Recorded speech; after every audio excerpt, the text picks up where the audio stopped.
Tune in to nostalgia. Tune in to now. Golden Radio Hour.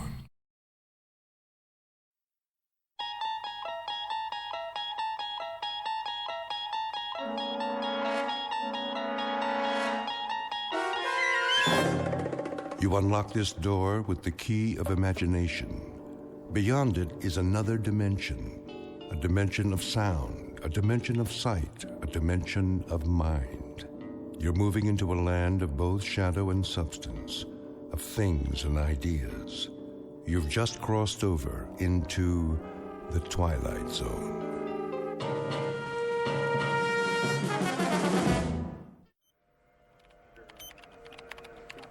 .019er, steady and holding. Fuel consumption, normal. On course X6, hold coordinates.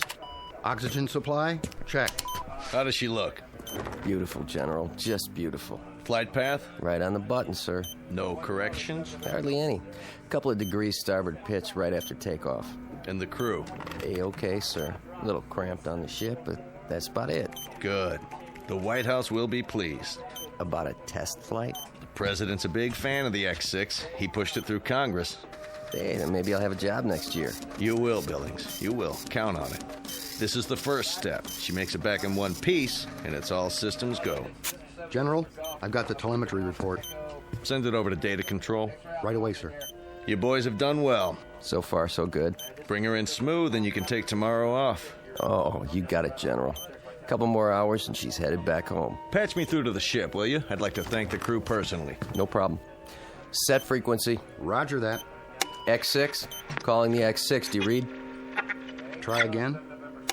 X6. Do you read? This is flight control. X6. Calling the X6. Must be some electrostatic interference. Keep trying. Yes, sir. I want to thank those boys for a job well done and tell them we'll be waiting with bells on. Maybe not a ticker tape parade this time, but that'll come. Sir? Yes? They seem to be... Seem to be what? What's the problem? Well, I don't know. Out with it, man. Something wrong? It's just that I can't find them on the radar screen. Let me see. What does that mean? It means... Well, sir, it means they seem to have disappeared. What? Could be a tower malfunction. I'll switch to backup. Nope. Main system's working. Clear skies, no commercial flights in our airspace. There's nothing. Absolutely nothing. Give me missile tracking. This is General Carstairs at Flight Control. Yes. Do your instruments show a crash? Not just in the desert, anywhere in North America. Are you sure? Then do this. If you register an impact, call me on the secure line. No, I don't expect one, just a routine check. Yes, I'm positive. We have nothing here. Not a thing. What's going on? It's not on the screen. It has to be somewhere. Still sweeping, sir. Where did it go? Sir? If you had the X6 on the screen and you spoke to the men on board... Less than 5 minutes ago. Then where are they? A spacecraft doesn't just disappear, vanish into thin air, does it? Well, does it? No, sir. No, sir. Then in heaven's name, where is it? As you may have gathered, the name of the ship in question is the X6. Her type, a new experimental craft on a high-altitude test above the Earth's atmosphere. Purpose? To gather data for the construction of the world's first space station. Recent history? Unknown, at least to those who weren't on board. But in short order, we're going to meet the crew and hear the story from their point of view, and a very unusual story it is, of a flight that departed from its course long enough to pass through the Twilight Zone. And now, the Twilight Zone and our story, And When the Sky Was Opened, starring Barry Bostwick with Stacy Keach as your narrator. Well, Doc, Just a minute, Colonel. what's the verdict? Pulse is fine. On the slow side, in fact. Correct me if I'm wrong. We went through this yesterday, didn't we? You know the Air Force, check and double check. They've got a big investment in the X6. So there's a little glitch. Probably an O-ring. A little glitch. The hydraulics froze and the soft landing chute didn't deploy. You are lucky to be alive. That's what all the flight training was for. Relax your arm. Doctor, Hold still, please. I want to ask you something. Don't move your arm. 115/80. Not bad. Told you, Doc. I could have phoned it in. All right. That's all for now. Get yourself some breakfast downstairs. Hey, go easy on the cholesterol, okay? How's the Colonel? Who? Jack Harrington. You're the only colonel I've seen this morning. I get it. You call me in, but he gets to stay home and sleep it off. Pretty nice duty. Harrington.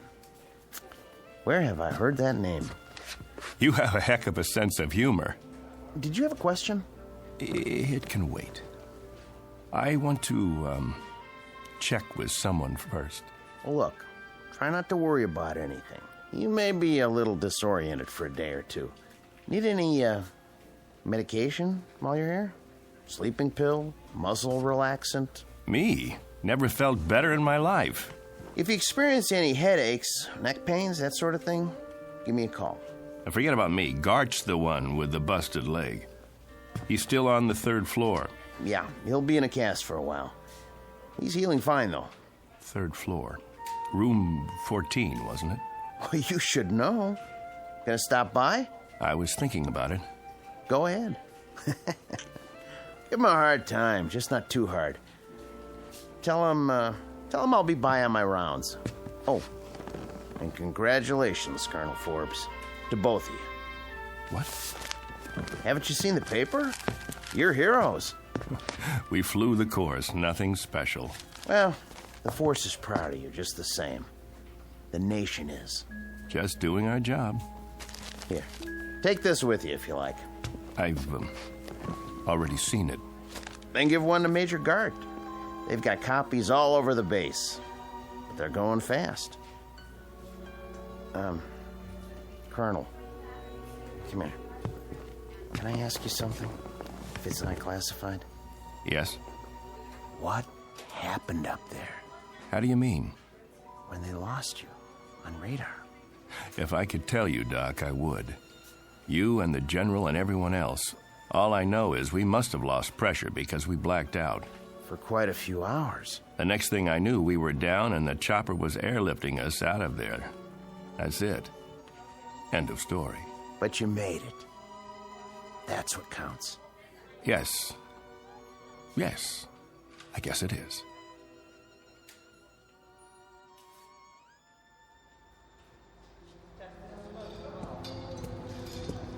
I want her completely broken down, piece by piece.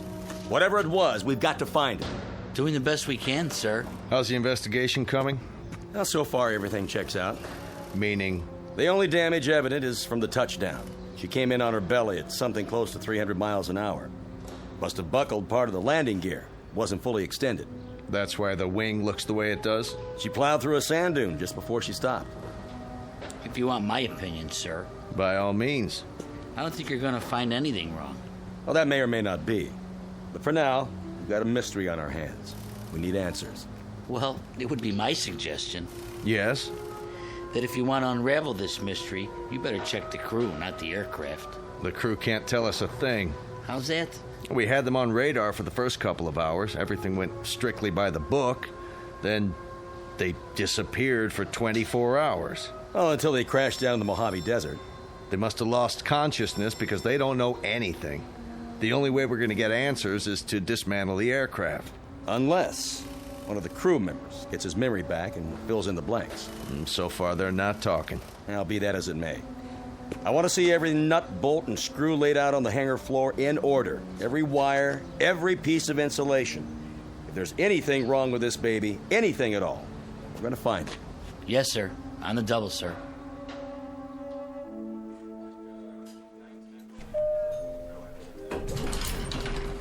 Dr. Bridges to the infirmary. Dr. Bridges. Oh, hello, Colonel. I didn't see you. That's all right, nurse. No harm done. How are you feeling, sir? Fine, thank you. How's Major Gart? Coming along nicely. You can go on in if you like. He'll be glad to see you. Thanks. I will. Is that one of the pilots? The ones who crashed? Yes, Colonel Forbes. He's cute. He is. But did you see his eyes? Blue, I think. No, that's not what I mean. I mean, they've got a kind of far look. Like his body's here, but, I don't know, his mind's somewhere else. I don't know where. I just hope he's okay.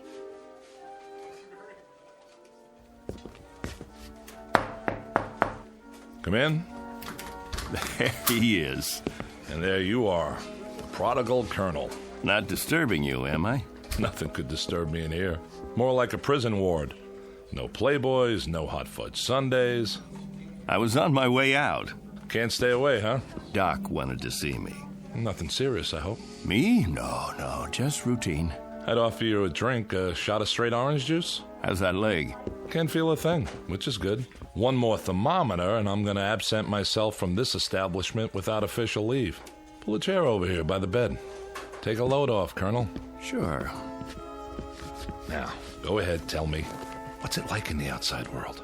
Great, Bill, just great. I can't wait to get out of here. Talk to any of the guys? Yes. What about the ship? Did you look her over? It's under wraps. They've got everybody but the president's cabinet checking it out. Bill, did you see the paper? Sure. We made the front page. Only page 3 today. Take a look. Ooh, steady, Colonel. You go off on a toot last night? Why? Your hands, they're shaking. You don't look so good. Thanks. Little hungover, huh? No big deal. So what's it say? Bill, I wanted to talk to you about that. They spell our names right? First, I've got to get oriented. If you don't mind, I'd like you to answer some questions. Shoot. When did I leave here?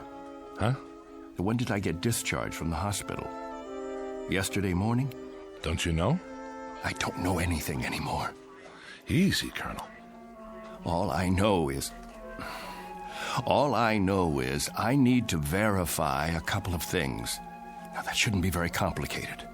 Around 9:30 yesterday morning, I walked out of here, didn't I? About that time, I guess. And who did I walk out with? Are you kidding? How am I supposed to know who you walked out with? Some nurse you picked up in the hall, probably. What's the matter? Can't remember a name? I mean, when I left the room, this room, who was with me? Nobody. That's just it. You say nobody. I'm pretty sure I was awake, yes. If you remember it differently, What's today's paper say? Go ahead, tell me. What's it say? 2 astronauts crash in Mojave Desert. Over a picture of you and me before the flight. What else? In effect, it says that 2 intrepid voyagers into the unknown returned from the unknown in one slightly dented spacecraft. Sounds about right. What about the picture? I've seen better. What's in the picture? Look, if this is a literacy test, I can assure you that even though I'm not a West Point graduate, I can read and write, count up to 10. Gart, don't get wise with me now. What's it say under the picture? Read it. Colonel Clegg Forbes and Major William Gart just before their historic flight that ended in a mysterious crash. That's what you remember? I don't... You and me. The X-6 taking off. About 2 hours up, we black out, and 24 hours later, we come to in a crashed aircraft in the desert. We don't know where we've been or what's happened. Right so far? You remember something different? Bill, there were 3 of us in that craft. There was you, me, and another colonel named Harrington. What? Jack Harrington. Don't tell me you've never heard the name. He was 36 years old. He was my best friend. I'd known him for 15 years, and you'd known him for 5. That ship took a crew of 3, and we were the 3. Now, I want you to listen very closely because, Bill, I swear I can prove it to you. I've got to, or I'll lose my mind.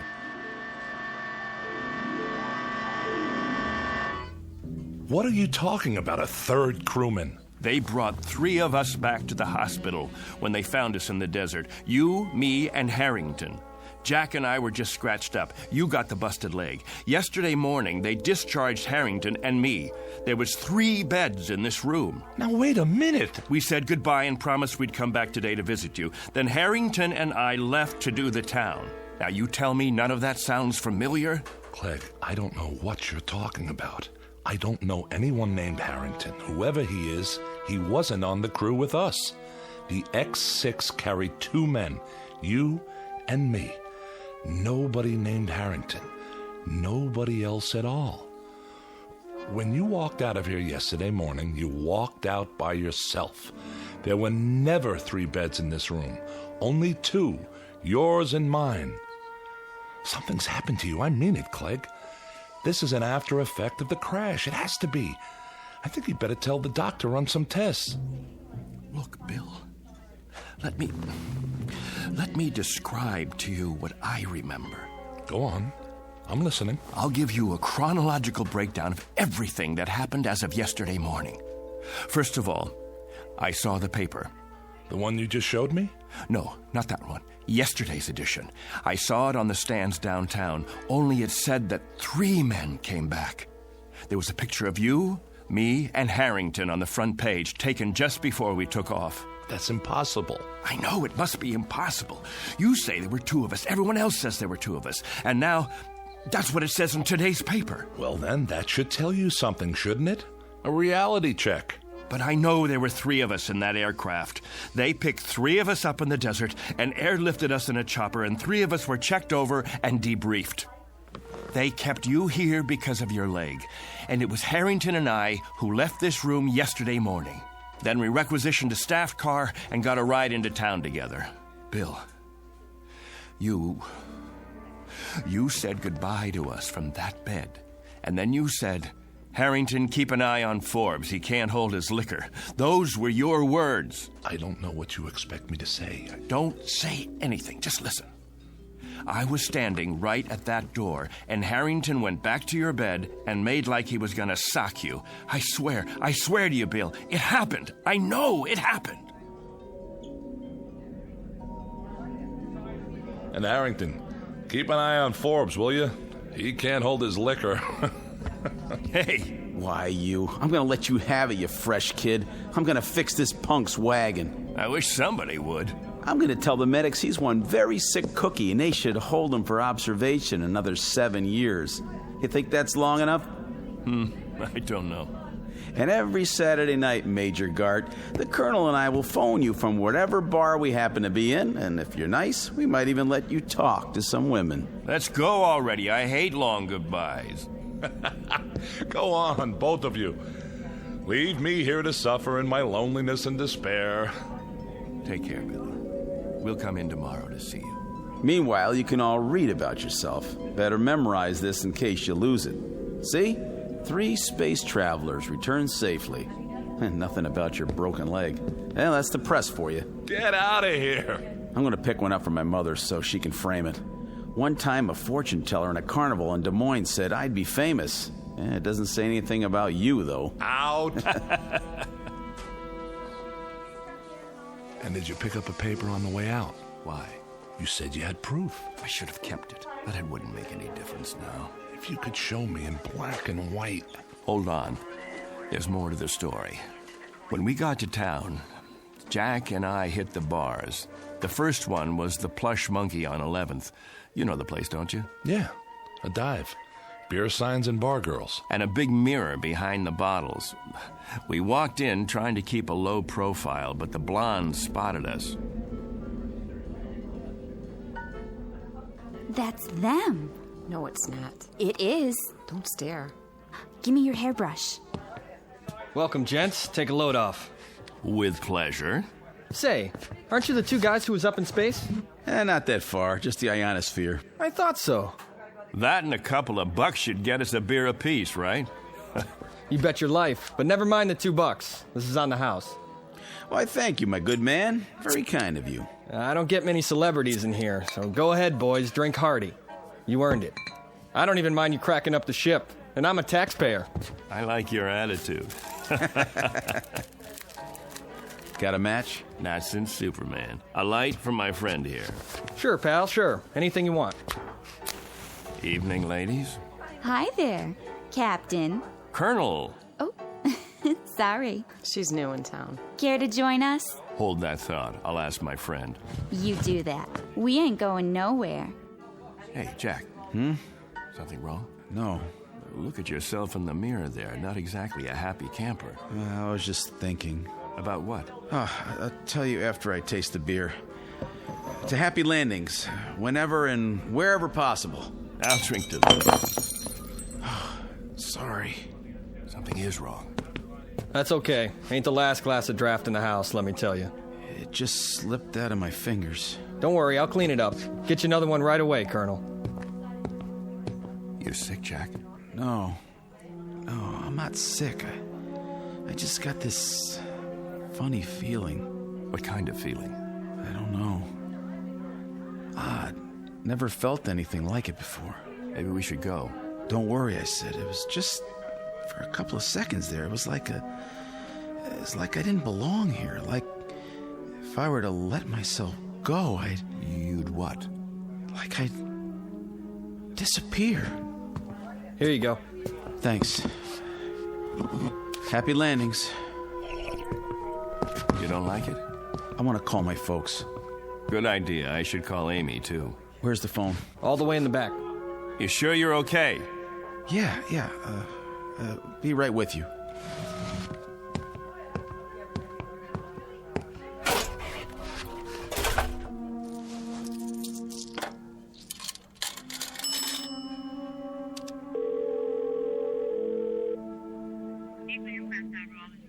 I'd like to place a call. Collect, please, to Des Moines, Iowa. The residence of Mr. James Harrington. That's right. Oh, my number, let's see, Fletcher 90632. That's what it says here. My name, it's Jack Harrington. That's right. Thank you, operator. I'll hold. I'm sorry about the broken glass. My friend's sorry, too. Forget it. I can sweep it up as soon as I get my mop. Clegg. Yeah? Come here. Will you come here quick? Coming. Please? Does he need some change? I'll see. What's up? I just called home. Called my folks. My mother answered. Yeah? How is she? I don't know. How come? I told her it was me, and she said she didn't have any son named Jack. That's what she said. Can you beat that? I asked to talk to my old man, and when he got on, he kept saying for me to hang up. He didn't want any practical jokers bothering his wife. Said he didn't have any son at all. That's weird. Clegg, what is this? What's going on? Gag, maybe, or... No gag. It's part of this feeling, Clegg. The feeling I've got that I shouldn't be here. That none of us should be here. It's as if maybe... What? Maybe we shouldn't have come back from that flight. Maybe somebody, something, made a mistake and let us get through when we weren't supposed to. Stay put. I'm going to get you a good stiff drink to go with that beer. I have to. I told you to stay here. Shot of whiskey, please. Make it a double. Sure. Say, Colonel, you think you could do me a favor? What? Sign this newspaper? My boy'd get a big kick out of it. Wait, where did you get this? From the machine outside. Here's a pen. Could you sign it to Richie, right on the picture? But it's wrong. What is this, a joke? You have it printed up? 2 spacemen return, crash in Mojave Desert? Huh? That's you, isn't it? Colonel Forbes? The other guy's still in the hospital, right? Which other guy? It says right here, Major William Gart.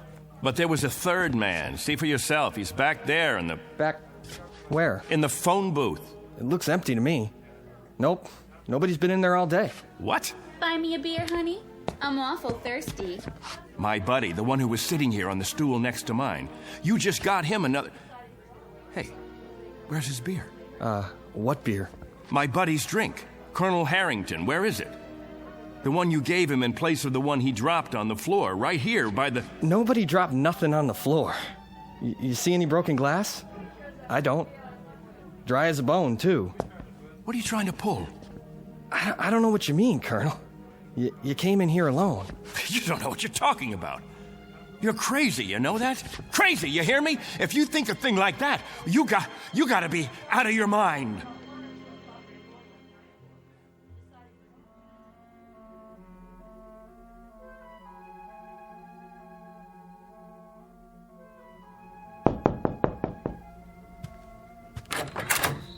What do you want? Room 8A. Here's your pizza. Oh, yeah. How much do I owe you? Let's see. Yeah, I got the bill right here. Keep the change. Thanks. Hey, say, aren't you, No.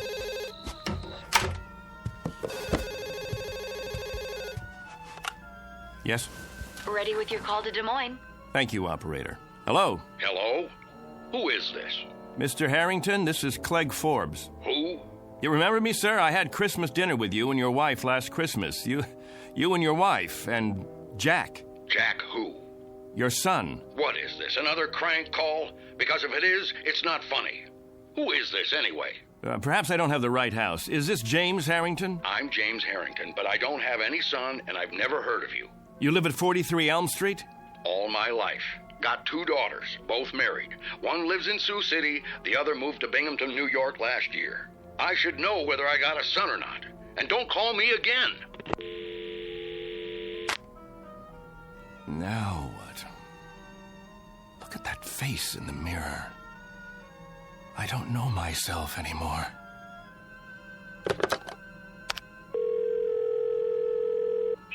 Operator, I'd like Anderson Air Force Base, please. Commanding officer's residence. That's right. Call me when you get through.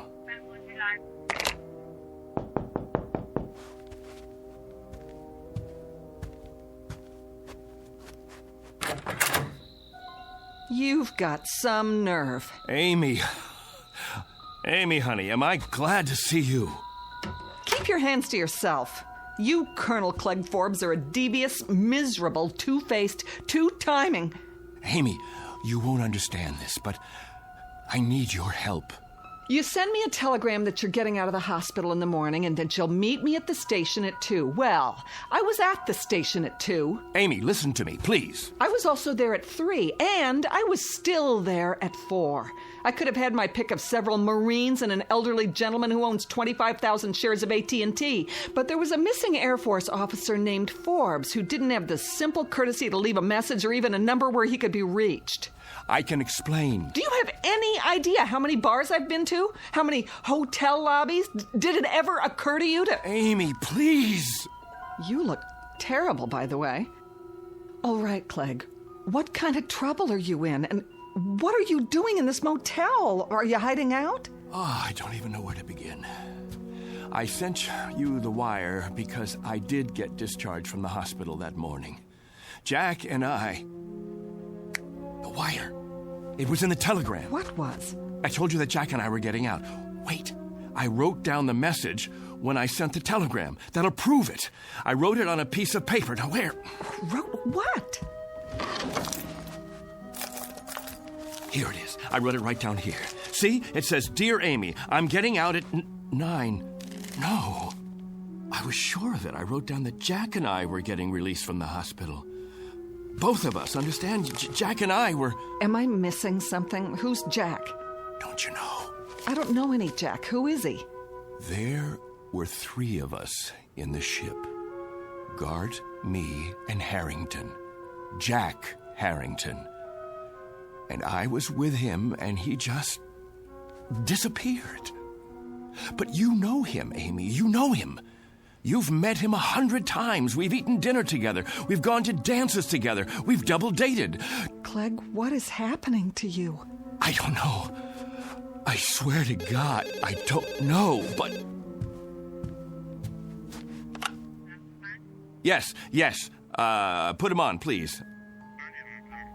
Hello, General. This is Clegg Forbes. Yes, sir. That's right. General, about Jack Harrington. Harrington, sir. Well, you know, Jack. We were in your wing at the field. We were there for your... Harrington, sir. Jack Harrington. We were on the X6 together. Jack Harrington! Stop it! Jack Harrington. Jack Harrington. You need help. If you'll tell me who to call. No, I know. I know this is a put-on. That's what it is. A big, earth-shaking, highly complicated, practical joke. He's still back at the bar. Of course he is. Amy, that's where he is. He has to be at the bar.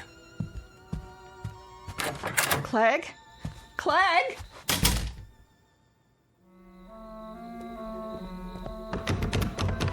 Locked. Locked? What time is it? It's late, Clegg. There's nobody inside at this hour. Open up. I know you're in there. Come on, Harrington. You gotta be. Don't! Jack, you can come out now. Some joke, and I fell for it. Where are you hiding? The phone booth? That's gotta be it. Where are you, Jack? Please come back, will you? Jack! No. No! No! That's some story. I don't know what I did then. Just ran, I guess. All the way down the street like a crazy man. I left Amy standing there. I don't even know what happened to her after that. And I don't know Jack Harrington. I never heard of him before now. He's an illusion or something. He has to be. He's not an illusion. For some reason, he's been yanked out of here, taken away. You're letting this get to you. Didn't you hear what I said? He told me he had a feeling that maybe somebody or something made a mistake and let us get through when we shouldn't have. And maybe they'd be coming back to get us now. Maybe somebody from up there. Clegg, it doesn't make sense. And now, I've got the feeling, too. I've got this idiotic, oddball feeling. I don't know how to describe it. It's weird, Bill. It's just plain weird. Like I don't belong. I don't want it to happen, you hear me? I don't want it to happen to me, too. Clegg! Oh, I gotta stop him. Somebody get him! Somebody! Hey, did you want something? Where is he? Where did he go? Who? Colonel Forbes. Colonel... I saw him run into the hall. When? Just now. I didn't see anyone. He has to be here. He can't just... What are you doing out of bed, Major? You know, you shouldn't be walking yet. If the doctor saw you... Somebody's got to help Colonel Forbes. Somebody's got to help him right away. Grab a hold of my shoulder. Now, come on. I'm talking about Forbes. You know, Colonel Forbes. He was brought in here with me. In here? That's right. In the other bed, next to mine.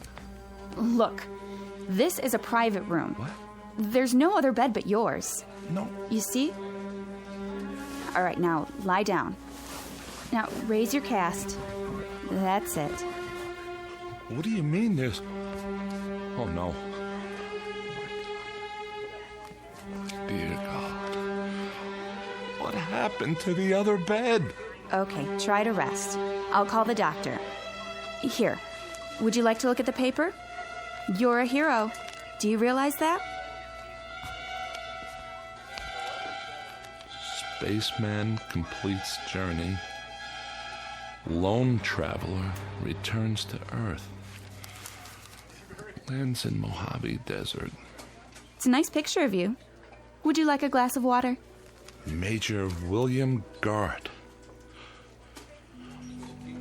Just before his historic one-man journey into space.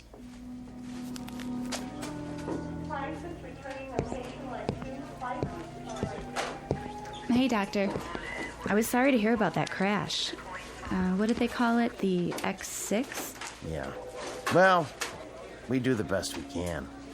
When they come back. Sometimes it's out of our hands. Mm-hmm.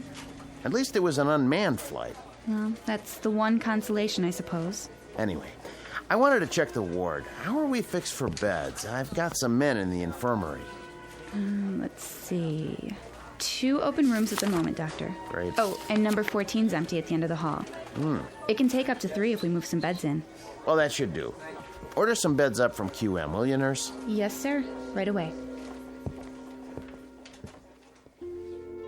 Once upon a time, there was a man named Harrington, a man named Forbes, and a man named Gart.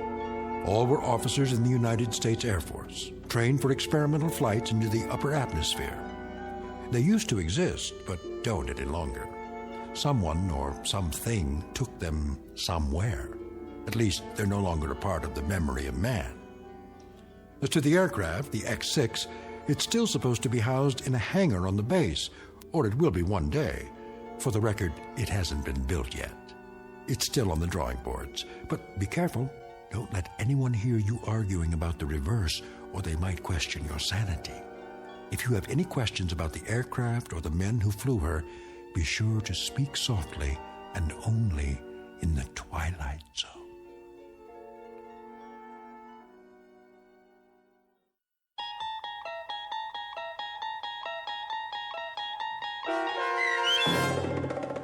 And When the Sky Was Open, starring Barry Bostwick, with Stacy Keach as your narrator, was adapted for radio by Dennis Etchison and written for The Twilight Zone by Rod Serling, based on a story by Richard Matheson.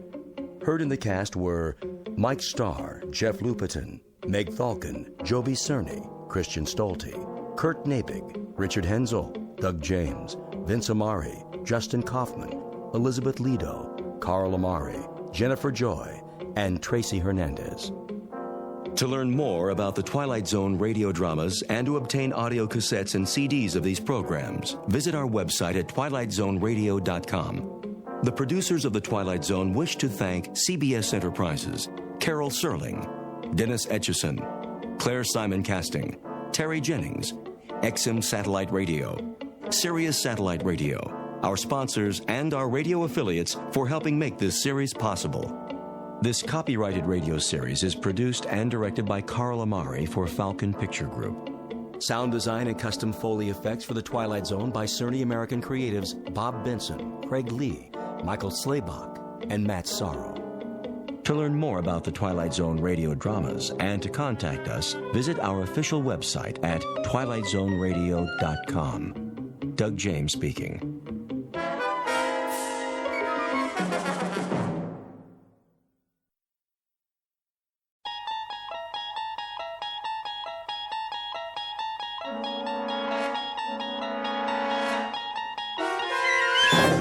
There is a fifth dimension beyond that which is known to man.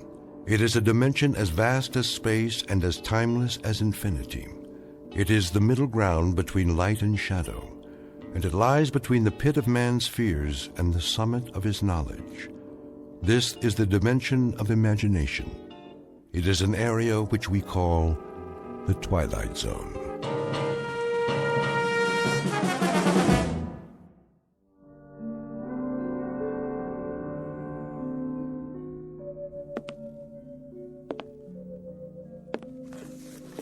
Entry. 14th day, 6th month, year 4, I think. Kind of runs together after a while. Got up this morning, same as always. Big deal, huh? I even made my bed. See, it's strictly the honor system up here. Yeah, one more day scratched off the old calendar. First thing I did was, let's see, I made a pot of coffee. That's what they call this stuff. Next, some breakfast. Fake bacon and eggs. Hear that? Kind of makes your mouth water, doesn't it? Gotta watch the calories, though. Putting on some pounds around the middle. That's bad for the ticker. Wouldn't want to check out before my time. I make it 46 more years, give or take a few. Anyway, welcome to my world. At least I'll have something to play back later.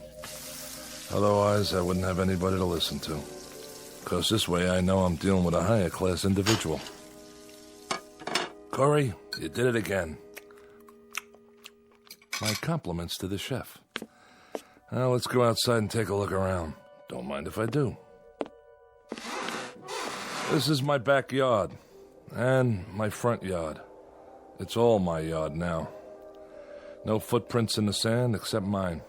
I never even locked the door. Why should I? Nobody comes calling. Not even a lizard. Just miles and miles of nothing. Anyway, be back in a while. Time to go to work.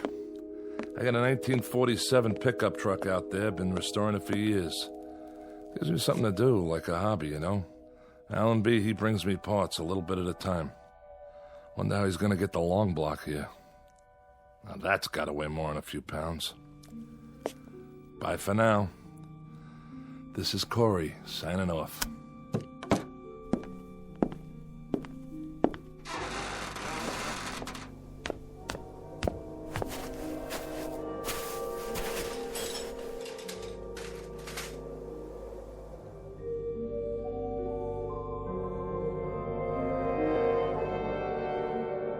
Welcome to the world of Mr. James A. Corry.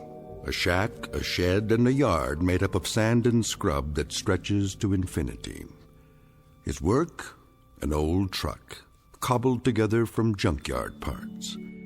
He takes his time, for there is a ritual to loneliness.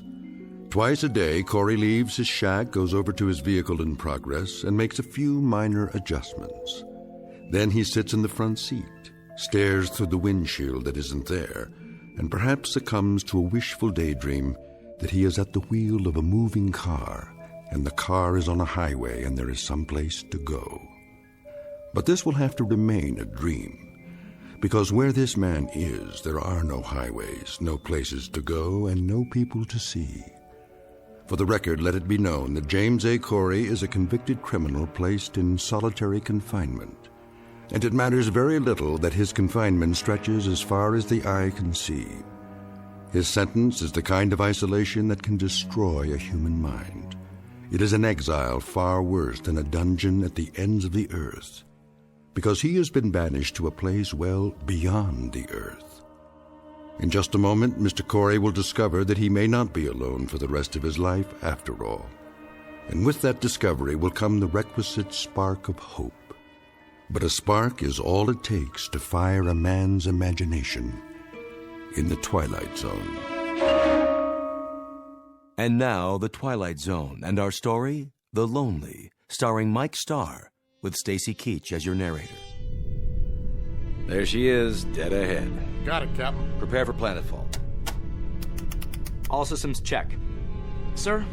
What is it, Carstairs? I got a question for you. How can we still call it planetfall if it's only an asteroid? That's a good one. Well, call it whatever you like, off the record.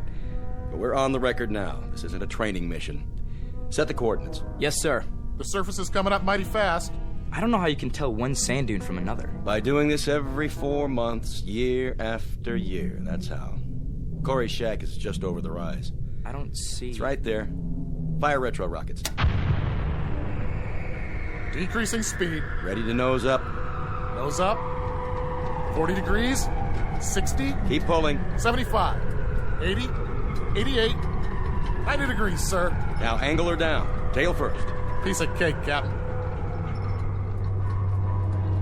What are the numbers? 0400 hours, Earth time. Fuel 0.87 capacity. Cutting in a little close, sir. Ah, those meteors on the way out. We lost some precious time. Corry won't be very happy. He's not supposed to be happy, is he? You don't know him the way I do, Adams. He waits for these deliveries like a kid on Christmas. Always wants to hear how things are back home. What the women look like, how the world has changed. I'm the only contact he's got. If I didn't stop here, I think he'd go stir-crazy. What'd he do, anyway? He stopped caring, that's what. After he lost his wife. Yeah? And he got in a fight. Some say it wasn't his fault. The guy died, and he ended up here. They don't have room for any more criminals back home. The new regime, huh? I read about that. But he's had a lot of time to think. Nothing to do here but think. Prepare to set her down. I want a 3-point landing this time. Yes, sir. Tail fins ready. We're going in.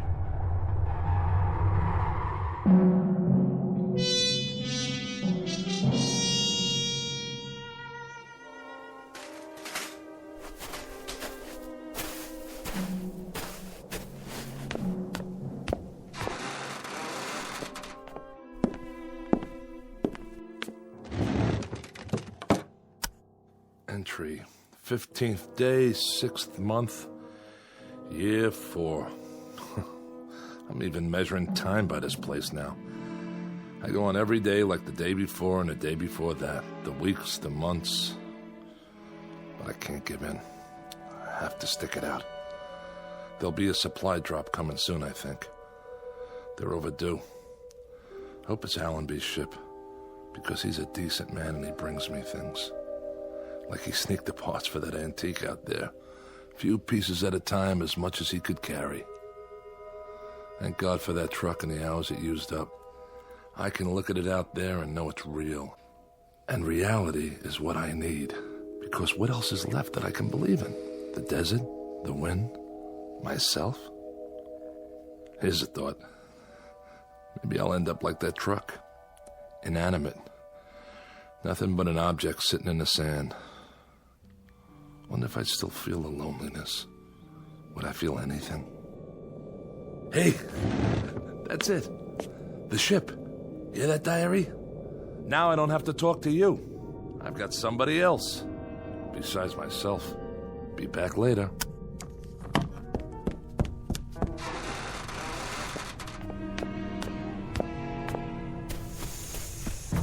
Hey! Hey! How you doing, Allenby? Corry, how are you? All right. Corry, Well, don't just stand there. Come on inside. It's hotter than blazes.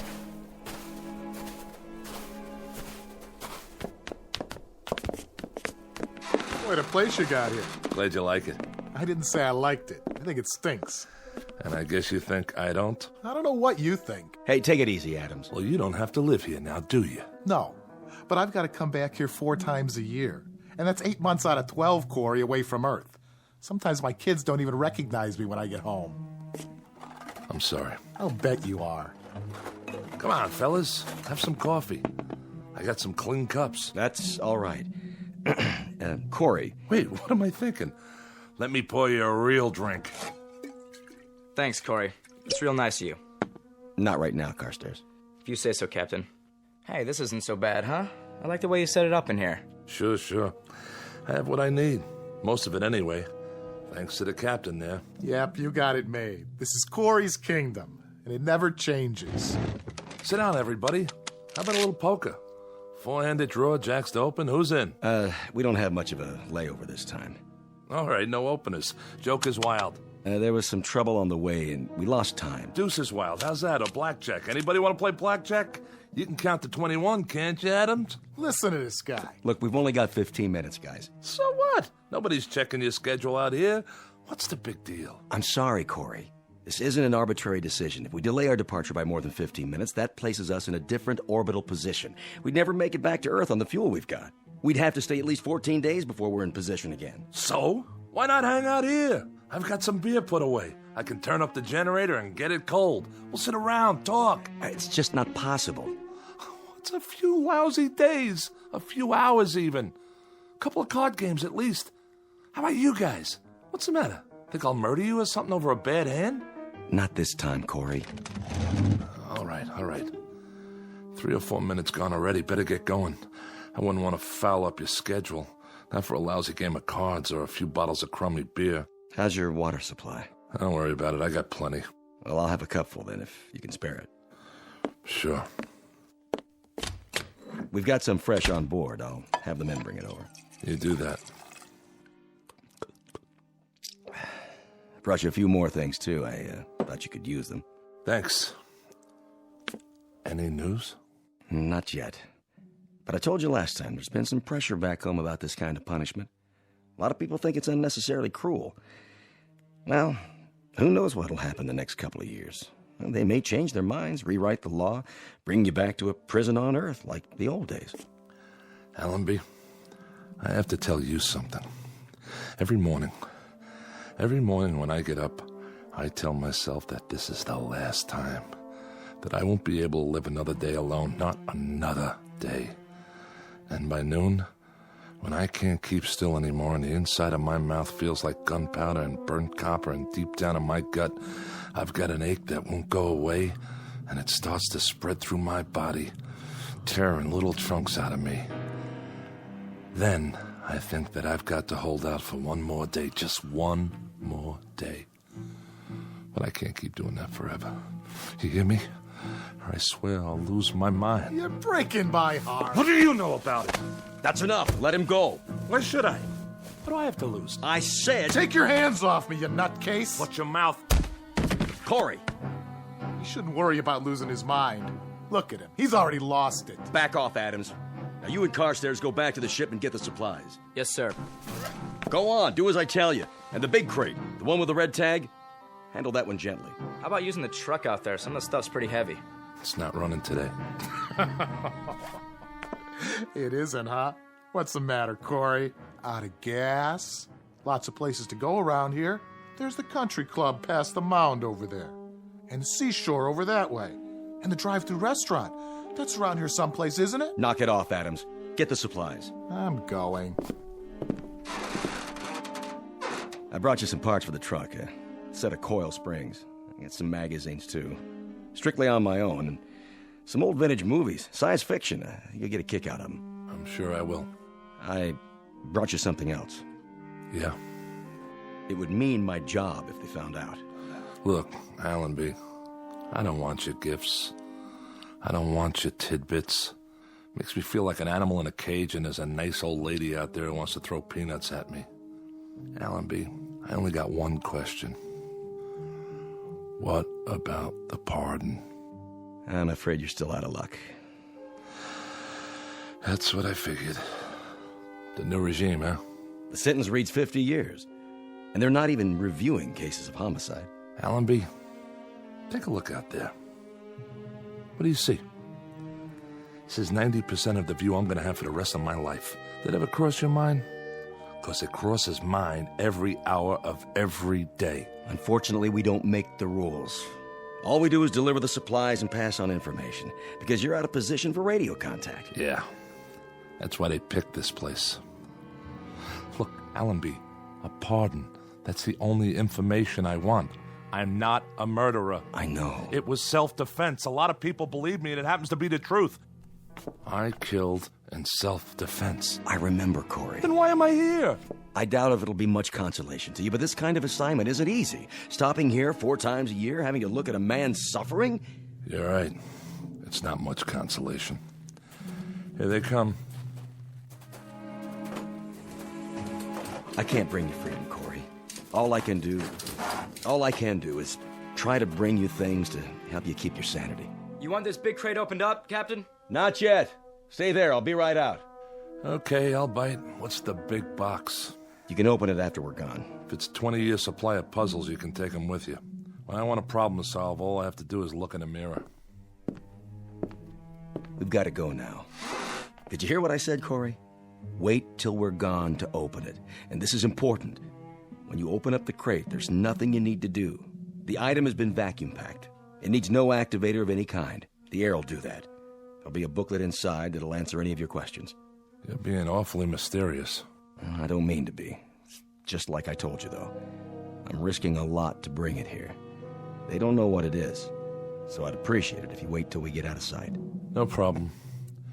Give my regards to Broadway. And every place else while you're at it. Sure, Corry. I'll see you. Allenby! Yes?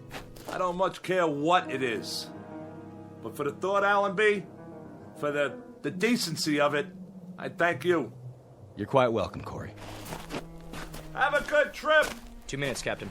Go ahead and fire up the rockets. Yes, sir. Captain, just man to man. What did you bring him? What's in the box? I'm not sure, really. Maybe it's an illusion, or maybe it's salvation. Open the hatch. Let's get out of here.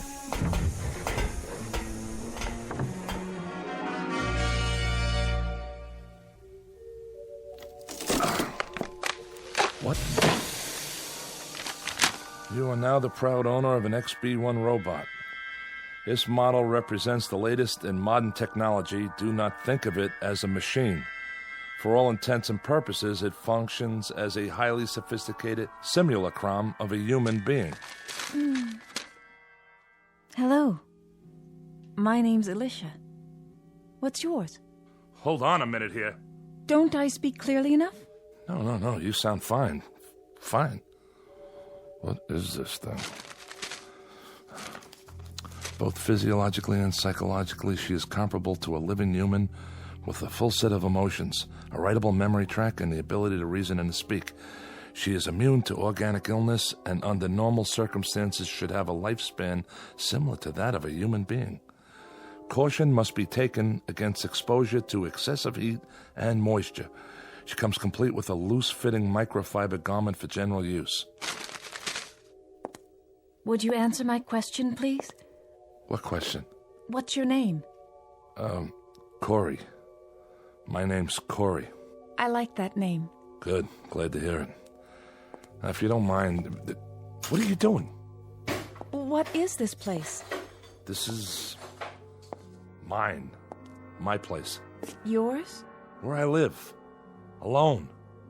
Allenby must think I'm pretty far gone. Hey, don't move that. It's my cup. I've still got some water left. Water? Do you like water, Corry? Yeah, I like it. Leave it, I told you. Would you like some more water? No, that's okay. Not right now. Very well. Where is your place? Where? On an asteroid, all right? Asteroid. I know that word. 6,000 miles north to south, 4,000 east to west. It's got atmosphere, gravity, the works. Now, why don't you just... What, Corry? Stop saying my name! Get out. I don't want some machine in here. I'm not a machine. I'm an XB1. Go on. Get out. Corry? Corry? Corry?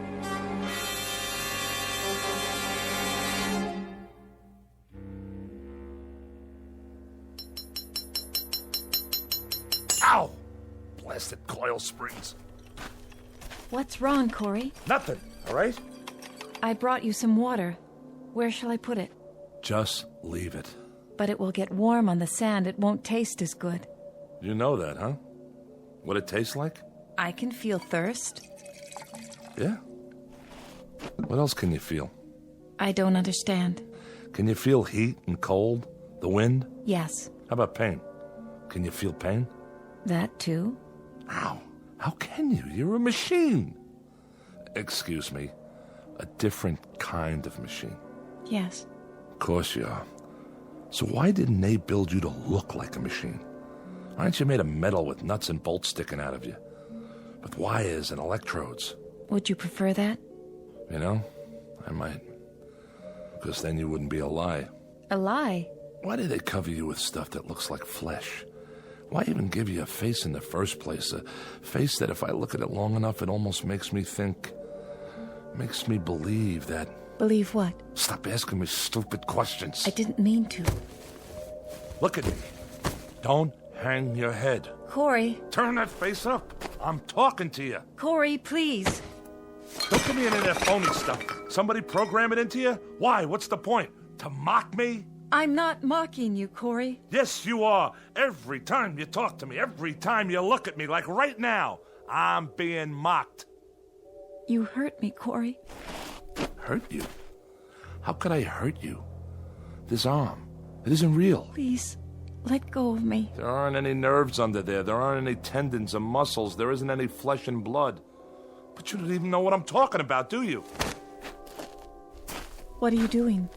Oh, just what do you think?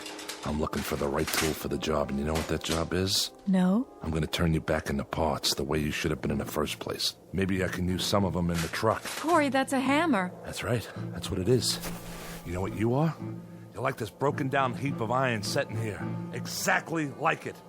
You're just a hunk of metal and plastic and God knows what, with arms and legs instead of wheels.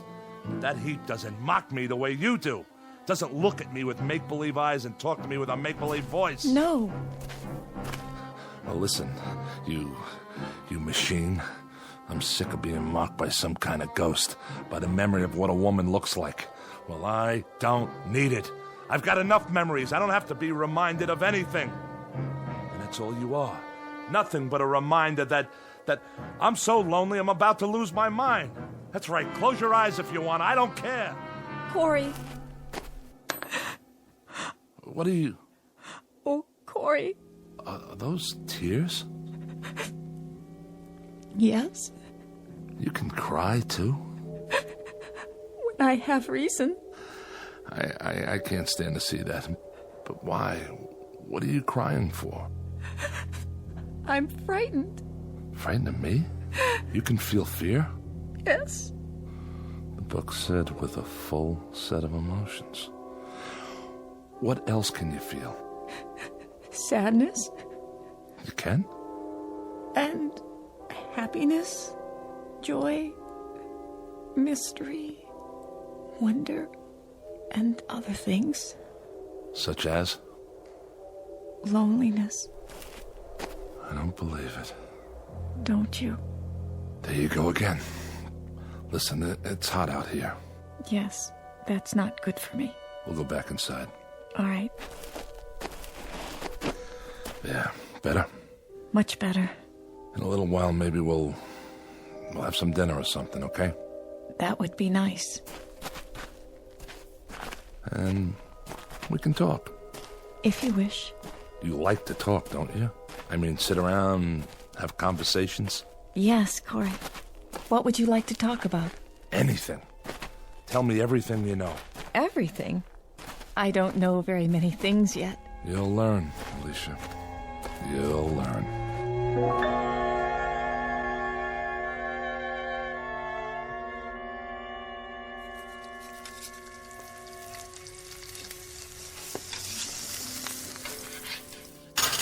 Here you go.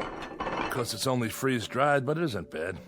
You're not a vegetarian, are you? No, Corry. I hope you enjoy it. Me? This is for both of us. It smells wonderful. You haven't touched your wine. I'm fine, thank you. No. Go ahead, drink up.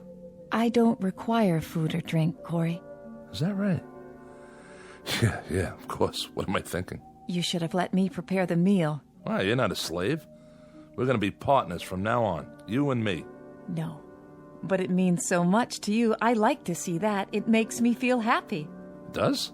Of course, I'm not a true human being as you are. I don't care. I don't care how you were born or made. You're flesh and blood to me. I need you, Alicia. Do you understand? And I need you, Corry. Okay. Now that we got that settled, let's drink up. Here's to us. From now on, we don't need anybody else. Yes, Corry. Drink up.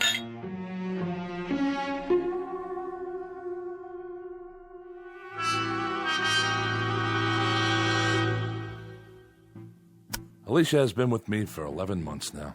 Twice when Allenby brought the ship in with supplies, I've hidden her so the others wouldn't see. But each time, I've seen the question in Allenby's eyes. It's a question I have myself. And I don't have the answer. It's difficult to explain the sum total of this relationship. It's strange, all right. Man and machine. But it's also man and woman. There are times when even I know that Alicia is simply an extension of me, a mirror of my needs. I hear my own words coming from her. The things she's learned to love are the things I love. Where do you want to store the magazines and books, Corry? Anywhere, Alicia. Anywhere you'd like. I think I've reached the point now where I won't analyze her any longer. I accept her as a part of my life, an integral part. I don't know how I ever got along without her. Because I'm not lonely anymore. Each day is something I can live with, something new. It's a gift. Nothing else matters. Because I love her. I've been trying to get up the courage to tell her. That's all for now. Alicia? Yes? I think I'll go outside and work on the truck for a while. Shall I go with you? That's all right. No, wait. Why not? You can see how it's coming. Just don't stay in the sun too long. I won't. I haven't done much work on it lately, but it's gonna get finished. And it'll be great, I promise. I believe you. Go on, get in the front seat. If you like. Right next to the driver. Are we going somewhere? We sure are. Let's see, how about burgers and a movie? But we have the movies Allenby brought us. Haven't you ever been on a date? First, I pick you up. Then we go to the movies, a drive-in. How about that? You don't even have to get out of your car. Then we go to a drive-in restaurant on the way home. We still don't have to get out of the car. Isn't that something? We order burgers and fries, maybe a chocolate shake. Then we drive home real slow. Home? You know, where we live. Where we really live. Where we belong. Sounds wonderful. Sure it does. There's lots of places we could go. Take a drive out to the beach or a cruise. So I can show off my girl. Would you show me off, Corry? You're darn right I would. 'Cause you're beautiful. Alicia, something I've been wanting to tell you. Corry? Yeah, What star is that? you can't see stars in the daytime. I was going to tell you. But maybe it's a ship. The ship's not due for another month. What? There! See it flash? It looks like silver. Wait a minute. It must be Allenby's. That's the only one that ever comes this close. Corry, what does it mean? I'll find out. You wait here. Just wait, all right? If you say so.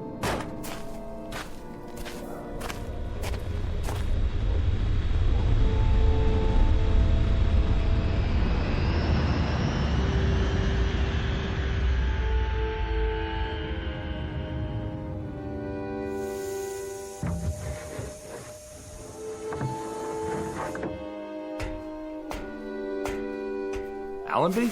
Hello, Corry. What are you doing here? Have some trouble? No, we had no trouble. What's the matter, Corry? Aren't you glad to see us? But you don't have a scheduled stop for another month. This is a scheduled stop. What are you talking about? We've got good news for you, Corry. Hold on. Let me tell him. Tell me what? Well, Corry... Forget it. Whatever it is, I'm not interested.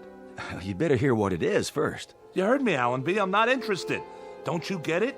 I don't care what happens on Earth. Not anymore. You will this time. I guarantee it. Doesn't make any difference. It's worse. If we'd come back a month from now, he'd have been eating sand or something. I'll see you guys. Leave the supplies by the shack.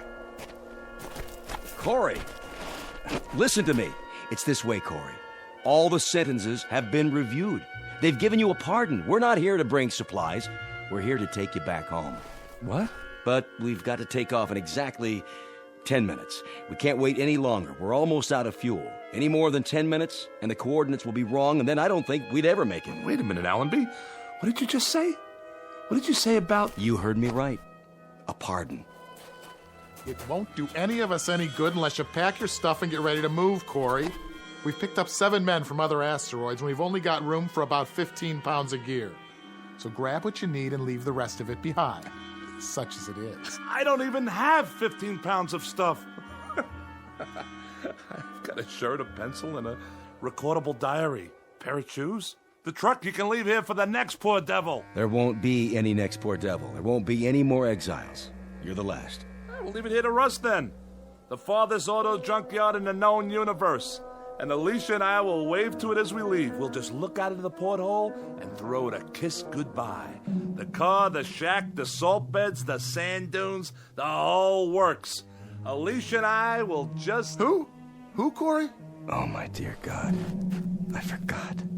Allenby, it's Alicia. You remember her. Is he out of his mind? Who's Alicia, Corry? Who's Alicia? Adams, you idiot. You brought her here. You brought her in a box with a red tag on it. She's a woman. Well, a robot, technically, but closer to a woman. Much closer. She kept me alive. I swear to you, if it weren't for her... Corry, I don't know what to say. You worried about Alicia? You don't have to be. I tell you, she's just like a woman. And she's gentle and kind, and without her, I tell you, I'd be finished. I'd have given up. The only reason you'd have to come back would be to bury me. That's what you wouldn't let us look at, huh, Captain? The crate. Sorry if I wasn't supposed to tell them. It doesn't matter now, Corry. But unfortunately, there's another problem. Problem? There are no problems left on heaven and earth. We'll pack up 15 pounds of stuff and we'll climb in that ship of yours, and when we get back to that beautiful green earth... 15 pounds? 15 pounds? You've got to have room for more than that. Throw out some equipment. Alicia weighs more than 15 pounds. That's the point, Corry. We're stripped now. We've got room for you and nothing else except that little recorder of yours and the pencil. You'll have to leave the robot here. Allenby, she's not just a robot. You leave her behind. That's murder. I'm sorry, Corry. No, you don't understand. You can't leave her. Alicia! Come here! You'll see. You'll see why you can't leave her. Alicia! Alicia! Where is she, Corry? I don't know. Look, just pack your gear and get out. Captain, we've only got a few more minutes. Come on, Corry. No! I'm not leaving without her. I told you that. I can't leave. This is our last trip. It's off the route now. That means no supplies. That means if you stay here, you die here. And if you make that choice, there'll be a day, Corry, when you'll pray for death to come quickly. I can't help it, Allenby. I can't leave her behind. And you won't take her. So that means I stay. Alicia! Come here, Alicia! Let them see you. Don't be afraid. Corry, listen to me. I saw this thing get crated, shoved into a box. It's a machine with servo motor and wires and circuits and batteries. She's a woman! Captain Allenby, we've got to take off. How about it, Captain? We better leave him. We can't do that. Sick, mad, or half alive, we've got to bring him back. Those are the orders. Corry, it isn't just you now, it's all of us. So we can't argue anymore, Corry. We have to take you one way or another. I'm sorry, Corry. Grab him. No, you don't. Alicia! Stop him. Corry! Come on, Corry. We'll carry you if we have to. There you are. Alicia, talk to them. Tell them you're a woman. Tell them... Corry, is it all right? You said to hide. What are they doing? Are they hurting you, Corry? I have no choice, Corry. No choice at all. Now, Allenby, I tell you, she's a human being. She's... Corry, I'm frightened. Corry! No. You see, Corry? There's nothing behind that face except wires and circuits and visual receptors. Alicia. Alicia. Corry? Corry? Corry? Corry? Corry? Come along now. It's over. Yeah. It's over. It's gotta be now, Captain. Put it behind you, Corry, like a bad dream. When you wake up, you'll be on Earth. You'll be home. Home? That's right. All you're leaving behind is loneliness. I'll have to remember. Remember to keep that in mind. Let's go, Corry. Let's go home.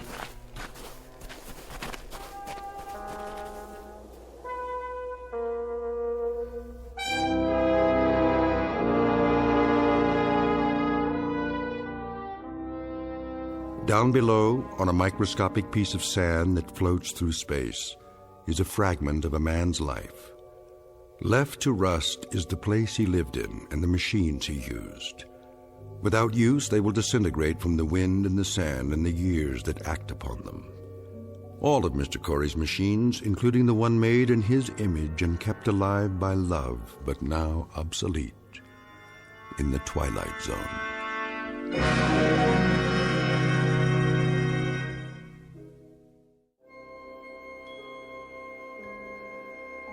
Hi, this is Carl Amari, producer of the Twilight Zone radio dramas. I'd like to take a moment to tell you about our official website at twilightzoneradio.com, where you'll get the latest news and information on these Twilight Zone radio dramas. Plus, at twilightzoneradio.com, you can digitally download 3 free episodes or any of our episodes for only $1.95 each. In this age of ever-changing technology, we've decided to make these episodes instantly available to you by making the Twilight Zone radio dramas a digital download-only series. This means that this series will no longer be offered on CD. The CD collections at our website are now being offered while supplies last at buy one, get one free. So be sure to get your favorites before they're sold out. Be sure to visit us often, and I'll see you in the zone.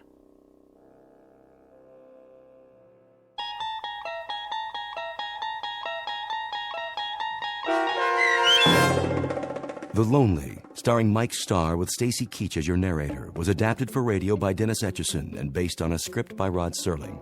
Heard in the cast were Taylor Miller, Doug James, Carl Van Sickle, and Adam Blaine. To learn more about the Twilight Zone radio dramas and to obtain audio cassettes and CDs of these programs, visit our website at twilightzoneradio.com. This copyrighted radio series is produced and directed by Carl Amari and Roger Wolski for Falcon Picture Group. Doug James speaking.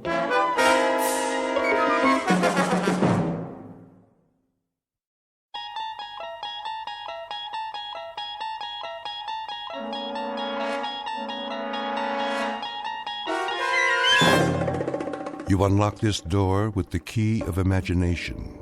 Beyond it is another dimension, a dimension of sound, a dimension of sight, a dimension of mind. You're moving into a land of both shadow and substance, of things and ideas. You've just crossed over into the Twilight Zone.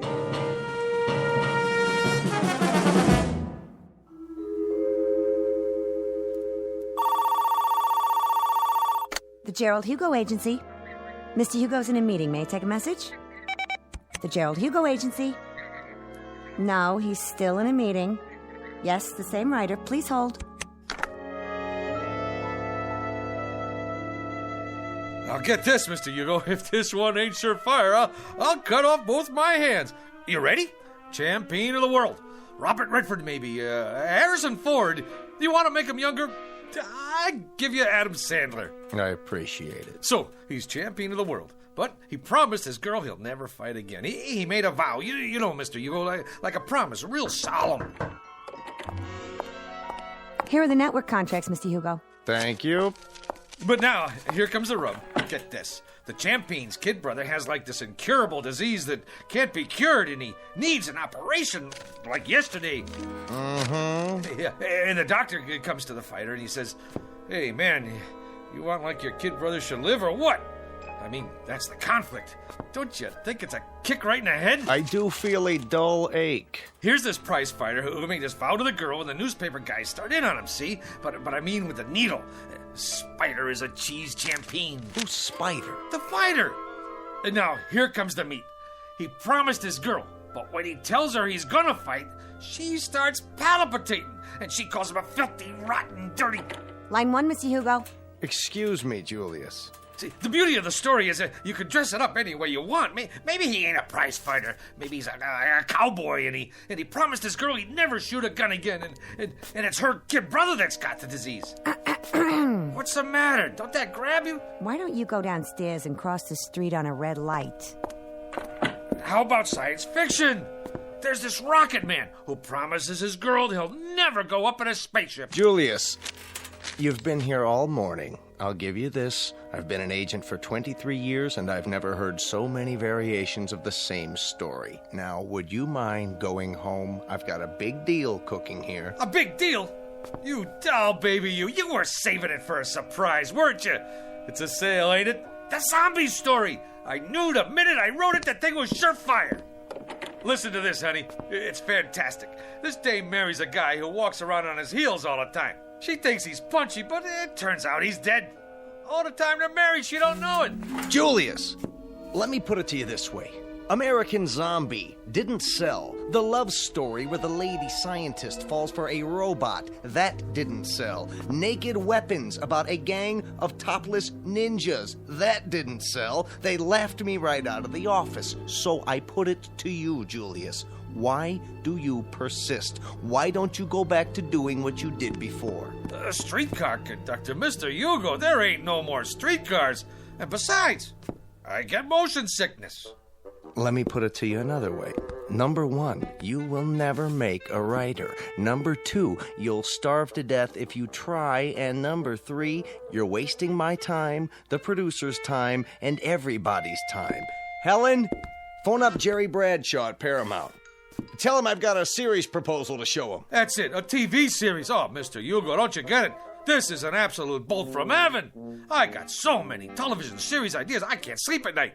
Boy meets girl. Every week, we get a different boy and a different girl. Julius. Oh, how about a quiz show? Pick your own embalmer, we'll call it.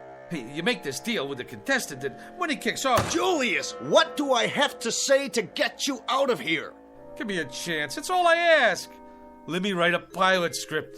Julius, my boy, I'm not a hard man. The television industry today is looking for talent, and the writer is a major commodity. But for me, to try to sell you to a network is like trying to con the Queen of England into buying a salami. But I could give it a whirl, couldn't I?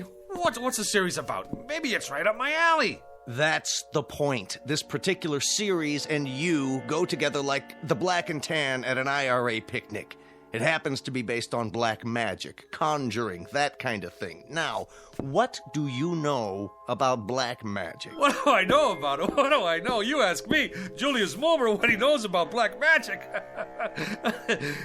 I could research it. Julius, let me get back to work now. What about the series, Mr. Hugo? My career is on the line. Give me till next Wednesday. Make it Tuesday in a pinch. All right, Julius, you latch onto a couple of books, knock out a rough outline, and let me have it by 4 o'clock Monday. I'll submit it for you. Why, I don't know, but I will. Mr. Hugo, you're not going to live to regret it, and I mean that from the cockles of my heart. You're absolutely dead right, Julius, and I mean that from the cockles of my heart. You've just witnessed opportunity, if not knocking, at least scratching plaintively on a closed door. Mr. Julius Mulmer, a would-be writer who, if talent came 25 cents a pound, would be worth less than car fare. But in a moment, Mr. Mulmer, through the offices of some black magic, is about to embark on a brand new career. And although he may never get a writing credit on the Twilight Zone, he will soon become an integral character in it. And now, back to the Twilight Zone and our story, The Bard, starring John Ratzenberger and Stacy Keach.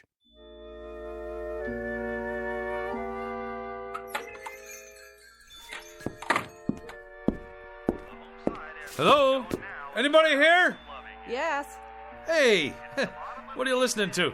The ball game. Oh, this is the Minor Arcana bookstore, right?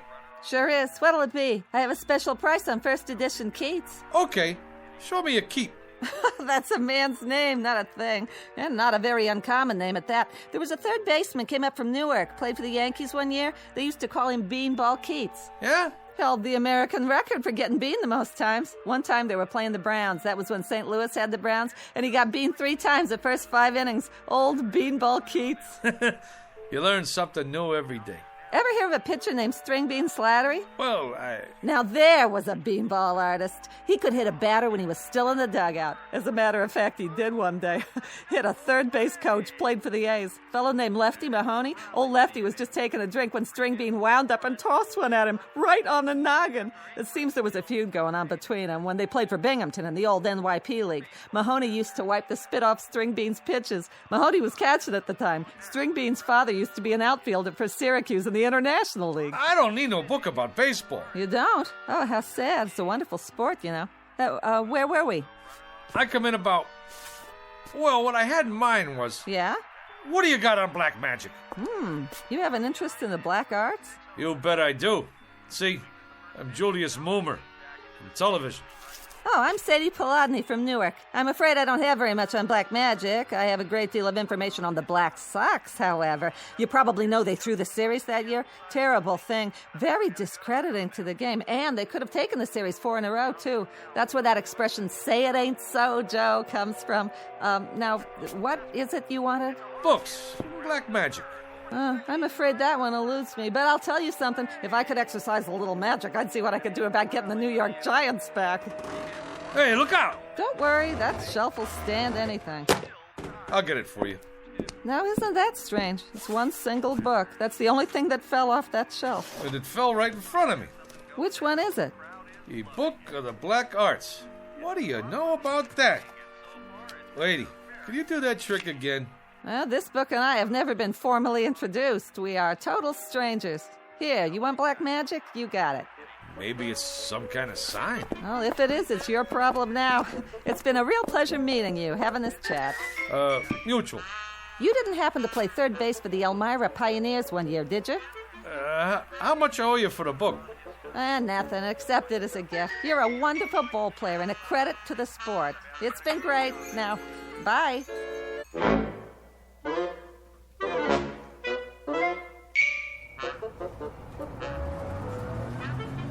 Make the sign of the pentagram and repeat 3 times. Let's see if I got this right here. In the name of the Prince of Darkness and the Black Sabbath, Beelzebub, Beetlejuice, Asmodeus of Astrogoth, Ozzy of Osborne. I can't say all that. Zaza zoom, ba ba boom, ipsy dipsy, ba ba boom. Hey, none of that on this bus. What? All right, buddy.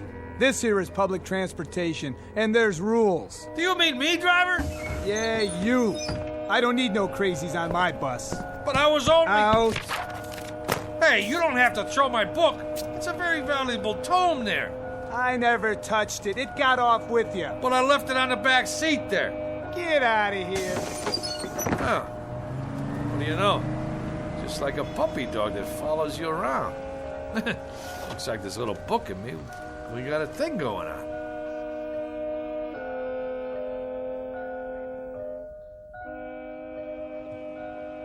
Seven times 7 be thy number, but 666 be thy fate. Yeah, right. What's all this mumbo-jumbo anyway? What's going on here, Jack? Not a thing, officer. I was just reading. Yeah? Well, do me a favor, will you, bud? Read someplace else. What's the matter? There's a law against sitting on a bench in Central Park with literature? There is if you make my horse nervous. He knows when somebody's up to something. He's got instincts. So whatever it is, do it someplace else. I don't get it. On account of why? Move it! Cossack. Stormtrooper.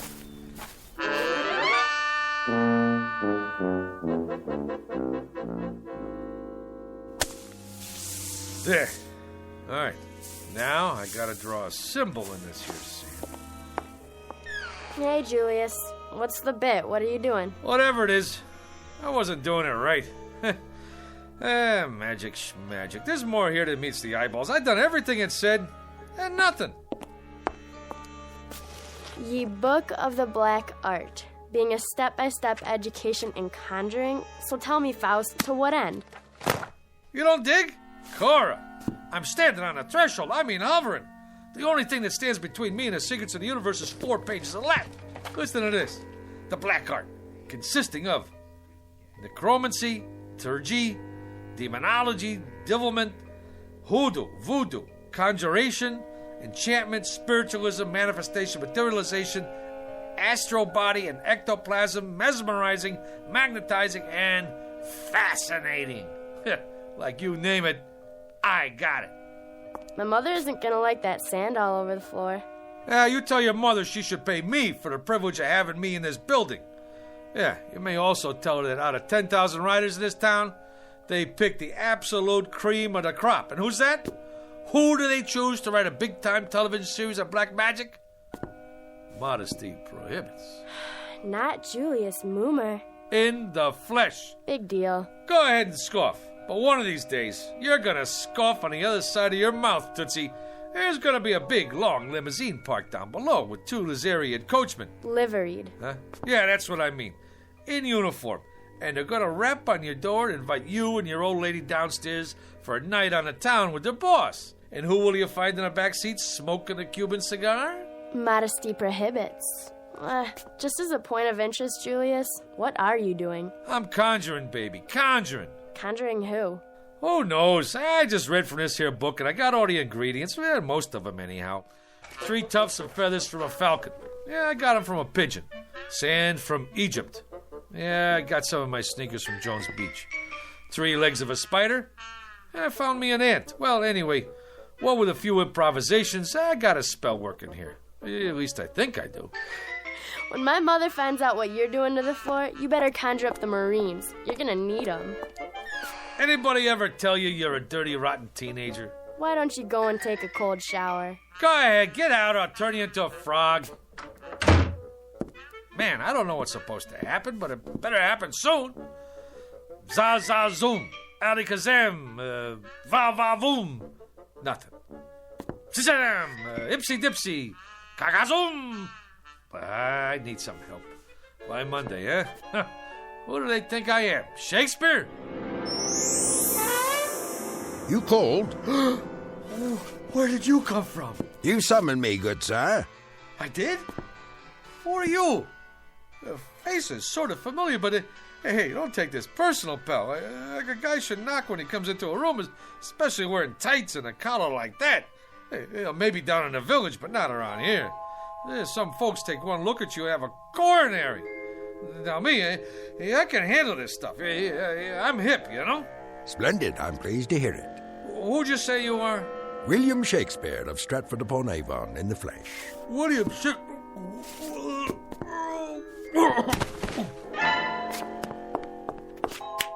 Good sir, I await your pleasure.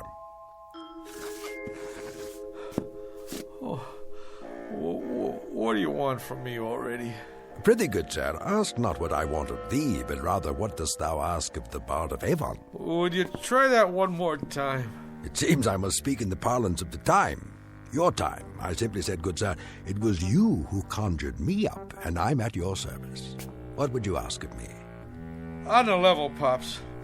You mean to say you're the Shakespeare?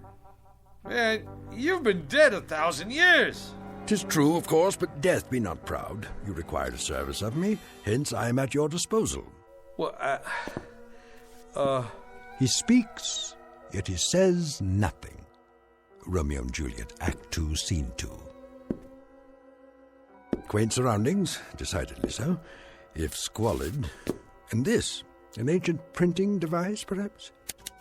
Yeah, that's my Underwood typewriter. I inherited from my old man. He used to write letters on it.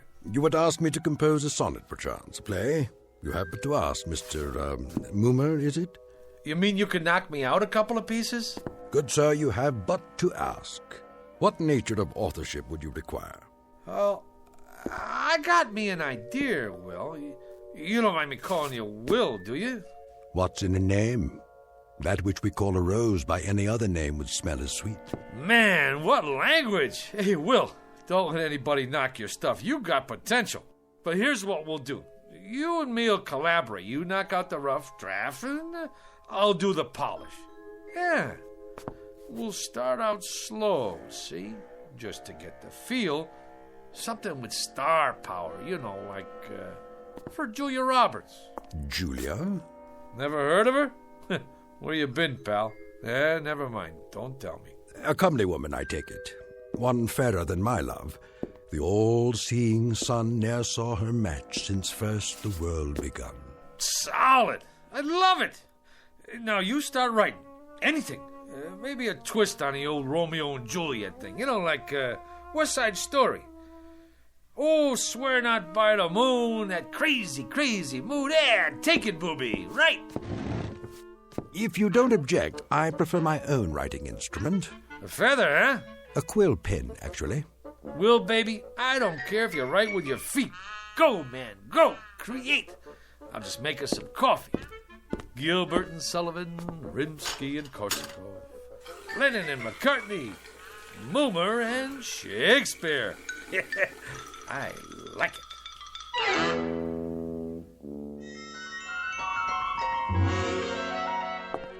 What are they saying? I presume they're talking about your script. That's the point, honey.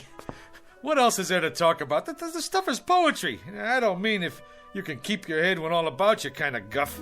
This here is class. It's downright Shakespearean. Is Mr. Blumberg in there with Mr. Hugo? We're from the network. They're expecting you, sir. Go right in. Blumberg? The big shot producer? The two guys from the network? It's a shoo-in for the Emmy. Just a little something I knocked off for a couple hours. You know, I didn't know it was that good, but that's me, honey. Never did know my own worth. I mean, Monday I knocked myself, Tuesday I knocked myself, Wednesday... Have you got any openings for Thursday? I'd like to make an application. Hi, Mr. Dolan. This is Mr. Nolan. We're from the ad agency. Go right in, sir. They're expecting you.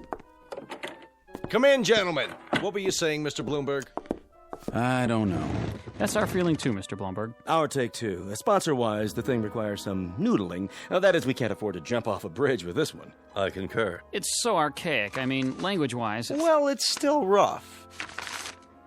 Fresh as a bridegroom and his chin new reaped, showed like a stubble land at harvest home. He was perfumed like a milliner, and twixt his finger and his thumb he held a poncet box, which ever in and on he gave his nose and took it away again. Well, you gotta say this for it. It has imagery. Right, Mr. Blumberg. Imagery it has. I was going to comment, the thing did possess at least a modicum of imagery. Right, Nolan? I concur. What's the time slot? Yes, what about the time slot? Thursday, 10 to 11. And what's the lead-in? The Indefatiguables. Solid show. The private eye with insomnia never sleeps. Ratings-wise, it's a solid smash. May I? Please. And if the boy have not a woman's gift to rain a shower of commanded tears, an onion will do well for such a shift. Onion? Could be a sponsor conflict. I concur. Could we make it, turnip? Solid thinking. Everybody knows about turnips. You say turnip to the lady in Dubuque, she's with you. I like it. A shower of commanded tears. Shower. Suggest inclement weather, and people don't shop in inclement weather. Make it a sunshine of commanded tears. Solid. I concur. I think we could call the writer in now. A tremendous talent, prodigy of mine. What are his credits? He was a streetcar conductor, an observer of the passing scene, an incredible judge of human beings. You can see that in every line. A modern-day chronicler of human foibles. Solid. Send in Mr. Moon. How are you, Mr. Hugo? Gentlemen, well, what do you think? Like literature, huh? It shows some promise. Mr. Dolan here represents the sponsor of the Shannon Classic Playhouse. The Shannon Food Corporation. You no doubt have eaten their products. Oh, endlessly. This boy is a Shannon booster from way back. Oh, man, that's the truth. That Shannon's onion soup, this I dig. We don't make onion soup. That's French in origin. We're an American firm. Red, white, and blue, right down the line. I concur. Man, I'm glad you said that, because I always say, if it's good enough for the lady in Dubuque, it's good enough for me. Now, let's get down to some business here. The Tragic Cycle, written by Julius Mulmer. Act 1, Scene 1. The camera fades in on a shot of the garden. You know, like with turnips.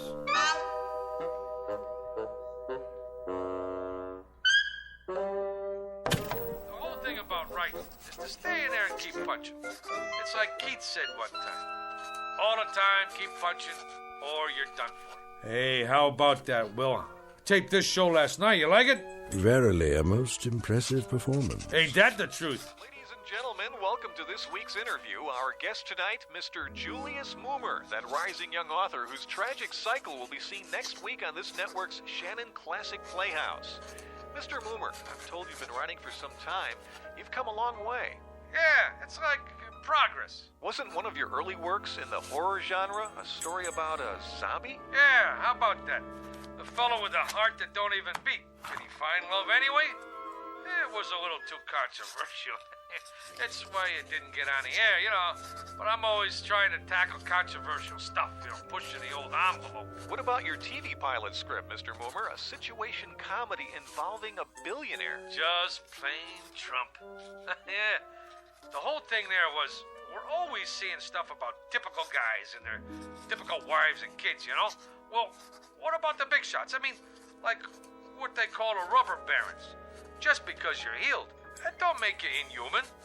Some great stuff in there. The idea was, can a fellow who makes $9 million a day find happiness in a small mansion? I mean, he's entitled. Of course, a writer now, he's got to suffer. Like, I remember sitting in that cold attic night after night with hardly enough strength left to dictate, and some little voice inside me always kept saying, "Go, Julius, go, Julius." So, I went. Truly inspiring, Mr. Mulmer. That kind of got me. Right here. I, too, felt a twinge of a sort. I believe I've finished this last sequence, Mr. Mulmer. Yeah?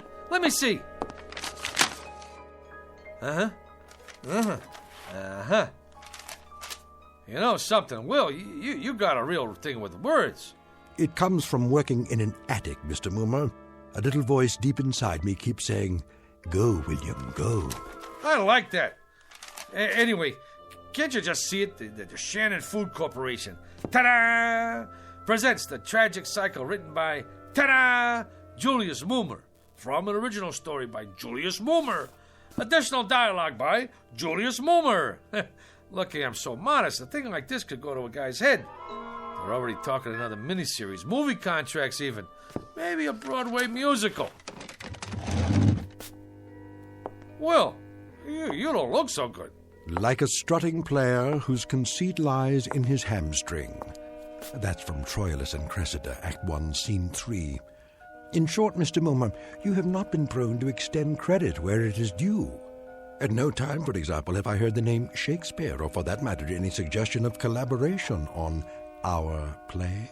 Well, baby, we gotta play this one by ear. I tell him a guy named Shakespeare helped me write this, they'd stick me in a straitjacket. Be that as it may, the point is, Mr. Moomer, I have finished my task. I will now take my leave. What, are you out of your mind? This whole thing is coming out velvet. You want to creep back in some crypt and get forgotten? Come on, man, you're big time now. I'm making you a household word all over again. With all due modesty, would the name of William Shakespeare have survived the test of time without the support of Julius Moomer? Yeah, but fame flits. Who remembers yesterday's champions? Sure, Root hit a lot of home runs, but who asked him for his autograph now? Nobody.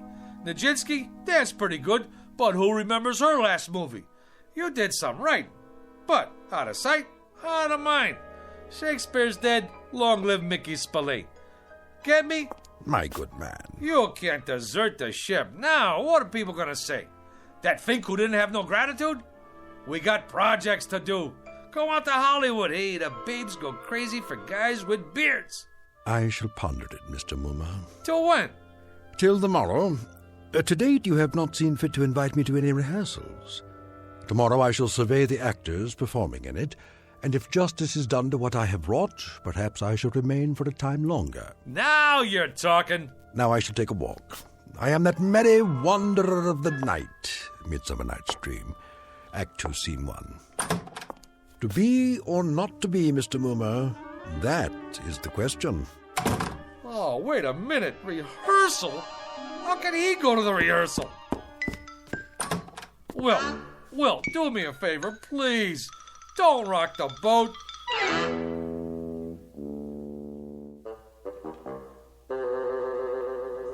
Comfortable, Mr. Shannon? Well, these seats are kind of hard on the old derriere. Mr. Shannon, before we begin the rehearsal, I'd like to say we're fortunate, sir, to have secured the services of the hottest young actor in the business, Rocky Rhodes. Rhodes, Schmodes, I sell soup. Which one is he? Oh, the attractive one in the T-shirt and the motorcycle boots. All right, people, we'll pick it up with Scene 2, Act 2. Now, Felicia, remember that at this moment, life and death await you in the hallway, and when Rocky comes through that door... I got a question. Yes, Rocky? I mean, what's the tertiary motivation? When I open the door, why? Why, Rocky? Exactly. Any slob can walk in the door, but he could do it any time. But I ask myself, would I walk through that door? How come? I gotta find my motivation. So the question is, where is my motivation? Well, I'd say you walk through the door to get inside. That work for you? Yeah. Wow. Great. Let's run through this and see how it plays. Shall we do that? All right, people. Come on, folks. From the top. I don't care what you say. If Jeremy comes here tonight, I have to go away with him. Oh, come, Olivia. Cast off those benighted colors of Benetton and gaze as a friend on the people of Greenwich Village. The village people? Here? She's got a point. Let not forever with your veiled eyes seek your noble boyfriend in the dust motes. I know it is common, but all that live must die. That's easy for you to say, sister. But outside this room, this tenement is a harbinger of the worst kind of fates. Is it Jeremy? Or his killer? Am I to be a correspondent of love or a recipient of hate? This is the real question, the biggie. Who awaits me out there, I ask you? Come on, cop out. I'm looking for Mr. Mumma. Shh! Quiet on the set! May we continue, people? Once more, and get ready for your cue, Rocky. I don't Sit care down, what Will. you say. How does it look to you, Mr. Jeremy Shannon? comes here Only tonight. great? What about the commercial? Where does that come in? Right after the opening teaser. Are they gonna put a spotlight on the soup? Well, that comes in the first commercial. I know when that comes in, but I want to make sure you see the label. When the soup is Shannon's, I want 40 million people should know it's Shannon's. I concur. It's imperative that we see the label. Cut! Take 5. Who is that? What's he dressed up for? Oh, that's my typist. On your staff, is he, Momer? Well, actually, he's a relative on my mother's side. He's eccentric. Eccentric? You know, he has delusions. 1 week they come, 1 week they go. What about this week? Yeah, this week he thinks he's Shakespeare. Hey, come on over here, Mr. S. Meet the boys. I've been telling them all about you. Would that we had this much space at the Globe. Yeah, they're just going over the second act. Ah, the balcony scene, a most delightful love sequence. On the balcony yet? Yeah, I was going to mention it to you, Will. Mr. Shannon asked us to make a little change in the love story part. You know, the business on a balcony. A thing of beauty. Oh, spirit of love, how quick and fresh art thou. Who owns balconies these days? Tremendously valid point, Mr. Shannon. No question about it. Right on down the line. You mean no balcony? You see, this here is television. It's like you gotta grab them quick. Instead of the boy climbing up to the shrubbery to meet the girl, it's a subway station. You jest. That's the bit. She sprains her ankle, and this here boy kind of like the doc on ER. He operates on her ankle right there between the Brighton Express and the Bronx Local. You see, doctor stories are big this season. All right, cast. I want to run through the next scene. Mr. Mumma. What's the trouble, Will? Is that Esmeralda? In the blue canvas breeches? The jeans? Yeah, that's the chick. But if what you told me is true, what is the reason for her suicide? Her soliloquy about love's labor's lost? Suicide? No suicide, Mr. Shannon. That's definitely out. Oh, I meant to mention that to you, Will. She don't stick herself with a shiv. Now she runs off with a guitar player. That was my wife's suggestion. And an inspired one at that. It was indeed. I concur. And the father and brother who burst in? My wife didn't care for that. The way we play it now, the two guys who come in are cops. Cops? Policemen.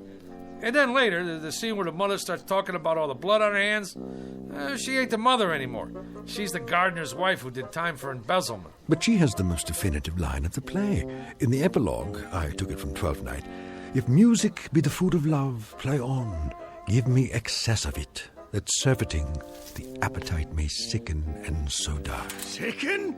The Shannon Food Company is paying this kind of money to make people sick? Will, get with it. You're taking the butter right off the toast, baby. Here we go, people. Let's hear the narration just for the timing. On October 13th, the gardener's wife returned to the scene of the crime. The police had already arrived, and once again, the Federal Bureau of Investigation... Enough of this idiocy. There is no soliloquy here. What is going on? Blow, blow, thou winter wind. Thou art not so unkind as man's ingratitude. As you like it, Act 2, Scene 7. Will, what are you doing? You're lousing up the whole deal.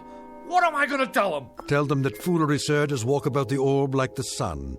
It shines everywhere. Act 3, Scene 1, 12th Night. And you, foolish mortal, who could have covered himself with a cloak of immortality, who has succumbed to the rankest compound of villainous smell that ever offended nostril. To you, Julius Mumma, lots of luck. Hey, Julius, for a week now you look like somebody told you to go out and scrub a lizard. He finked out. The guy finked out. You want some advice? Knock off on the Conjuring. Get yourself a nice, clean, safe job on a streetcar. Whether it is nobler in the mind to suffer the slings and arrows of outrageous fortune, or to take arms against a sea of troubles. Did that boy have talent or what? Man, oh man, I was on my way. They was already talking about my next assignment, a mini-series on American history. What do you know about American history? Eeny, meeny, chili beanie, the spirits are about to appear. Ma, he's doing it again. I'm sorry, Mr. Bloomberg, but writers are temperamental. No, he didn't care about the reviews. As I recall, he said something about foolery walking around the orb like the sun. Who knows what it means? The American history thing? Frankly, Mr. Bloomberg, I haven't been able to reach him. Mr. Hugo, he's outside. Who is? Julius, he's got some people with him. Mr. Bloomberg, he's here. The boy has come back into the fold. I knew we could count on Moomer. I'll get right back to you. Hey, Mr. Hugo. Julius, my boy, where have you been? A whole week. The networks are screaming for you. The agencies are screaming. My clients are screaming. They want that new miniseries. I'm right in the middle of it. Me and my staff been working night and day. Not that person in the knee breeches. Don't worry about him. He's out. This one's about American history, right? Right. You want authentic, right? Authentic above all. Then I'd like you to meet my staff. Send them in, will you? General Robert E. Lee, General Ulysses S. Grant, George Washington, Abe Lincoln, and the little lady here is Pocahontas, in the flesh.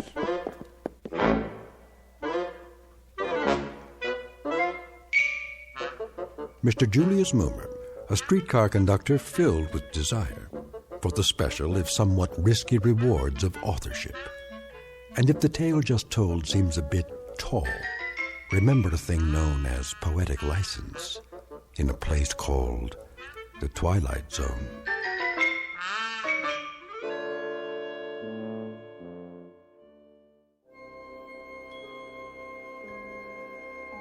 Hi, this is Carl Amari, producer of the Twilight Zone radio dramas. I'd like to take a moment to tell you about our official website at twilightzoneradio.com, where you'll get the latest news and information on these Twilight Zone radio dramas. Plus, at twilightzoneradio.com, you can digitally download 3 free episodes or any of our episodes for only $1.95 each. In this age of ever-changing technology, we've decided to make these episodes instantly available to you by making the Twilight Zone radio dramas a digital download-only series. This means that this series will no longer be offered on CD. The CD collections at our website are now being offered while supplies last at buy one, get one free. So be sure to get your favorites before they're sold out. Be sure to visit us often, and I'll see you in the zone.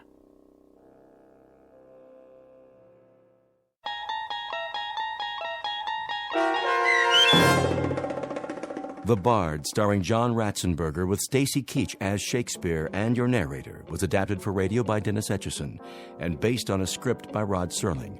Heard in the cast were Christian Stolte, Susan Hart, Jessica Schramm, Meg Falcon, Lynn Foley, Mike Baccarella, Doug James, Jeff Lupiton, Joe Forbrick, Carl Amari, Roger Wolski, and Paul Patch. To learn more about the Twilight Zone radio dramas and to obtain audio cassettes and CDs of these programs, visit our website at twilightzoneradio.com.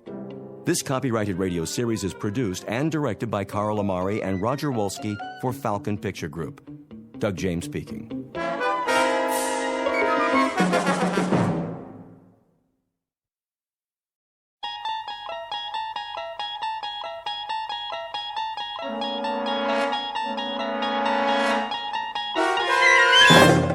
You unlock this door with the key of imagination. Beyond it is another dimension, a dimension of sound, a dimension of sight, a dimension of mind. You're moving into a land of both shadow and substance, of things and ideas. You've just crossed over into the Twilight Zone.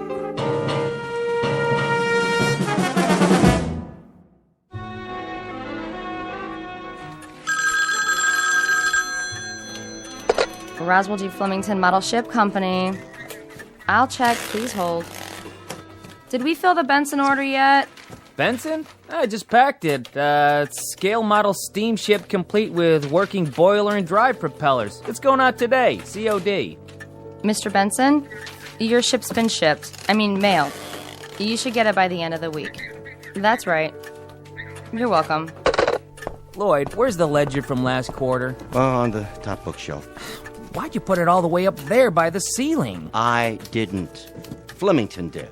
Oh, then let's move the ladder so I can get up the flying jib or whatever he calls the wall beam. The mast. The captain insists it's the mast. Now don't you go nautical on me, Lloyd. Oh, I'm not. I wouldn't, believe me. Strictly his terminology. Well, I say it's a bookshelf, and I say it's a pain in the neck. The Roswell G. Oh, hello, Mrs. Flemington. Yes, Mr. Flemington is in, but he's taking his mid-morning nap. In his quarters. I mean his office. Yeah, that's right, with his phone unplugged. Would you care to leave a message? Okay, I see. I'll tell him. Here it comes! Oh, cover your ears, boys! Let's get with it, Conklin! A tight office is a happy office. Idle hands make for an unproductive poop deck. Yes, sir. What are you doing, Miss Abernathy? Just putting on my lipstick, sir. That is, Captain. Belay that! Extraneous activity is nothing more nor less than sloppy seamanship, in a manner of speaking. You there! Fenstmacher! Aye, aye. Keep an even keel, in a manner of speaking. Let's keep an even keel here, man. To all of you, bear in mind that we must, all of us, go aft, climb up the old mast, in a manner of speaking, and set our sights on a distant horizon. Got it, sir. A tight ship, a happy ship. Damn the torpedoes of competition. And full speed ahead. Aye, aye, Captain.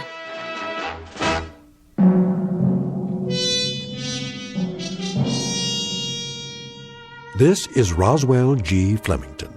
220 pounds of gristle, lung tissue, and sound decibels.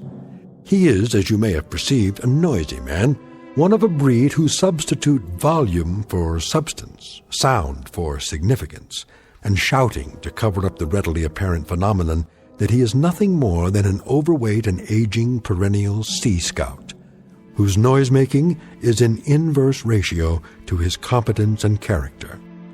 But soon our would-be admiral of the fleet will embark on another voyage, this one in an uncharted and twisting course, headed for a distant port called the Twilight Zone.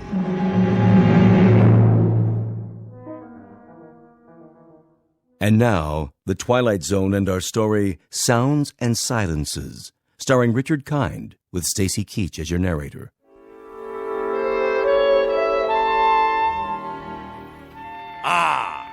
Clear skies, visibility unlimited.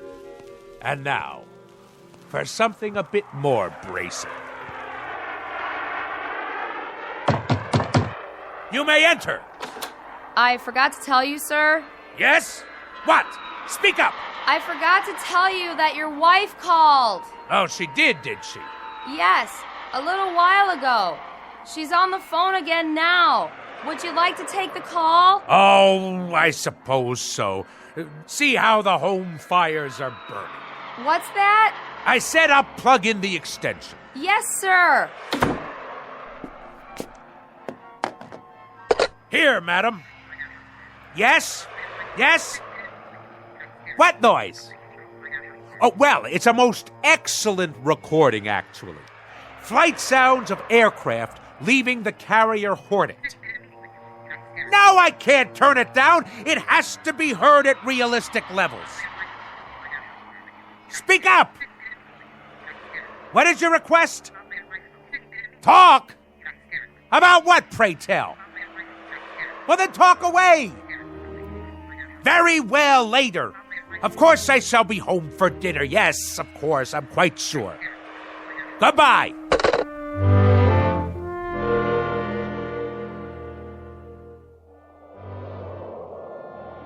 Naval aircraft, I presume. Someone should fire a volley at his starboard side. Ugh, no shooting, please. My ears are ringing already. If you ask me, I'd say Captain Bligh is a few hours away from a mutiny. He'll have to walk the plank. Old fat boy? Where would you find a plank big enough to hold him? All those kamikazes they threw at us during the war, wouldn't you think just one of them would have hit him? One of these days, all that noise is gonna come back and bite him. I just hope I'm around to see it happen.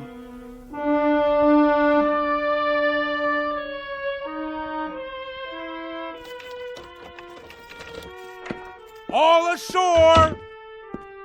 I'm home! Ah, Navy rum. To be followed later by a full measure of grog. But first, some easy listening on the stereo. Which album shall it be tonight? Sounds of submarine warfare, great squalls of the North Atlantic, cruising on a windjammer, engine rooms of the great destroyer. No. Wait. Here it is. Perfect!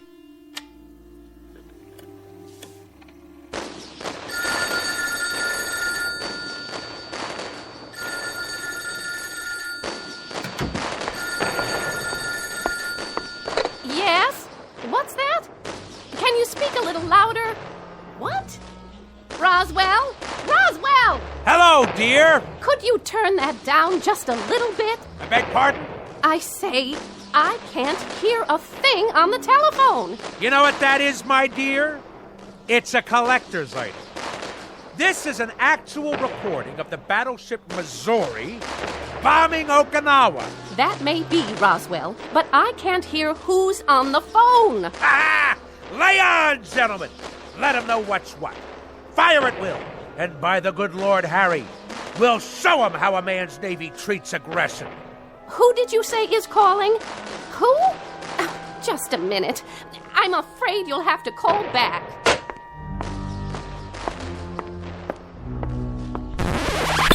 Woman! What have you done? Called a truce in the Pacific. You've ruined the record. That, madam, constitutes an act of utter abomination and the most callous vandalism. I would remind you... I would remind you that I live in this house, too. That there were only 100 such recordings pressed for the collector's market, as rare can be. Well, now there are only 99. Absolutely irreplaceable. What you have just done is an act of wanton desecration, not unlike the defacing of John Paul Jones's statue. What are you, madam? Some kind of crazed peace fanatic? Roswell, we've had this out before. I'm not the fanatic around here. I must say, your meaning eludes me. Perhaps I should use semaphore signals. This insistence on blaring noises and running a household like it was a destroyer escort on convoy duty. This combination has now become quite impossible. Nonsense! That's why we have to talk. We are talking! And if I read you correctly, you have grown intolerant of my ways. In point of fact, you hold my very business in contempt. Not your business, you. The way you run your business and this ship-shape home. Ah, so you disapprove of the nautical decor. I'll have you know that every item is of enormous value. Enormous! From the ship's wheel at the helm. It's not a helm, Roswell. It's a living room. To the sails and riggings. They're curtains made out of canvas according to your orders. Old canvas. To the life preservers on the walls. All obtained at great expense. With profits from the self-same company that has kept you in good stead for so many years. Well, I can't live with it anymore. How's that? Oh, knock it off, Roswell. Stand down, madam. You're a noisy, insufferable clown, but you're not stupid. I have had it up to here, and my ears have had it, and my stomach lining has had it, and whatever part of the brain that keeps a person balanced, that's had it too. In short, I have had it. I'm leaving. By the good Lord Harry. Departing a sinking ship, you might say. And don't tell me how sudden this is, because as you well know, we have been en route to this point for the last 20 years. I can't bear to be at sea any longer. I am totally and absolutely astounded. Are you now? I am indeed. My own wife, and after 20 years. 20 years ago, I was not taken in marriage. I was piped aboard. And after 20 years, the piping has become shrill and unbearable. It has destroyed me, my nerves, and my sanity. So, at this point, Roswell, I'm leaving, in a manner of speaking, the ship's company. So, You're deserting me? In a manner of speaking, Roswell, you said it. Lydia! Lydia, don't you lock me out of our own bedroom! It wasn't locked, Roswell. It may interest you to know, madam. Don't shake your finger at me. That when I was a young chap, a mere cabin boy, you might say, I had a mother who insisted that she was perpetually ill. A whiny, petulant, complaining woman similar to yourself. Oh, this is too much. And when I would come home from school, she made me walk tiptoe and whisper in her presence. Whisper, whisper, whisper, whisper. Do you know that in our house we never had any cookies? Just soft fudge brownies, because they made less noise when you chewed them. Eat your brownie and then run upstairs, change your clothes, but keep it quiet. And I tell you, madam, I took quite enough of it. That is why I went to sea. And that is why I've spent my life in the very wholesome, healthy, quite understandable pursuit of the free and the unfettered. Strip off the cotton and the insulation, and let the sounds of the earth come in. And so now I am owner, manager, chairman of the board, and president of the Roswell G. Flemington Model Ship Company. Second to none in the field. Whose motto is, damn the torpedoes, full steam ahead for fun and profits. I know the company, I know the president, I know the motto.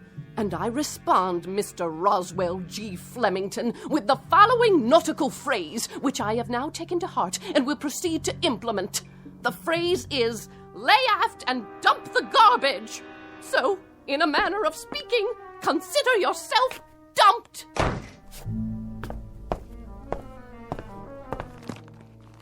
Sounds of a three-masted schooner in the South Pacific. Perfect. Good riddance, madam. If the truth be known, I have never liked you. I have simply suffered your presence.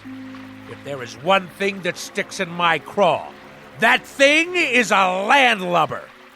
So, madam, in a manner of speaking, get ashore.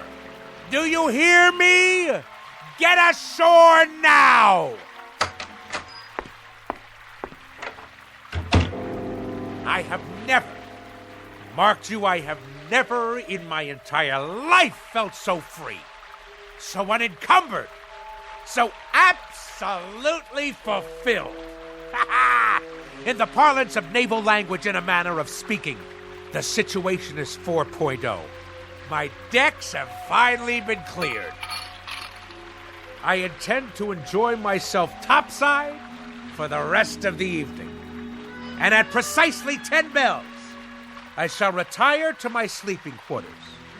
But until then, this is my watch. At long last, I can see to the far horizon. And a life of wonderful, delightful noise. Now, where's my karaoke machine? Anchors away, my lad! Anchors away!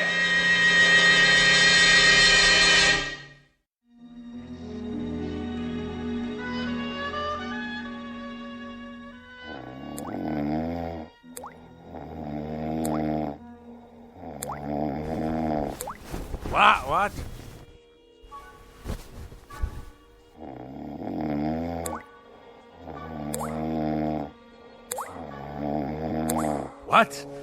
What? What? A leak in the cargo hold? All hands on deck!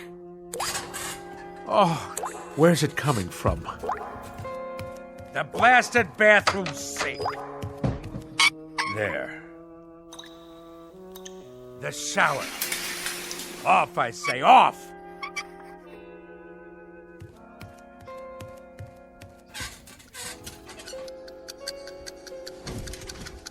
How do you turn off this wretched alarm clock? Oh, my decks seem to be, in a manner of speaking, listing a bit. Where are my Navy cut cigarettes?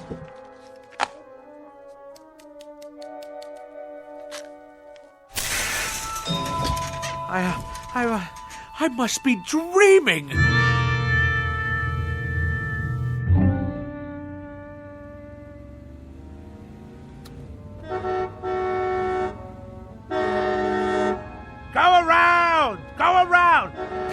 you imbecile! That's right! Run the red light! No noise laws in the city at all anymore. Any rattletrap is permitted on the streets. At last, my turn to make my way through the flotsam and jetsam.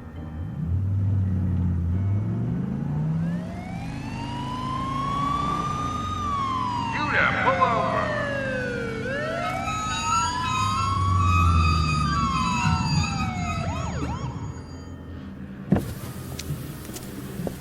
License and registration. Certainly, officer. Happy to oblige. My duty is a civilian. Here you are. Mr. Flemington? Roswell G. Flemington, of the Flemington Model Ship Company. Perhaps you've heard of us. Purveyors of the finest in maritime collectibles. A Navy man, are you? Coast Guard? Merchant Marine? Something wrong with your car? Why, no. No, not at all, thank the good Lord Harry. Now, this boat has kept me afloat for many years now. Hydromatic V8 with overdrive. Though the engine seems to produce a most curious sound this morning. Like a motorboat every time I step on the gas. No, it's more like a tug, I should say. Like a tug hauling an ocean liner to the dock. On your way to work, are you? I am indeed. And if you wish to cite me for speeding, you'll have difficulty proving it in court. A great deal of difficulty. At no time have I exceeded 15 knots. Point of fact, that's an impossibility. Considering the sounds of strain emitted by this engine. I didn't stop you for speeding, sir. Oh, good. Well, I'll be on my way. I stopped you because you were going so slow. You did? Oh, I see. Well, then that's all very well, then. Why are you driving so far under the speed limit? Why? It's as I said. This craft obviously has a few bolts loose somewhere. I tell you, I've never heard such a racket from the engine room. Then I'd suggest you take her into port somewhere. There's a gas station on the next block. They do repairs. But frankly, sir, the car sounded just fine to me. A real classic. You got a cherry piece of Detroit iron here. Lots of horses under the hood, huh? Anyway, try to keep up with the flow of traffic, would you, Mr. Flemington? Good day to you.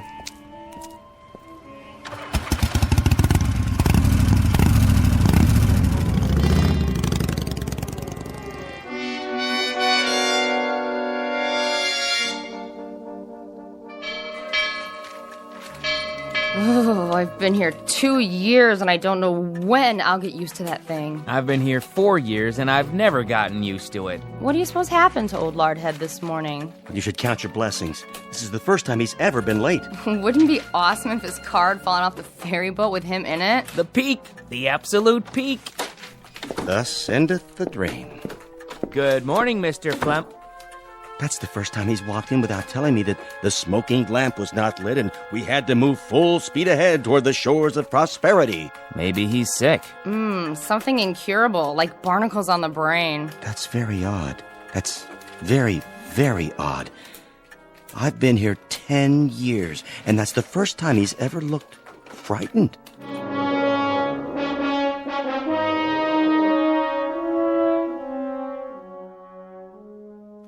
Something restful. Actual sounds of Hawaiian outrigger canoes. Yes. Ye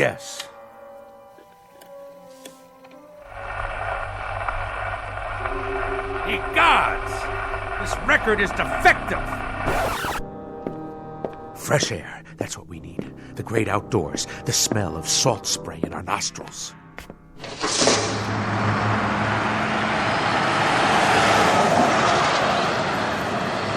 Blow me down.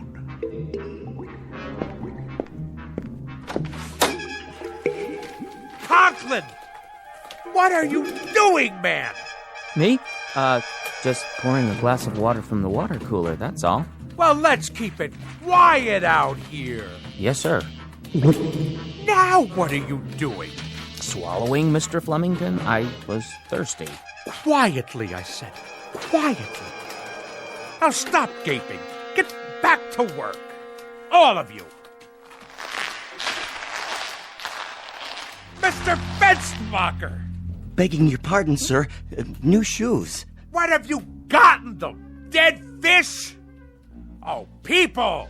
This ship has to shape up. Repeat, shape up. Noise pollution hinders efficiency. Let's secure the hatches now and mind the torrent of bilge. Oh, what is going on?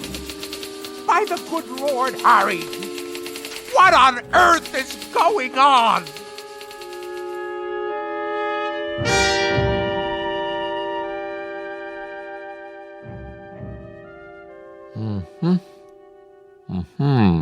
Well? Nothing abnormal that I can see, Mr. Flemington. No excess wax, no obstruction of any kind in the inner or outer ear. You mean no sign of infection? Nothing at all? Not even inflammation. Candor dictates that I tell you, Doctor, that as a ship surgeon, you're a wash. You wouldn't make cabin boy, in a manner of speaking. I take it, Mr. Flemington, that you expected me to find something wrong with you. I told you the symptoms, haven't I? You have. An apparent auditory distortion. Apparent? Shoes that sound like pipe organs played underwater? A leaky faucet sounds like barrels over Niagara Falls. And I wish you could have seen me cross 48th and 6th today. The traffic noises nearly keel-hauled me. It was considerably more than a distortion. I don't know what to say without any outward signs. Well, I know what to say. Now hear this, Doctor. There is obviously something askew in my crow's nest, in a manner of speaking. Now, will you prescribe the appropriate medication for my affliction, or do you force me to seek safe harbor elsewhere? Frankly, Mr. Flemington, I think consulting another physician might be a practical idea. Extremely practical. Very well, then. But if you had a modicum of professional ethics, you would have given me this advice before going through the motions of a perfunctory examination. As it is, I'll now be done for your bill as well as another ear specialist's. Mr. Flemington, I wasn't going to recommend another ear specialist. I had in mind, perhaps some psychiatric help. A psychiatrist, huh? I will make a presumption that you are being humorous.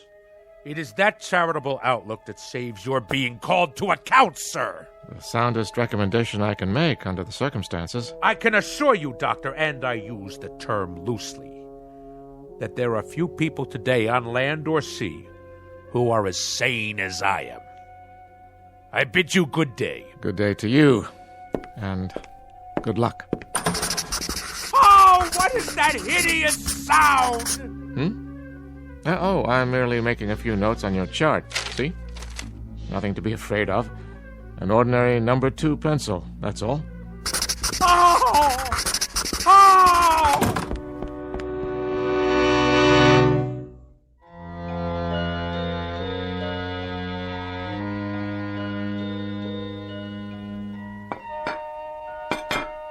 Do you have to be so piercing with that rose? Sorry, Mama. Well, you've done a beautiful job setting the table. You can sit down now, Mama. Oh, you're a good girl, Rosie.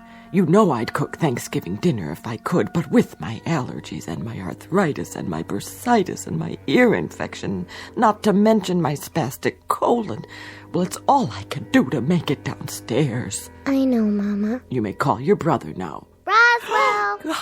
Not so loud, dear. I'm sorry.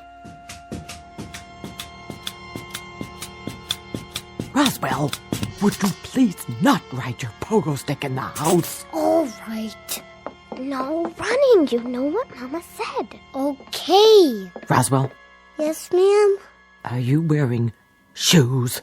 Uh-huh. Roswell? Okay. Carefully. All right. Now take your seat, Roswell. You too, Rose. Who'd like to say grace? I will. Go ahead. Heavenly Father, we thank you for this food that my sister has set before us, and especially the pie, which I hope she remembered to make for dessert. A silent prayer, Roswell. Oh, yeah. Amen. Pass the mashed potatoes, please. Yes, Mama. And the cranberry sauce, and the yams, and the creamed corn, and the creamed spinach, and the tofu. Can I card the turkey? Oh, there's no need. This year we boiled it till it's so tender it slides right off the bone. So much nicer without all that hacking and sawing. Doesn't it look scrumptious? Yeah. Here, have a roll, Roswell. Thanks. Hey, how come it's so soft? Rosie only put them in the oven for a minute so they wouldn't be too crunchy. Easier on the nerves. Did you make the pie? Tapioca, but there's lots of whipped cream. Grab hold. What's that? A wishbone. Grab hold and pull. I don't know. Go on. What are you children doing? And what's that in your hand? Oh, my heart. You gave me such a fright. I'd better lie down.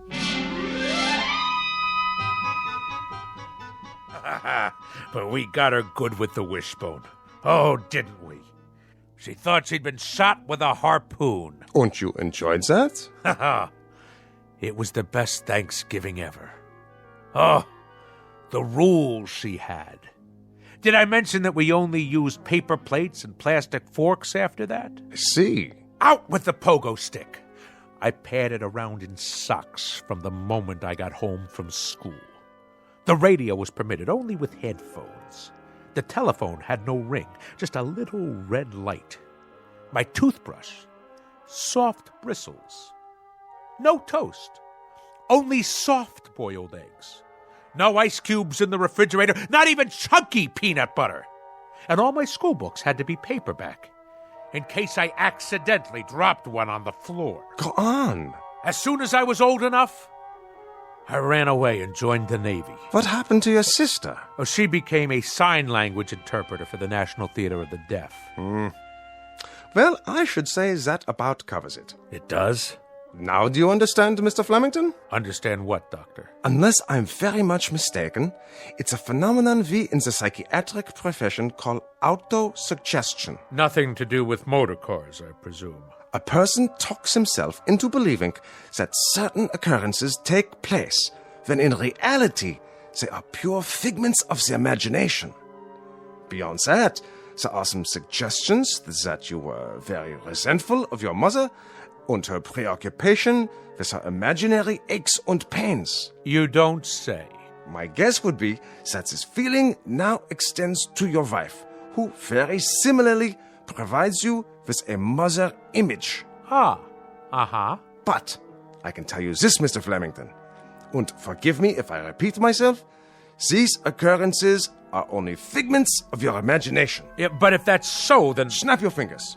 Do I dare? Go ahead, snap your fingers. Any abnormal sound? None. Now, stamp your feet on the floor. Normal? Happily, delightfully normal. Now, let's really put it to the test.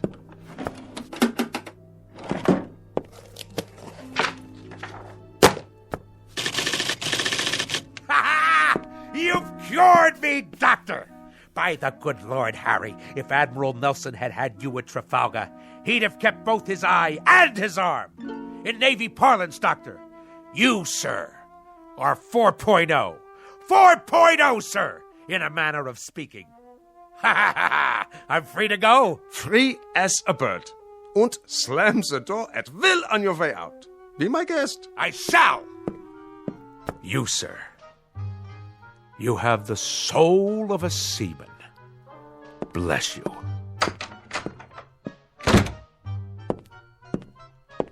Any more patients today? No, Doctor, that was the last one. Praise Freud. Why do I get all the nutcases?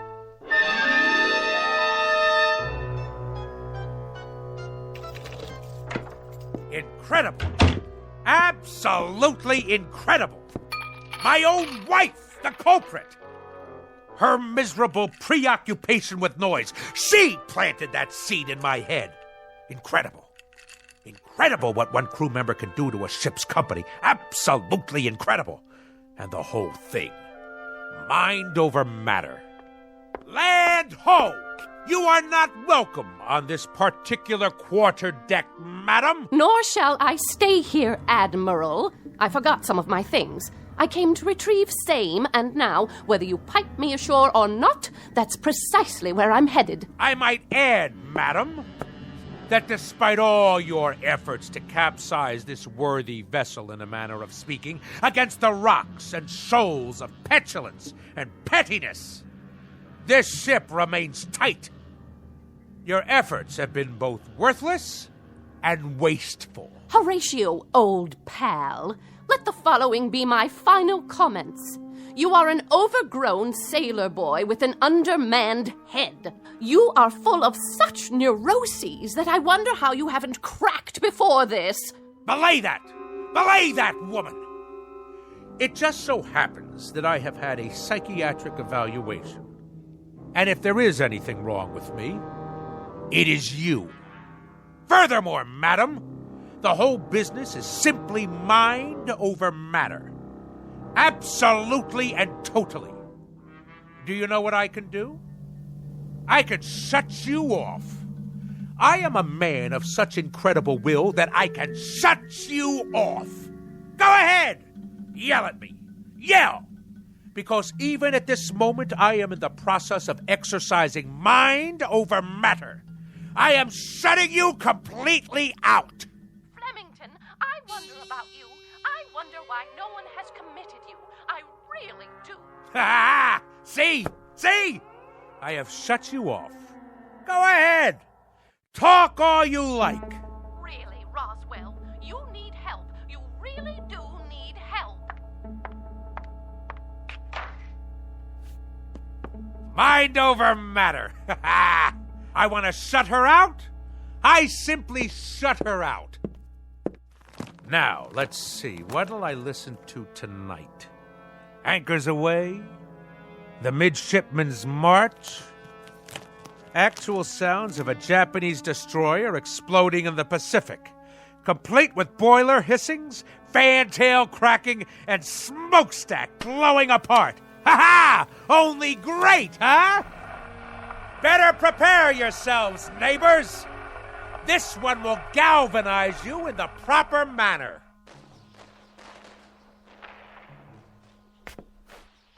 Something wrong with the record player? Better turn the volume up. All the way. Must be the speakers. Why is everything so quiet? What's wrong out there?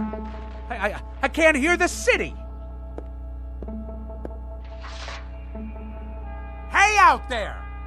Hey! Hey, what's going on?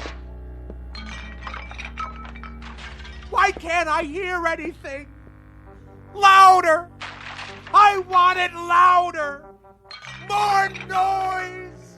More noise out there! Let's hear it! Come on! Louder! Louder! Help me, someone! Help me!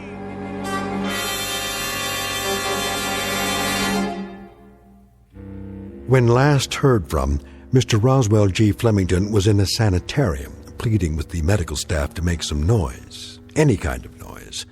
They, of course, believed the case to be a rather tragic aberration, a man's mind coming inexplicably unhinged. And for this, they'll give him pills, therapy, rest, and lots of peace and quiet. Little do they realize that all Mr. Flemington is suffering from is a case of poetic justice. Tonight's tale of sounds and silences from the Twilight Zone. More from the Twilight Zone after this. Hi, this is Carl Amari, producer of the Twilight Zone radio dramas. I'd like to take a moment to tell you about our official website at twilightzoneradio.com, where you'll get the latest news and information on these Twilight Zone radio dramas. Plus, at twilightzoneradio.com, you can digitally download 3 free episodes or any of our episodes for only $1.95 each. In this age of ever-changing technology, we've decided to make these episodes instantly available to you by making the Twilight Zone radio dramas a digital download-only series. This means that this series will no longer be offered on CD. The CD collections at our website are now being offered while supplies last at buy one, get one free. So be sure to get your favorites before they're sold out. Be sure to visit us often, and I'll see you in the zone.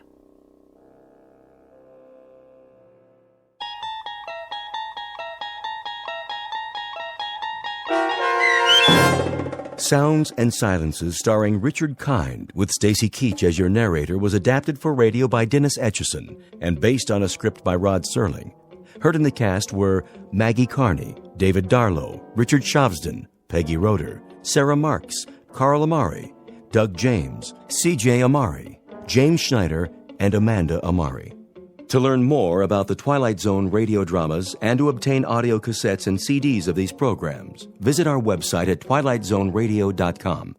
The producers of The Twilight Zone wish to thank CBS Enterprises, Carol Serling, Dennis Etchison, Dick Brescia Associates, Claire Simon Casting, Terry Jennings, XM Satellite Radio, the American Forces Radio and Television Service, Sirius Satellite Radio, our sponsors, and our radio affiliates for helping make this series possible. This copyrighted radio series is produced and directed by Carl Amari and Roger Wolski for Falcon Picture Group. Doug James speaking.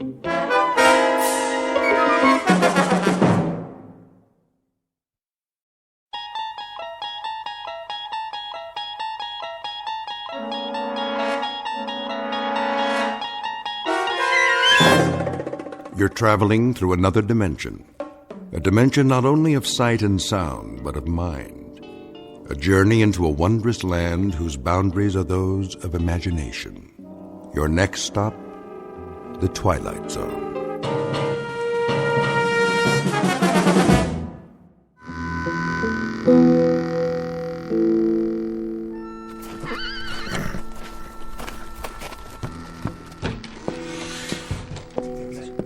It's time, Mr. Mothershed. Well, boys, look what the wind blew in. Drink, Corcoran? Not now, Ira. I said it's time. Sykes? He's in the general store, but he's fixing to come out any minute. Tell your men to be ready. Already did, now I'm telling you. Where are they? One on the roof, Mr. Mothershed, with a Winchester. One by the hotel, and one's over by the blacksmith's. Is that all you rounded up? And old Jason. Jason? He ain't worth a hoot. Oh, well, now, he's got eyes in the back of his head. Told him to keep watch across the street. Where's Johnny Robb? Johnny? He'll be ready, don't you worry none. I'll lay odds against that. You'd lay odds on any damn thing. Maybe. But I've got a $10 gold piece that says Johnny Robb won't show. Get on now. This ain't a proper gambling matter. I set it up real good, Mr. Mothershed. You'll see. All you have to do is sit tight. Any time now, I tell you. Hear that, boys? I hear it. It's gonna be just like a turkey shoot. You don't want to go taking any chances now. Pinno's fast. Fast on the draw. Sure he is. All right, wait till he walks out, then open fire. Ain't even gonna give the man a fighting chance, huh? That's not some cowpoke over there. That's Pinno Sykes. Yeah, I heard about him. We all did. What kind of chance he ever give anybody? True enough. See y'all later, boys. Hey, don't you want that drink? I told you, Ira, I got business. There's gonna be a funeral. No funeral, just dig a hole and dump him in. But we gotta have one. His family keeps a plot up on Boot Hill. Plus, we already paid for the coffin. Where's he going? I'll tell you where. He's hiked down into his hideout till the killing's done. It's just as well. We don't need any more guns. If he's telling the truth. Especially about the Winchester. Pour me another whiskey, bartender. Yes, sir.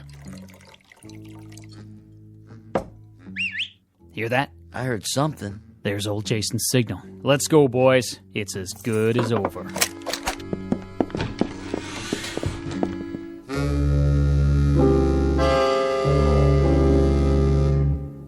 Normally, the man would be correct. This sounds like a moment very close to the end of the story. We're about to have a traditional shootout on the street, and barring a miracle, the bad man will soon be dead. But it's not always easy to tell the good guys from the bad. And there are some men of legend and folk tales who have been known to wreak their revenge even after death. The outlaw in question, Pinto Sykes is one such person. And therein lies our tale. Because very shortly we'll see how he introduces the town, and a man named Connie Miller in particular, to a long, dark night they didn't plan for, in a place called the Twilight Zone. And now, The Twilight Zone and our story, The Grave, starring Michael Rooker, with Stacy Keach as your narrator.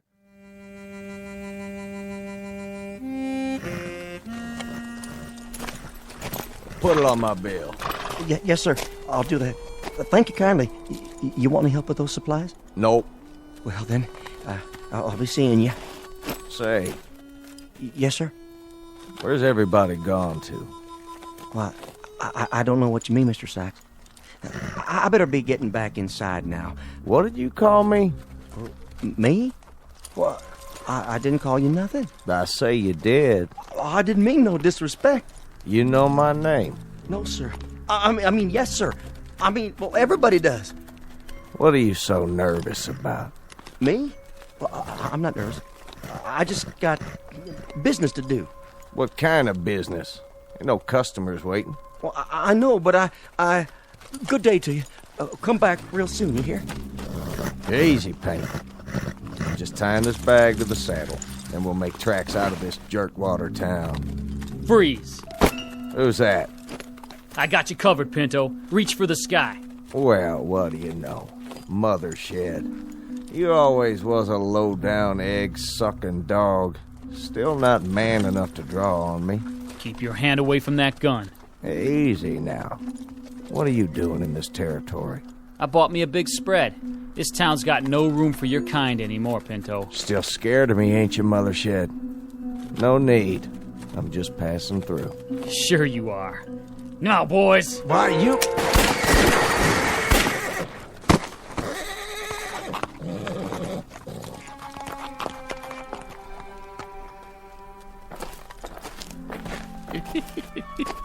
He's still alive. He won't be for long. Go on. Get him to the old jail. What for? Town folks are watching. He's got people here. Lift his feet. Nah, just drag him. See that, Johnny Rob? Never even got his gun out. No, he sure didn't. That famous pearl-handled .45. Who gets to keep it now, you figure? Leave it, old man. Fetch a good price. Bury it with them. It's only right. They really did it. They? You was in on it too, Johnny Rob. Not me. I don't believe in taking a life. Even his. I would have bet on Pinto. A Guinness, you mean? Never thought they'd get him that easy. 8 shots. No man can stand up to 8 shots. Not even Pinto Sykes. He ain't got more than a few minutes left to live, Johnny Rob. Reckon you'd better fetch his pa and sister. Ain't there nobody else can do it? Well, I sure can't. I have to see if the casket's ready, now don't I? All right, Mr. Corcoran. Yes, sirree. This here's the end of Pinto Sykes.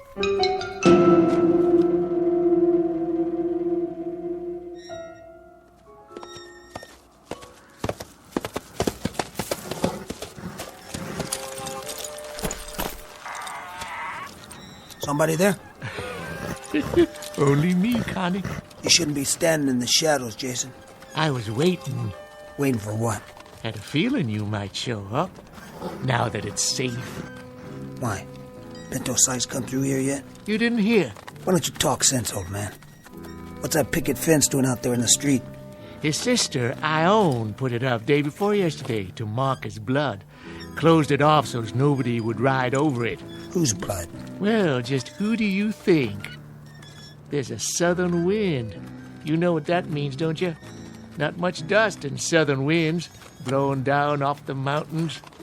I'll bet if you look close, you can still see Pinto's blood shining in the moonlight. Who shot him? I asked you a question. Who, old man? Who? Where did you go?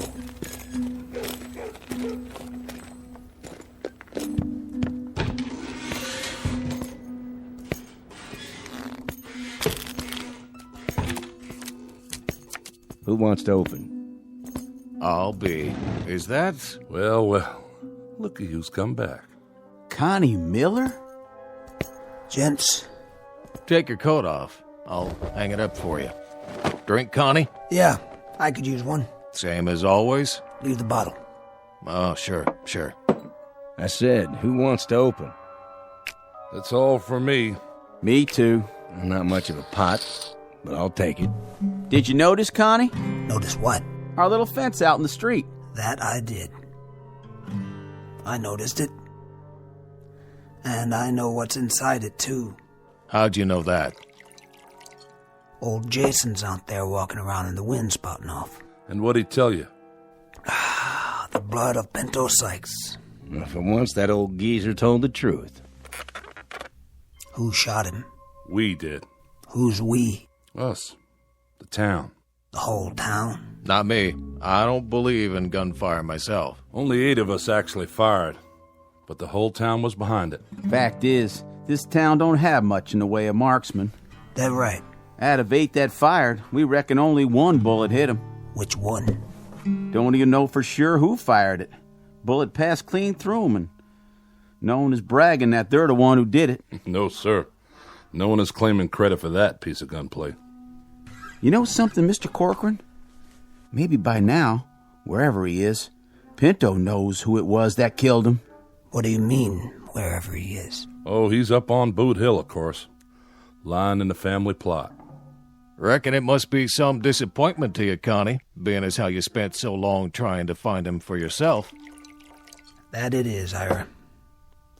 4 months wasted out of the year chasing him. And I could have caught him right here. That's not the way Pinto told it. He claimed you wasn't even trying to catch up to him. Hello, Johnny Rob. Still running your mouth, same as always? You do spout off a lot, Johnny Rob. One last hand, double or nothing. Too rich for my blood. Mine too. I'll deal some solitaire for now. Somebody worth playing against, huh? Instead of the likes of us. Do me a favor. Send that boy home. Of course, if Connie Miller was to sit in, this gambler meet his match. Nerves of steel. Isn't that right? It's past your bedtime, Johnny Rob. No need to get riled, Connie. Nobody here is saying you didn't actually try to catch Pinto, even if he claimed as much on his deathbed. He talked before he died? Mm-hmm. He lived a half hour after he was shot. Talked a blue streak right up to the end. What did he say about... About what, Connie? About me. Maybe you'd like to hear the story from the start. That I would. Go on, Corcoran. You tell it better than the rest of us. I'll do that for you, Ira.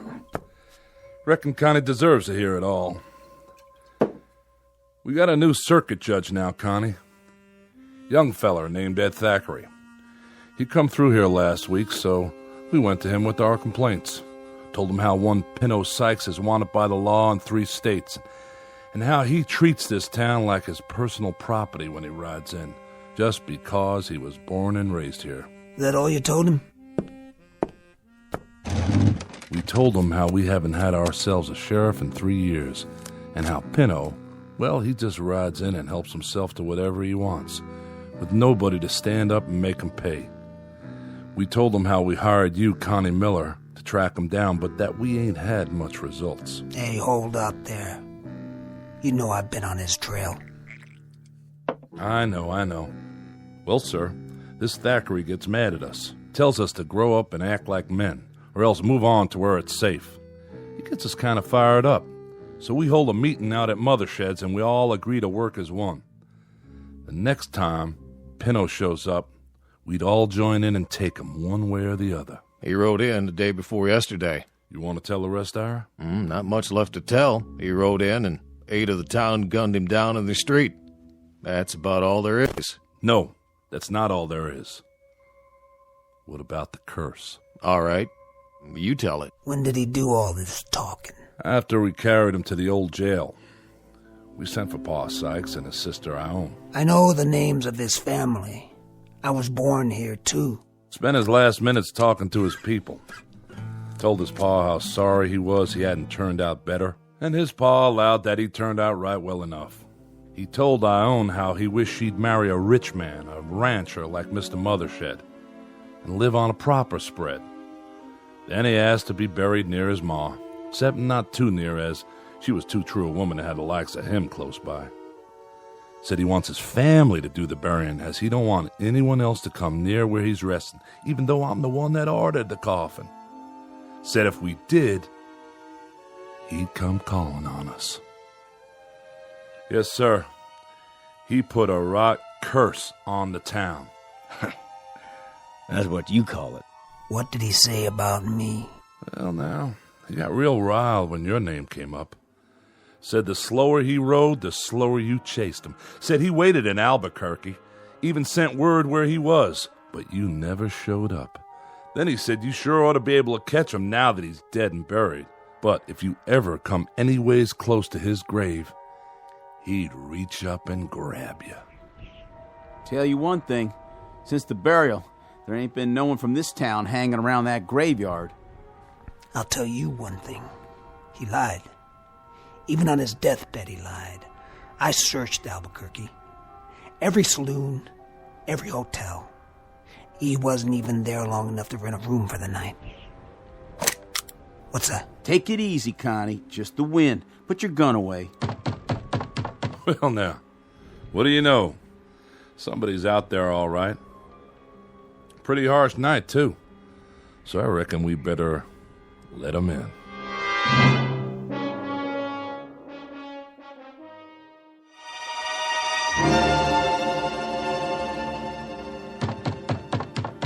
I'll answer it. Oh, how do? Hello, Ione. Nice to see you. Miss Sykes, what are you doing out so late? Gentlemen. Mr. Broadley, give me a bottle of rye whiskey, if you please. Surely.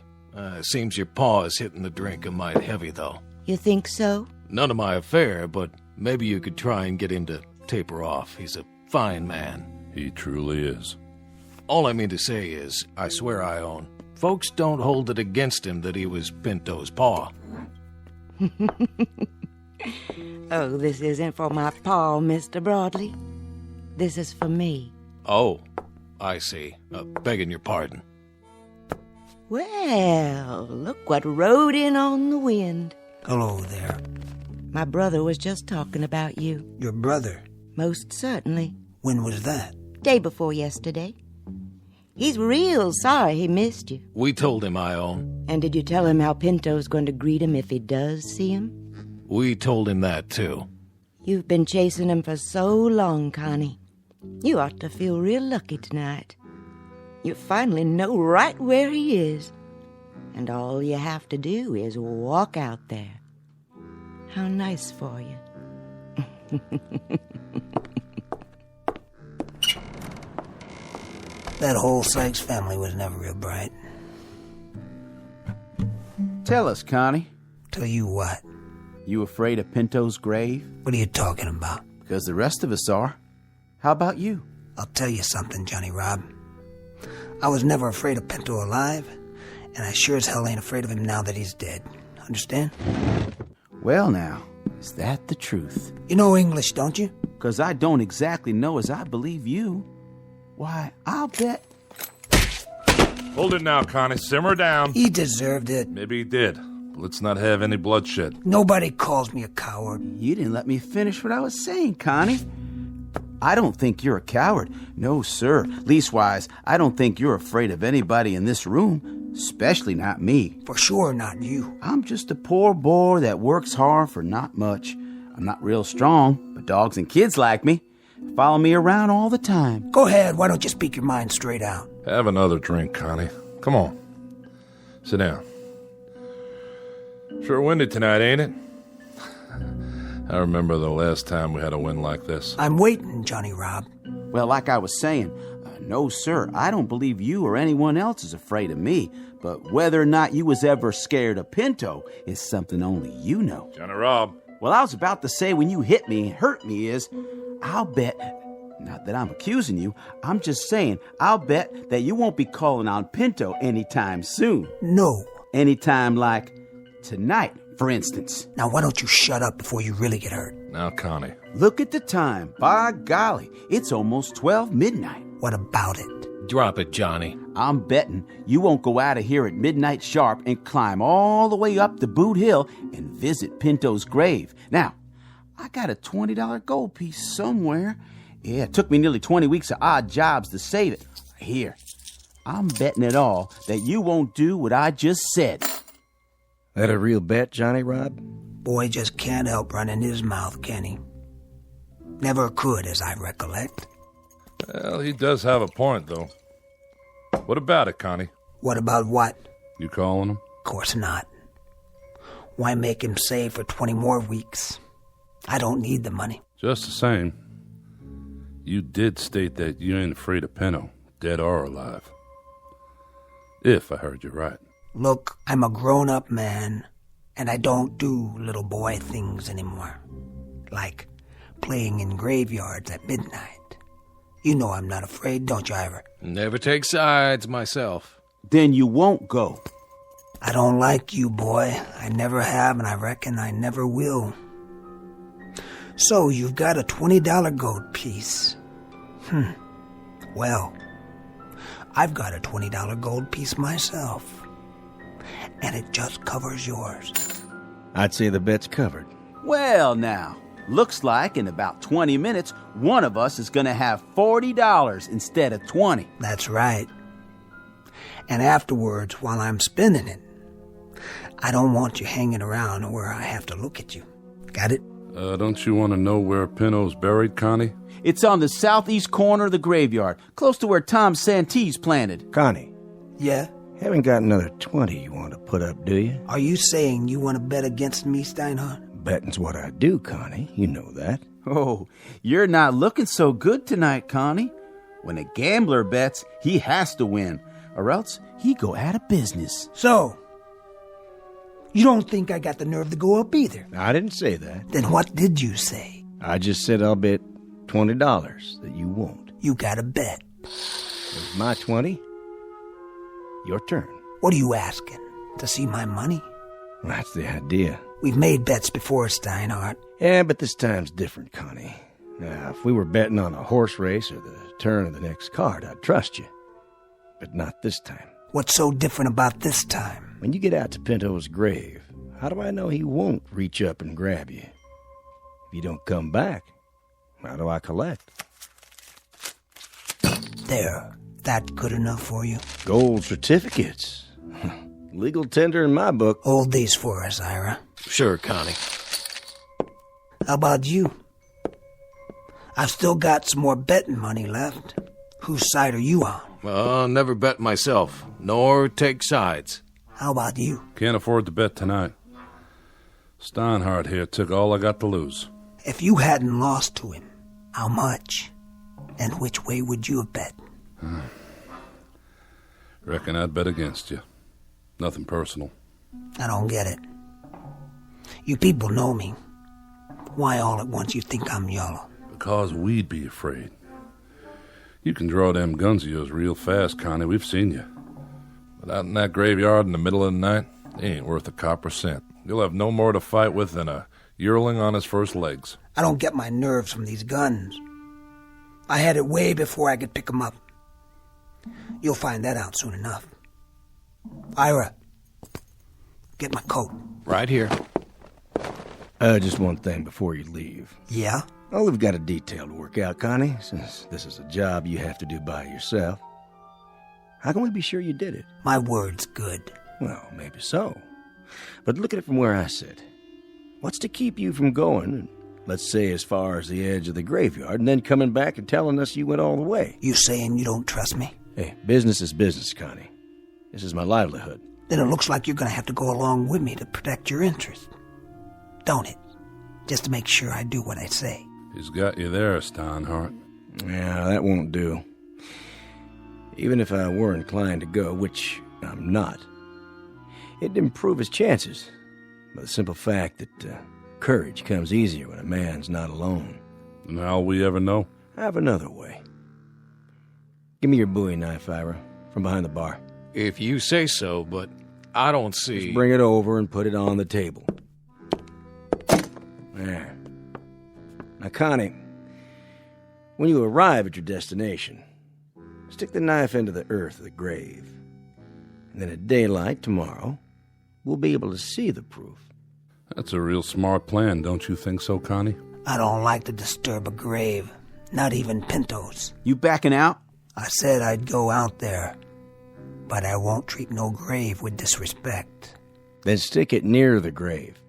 If we see it within 5 feet of fresh earth, we'll concede the wager. One thing's for sure. There ain't gonna be no one sneaking out there to steal the knife once you've planted it. Keep the bottle on the bar, Ira. I won't be long.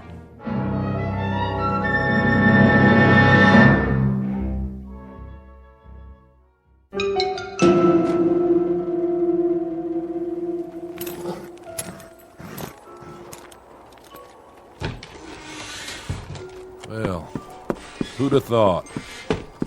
There he goes, all by his lonesome. And there ain't even a moon tonight. You know something? We might just lose this bet. You maybe, not me. I've already got my $20 worth just seeing him squirm.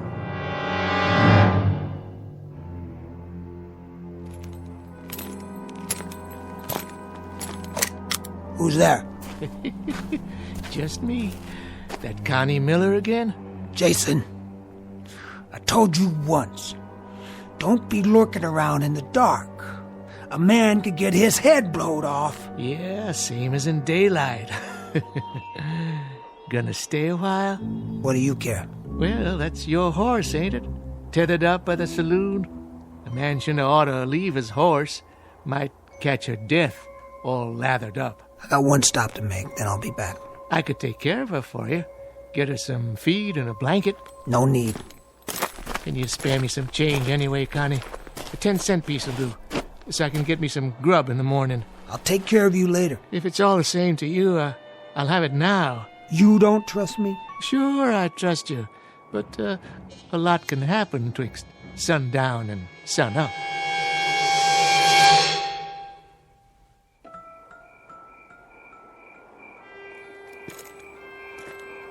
East side. Right about there. Now all I have to do is...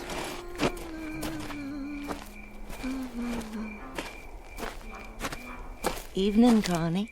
Come to see Pinto? Maybe. You're braver than I thought. What's that under your cape? You want some? A good belt of red rye might make it easier. There's still half a bottle left. I don't get my nerve out of a bottle. Oh, no? Where do you get it? I ain't afraid of no man. Then you go on up there and see him, why don't you? I'll do that. I was just there. He's waiting for you, you know. I'm coming, Pinto. You can count on that. Pickett, Winslow, Appleton, the Nottinghams. Where? What? Old caretaker's shed, that's all. Door blowing off the hinges. Caretaker's shed. That's all. Look at all this junk. Picks, shovels, markers. And a little old window. Good. That's good. Sure it is. I can spot you from here, Pinto. Right there, by the Santi plot. Fresh dirt. And a wreath. Well, Pinto, all those pretty flowers, they're gonna blow away by morning, and then what will you have? Nothing. That's what. You can't hurt me now, Pinto. Not now. You'll never hurt anybody again. Your day has passed. But I remember you. The way you used to beat kids up in school. The way you lied so your ma wouldn't know. The way you cheated me on my first horse. And me always looking over my shoulder to see if you were following me. Why'd you do that, Pinto? Why'd you lie and cheat and steal? When you robbed your first bank, you thought you were a real man. And the first time you killed, you were so drunk you couldn't see straight. But you didn't care. Yeah, after that, the Rest was easy, as long as you snuck up behind them. You were fast, all right. Fast on the draw. But your last was weak. That's your blood in the dirt out there, not mine. Here, Pinto. I brought you a present. Something to remember me by. I'm leaving it on your grave. Stuck right through your black heart. Rest in peace! There. It's done. Now I hope you burn in hell. Yeah. Huh? What? No! Let go! Let go!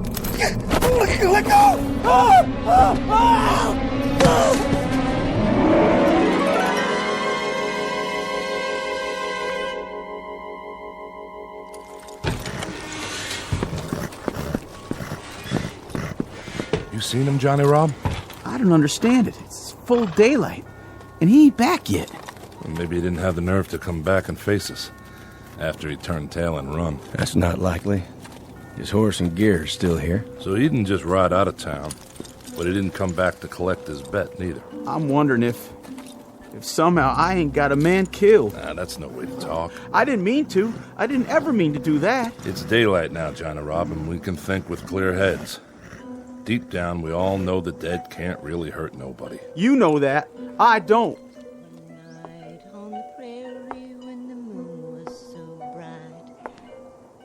Morning. Morning, Ione. And what brings you out so early, Miss Sykes? I'm on my way to the graveyard. Why are you carrying a dinner plate? This was his. He used to eat out of it when he was a boy. I thought I'd put it on the grave. Oh, well, that's very nice and all, but you know, Ione, I don't think the dead are hungry anymore. They finally got their piece.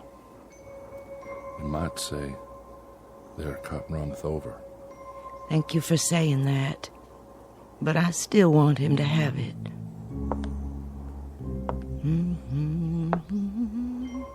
I'm going with you. Do you mind? You may, Johnny, if you like. Gotta see what happened. Well, reckon we can't spend the rest of our days being afraid of a dead man. I'll come too. I guess this is one hand I'll just have to play out.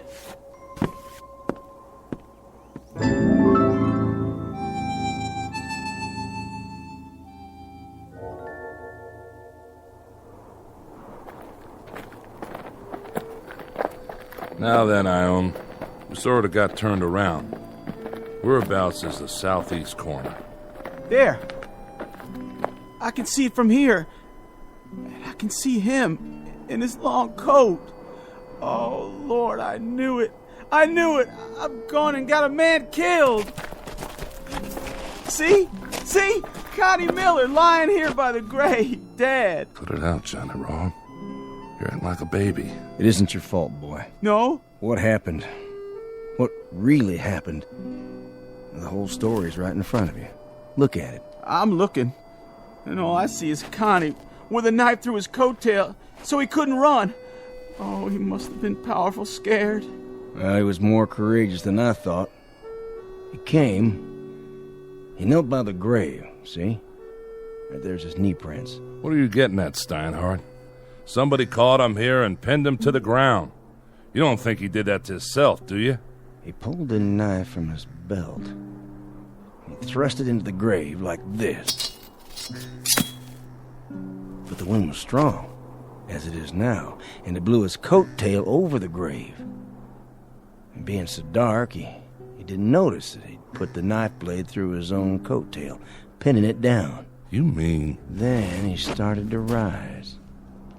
As he did so, when he was perhaps halfway up, he felt a sudden tug, the knife holding his coat tail. But in his mind, Pinto had reached out and grabbed him. He was already scared half to death.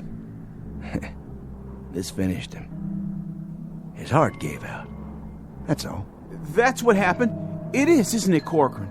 Tell me, we ain't to blame, are we? What he says makes sense. Fact is, proof is all there. Kind of killed himself in a manner of speaking. Is that what you think? What's she saying? Now, there you are, Bud. Your plate, remember?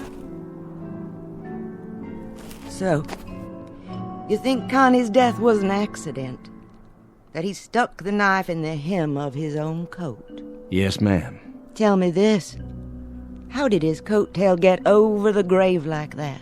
Well, for some reason or other, because he was in such a hurry, he left it unbuttoned. Yeah, and the wind must have done the rest. What direction was the wind from last night? South, why? The south, same as now. And I'm standing in exactly the same spot Connie was. You are right enough. Look at my cloak. Look at it. Is the wind blowing it across the grave now? No. It's blowing out behind you. So it couldn't blow the opposite way, could it? Not today, and not last night. Then how? Something would have had to reach out and pull it in the other direction, so it spread over the grave in front of him. That's only logical. Don't you agree? Well, I'm afraid the lady's right. Morning to you, gentlemen. I'll be getting home now. Don't worry. I can find my way.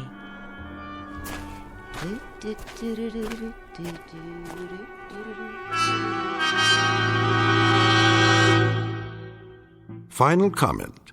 You can take this with a grain of salt or a shovelful of earth, according to your preference, as either shadow or substance. We leave it up to you. And for those who are interested in a further search for truth, one suggestion. You might begin by checking under G for ghosts in the Twilight Zone. More from the Twilight Zone after this.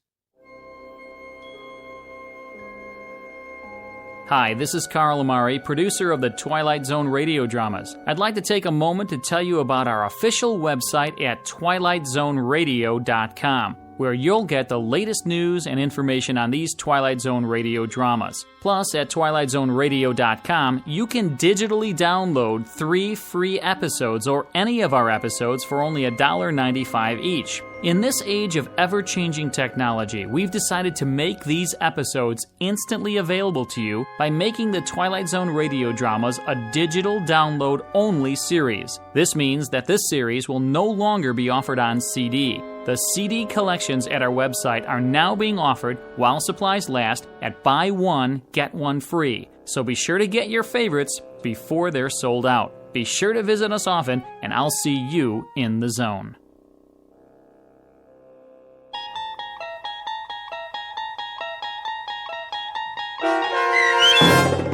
The Grave, starring Michael Rooker with Stacy Keach as your narrator, was adapted for radio by Dennis Etchison and based on a script by Montgomery Pittman.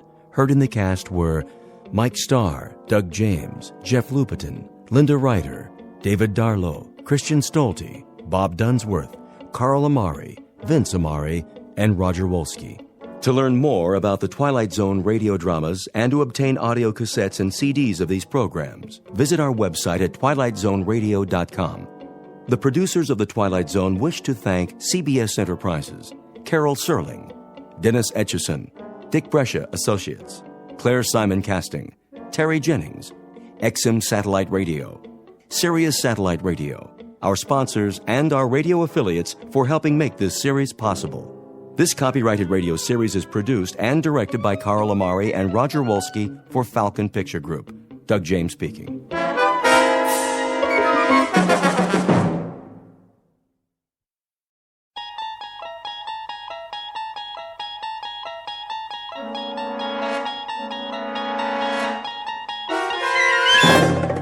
You're traveling through another dimension.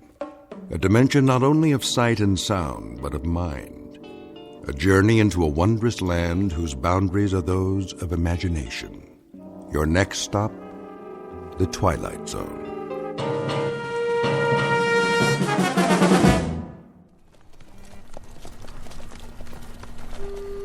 Have them water the horses first. Some of them need shoeing. Well, there's a blacksmith shop. But no blacksmith, or anybody else for that matter. Looks like they all just cut and run. It's Johnny Reb for you. Leave nothing behind. I got a feeling, though. Don't you, Major? What feeling? Like eyes. Eyes where? That's just it, sir. I don't know. But I sure got the feeling. On the back of my neck. Like we're being watched. Maybe this town ain't so empty after all. No place to hide. A few stores, church. If there's a sniper up there, he'd be a fool to take on this many. Well, it's like you say, sir. Johnny Reb's got more guts than brains. Take 2 men and look around. Miller! Sir? Check out the general store. Davis, you take the livery stable. Ain't nothing there, Captain. I can see it from here. You make certain, son. That's an order. Yes, sir. The rest of you, see to your mounts.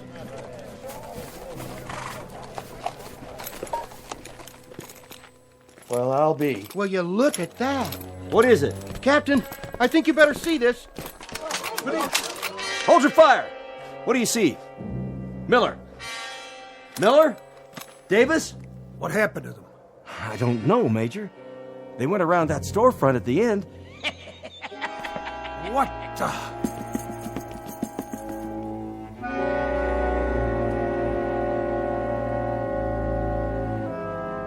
The time is 1863. The place is a valley in the state of Virginia. The event is a mass bloodletting known as the Civil War, a tragic time when the country split into 2 fragments, each fragment deeming itself a separate nation. It's been a long and brutal slaughter with no end in sight, and those who survive have learned to expect the unexpected. But in just a moment, the captain and the major and their entire company will make contact with an enemy they cannot defeat, in an outpost not found on any military map, an outpost found only in the Twilight Zone. And now, the Twilight Zone and our story, Still Valley, starring Adam West, with Stacy Keach as your narrator.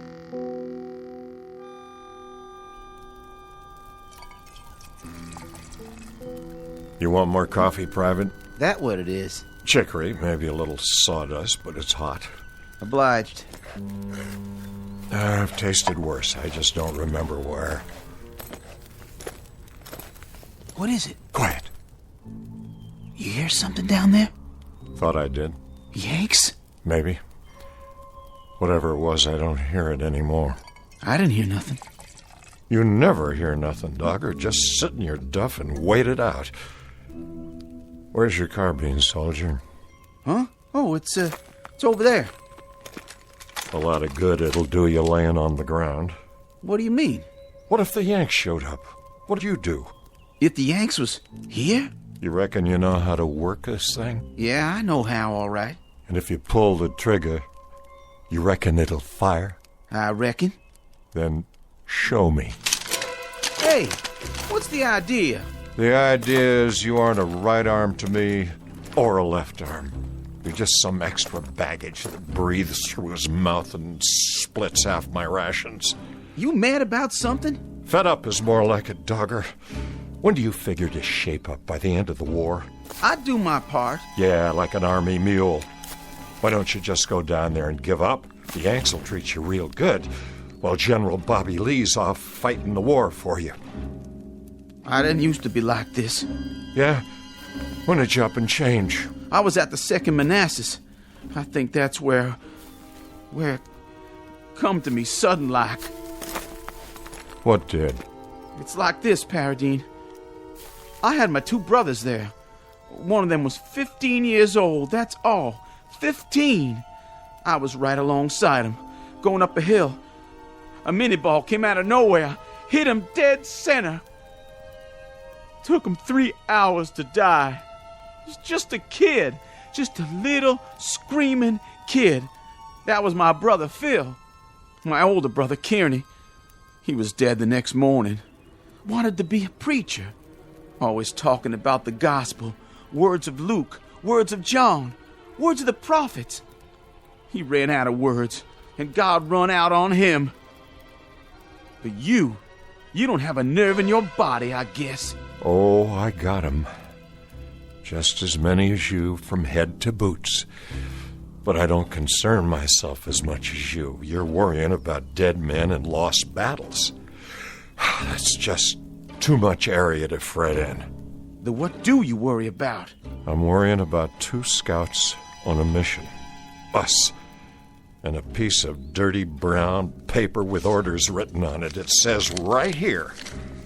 It says the Yanks are going to take up a position in Chanow Valley. We're supposed to scout them out, see if we run into their vedettes, and then check back the minute they get into that town down there. You hear him again? Sure do. Yanks? Yanks, probably. Horses, positive. How many? Just a patrol, I figure. Maybe 20, 30 men in all. That's funny. What is? Listen. I don't hear nothing. I know you don't, but I heard horses, and they come from down there in the valley. They're Yanks. There isn't any question about it. How come you think that? 'Cause everybody else in these parts is packed up and moved out before the fighting gets here. Come away from the edge, Joe. This ain't no place to stand out in the open. If they are Yanks, they'd be in that town already. It'd be as noisy as a county fair, but now there ain't a sound anymore. Maybe they gone away. I reckon I better get down there and take a closer look. I wouldn't do that. I know you wouldn't. Joe, you don't need to go. We got orders. Let's pull out and just ride away. Both of us. You wait here with your horse. If I don't come back... Listen, Joe, we know they're down there, right? You heard them. Well, we found out what we had to find out, where they are. The Yanks are in the valley, so now we go back and report it. What's the point of... The point is, we gotta count their heads and their horses and their guns. We gotta look at their regimental numbers so our boys will know what's coming. That's enough point for you, Private? I don't care no more. I don't care. I got only one big mission left, and that's to stay alive. I say we go down there and wave an undershirt and throw down our rifles and... Why'd you hit me? Mr. Dogger, I extend my sympathy so long as you keep your yella inside. But the minute it crawls over to me and tries to climb up on my horse, too, then I withdraw my sympathy. You understand? Yeah, I understand. I pledge everything I got to this war, and all I get is the back of your hand. So far, you and me have pledged nothing to the Confederacy except maybe empty bellies and lack of sleep. But a couple of 100,000 others, including your own brothers, pledged a whole lot more. And now you're making it appear they did it for nothing. Now you pick up your rifle and stand at the ready. I got it. Good. If you hear a shot, that means they're down there in force. And you get back to camp at a fast gallop. Tell the lieutenant what happened. If you don't hear from me in 15 minutes, get back there anyway. You really going alone? Just me and this brave horse. For want of anything else.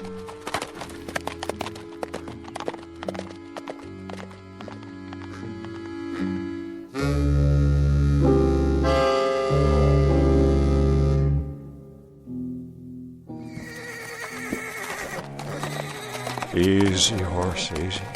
That's only church bells. Must be the wind. Has to be the wind.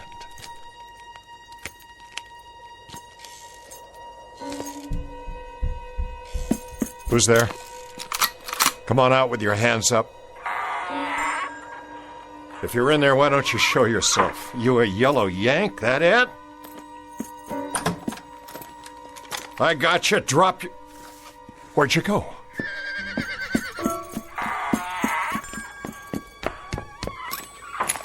If there's a yellow Yankee hiding in one of these stores, you better come out right now. I'm taking you prisoner. Put your hands in the air, or I'm coming in. I'll blow you to kingdom come, I swear. Ain't no Yankees. just me. You come close to dying, old man. Did I now? You better start talking fast. What would you like to hear? Some answers. Tell me who you are and what you're doing here. I was about to ask you the same question, son. When I first seen you come up the street, I thought you was a Yank. You don't know how close you come to dying. What were you going to use, Grandpa? You're not carrying a gun. Don't need a gun. Been doing just fine without one. What you got a hold of there? What's it look like? You've seen a book before, haven't you? That Bible's pretty heavy to throw, all right. I reckon you could knock out the whole Union Army with it. No, this ain't no Bible. And I wasn't aiming to throw it. Just use it, like I used it on them. On who? The Yanks. I took 'em all out, every last one. Leastways, every one that rode in here. Sure you did, Grandpa? Oh, I done it all right. What'd you do, read to 'em? Not to 'em, at 'em. And they turned tail, just like that? Nope. It was the town folk packed up and left. Then what happened to the Yankees? They're still here. I suppose you got 'em all hogtied, hmm? Come on, I'll show you. Over behind the blacksmiths. I don't need to play your games. Just tell me where to water my horse. What about grub? Ain't you hungry? Of course I am, but this town's been picked clean by bluecoats. You're wrong about that, too, son. There's plenty of food. Sure there is. You think I'm lying? Feast your eyes on this. Well, that's a Union Army supply wagon. What'd I tell you? Still full of crates, most of them not even opened yet. Guns, ammo, clothes, rations. Take your pick, Johnny Reb. I don't believe it. This here is real salt pork. First meat I've had in 2 weeks. Eat your fill. Wait a minute. You saying the Yanks rode out and left all this behind? That doesn't make sense. Like I told you, Johnny, they didn't ride out. They're still here. Where are they, old man? Talk or by God, I'll... Turn around. What? Meet the Major. What is that? A statue? Well, now, you ever see a statue sitting on a real horse? But they're not moving. No, sir, they're sure not. And neither's the rest of them. The rest? Of the company. Are they dead? Sure. Standing up, big as life. All 19 or 20 of them. Then they're sleeping. Sleeping on their feet. That one over there, he was cleaning his rifle. And that one, well, he took his boot off, and he's still standing on one foot. And this one, he was just drinking out his canteen, and he done fell asleep with his eyes wide open. Plague, then. Something in the water. The water's fine, nice and sweet. Some kind of sickness, but that could take hours. And it wouldn't get them all at the same time. I told you.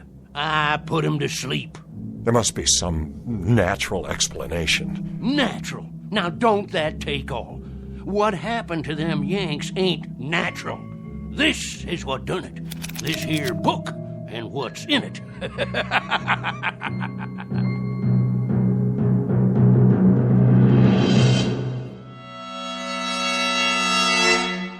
Give me that book. No, you don't, Johnny.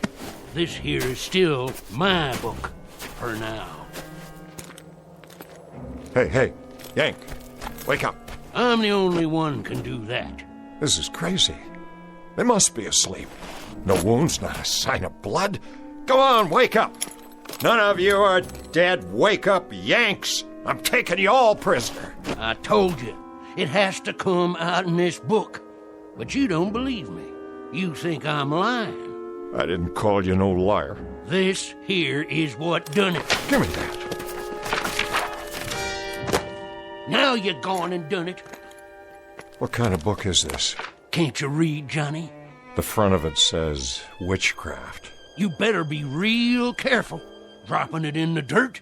That wasn't bright of you. That wasn't very bright of you at all. Anything happens to this, you'll be in a real fix. Listen, old man. I expect you're harmless, but I got no time to fiddle with black magic or any other old men's games. Games? Games, you call it?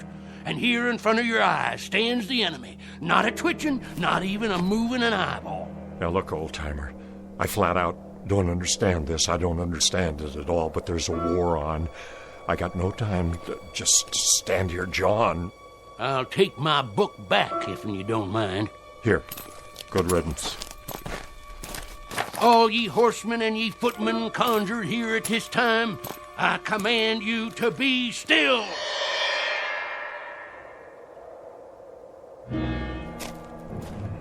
Oh, Johnny, you didn't believe me. What about it now? I reckon you'll have to believe me, being as you can't move a muscle, being as you can't speak a word. Didn't want to do that to you, 'cause you're one of us. But you wouldn't listen. Well, now you will. Look at this one right here, for instance. Standing up straight as a ramrod. He's a major by his stripes. And he's carrying his marching orders. Says this here's just an advance party. Soon as the rest come by, I'll do the same to them, too. You listening, Johnny? I know you can still hear me, 'cause I only used half the power. Now, let me introduce myself and tell you my story. Name's Teague. I'm a witch man, and my pappy was a witch man afore me. He was the seventh son of a seventh son, and I was his seventh son. I know conjure stuff forward and backward, up and down. It's my living. Folks in Channel make fun of me, like they did my pappy, but they buy my charms. Things to bring love or hate if they hanker for 'em, cures for sick hogs and calves, sayings to drive away fever. All them things I done for Channel folks all my life. You understand? If you finally got it, blink your left eye. Good. That's good. Now you can move again. I'll say the words. Ye lone horsemen conjured here in this spot, ye and ye alone may pass on.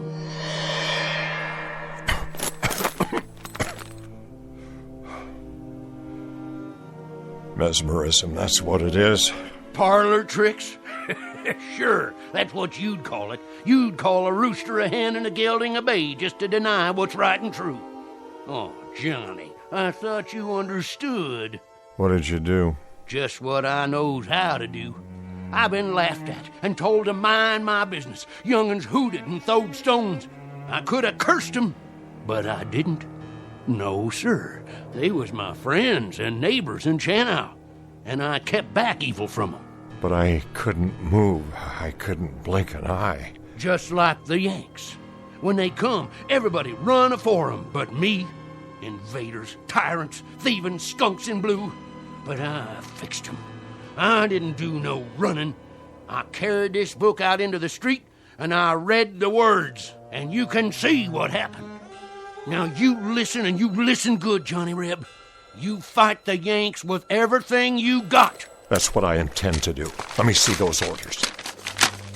From General T.F. Cutler, commanding 4th Division, Union Army, you will move immediately with your entire force, taking up a strong defensive position in the Channel Valley. Hear that? His entire force.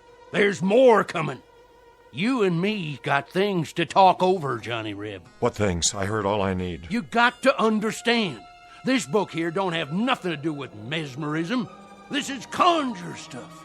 And what I done to these Yanks, I can do to the rest of them.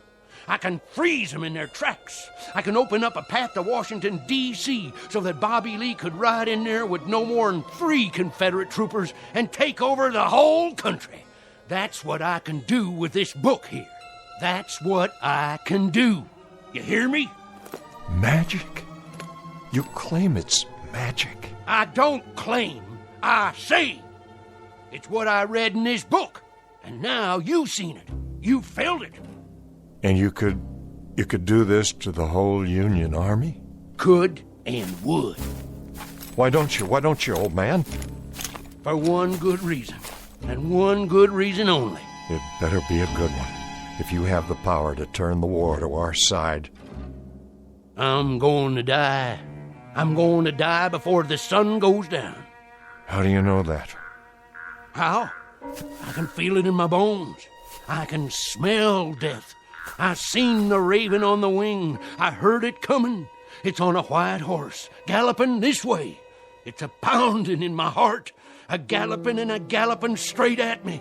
Old Mr. Death ready to pluck me out of the living. So I ain't going to be around long enough to do what's got to be done. Then if you won't do it, who will? I'm leaving it to you. Me? That's right. But why me? A book ain't the only thing I can read. I can tell the look of a man. Eyes, head, hold on his weapon. I can tell all about that man. So I'm choosing you. Everything you need you can find in this book. Spells, magic, curses, charms, everything. Here, take it. It don't seem right. It don't seem right at all. There's something about all this. Something. Something like what? Something unclean. Look at these pictures, animals, symbols, things I've never seen before. It's like being in league with... Say it, Johnny Reb. You got it right. Now say it like it needs to be said. With the devil. That's it. That's who you're in league with now, Johnny. That's who we'll have fighting on the side of the South. The devil himself. The devil! The devil!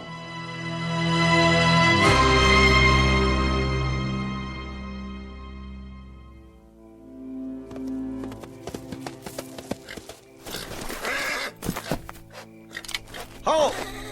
Easy. Who goes there? Dogger, troop scout. Advance and be recognized. I'm advancing. Now put that rifle down. I got a message for the lieutenant. That you, Dogger? Yes, sir. You've been gone a long time. We almost gave you up. Dead or prisoner by this time, that's what we figured. Neither, Lieutenant. Where's the other scout? I don't rightly know, sir. What do you mean by that? Well, if I did know, I'd sure tell you. Talk sense, man. Well, sir, it's like this. Paradine, he rode off to the valley a while ago. Said if he didn't come back, to tell you as fast as I can. And he didn't come back? No, sir. He sure didn't. I've been riding like the wind. So the Yanks are here? Can't say that, sir. Not for sure. Why not? It was mighty strange back there. Not a sound that I could hear. Paradine, he said he heard horses riding into town. Thing of it was, they never come out. Well, why should they? They're bivouacked while they prepare for tomorrow's battle. One thing, sir. If they did ride in, they plumb disappeared once they got there. What are you talking about, soldier? It's like they rode into a hole and got covered over. Them and the horses. Not a hoot or a holler out of them after that. Like they rode off the edge of the world. Or into a hole like a great big grave. What happened to Trooper Paradine? Well, sir, I reckon by now he's buried somewhere down there in that lonesome valley. With the rest of them. Buried. And never coming back.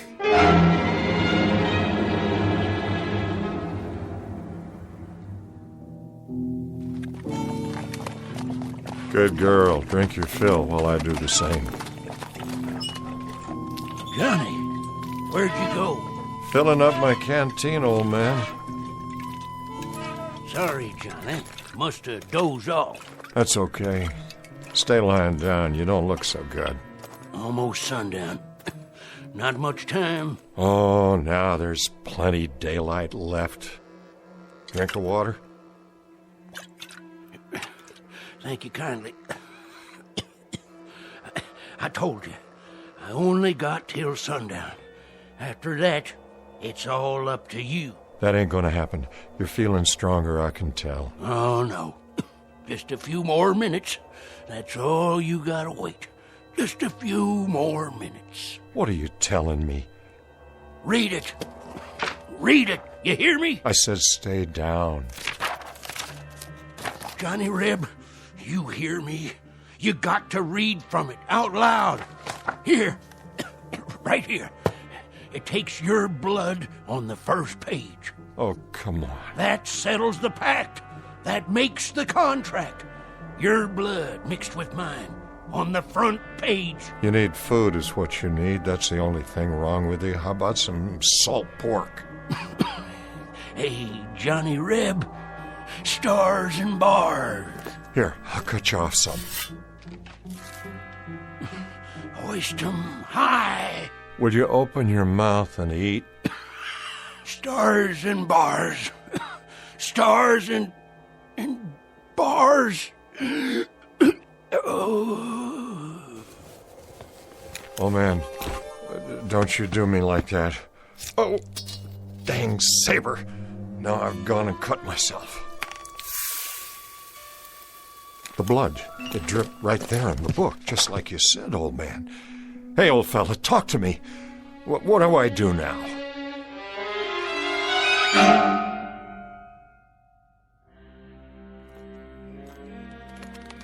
Who goes there? Paradine. Let him through. That's the other scout. Lieutenant, he's here.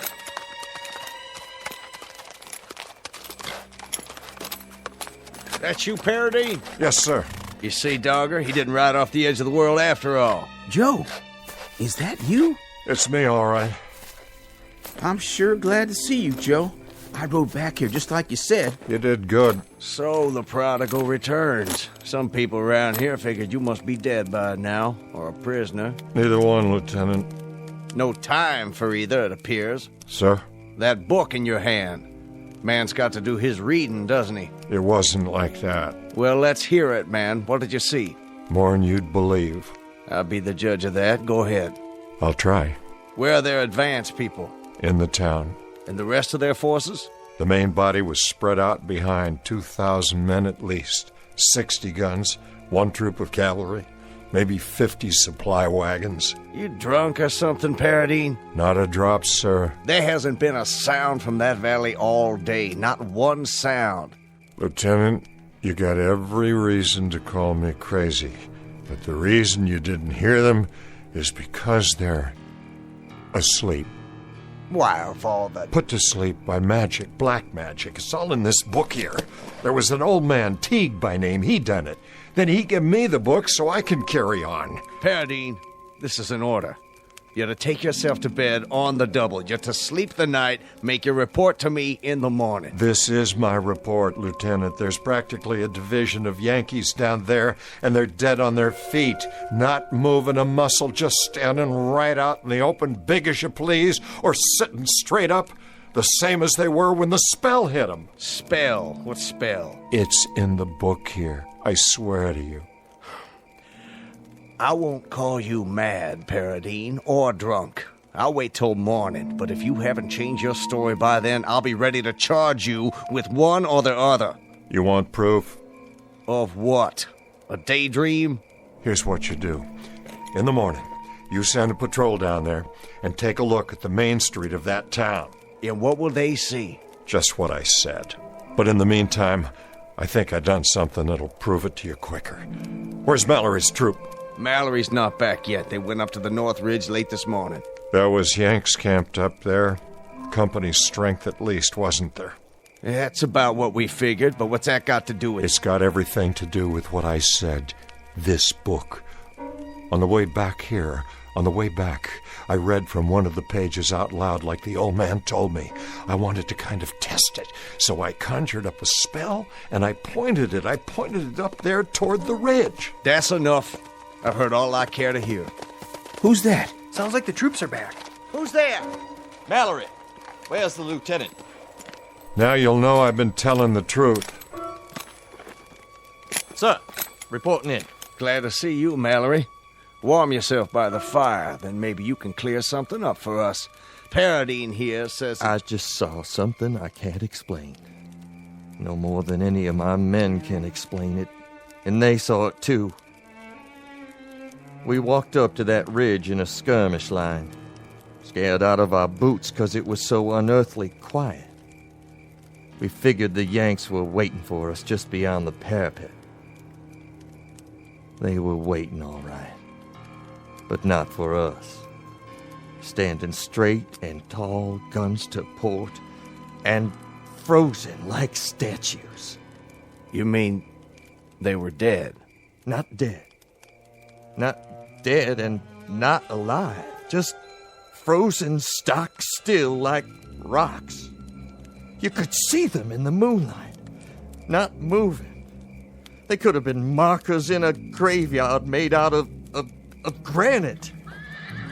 I swear I don't know what could do a thing like that, and I hope to God I'll never find out. Lieutenant, this is what done it. What's that? A book, but not just any book.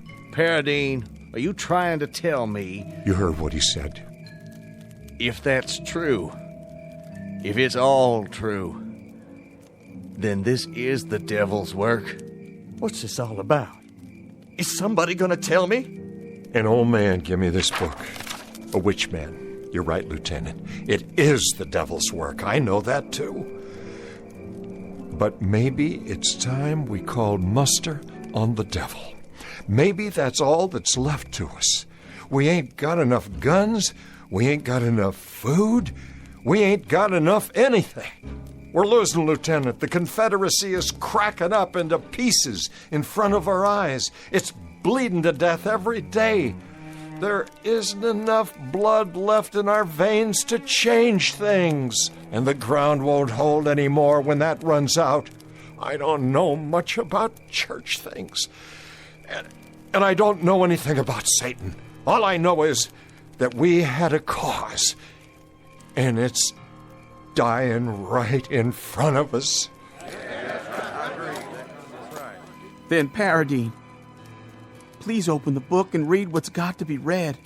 Say it loud and make it good for every Yank army in the field. Freeze them or put them in the ground, but make it good.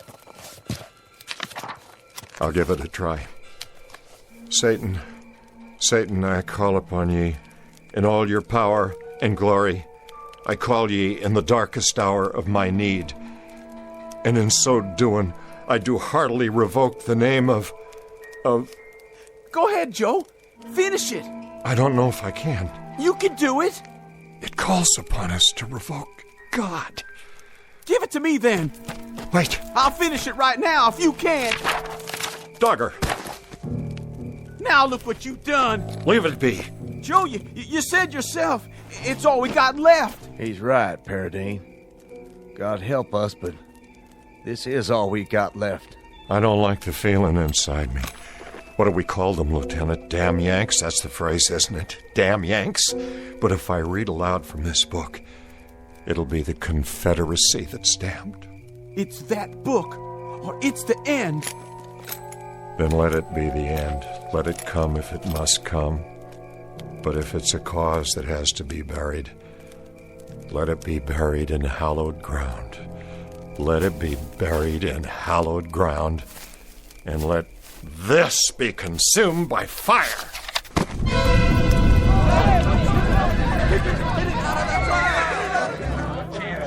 Let it burn, boys. Maybe he's right. Let it burn.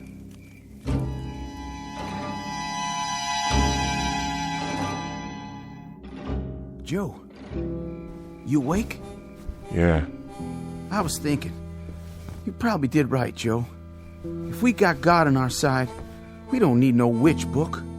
I hope you're right. It'll be all over soon, and then we can go home to what's left and forget all about it. Start over, 'cause it'll be over and done. Likely so. The question is, how long? They say there's a battle gonna start tomorrow. Yeah? Yeah, a big one. That's what the talk's been. Where? Someplace in Pennsylvania. Could be I burned the book too soon. Whereabouts in Pennsylvania? Oh, I don't know. I don't recall. Where, Dogger? Where's this battle in Pennsylvania? I don't know, a little town. Never heard of it before. A place called Gettysburg. Gettysburg. Well, I guess this is one we'll have to fight without the devil's help, no matter what happens. May God help us. God help us all.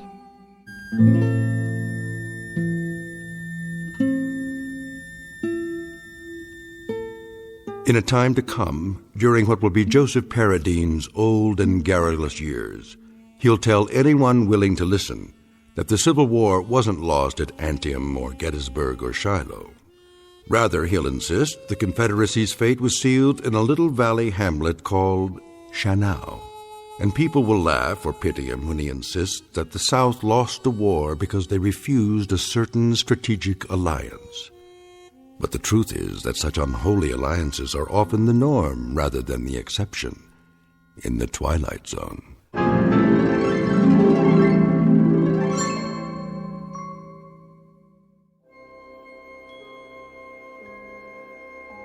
Hi, this is Carl Amari, producer of the Twilight Zone radio dramas. I'd like to take a moment to tell you about our official website at twilightzoneradio.com, where you'll get the latest news and information on these Twilight Zone radio dramas. Plus, at twilightzoneradio.com, you can digitally download 3 free episodes or any of our episodes for only $1.95 each. In this age of ever-changing technology, we've decided to make these episodes instantly available to you by making the Twilight Zone radio dramas a digital download-only series. This means that this series will no longer be offered on CD. The CD collections at our website are now being offered while supplies last at buy one, get one free. So be sure to get your favorites before they're sold out. Be sure to visit us often, and I'll see you in the zone.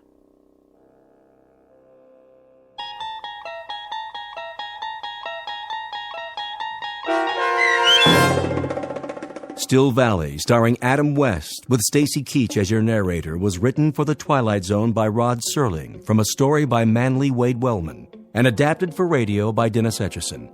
Heard in the cast were Mike Novak, Richard Hensel, Turk Muller, Doug James, Jeff Lupiton, Christian Stolte, Sarah Marks, Carl Amari, Vince Amari, Paul Patch, and Roger Wolski. To learn more about the Twilight Zone radio dramas and to obtain audio cassettes and CDs of these programs, visit our website at twilightzoneradio.com. This copyrighted radio series is produced and directed by Carl Amari and Roger Wolski for Falcon Picture Group. Doug James speaking.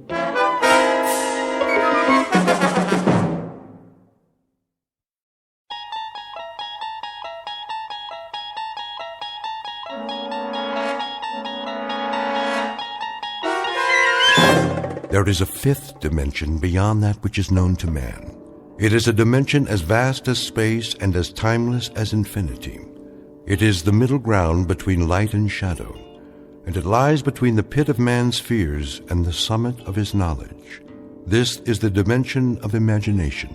It is an area which we call the Twilight Zone.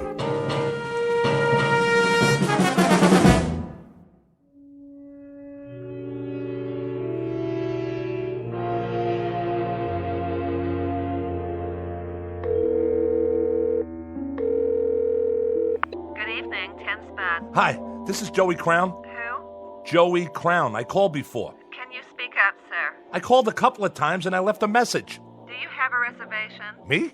No, not exactly. I mean, this is Joey Crown, the trumpet player. I'm having trouble hearing you. Did Baron get my message? I don't know about any message. The band's on now. I can hear that. Boy, can I... And the second set is at 10:30. Do you want a table? I don't need a table. Tell Baron I'll fall by if I can. You know how it is. I got a gig all the way across town. How do you spell your name? Just tell Baron that Joey Crown's coming, okay, sweets? Man, oh man. Just wait till he sees me.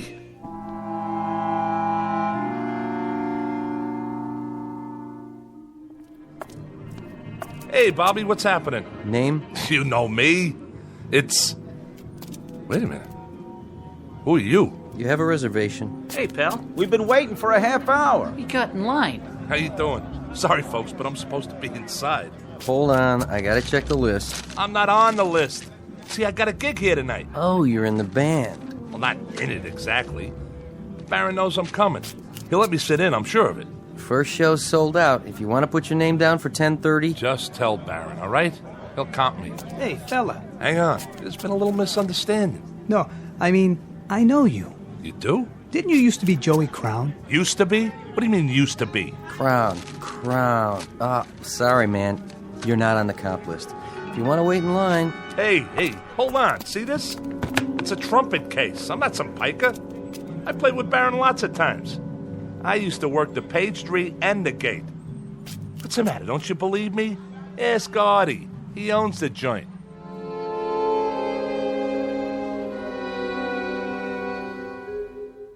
Meet Joey Crown, a man who made music, or used to. A little man with a funny rubber face whose life is a quest for decent billing and other impossible things, like flowers in concrete or trying to pluck a note of music out of the air and put it under glass to treasure. Because it is a treasure to him, and if the truth be told, to a lot of people who heard him play when he was hot, when he could take a tune and turn it inside out with a dented, beat-up golden horn. His solos were the stuff legends are made of, until he took a turn for the worse. For a while now, the only notes to come out of his trumpet have been, well, slightly sour and off-key. Joey Crown, who in just a moment will decide to leave the earth for a steady gig in another kind of club, one located in an out-of-the-way place we call the Twilight Zone.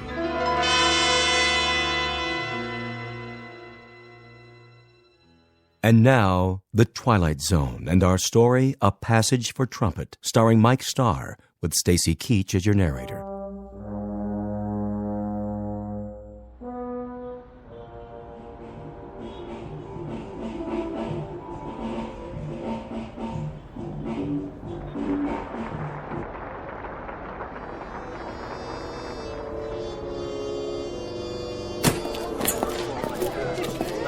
You can take 5 out here if you want, Mr. Barron. Oh, sure thing, Artie. You guys just played a smoking set.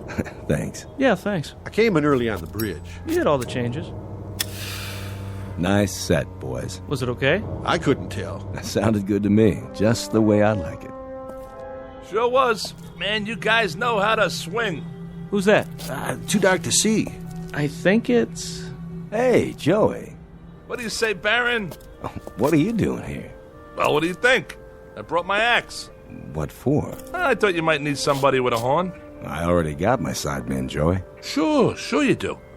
But I was thinking I could sit in, for the second set. Not tonight. Just a few choruses. Maybe some other time. Why not? You know how good I can play. Easy, Joey. But why? The last time you played trumpet for me, you loused it up. I did? I had to share you with a bottle. Bottle? Me? Oh, you got the wrong guy. You and that horn don't belong together on the same stage anymore. You mean 6, 7 months ago? That was just a bad night. I forgot what it tastes like. I'm on the wagon now. Way up. That right, Joey. Who's your brass section? Right here. Meet my new trumpet player. Yeah? That was him? Yeah, that was me. Don't get me wrong. He sounded great in there. Really cooking. But what do you think I am, some kind of a lush? Listen, Baron, I know what that stuff does to me. I ain't an old man yet. Me and my horn got a lot of years left. I could be a #1 boy again. Club dates, sessions, the whole bit. Hey, take it easy. What do you think I'm gonna do? Chuck it all away in some bum habit? Be serious. Listen, man, this is one mellow horn, and I got sweet music in me. A whole lot of it. You know yourself, when I open the case and pick that thing up and blow, I can make 'em cry. That you can, Joey. I remember. So what's the big deal? I can come in behind your man on the bridge. Then I sit out while he takes his solo. Then we trade choruses and I... You dropped something, Joey? That's not mine, honest. I never saw it before. It was in your coat pocket. I saw it the minute you walked up. Come on, boys. Let's go back in. No, you come on, Baron. What are you trying to do to me? All I need's a chance. Okay, it's showtime. Go on. I'll be right there. All I need's a chance. One shot. That's what you need, all right. A shot. Better make it a double. That's not what I mean. Oh, don't worry about the mess, Joey. Somebody will clean it up for you. They always do. I'm sorry, Baron, but if you knew what it's been like to... One thing I don't know. When a guy has so many friends, why would he hang out with his worst enemy? All right. I get it. I shouldn't have come here. We've been doing all right at the club. Sold out most every night. So let me lay some green on you. Your share. For old time's sake. Keep your money. Hey, for old times. Come on, man. When you had the magic. Remember? Harry James, Max Kaminsky, and Berrigan, and Butterfield, and Diz, and Miles. Man, you had a little bit of all of them. And you traded it for some bad booze. Well, you got took. That was no kind of a deal. You got the crummy end of the stick. I don't want your charity, okay? I got one question for you, Joey. Why'd you throw it all away?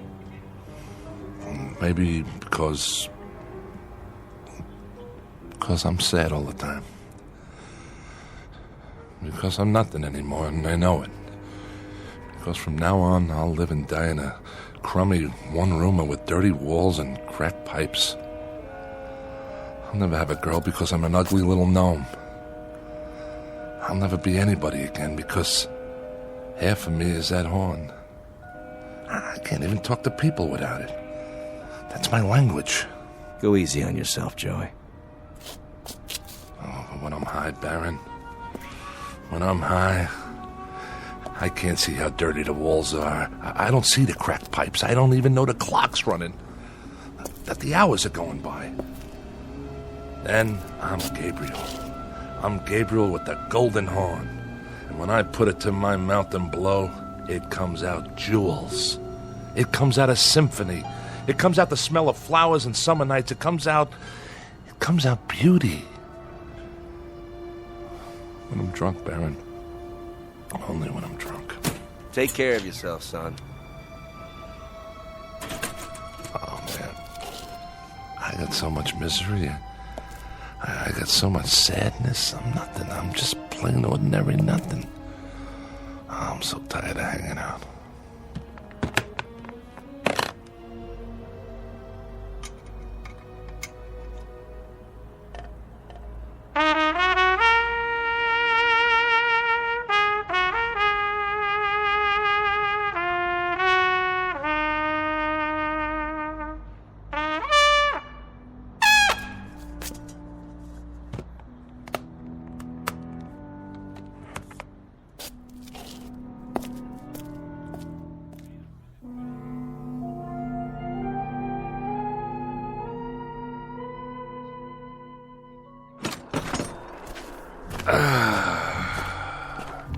Smell that good old polluted city air.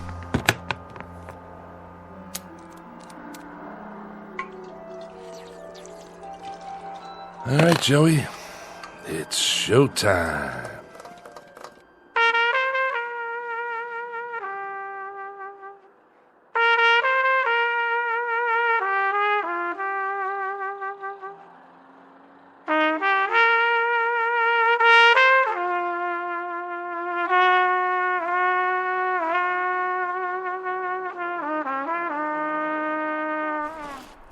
Yeah, I got a right to sing the blues, all right?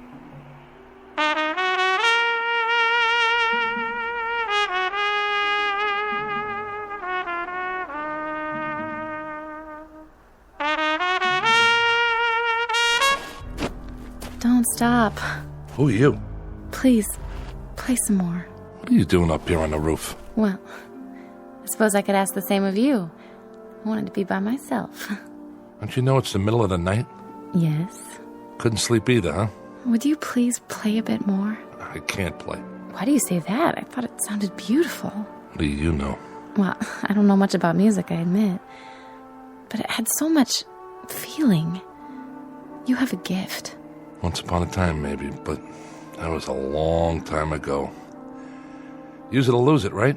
What? You wanna... Of course you don't. You look like a nice girl.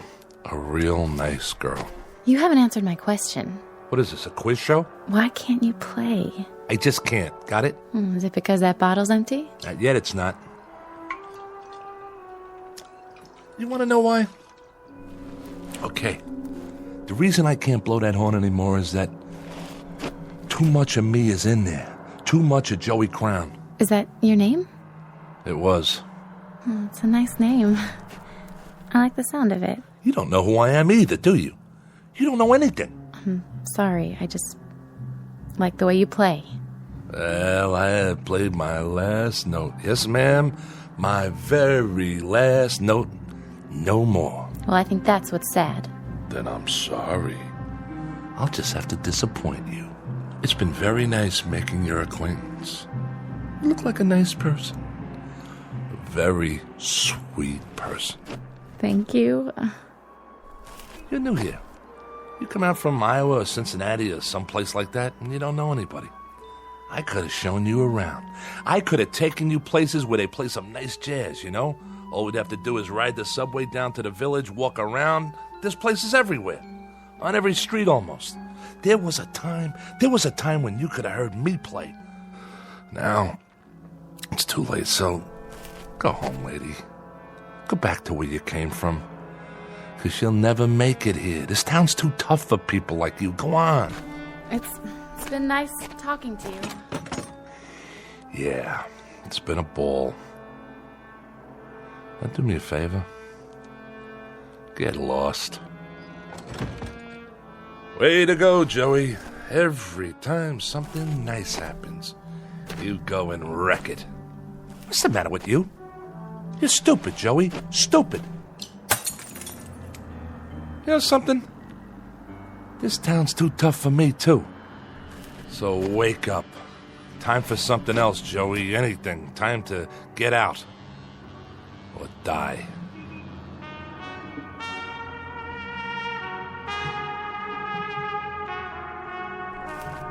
Oh. Wait a minute.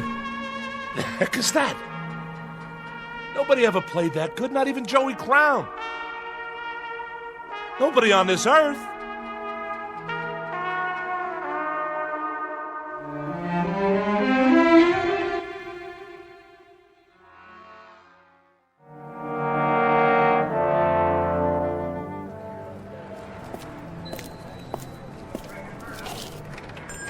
Hi, Ned. How's it going? Back again. I need some cash. You and me both. Look, Joey, I can't keep loaning you money on that beat-up old trumpet. What do you mean? You know this horn. It's got a tone you wouldn't believe. That's the trouble. They all sound great when somebody's playing them. Look around. I got enough instruments to equip Sousa's band. I need another bugle like I need my taxes raised. But this horn's been around. It's got character. I played it at Newport. I played it on so many sessions you couldn't count them all. Go over there and flip through those records in a box. I bet you got 20, 30 albums I'm on. You name it, this is the horn. The same one. Trumpet is a trumpet, Joey. It's the man who plays it. That's what counts. Otherwise, it's just a pile of brass. $20. What? You gave me 40 last time. Like you said, it's been around. The case has got dents in it. Listen, Ned, I'm serious. So am I. What I need is enough to get a bus ticket out of the Port Authority. Taking a little vacation, huh? Atlantic City? Not this time. I'm leaving for good. $20 won't get me out of Jersey. Then you're not coming back. Not in your life. This is the new Joey Crown. I'm turning over a new leaf. If you're selling, 25. That's my best offer. Take it or leave it. Okay. 25. All right. Sign here. Just think, Ned. After today, you won't have Joey Crown to kick around anymore. This is the last time you'll see my ugly mug in here. You can count on that. Now hurry up before I change my mind.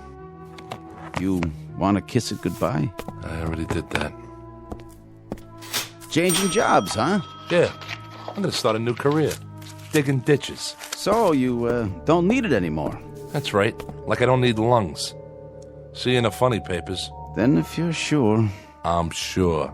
I'll go ahead and put it in the window. Wait a minute.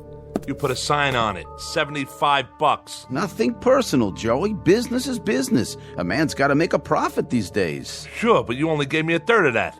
Guys like you just don't get it.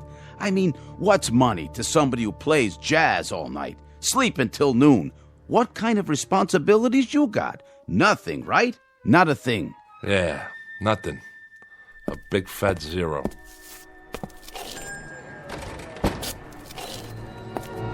Hey, mister, watch where you're going. Get out of my way. Hey, don't cross the street like that. Mind your business. Hey, buddy, get out of the way. Leave me alone. Watch out! You think I care? You're gonna get killed!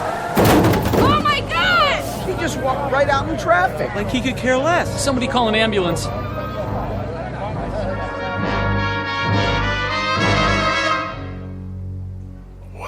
What? Stand back, folks. The paramedics are on their way. Oh, I'm sorry about that, officer. I don't know what happened, but I can assure you I'm not what you'd call drunk. He's not breathing. Give the policeman room. No rush on that ambulance. He's gone. What are you talking about? I'm not going anywhere. I'm right here. There was this big truck that went by, and man, let me tell you, it gave me a kiss. I don't see it now, but I'm not drunk. You can ask Officer Flaherty. This is his beat, and he'll vouch for me. I'm not the kind of guy who goes around walking on red lights. Okay, folks. Party's over. What is going on? I'm okay, I tell you. Something like that, it shakes a guy up. I need a smoke. Hey, man, you got a match? What's the matter? You can't hear me? I'm not a bum. I just want a light, that's all. Excuse me, buddy. You wouldn't happen to have a light, would you? Hey, fella, do you have a... Some town, all right. Real friendly. I gotta sit down someplace. Step right in, folks. First show starts in 10 minutes. Hey, Mac. What's playing at the Bijou today? Anything good? Tickets, please. I asked you a question. What's the movie? Everybody inside. Snack bar straight ahead, seating to the left and right. Okay. I'm buying a ticket, see? I'm no freeloader. You want to sell me a ticket, miss? I got money. Hey, where's the girl that always works here? I gotta tell Gracie what happened to me. I just tangled with a Mack truck, and the next thing I knew... Yeah, 2 tickets, please. Yes, sir. Here you are. What, am I invisible? You don't want to sell me a ticket? Why not? My money's as good as the next guy's. If you don't want to sell me one, then I'll just go see the manager. What do you think of that? Where's Vincent? He's an old friend of mine. Vince? Where are you? Anybody? That's what's wrong with this town. Nobody's got manners anymore. You'd think I was someplace that nobody ever heard of, like I'm some kind of untouchable. I mean, at least when you talk to people, they could say a couple of words when you ask them for a match or a ticket or something.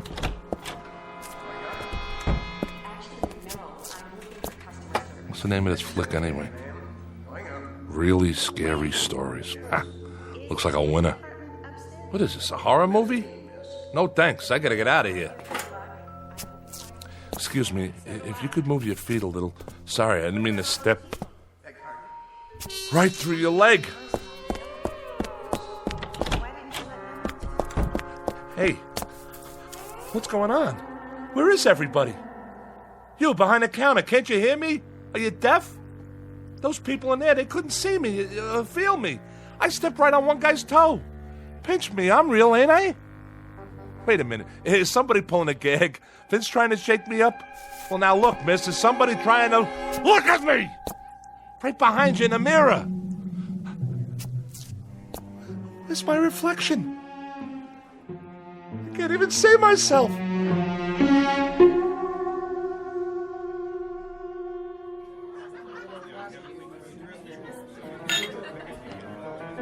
So, I'm dead.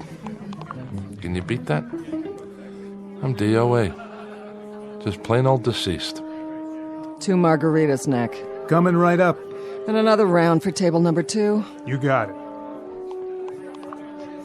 Could you pour one for me while you're at it? Guess not. How does that go? Water, water everywhere, and not a drop to drink. You get it, don't you? I'm a ghost, see? That truck must have done it after all. Understand? I'm haunting you. Ain't that something? At last, for the first time in the short, miserable life of Joey Crown, he was finally successful at something. Hey, Nick. Hey, how you doing, Mr. D? Yeah, how about a Manhattan transfer? No ice. You got it. Nick, huh? Charlie must be off. Of course, if he was here, he couldn't hear me either. None of you can hear me. And nobody can see me. I used to come in here a lot. I don't recognize any of you people. And you wouldn't have noticed me. I mean, I'm not the kind of guy anybody'd notice. Guess I'm kind of like a little blob or something. But Charlie used to give me a little drink now and then on the house. He was a real nice guy. You know what he did one time? You know what he did? He went out and got an old Buddy Rich record from way back when I was playing with him. And on the record, there's this long solo with me on the horn. And Charlie goes and orders it like a big surprise for me and puts it on the jukebox. Oh, would you believe it? Nice thing for old Charlie to do. When I was still alive. Thanks, Nick. My pleasure, Dollface. Funny thing, though. I mean, if this is it, what happens next? I just go walking from place to place till it gets dark?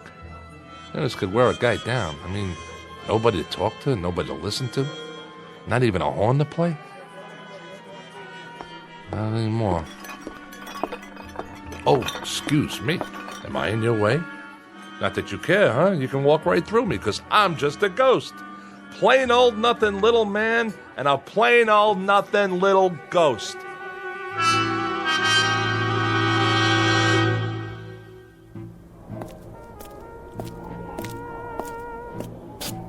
Hey, it's that trumpet player I heard. The same one.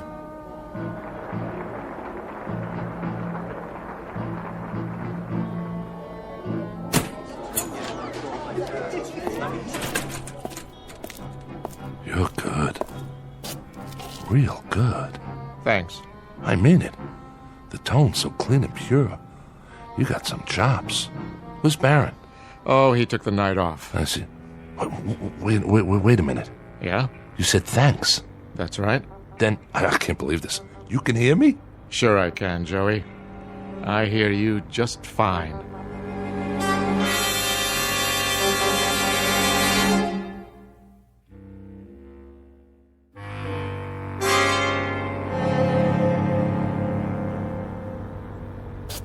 You really hear me? I hear you. You see me? Very clearly. Ah, I get it. Are you a ghost too? Not really. I am. I stepped in front of a large vehicle this morning. Is that right? It ain't good for the health, believe me. I'll bet it's not. Say, if you don't mind my asking, who have you played with before? Before what? Before now. What bands? Oh, I've played all over. Yeah, but with who? Dizzy? Miles? Those were great hornmen. They sure were. Did you study at Juilliard, Berkeley? I guess you might say I picked it up on the fly. Here and there. You sure got a great trumpet. The way it shines. Custom made, huh? You want to try it out, Joey?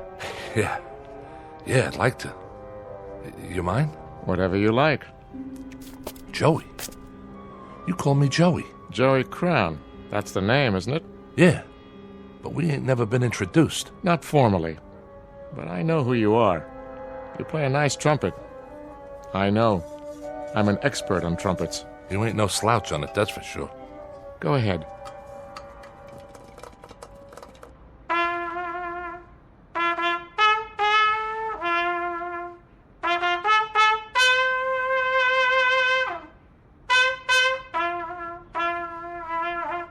Not bad, Joey. Not bad at all. Yeah, ain't that something? I can play again. Now that it doesn't matter anymore. What do you mean by that? Now that I'm dead. How come you know who I am? You say you're not a ghost, you're not dead? Nope. And neither are you, Joey. I'm not? By no means. But what about that truck? What about it? And what about the people in the bar, in the movie theater, the girl in the ticket booth, the people in the street? Oh, them. Well, you see, they are dead. But that doesn't make sense. How? They're the ghosts, Joey. They just don't know it. Huh? You're losing me. Sometimes, to make it easier, we have to work it that way. We let them go on in a life that they're familiar with, and they never know for a long while. But that's why they can't hear you. You're the one that's alive. But like I said, I stepped off that curb. That you did. And right now, Joey, you're in a kind of limbo. You're neither here nor there. You're in the middle. You're on a break between sets, so to speak, waiting to go on in the real world or the shadow world. Which do you prefer, Joey? Which? Well, just what do you think? I want another chance. Think it over, now. I have thought it over. I used to think I was getting dealt from the bottom of the deck, but you know something? I just forgot how much I had already. I forgot about the music I could make on the horn and how nice it sounded. I'd have to agree with you there. And going to Charlie's and talking to people, real people, and maybe going to the movies now and then. Cutting a record once in a while, walking in the park, hitting the clubs late at night, even when it was rainy or snowing and I had to bundle up like an Eskimo. I miss that. I really do. I never won a beauty contest, but I had friends. I had good friends. What do you think happened to all that? Somewhere along the line, I forgot the good things. That's what happened. I just forgot. You've got a choice, you know. Choice? One way or the other. It's not too late. Well, in that case, if I've got a choice, then I want to go back, understand? I want to go back. All right. You go back. Just like that? But, Joey, no more stepping off curbs. That was some stunt back there. From now on, you take what you get and you live with it. Sometimes it'll be sweet frosting and nice gravy, and sometimes it'll be sour and go down hard. But you live with it, Joey. I think I got it. Guess I better take my trumpet back. Oh, yeah, sure, here. That's a nice talent you've got. You really think so? To make music, to move people, to make them laugh and make them cry, to make them tap their feet and want to dance. That's an exceptional talent, Joey. Don't waste it. See you around. Hey. Hey, mister. What is it, Joey? I didn't get your name. How's that? I didn't get your name. My name? Call me Gabe. Gabe? Gabe. Short for Gabriel. Goodbye, Joey. Gabriel. Hey, wait. Wait, I gotta ask you something.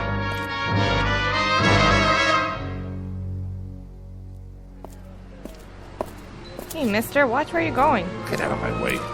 Hey, don't cross the street like that. Hey, buddy, get out of the way! Watch out! You're gonna get killed! Oh my god! He just walked right out in traffic. Like he could care less. Somebody call an ambulance. Wait, he's breathing. I'm all right. Just let me get up. You okay, pal? I think so. Let me help you up there. Oh, you know you shouldn't ought to do that. Stepping off the curb like that. It's lucky I just grazed you. Don't worry about it. No harm done. He's all right. Oh, thank God. He could have been killed. Well, look. I am 14 years without an accident. That right? I'd be obliged if, well, you know, no insurance companies, no doctors, nothing like that. So, how much do you want? For what? To keep this just between us. Name your price. My price? Oh, let's see now. You got, let me see, $75? That all?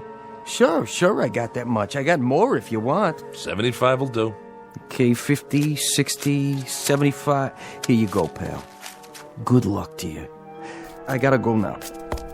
Well, what do you know about that?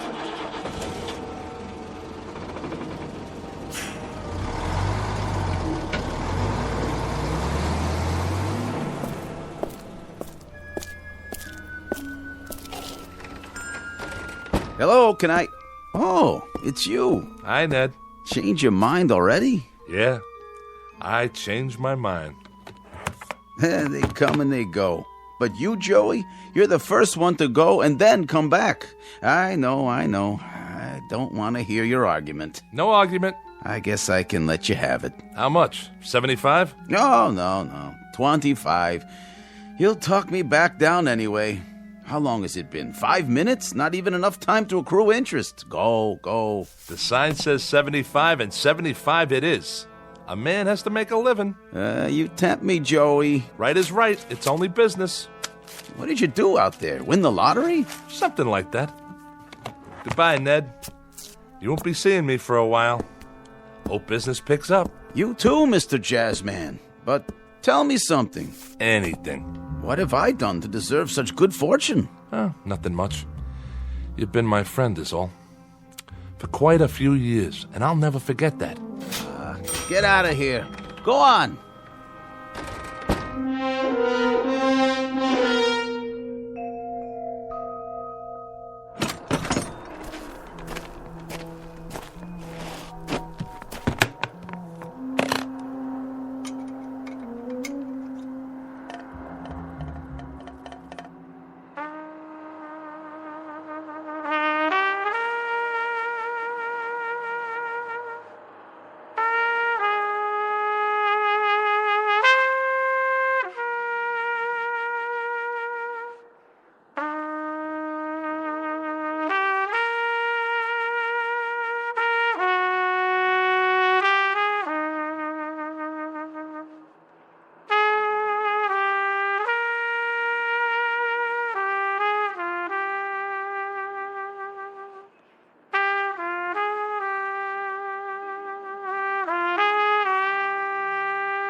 play beautifully. What? Oh, hi. Hi there. I mean it, you know. Thank you. I gave it up this morning. And I'm taking it back. Me and the bugle, till death do us part. I'm glad you changed your mind. So am I, you don't know. Still can't sleep, huh? I'm not used to the city. All the noise. I know. Like a regular symphony, isn't it? I guess so. I've never been to New York before. I just moved in. Yeah? You'll get used to it. It's an okay building. Better than the other ones I've lived in. Sometimes you have to bang on the radiator to get the heat going. Why do you do that? Why? Because the super hears you and then he fixes it. If he doesn't, just let me know. I'll talk to him for you. Name's Joey, by the way. Joey Crown. I know. How? You told me before. Oh, yeah. Listen, I'm sorry for that stuff I said. Don't be. My name's Nan. Pleased to meet you, Nan. I was hoping you'd come back. You are? You're the most interesting person I've met in New York. Yeah, sure. There's a lot of guys around here. Most of them ain't little apes like me. I mean it. The most interesting. And the nicest. I love your music. Honest? Honest. Will you play some more, Joey? Sure, I'll play some more. I'll play whatever you like, for as long as you like. What's your favorite song? I don't think I have one. Well, I know a couple you might like. Well, that would be nice. You know, you might get to like it here. It's not a bad town. I'm sure it isn't. Maybe you could show me some of it, Joey. If you have time. Me? Oh, I got time, all right. I got nothing but time from now on. I'll show you everything.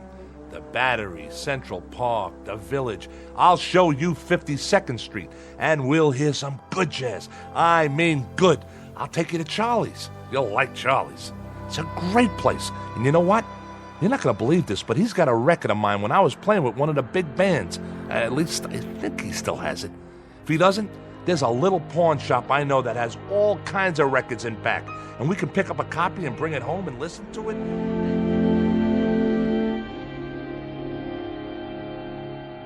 Joey Crown, who makes music in the present tense, who knows a thing or two about tunes and chord changes and how to play his axe, and who just discovered something about life, that it can be rich and rewarding and full of beauty like the music he plays, if he only takes the time to look and listen. Joey Crown, who finally got a cue and a clue in the Twilight Zone.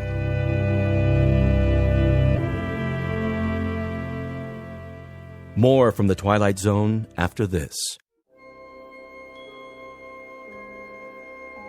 Hi, this is Carl Amari, producer of the Twilight Zone radio dramas. I'd like to take a moment to tell you about our official website at twilightzoneradio.com, where you'll get the latest news and information on these Twilight Zone radio dramas. Plus, at twilightzoneradio.com, you can digitally download 3 free episodes or any of our episodes for only $1.95 each. In this age of ever-changing technology, we've decided to make these episodes instantly available to you by making the Twilight Zone radio dramas a digital download-only series. This means that this series will no longer be offered on CD. The CD collections at our website are now being offered, while supplies last, at buy one, get one free. So be sure to get your favorites before they're sold out. Be sure to visit us often, and I'll see you in the zone.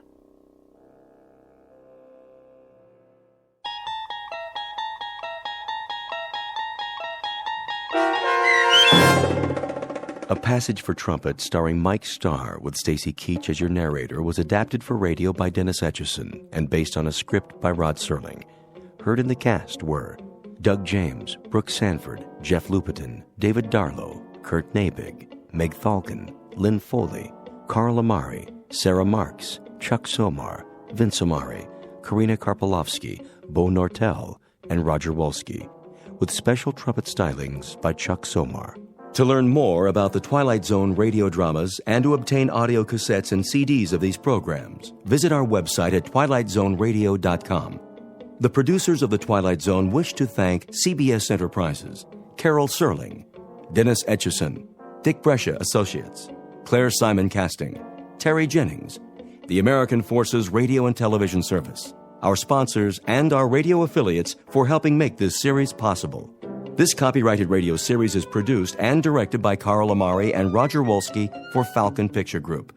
Doug James speaking.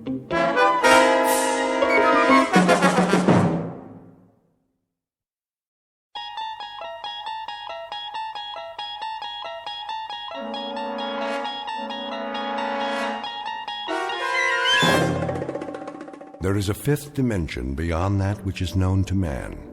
It is a dimension as vast as space and as timeless as infinity. It is the middle ground between light and shadow, between science and superstition. It lies between the pit of man's fears and the summit of his knowledge. This is the dimension of imagination. It is an area we call the Twilight Zone.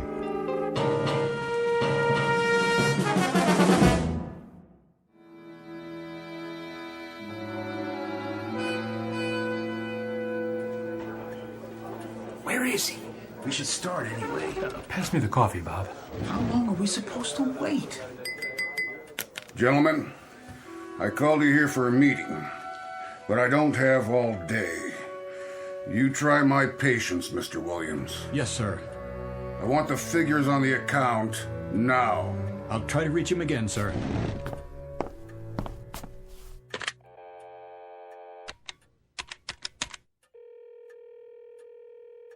Put me through to Jake Ross's secretary. Yes, I'll hold. Williams, we're still waiting for your Mr. Ross. I'm trying to get him now, sir. Is this Jake's office, Joni? Yeah, I'm fine. Mr. Williams! I know he's out to lunch, but there was a conference called for 2 o'clock and it's 2:30. Yes, Mr. Mizrell's office. Where is he? All right, then check. Tell him to get his keister back here fast. Well, where is your protege with the multi-million-dollar automobile account? She's calling around the usual places, Sardi's East to Colony. Don't be an idiot. He's due any moment, sir. Probably stuck at a big client lunch or something. More likely a big martini, or 3, or 4 of them. Mr. Mizrell, I assure you he was too young to put on this account. I told you that, Williams. Much too young for so large and important an account. See? I knew it. Here's Jake now. Message for Gart Williams? Give me that. We have been here now for 34 minutes, Mr. Williams. This is a note from Jake Ross. Would you be so kind as to share its contents with us? I can tell you the sense of it very quickly, Mr. Mizrell. It's Jake's resignation. He's moving to another agency. And he's taking the automobile account with him. That account represented a gross billing of millions of dollars a year. And how many times have you promised it to me? This is as much a shock to me as it is to you, Mr. Mizrell. Don't con me. It was your pet project, yours. And it was your idea to give it to that little college greenie. Get with the program, Williams. Get with it, boy. I'm sorry. So what's left? Not only has your pet project backfired, but it sprouted wings and left the premises. I'll tell you what's left for us in my view. A deep and abiding concern about your judgment. Please. This is a push business, Williams. A push business. Push and drive, but personally hands-on. You don't delegate responsibilities to little boys. I don't feel well. You should know that better than anyone else. I have to leave now. It's a push all the way, all the time, right down the line. Hey, you don't look so hot. What's the matter with him? Why don't you just shut your mouth, fat boy? And who precisely are you addressing? Who do you think, you ugly, bloated, self-important old...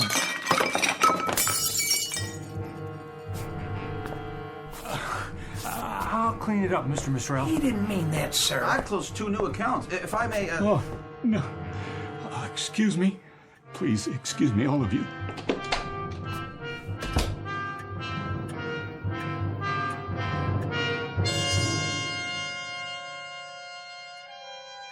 This is Gart Williams, age 38, a man protected by a suit of armor all held together by one bolt. Just a moment ago, someone removed the bolt, and Mr. Williams' protection fell away and left him a naked target. He's been cannonaded this afternoon by all the enemies of his life. His insecurity has shelled him. His sensitivity has straddled him with humiliation. His deep-rooted disquiet about his own worth has zeroed in on him, landed on target, and blown him apart. Mr. Gart Williams, ad agency exec, who in just a moment will undertake a desperate search for survival in the Twilight Zone. And now, back to our story from the Twilight Zone. A Stop at Willoughby, starring Chelsea Ross, with Stacy Keach as your narrator.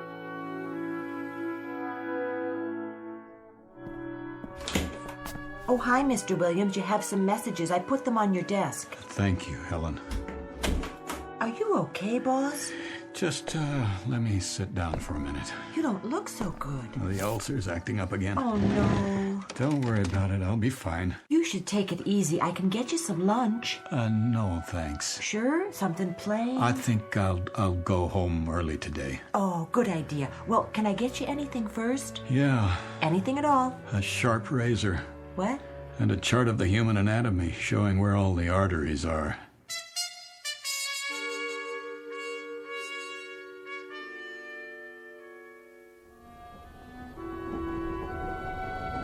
Tickets, please. Ticket?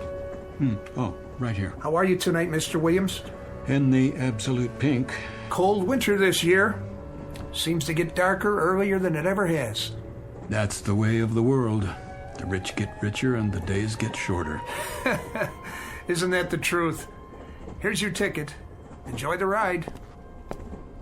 Tickets, please. It's a push business, Williams. A push business. You gotta get with it, boy. A push business.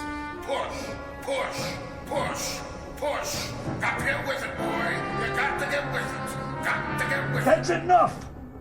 Is anything wrong? What? Oh, no. I was just thinking out loud, I guess. Oh, I was afraid you were speaking to me. Not at all. Sorry. It is a boring commute, isn't it? It's easy to doze off.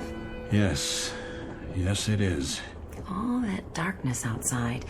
You can barely see the landscape. To tell the truth, I never paid much attention to it. But, well, now that you mention it. I used to read, but I got motion sickness. So now there's nothing to do but wait for the next station. And the one after that, and I don't even know where we are at the moment. I can't see any lights. What's the next stop? I've lost track. That's funny. It is? Lost track? Oh. At least we're not off the track. Not yet, anyway. Give it time. Oh, I suppose we could be anywhere. Wait, do you hear that? Hear what? What's happening?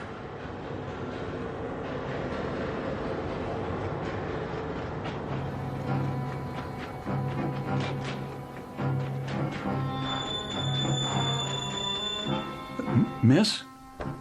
Where are you? Willoughby! This stop is Willoughby! What do you mean, Willoughby?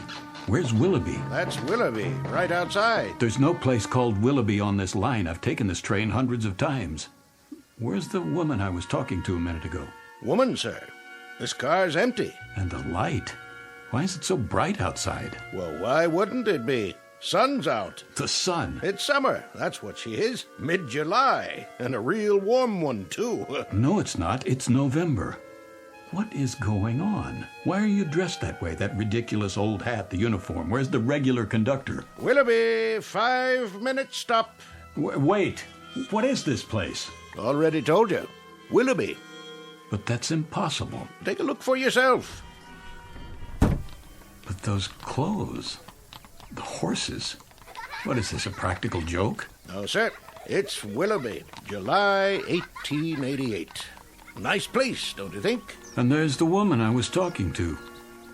Where did she get that parasol? You'd have to ask her. Getting off? Well, this isn't my stop. Miss, you there?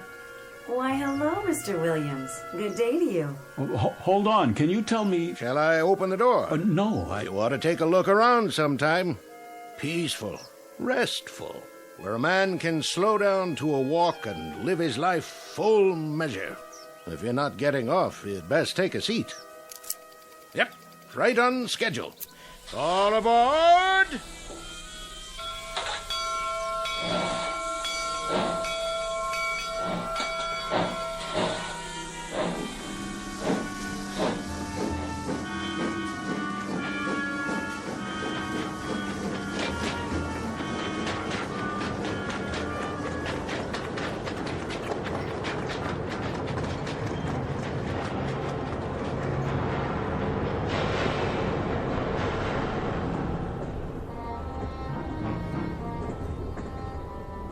Miss Port Saugatuck. Pardon me, sir? What? Oh, what did you say? I didn't mean to bother you, but I didn't want you to miss your stop. Is this it? No, that's all right. You got back on. I did? Oh. I must have dozed off again. I don't blame you. At least you got a little rest. I guess I did. A little rest and an idiotic dream. Why do you say that? Ever hear of a town named Willoughby? I don't think so. Willoughby where?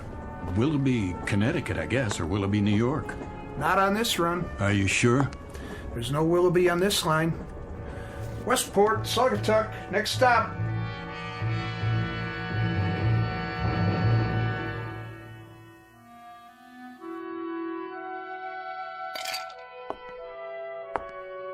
Hello, Gart. Jane? I didn't hear you come home.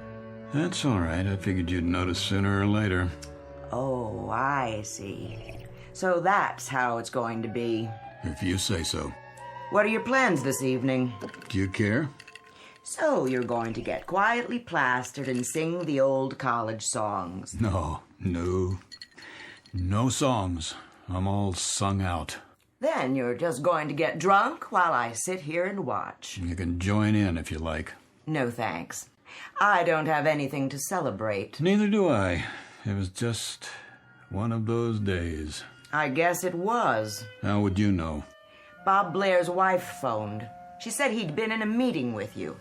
You got hysterical or something. She called to find out how you were.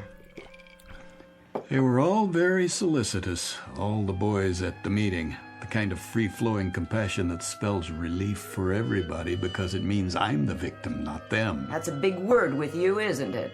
Victim.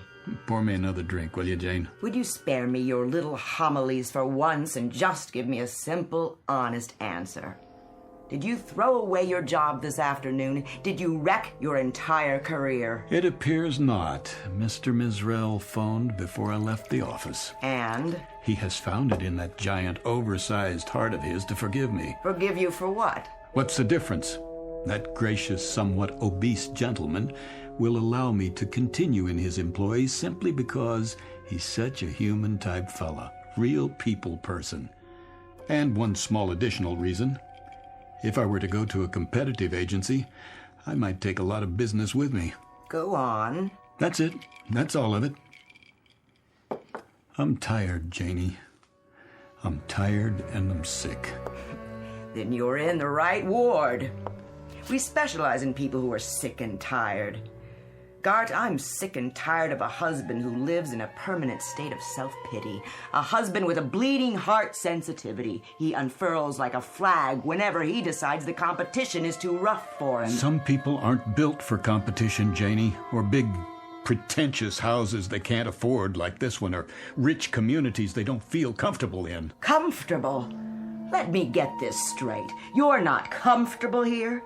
That's the one thing. Country club memberships that they wear like a badge of status. And you would prefer... I would prefer, if anyone cares, a job, any job at all, where I could be myself. And who's that? You know, where I wouldn't have to climb on a stage and go through a masquerade every morning at 9 and mouth all the dialogue and play the executive and make believe I'm the bright young man on his way up, because I'm not that person, Janie. You've tried to make me that person, but it isn't me. You're right. It isn't. It isn't me at all. And I'm not very young. I'm a soon-to-be old, very uncompetitive, rather dull, quite uninspired, average type of guy with a wife who has an appetite that won't quit. And where would you be if it weren't for my appetite? I know where I'd like to be. And where is that? A place called Willoughby. A little town I chartered inside my head. A place I manufactured in a dream. An odd dream. A very odd dream. Willoughby. It was summer. Very warm. The kids were barefoot. One of them carried a fishing pole. Oh, please. And the main street looked like a Currier and Ives painting. Bandstand, old-fashioned stores, bicycles. I've never seen such serenity. It was the way people must have lived 100 years ago. Crazy dream. Gart. You should have seen it, Janie, this Willoughby. It wasn't just a place or a time. It was like a doorway that leads to sanity. Nothing serious, Gart. It's just that you were born too late, and your taste is a little cheap. You're the kind of man who could be satisfied with a summer afternoon and an ice wagon pulled by a horse. My mistake. My error. My miserable, tragic error. To marry a man whose big dream in life is to be Huckleberry Finn. That's what you want, isn't it? Something like that. A place, a time, where a man can live his full measure. And what does that mean? I don't know, but I'd like to find out. It's what that conductor said. A place where a man can live his full measure. That's where I'd like to be.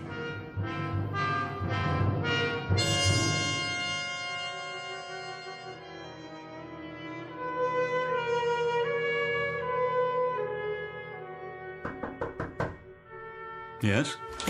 Mr. Williams? Yes, Helen. You've got a 2 o'clock, a 2:30, and a 2:45. Is that right? So I was wondering, should I cancel the 2:30 or the other one? What? The 2:45. Which? Oh, the 2:30 is the man from the baby food company. He's got an idea for an ad campaign, remember? And the one after that is about the frozen fish account. Tough call, huh? No. Well, I mean, it is. No, I was just wondering. Which one to cancel? Not that. What would happen, do you suppose, if I weren't here? When? For the meeting. Either one. Take your pick. Me? Or both. You want me to cancel both meetings? It's a hypothetical question, Helen. Oh, but you are here. Of course I am. But what if one fine day I just wasn't? Well, I guess they'd have to wait around till you got back. And if I didn't come back? Then they'd reschedule. And if I never came back? Never? Ever. Not in 100 years. Well, in that case, somebody else would get the account. Is that all that would happen? And I'd miss you. You would? We all would. It's almost 2, so should I tell them you're not back from lunch yet? Who? The 2 o'clock and the 2:30. No, I'm here. You have their files? Somewhere. I brought them in. I'm sure you did. But if you haven't had time to look at them yet, maybe I should tell them to reschedule. That would be a lie. Not exactly. I can say you were at a long lunch. No more lies, Helen. Not in this office. I don't have the stomach for it.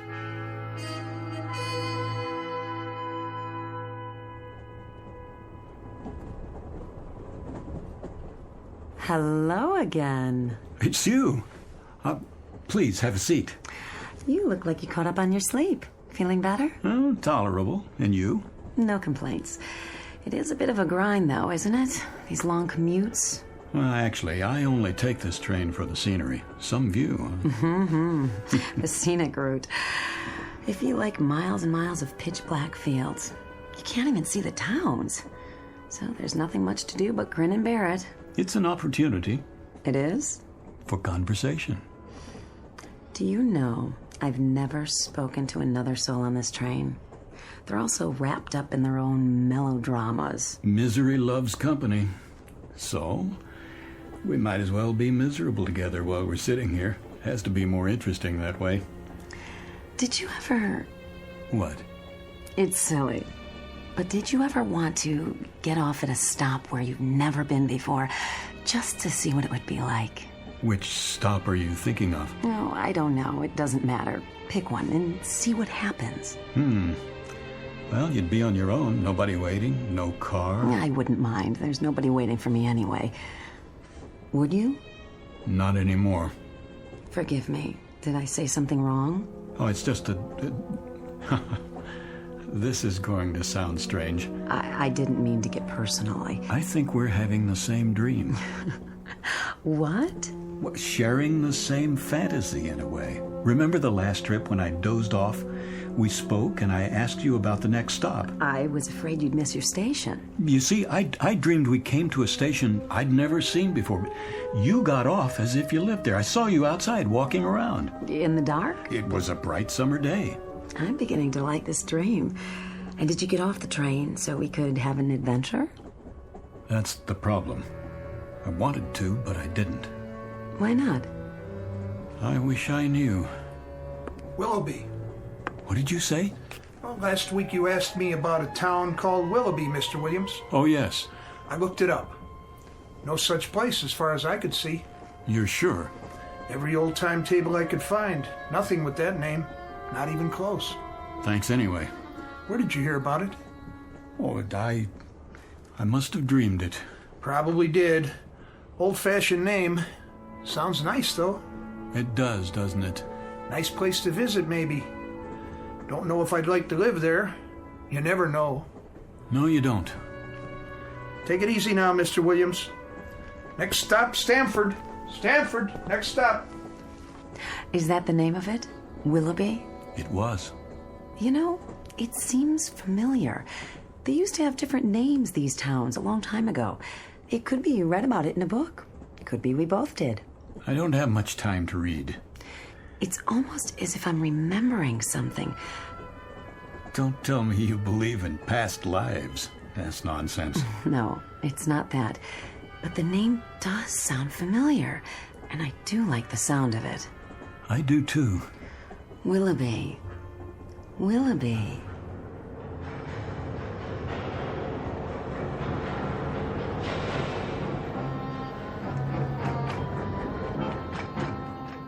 Willoughby. What did you say? Next stop, Willoughby. The woman who was sitting there. Woman, sir? In that seat. Where is she? No other fares in this car, sir. But it was only a minute ago. Good day to you. Day? All out for Willoughby!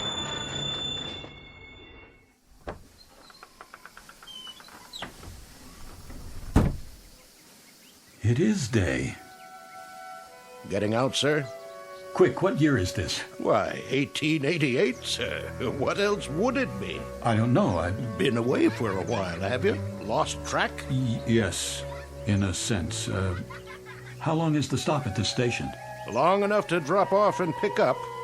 You have a ticket for Willoughby? No, Then you'd best take your seat, though it is a fine, balmy day.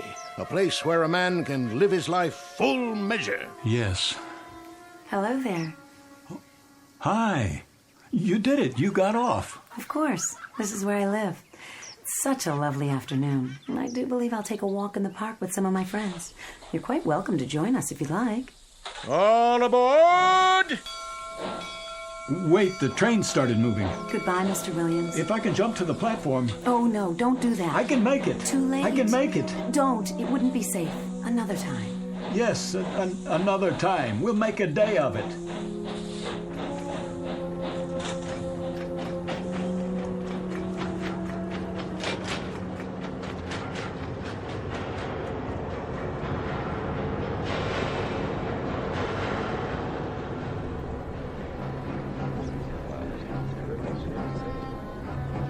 All these people.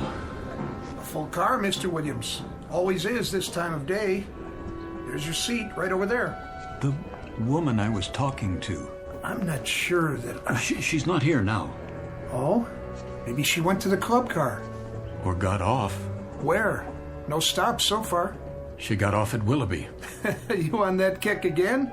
I told you there's no such town. I know. That's what you said. Sounds like a nice place, though. A real nice place. Tickets. Next time. Next time, I swear I'm going to do it no matter what. I'm going to get off it. Willoughby.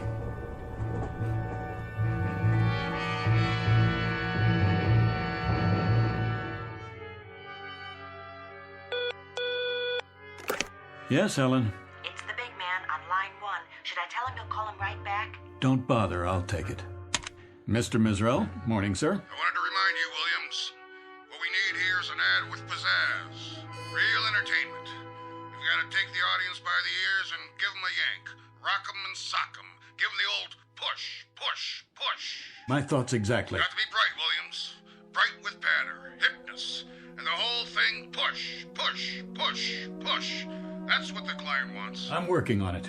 Tomorrow morning, I'll need at least a preliminary storyboard. You know what I want. A solid format with some pops for the product, leading up to one big pop at the finish. And not just any pop this time.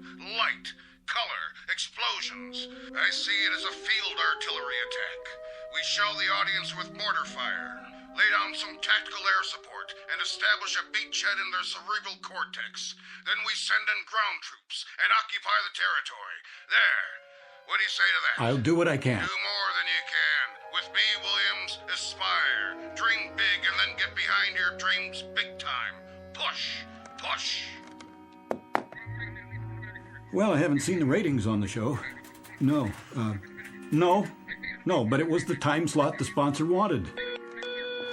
Hold on a second, will you? Yes? They were what? No, wait. Helen? Yes? What film outfit did the commercials on the Bradbury account? The negatives are all scratched. They're screaming bloody murder at me. I'll send a fax. Oh, and Mr. Mizrell would like to see you in his office. I'm going to have to check it out for you, okay? Mr. Mizrell, sir, he got disconnected. He seemed rather insistent. Are you all right? You look so pale.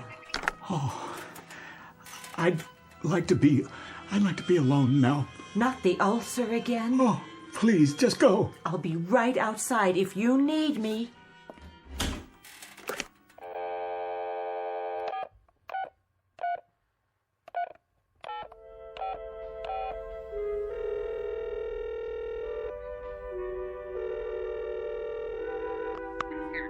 Janie, this is Gart, honey. Stay there, will you? Things are going to be different from now on, you'll see. I just want you to stay there. I'm coming home. Janie, please listen. I've had it, understand? I can't go on for another day, another hour. This is it. I've got to get out of here, Janie. Janie, help me, will you? Please? Please help me. Janie? Janie?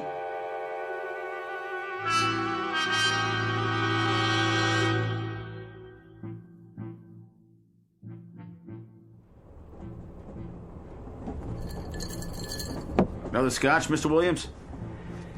No, thank you. Pretty empty in here today. Well, that's because it's too early. Most people don't hit the club car till after work. Wait till the commuter run. They'll line up like kids in a candy store. I bet they do. You going home early today, Mr. Williams? Yeah, my wife's waiting for me. Oh, she is, huh? That's nice. At least I think she is. You call her and tell her? That I did. I just hope she got the message. Oh, I bet she did. Gonna take her out for dinner and everything? If she's there. Well, if she's not, you can just kick back and watch the game. Have the place to yourself. You win either way. That's right. I'm the winner, not the loser. That's the way to look at it.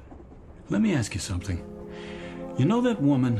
Which one? She rides the train the same time I do. Except today because I'm running ahead. Uh-huh. What does she look like? Well, she wears an old-fashioned long dress and she carries a parasol. In here? Oh, no. No, I'm sorry. Not in here. That's not what she wears on the train. Only in Willoughby. Willoughby? Where's that? That's just it. I don't know. Oh, forget about it. I don't know what I'm talking about. I just thought she might have come in here. Just till she gets to her stop. Not many women in here today. So I see. You okay, Mr. Williams? A1. Top drawer. See you next time. Sure thing. If there is a next time. Oh, you changing schedules? I might take some time off. Good deal. Vacation, huh? That's right. A vacation, a long one.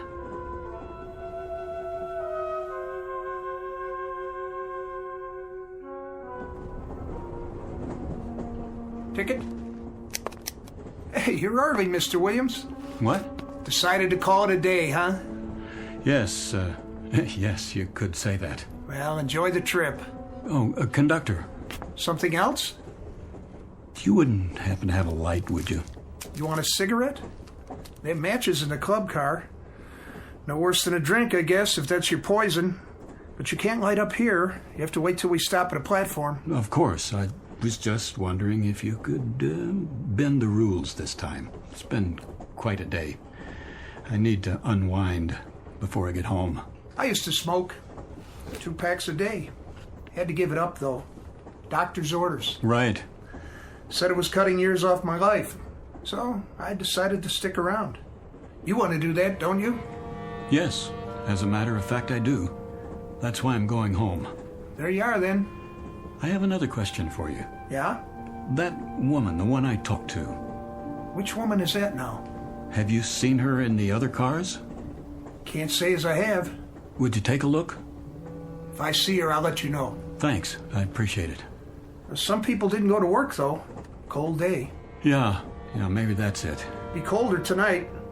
That's what they say. Looks like snow. You keep warm now. I'll try. Next stop, Stanford. Stanford.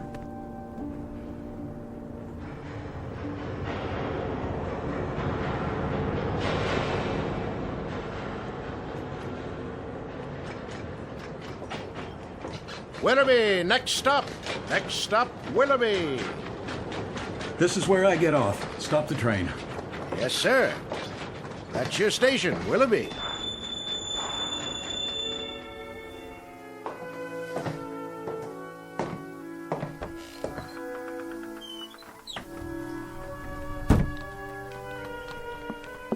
Need a hand with your baggage? I don't have any. Nothing at all? Not a thing. A good day to you, then. Yes, it is. It really is a beautiful day.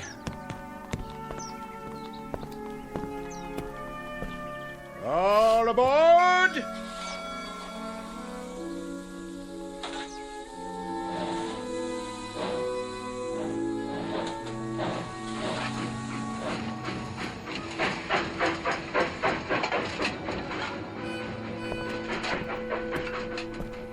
Hi, Mr. Williams.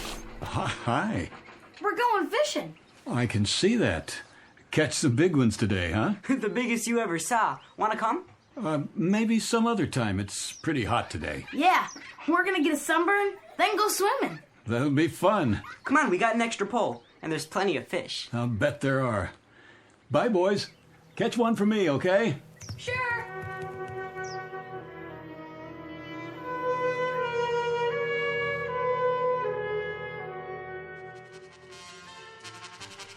Such a lovely day. Too nice to stay indoors. I want to hear the band. Yes, the band. I love the sound. So do I. Beautiful.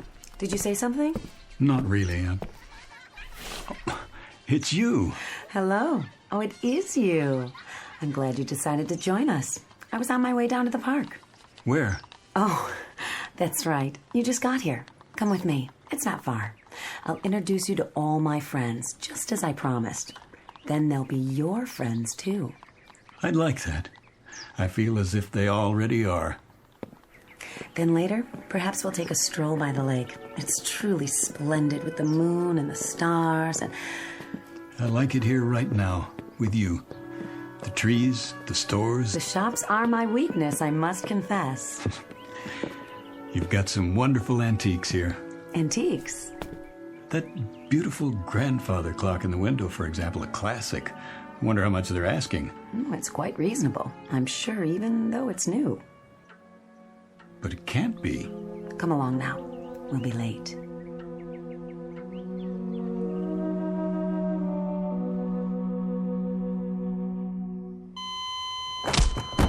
Again. Again. It's no use. There's no pulse. It's a crying shame. He wasn't very old. You say he just jumped off the train? Right here, in the snow, in the middle of nowhere. Never saw anything like it. Poor Mr. Williams. He shouted something, ran out, opened the door, and that's the last I saw of him. Thought he went to have a smoke or something. Well, a heart attack, probably. Yeah, if the fall didn't get him. Well, he must have died instantly then. At least he didn't suffer. Look at his face. Like he's at peace. Yeah, that's the way to look at it. All clear. Let's move it out. Where should we take the body? Now, the local mortuary for now. Willoughby's funeral parlor? That's the one. They'll hold him till somebody contacts the family. All right, let's put him on the stretcher. Okay, you ready? 1, 2, 3, lift!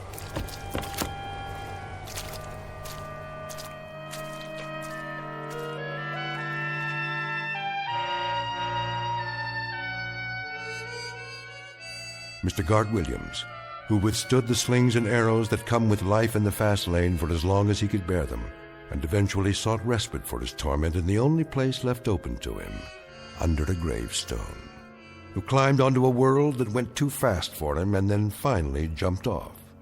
Mr. Gart Williams, who might now tell us what really awaits us in the great beyond, because this too is very much a part of the Twilight Zone.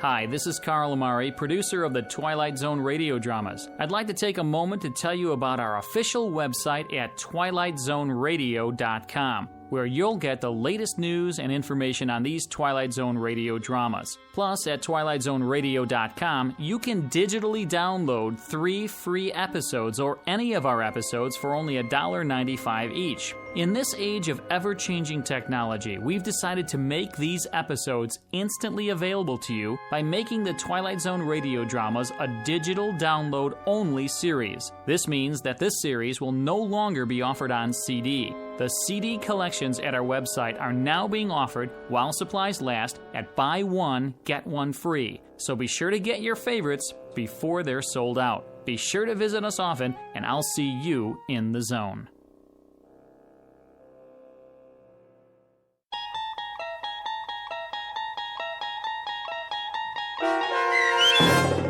A Stop at Willoughby, starring Chelsea Ross, with Stacy Keach as your narrator, was written for The Twilight Zone by Rod Serling and adapted for radio by Dennis Etchison. Heard in the cast were Rich Komanik, Peggy Roeder, Turk Muller, Lynn Foley, Laura Russell, Tony Castillo, Roderick Peoples, Linda Ryder, Jeff Lupetin, Mike Aljadeff, and Adam Tangway. To learn more about the Twilight Zone radio dramas and to obtain audio cassettes and CDs of these programs, visit our website at twilightzoneradio.com. This copyrighted radio series is produced and directed by Carl Amari and Roger Wolski for Falcon Picture Group. Doug James speaking.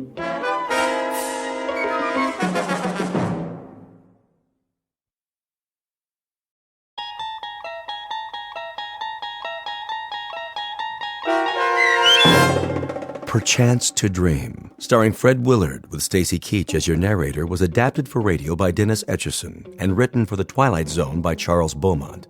Heard in the cast were Mike Starr, Fernette Lebo, Doug James, Derek Purcell, Alex Sopener, Amber Lake, Rick Arthur, Elizabeth Lido, Carl Amari, Roger Wolski, and Vince Amari. To learn more about the Twilight Zone radio dramas and to obtain audio cassettes and CDs of these programs, visit our website at twilightzoneradio.com. The producers of The Twilight Zone wish to thank CBS Enterprises, Carol Serling, Dennis Etchison, Dick Brescia Associates, Claire Simon Casting, Terry Jennings, XM Satellite Radio, Sirius Satellite Radio, our sponsors, and our radio affiliates for helping make this series possible. This copyrighted radio series is produced and directed by Carl Amari and Jason Mallow for Falcon Picture Group. Doug James speaking.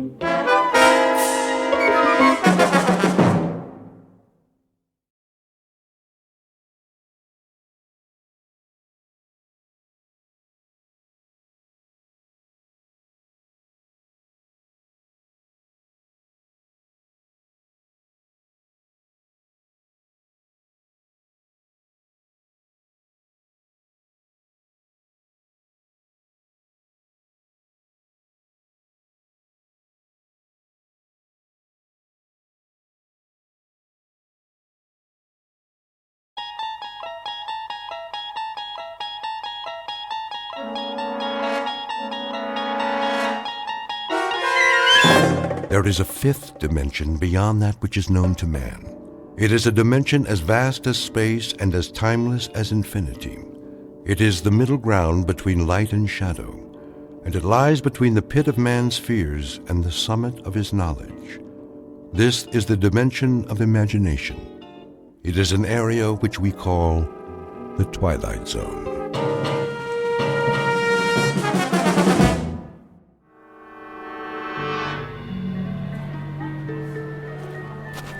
Cotton candy here. Get your cotton candy. Look, Mom, can I have one?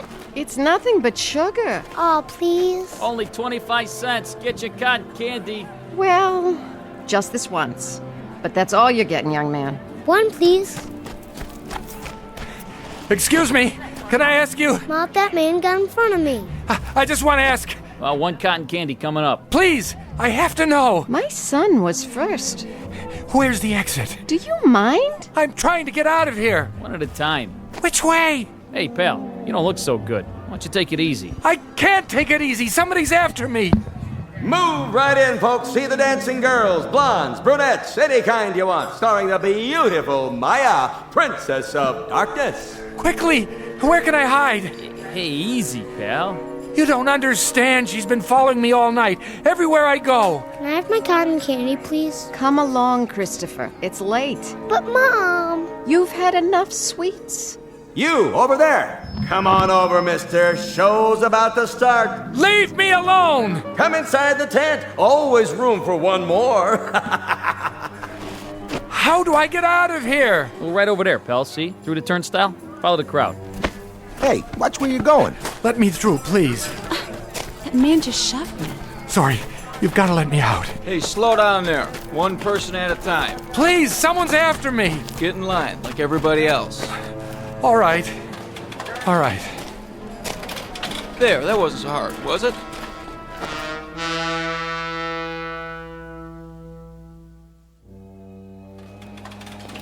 Officer, where's the uptown train? That's the next platform. Keep it moving, folks. Where am I? What's that? I don't know where I... Where are you going? What? Oh, I have to see Dr. Jackson. Who? I have an appointment on the Upper East Side. You don't need the subway. You're there. But how? It's the other end of that platform, right up those stairs. Say, are you all right? I really don't know.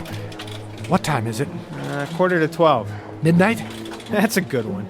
In the AM, pal. Where have you been all night? Why don't you go home and sleep it off? I can't. That's the one thing I can't do.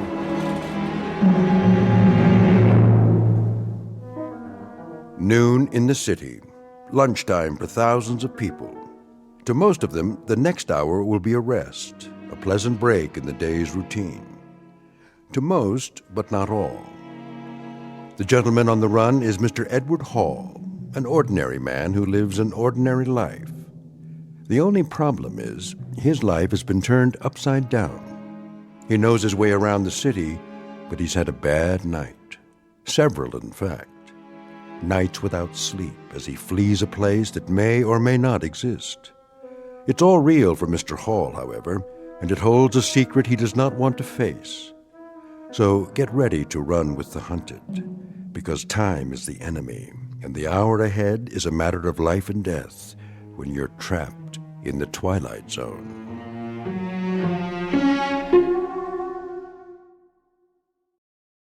And now, The Twilight Zone and our story, Perchance to Dream, starring Fred Willard, with Stacy Keach as your narrator.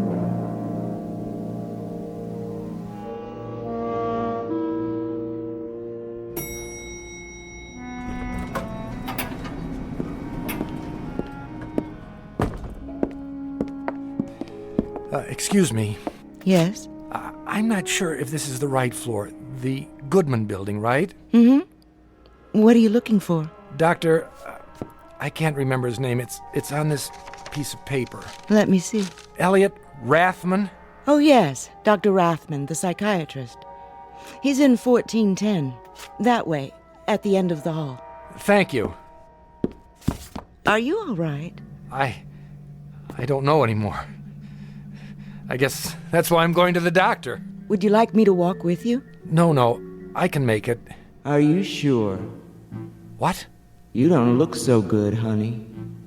Why don't you come with me? You? It isn't far.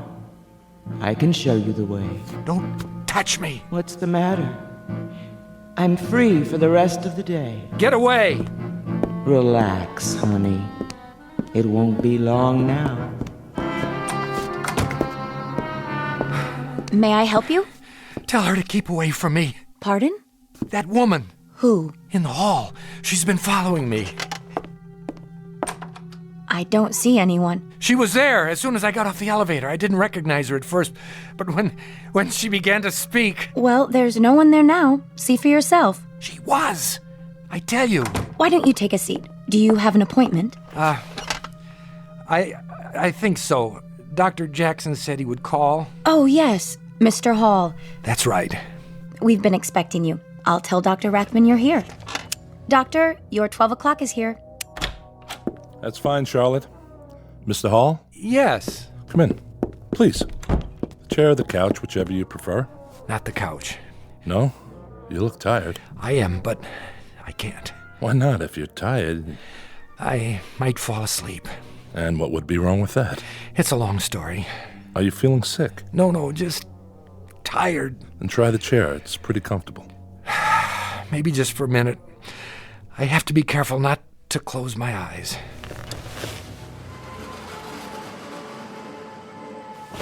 No. I thought you said you were tired. I am. I am the tiredest man in the world. You know how long I've been awake?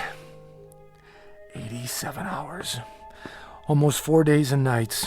And you can't sleep? Can't. No, doctor, that isn't it. Mustn't. I mustn't go to sleep, because if I do, I'll never wake up. Really? Mind if I walk around, keep the circulation going? Stand on your head if you think it'll help. I don't have that much energy. What's funny now? You are. You're sure you're a shrink? That's what the diploma on the wall says. Why do you ask? You're not what I expected. Oh? What did you expect? Oh, I don't know, something more like... An old man with the white goatee and a German accent? I've heard that before. It's what everybody expects. And they're always disappointed. I've often thought of wearing a disguise. Wait a minute. I have a pair of horn-rimmed glasses in my pocket there. How's that? Perfect. I hope it makes you feel more comfortable. Oh, you looked okay before. But I'm afraid I'm wasting your time. Why do you say that? You can't help me. Nobody can. You're sure? Yes. Then why did you come to see me at all? It was Fred Jackson's idea. He's my regular doctor. I know. What did he tell you? Not much. Your name, Edward Hall. Your age, 35. Your occupation, draftsman. Unmarried. That's right. Long-standing heart condition? Since I was a child. Dr. Jackson's treating you for that? Yes, with pills. And did you remember to take them? When? This morning. What day is this? Good thing you reminded me. You have a glass of water? Surely. Thanks.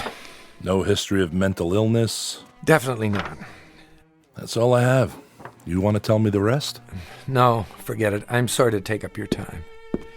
Mr. Hall. Yes? You really think running away will do you any good? I wish I knew. Don't get me wrong. Sometimes running away is the best answer. Depends on the problem and whether it's something that can be overcome. The fight or flight response. Precisely. But I don't know if yours is that sort of problem. Listen, you can do what you like. But I'm going to charge you for the appointment no matter what. So why not get your money's worth? Promise you won't put me in a straitjacket. I can't promise anything. It wouldn't make any difference anyway. Mind if I open the window? What for, if I may ask? To see the view. Cars look like ladybugs from here. People like insects.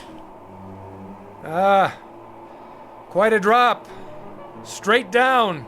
14 stories, 13 technically. There's no 13th floor. Architects are superstitious. And are you? Not that I know of. I'll have to ask you to close it. I only wanted some air. I'll turn up the air conditioner. It works best with the windows closed. Did you think I'd jump? You might have. Not a chance. I want to live. That's my problem. Why is that a problem? There are people who don't want me to. Then get on with it. With your story, I mean. I don't know where to start. Start anywhere. Okay, but I'm warning you, you'll think I've lost my marbles. Marbles can be found, Mr. Hall. Please, go on. Nice office you've got here. Nice furniture. Glad you like it. The pictures on the wall. This one in particular. The seascape. You ever look at it? Really look at it? Why? Does it remind you of anything? Has it ever moved? Quite a few times. It used to be over the desk. My wife likes to redecorate the office. No, what's in the picture. How do you mean? The boat on the waves. You're serious? No, it hasn't. Not to my knowledge, anyway. Sorry to disappoint you. I can make it move. Can you? Yes. That would be quite an accomplishment. Not really. When I was a kid, we had a picture like that. Not the same exactly, but close. A boat, a sailing ship. One of those paint-by-numbers things. I remember those. I think my mother painted it when I was a baby. She used to tell me to look at it. If I looked at it long enough, she said, it would move. I didn't believe her. But the idea fascinated me. One night I spent a whole hour just staring at that silly boat. And did it move? Yes. You were lying in bed waiting to fall asleep, but you couldn't. That's right. You understand, there's nothing strange about that. A fixed image on your retinas. Eventually, your nervous system shifts the position slightly to remain alert, or seems to. In Gestalt psychology, we call it the figure ground effect. In plain words, it was an optical illusion. I know, except that after a while, I couldn't control it. Every time I looked at the boat, the sails filled and began to dip, moving over the bounding waves. I couldn't stop it. Imagination is strong in a growing boy. I realized that. I realized it even then. But the point is, I got just as scared as if it were really happening. Why would it scare you? Oh, I don't know. The movement, the change of scene, of being someplace else. Of being out of control? Could be. Even if you know it's not real? But that's just it. The mind is everything. If you think you have a headache, and there's no physical reason for it, you hurt just the same, don't you? Granted. Excuse me. I need some more of that water. Be my guest. Thank you. Dextroamphetamine? How did you know? I recognized the pill. Not one of Dr. Jackson's prescriptions. It's the only way I've been able to stay awake. How many grains a day? I don't know, 30, 35. I'll have to tell Dr. Jackson. Tell him! I don't have much longer anyway. Not if you keep taking those. You want to hear the rest or not? Yes, I do. All right, here goes. When I was 15, I developed a rheumatic heart. They said I'd never really get well, that I'd have to take it easy. No strenuous exercise, no long walks, no stairs, no shocks to the system. Shock produces excess adrenaline, they said. That was bad. Avoid any kind of shock. But they forgot about my imagination. Then 3 years ago, a woman was killed by a man who'd hidden in the back seat of her car. Maybe you read about it? I believe I did. Well, I started thinking about it. Maybe someone was hiding in the back seat of my car. Maybe I'd be driving over Laurel Canyon some night. I'd look in the rearview mirror, and I'd see somebody or something rising up out of the darkness behind me. I had to drive the canyon twice a day. The second time was always late at night. It's a tricky road. One slip and you're over the edge. One night, like every other night, I was headed for home. It was a dark stretch, only my headlights cutting into the blackness. Suddenly, I began to feel uncomfortable, as if I weren't alone in the car. It was ridiculous, but I couldn't shake the sensation. I kept thinking, there's somebody back there, directly behind my seat. If I look in the rearview mirror, I'll see his face, and then I'll see his hands reaching up. Here's the important thing, Doctor. I knew intellectually that I was alone, but I also knew that my imagination could make me see something if I thought about it long enough.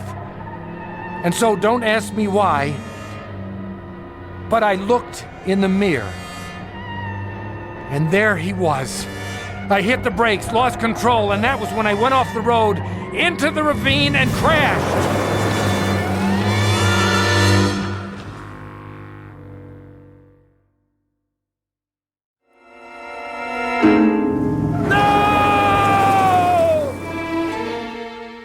And that was it. The car was totaled. And you were okay? Not a scratch. Of course, there wasn't anyone else in the car. It was all in my mind, but what difference did that make? I crashed anyway. You were lucky to walk away from it. Yeah, I was lucky. The shock could have killed me. The old heart condition. The doctor said I couldn't survive another one. And has there been another one? No, but there will be. Just as soon as I fall asleep. The girl will be in this dream. And it will be the last. The girl? I'm getting to that. Do you have dreams, Doctor? Frequently. Does everyone? I'm sure they do. It's a way of processing what happens during the day. An attempt to come to terms with our experience, at least symbolically. Some people say they don't dream at all. I know. Probably a defense mechanism. They do, but the content is something they're not ready to face consciously. I've always had dreams, ever since I can remember. Sometimes they've been wonderful, sometimes terrible, but vivid. I'd wake up and for a few seconds I wouldn't be sure which was real, this world or the dream. It's not uncommon, Mr. Hall. They say a dream takes only a few seconds, but I can't believe that. I've dreamed whole lifetimes. Generations have passed. Civilizations rose and fell. A single second, and it lasted forever. I'm sure that's the way it seemed. The experience of time can be very subjective. It expands, contracts. It's more than a feeling. Why do you say that? When I was a kid, I used to dream in sequence. I mean it. Remember the adventure serials they showed at movie theaters? It was like that. Every dream was the next chapter. And I'd always remember because when I woke up, I wrote down what happened. Do you think that's crazy? Not necessarily. It could simply be that the dreams conform to your notes and not the other way around. Then you don't think it's possible to dream in episodes? I don't say it's impossible. I just haven't seen it in the literature. It's possible. Believe me. For a while, the dream stopped. Then something happened. About a week ago, that was when it started again. What was it that happened? Nothing. That's just it. Why don't you tell me what you remember? Well, I went to bed around 11:30. I wasn't tired, but I needed the rest because of my heart. I don't even know when I fell asleep, but all of a sudden I wasn't home in my bed anymore. I was at an amusement park in the middle of the night. Can you describe it? Oh, the usual. A merry-go-round, a roller coaster, a funhouse, a shooting gallery where you could win a prize, that sort of thing. Colored lights. And it was crowded. People all around, pushing, yelling. I couldn't get my breath.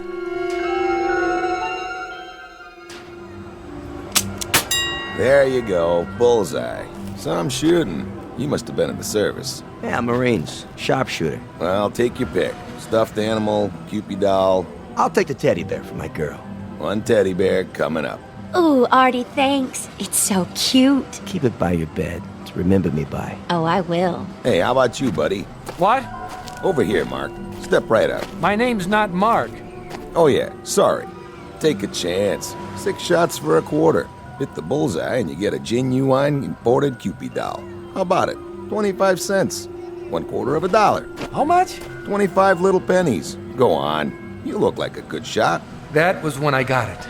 The prices. I looked around, and it was the same amusement park I went to as a kid.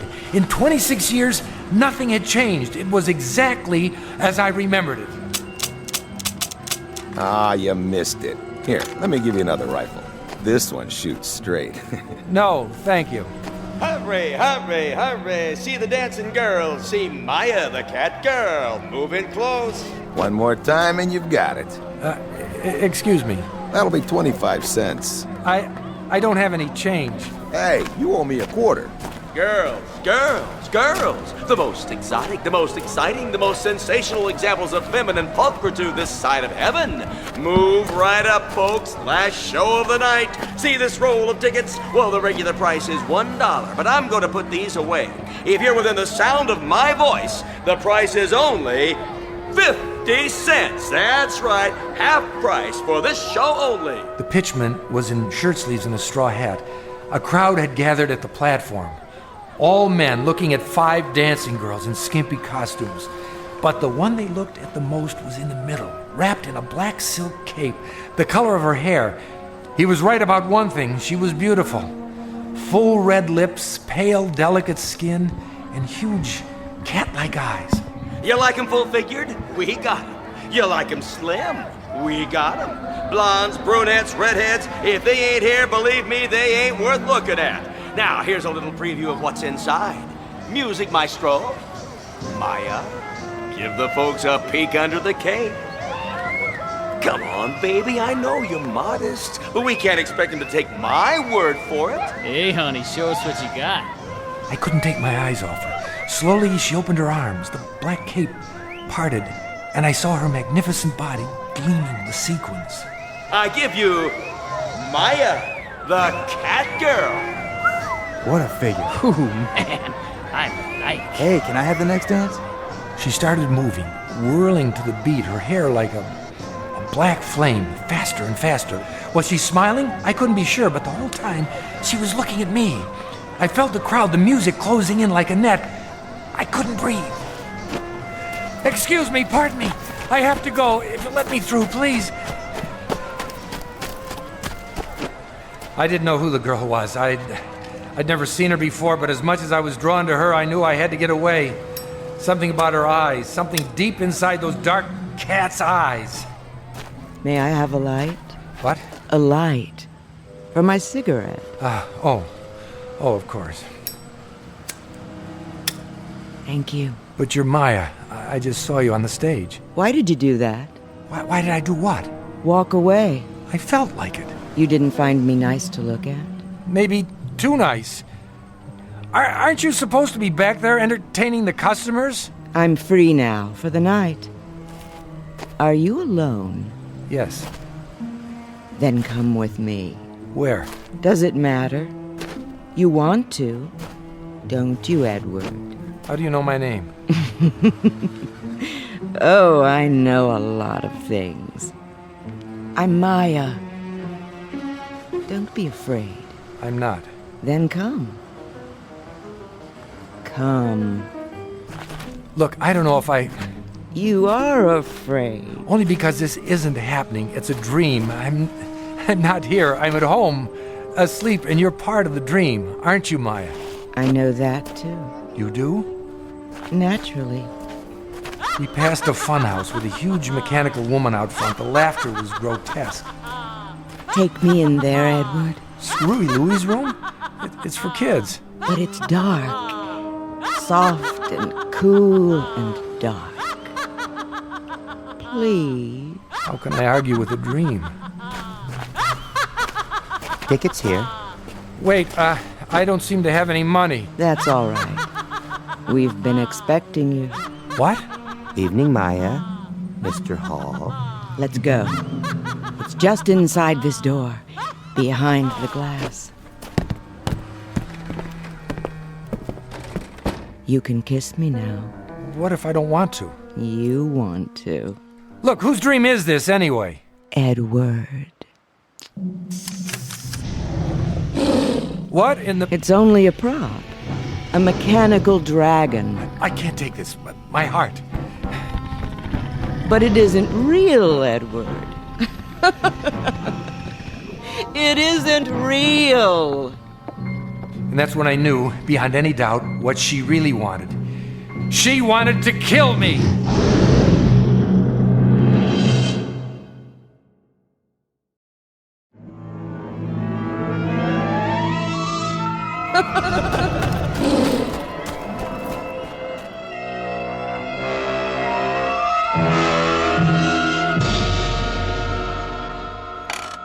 You woke up then? Yes, I'm glad to say. My heart was beating a mile a minute. I had to lie still for an hour, waiting for it to settle down. I went to my doctor in the morning. He said I'd almost had it. Do you know who the girl was? No idea. She looked familiar, but I know I'd never seen her before. You're sure she wanted to kill you? Yes. Why did you think so? Why? If you'd seen her eyes, heard her laugh. You said she was beautiful, that you desired her. Yes, but the way she followed me made me go with her. The funhouse frightened you? I'm not sure. I remember it from when I was a child, but it seemed different somehow, larger and darker on the inside with more glass. There were long passages with mirrors at the end, and you were never sure which way to turn. Wherever I looked, I saw her reflection. Beautiful, seductive reflection. Someone you wanted. No one forced you to talk to her, light her cigarette, follow her inside. You went along with her willingly, didn't you? I couldn't think clearly. It was as if I had no will of my own. Something was happening, and I was swept up in it. I don't suppose she reminds you of anyone now. Like who? Someone you've seen since, in your waking life. There was a woman in the hall when I got off the elevator. She spoke to me, and her voice began to change. For just a second, I thought she sounded like... Like Maya? Yes. That probably comes from sleep deprivation. Your mind is so tired it has to rest, but you fight it. So you slip in and out a few seconds at a time. It's called microsleep. It happens when we drive long distances, when we're pushed beyond the limits. A definite warning sign. Otherwise we lose control and, well, the consequences can be dangerous, as you must know. But what if the real danger is in closing your eyes? What if that's when the accident happens? What if... Easy. We're only having a conversation in my office. No harm can come to you here, I assure you. Sorry, I know you're right. Of course you are. We were talking about the first dream you had. What happened after that? Well, the next night, I put off going to sleep until 1 o'clock. That would make it hard to get up in the morning. But I didn't care. Turned out it didn't matter anyway. The dream came back, and this time it was more intense. I was back at the amusement park, outside the fun house, and I was running. I couldn't catch my breath. When I thought I was far enough away, I stopped. Well, the next night I put off going to sleep until 1 o'clock. That would make it hard to get up in the morning, but I didn't care. Turned out it didn't matter anyway. The dream came back, and this time it was more intense. I was back at the amusement park, outside the fun house, and I was running. I couldn't catch my breath. When I thought I was far enough away, I stopped. I was in front of a tent with a picture of tarot cards and a crystal ball painted on it. It was dark and no one was around, so I went inside looking for a place to rest. You are looking for me? Oh, sorry, I didn't know anyone was here. I am Madame Olga. No more fortunes, it's late. Come back tomorrow. Yes, yes, I'll do that. Wait. Something is wrong? No, I mean, I don't know. Come closer to the candle. Oh, so pale. And your eyes. You are running away. Well, actually... Sit. Give me your hand. If I could just stay here for a minute. Loosen your tie. There. Thank you, that's better. And the button at your throat. Open it. Now.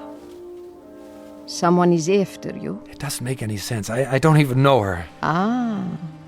But she knows you. I'm not sure. She seems to. You desire her? She's beautiful. What man wouldn't? She is the flame and you the moth. I'd better go. Wait. I must consult the cards. I don't need my fortune told. No? I don't believe in that sort of thing. It doesn't matter whether you believe or not. What is cannot be changed. You mean fate? Call it what you like. The past and the future come together in this moment. What about free will? An illusion for children. All is written. Well, I hope you can tell me the way out of the park. I seem to be turned around and I have to be at work in the morning and... Silence. Well, what's my fortune?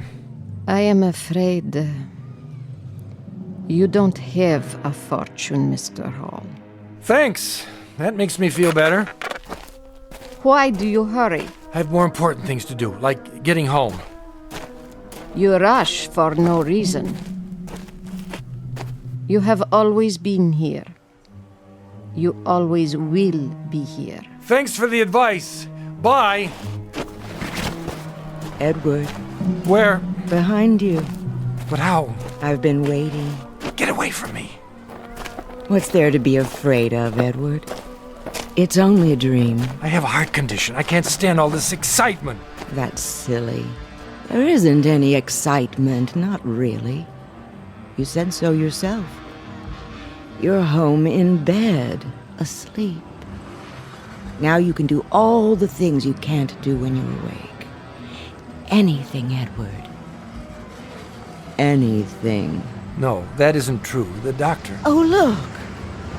I don't like those things. But Edward, it's the Cyclone Racer. Please look. No. Come on, Edward. Just one ride. It's fun. Please, look, It's the last run of the night.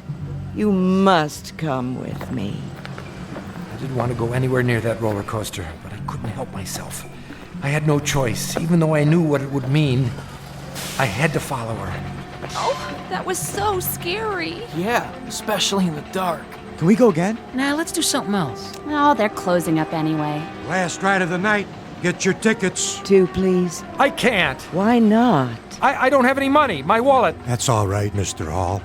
We've been expecting you. How does he know my... Come, Edward. We'll ride in the front car. Lowering the safety bar. Watch your hands. Really, I can't do this. Hold tight, Edward. It's starting. Tell them to stop. They can't. It's too late. But I can't stand heights. My heart. I mustn't look. We're going straight up. You must look, Edward. First drop is the most exciting. It's 90 feet, a sheer drop straight down. No! Yes. Isn't it wonderful? It makes you feel alive. I have to get out. Kiss me now, Edward. With the wind in our hair. I can't. It won't be long now. We're almost there. I told you I can't. I have to get out. How do I lift the safety bar? Don't climb down, Edward. It takes too long. Jump. That's it. Stand up and jump. What are you doing? Don't push me. Don't.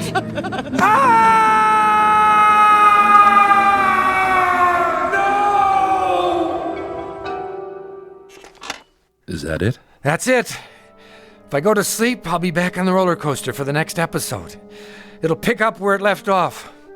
I'll force the safety bar, stand, Maya will reach out, push, and that'll be the end of me. On the other hand, if I stay awake much longer, the strain will be too much for my heart, and that'll be the end of me. Heads you win, tails I lose. Quite a choice, isn't it? Where are you going? Outside. Maybe if I get some air. I wouldn't advise it. What would you advise? A straitjacket? So long, Doc. You can't help me. I've wasted enough of your time. Leaving so soon, Edward? Maya. What's the matter, Mr. Hall? It's her. My receptionist? Sorry, her name doesn't happen to be Maya. Doesn't it? I can't take this anymore. I've had enough. Enough, do you hear me? What are you doing? Stand aside! No, don't. Don't! Yes!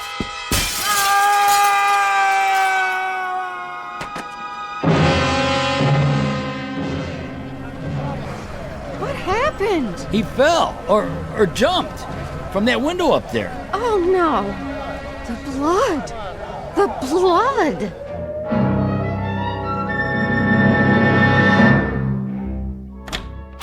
Dr. Rathman, I heard a scream. Is he all right? I'm afraid he's dead. You're right. There's no pulse. But he came in just a minute ago asking to see you. He walked into your office, closed the door. I know. It's funny. When he came in, I told him to sit down. He did. In less than 2 seconds, he was asleep. Then he gave out that scream you heard. By the time I could stand up and get to him, he had stopped breathing. A heart attack? It must have been. Well, I guess there are worse ways to go. At least he died peacefully. Open the window, would you please? We need some fresh air. Yes, Doctor.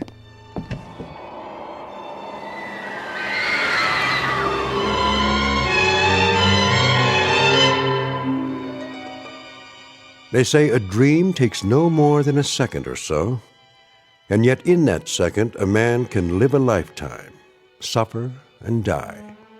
And who is to say which is the greater reality, the one we know or the one in dreams, somewhere between heaven and earth, in the Twilight Zone? More from the Twilight Zone after this. Hello, I'm Stacy Keach. I hope you're enjoying this edition of the Twilight Zone radio dramas. To learn more about this series, be sure to log on to our official website at twilightzoneradio.com. You'll find special discounts on our Twilight Zone audio collections, listings of our radio stations, links to other websites, and a photo gallery of our recording studio and some of our stars in action, plus ways to contact us with questions or comments about the show. And for a limited time, when you log on to twilightzoneradio.com, you can send in for a free CD of the show. So be sure to visit us at twilightzoneradio.com.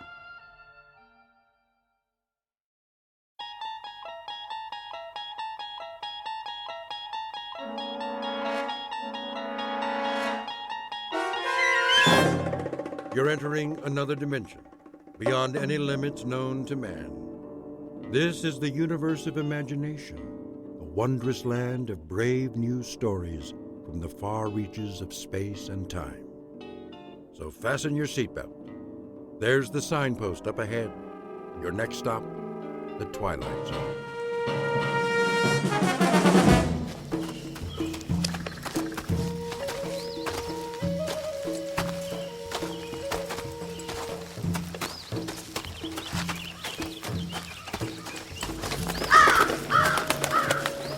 Man, what was that? Seagull, probably. No way. Let's move it, ladies. But Sarge... Now what are you crying about? Ramirez says it was a seagull. Yeah? From what ocean? You hear that, Manny? There ain't no beach around here. I didn't say it was. I said it could have been. It was big and black, and seagulls ain't black. Maybe it was a chicken. Now listen up, you jokers. We don't make it back by 1200 hours, we miss chow. Bob it. Yes, sir. See that big rock? Which one? Side of the trail, about 30 yards. Climb up, take a peek over the edge. See if anything's moving in the valley. Sure thing, Sarge. Ramirez. Sir. Go around the turn to the trees. If cemetery road's all clear, give me the high sign. You got it, sir. I'll watch your back. Now move.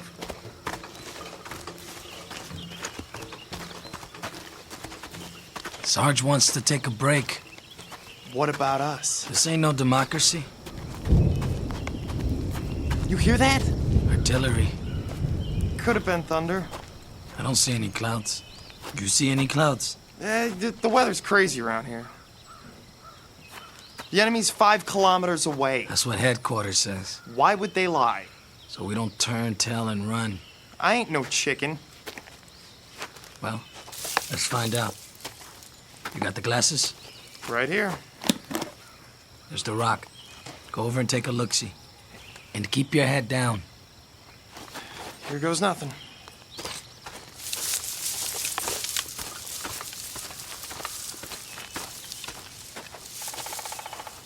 What do you see? Crop fields. Grass. That's all. My turn. Wait there. Hey, Manny, be careful. That was a mortar for sure. What do you know? It's raining. We better get going. I'd like to take me a little shower first. Oh! Manny! Manny! You're bleeding. Go back. Can you walk? I said go back. There's a sniper. I ain't leaving you here. Nice shooting, Sarge. You got him. Take cover.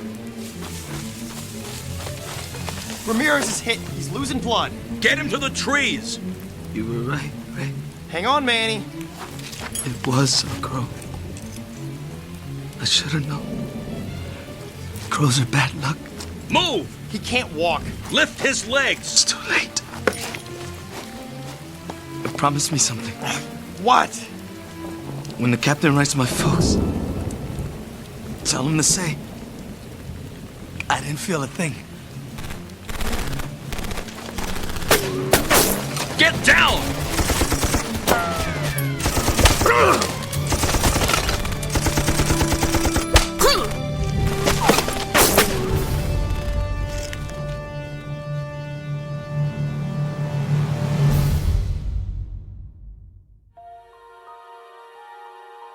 3 men on patrol, a mile from camp.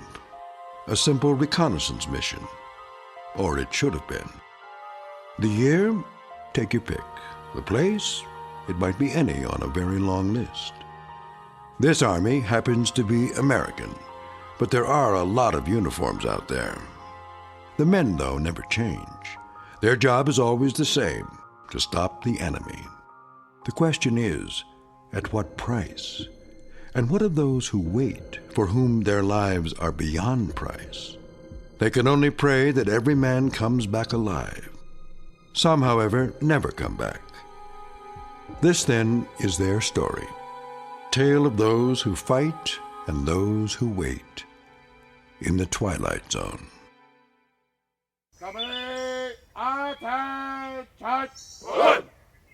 Squad 1! One! Squad 2! Two! Squad 3! Dear Mr. and Mrs. Ramirez, your son Manuel served in my company for... that's no good. Your son, Private First Class Manuel Ramirez, served under my command for the past 12 months. During that time, he exhibited courage and... Sir? Oh, Lieutenant, come in. I was just finishing the letters. You ready for me to type them up? Not quite yet. Oh, if I'm interrupting... No. I could use a break. Coffee, Captain? Oh, I've had plenty. Help yourself.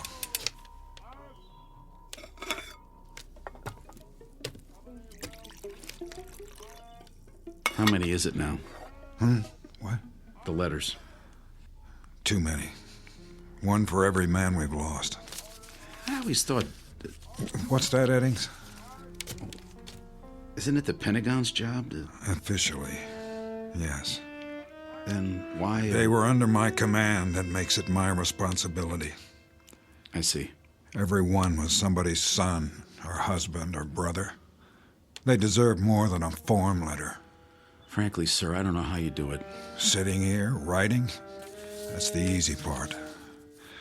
Just the same time, I've been meaning to thank you. For what? I'm only the typist. Something I was never very good at. How many to go this morning? I've written Miller's family, Bobbitt's. Rough drafts, at least. That leaves Ramirez. I'd hope to have them done before the truck gets here. Well, you can always dictate. That wouldn't work. Why not? I'm pretty fast. I know you are, but I seem to be running out of words. At least the kind that mean anything. Well, let's give it a shot, sir. If you draw a blank, I'll make suggestions, and then I'll read it back. You have final say, of course. I'm afraid I'd drive you crazy. I tell you, we can do it. Just sit me down, give me some paper. You don't know what you're in for. All right. Okay. Ready when you are, sir. This is what I have so far.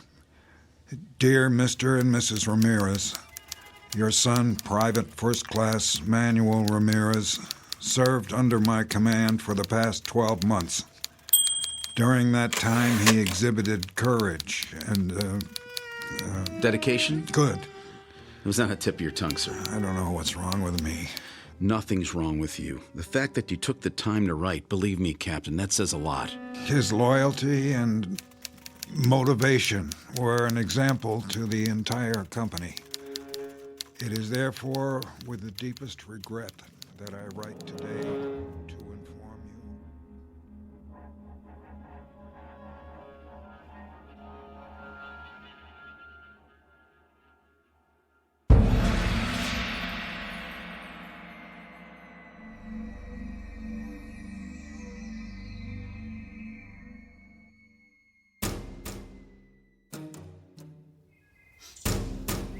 Present! Art! Order! Art! Hey, Lincoln. What? You seen the bodies? Yup. All bagged up. Where'd they put them? Behind the latrine till the truck gets here. They laid them on the ground? No. They put them in the little chapel of dreams, done up in their Sunday best. What do you think? They shouldn't leave them out like that. Afraid someone's gonna steal them? No. Well, they're sure not gonna get up and walk away. We're talking about Manny. I went through basic with him. Me too. And Bobbit, and the Sarge. This morning we had mess together. So? And now, what are they? Dead meat. That's what. Missing and presumed dead. Same thing, isn't it? Once you're on the list, you don't come back, just like Inglis and Willard and Ruiz and... Forget about it. We used to have 100 guys. Now how many we got? 67. Who's next? I mean, if we don't watch it, we're all gonna be on the list. We're all... I said forget it, Cook. This isn't war games. You want to make it home in one piece? Then keep your head screwed on straight or you're done for. You got that? I just don't want to end up like I was nothing. We could bite the big one and nobody'd even know. What if they never found you? All you'd be is a name on a list. There's the truck. Now shut your mouth and do your job. You hear me?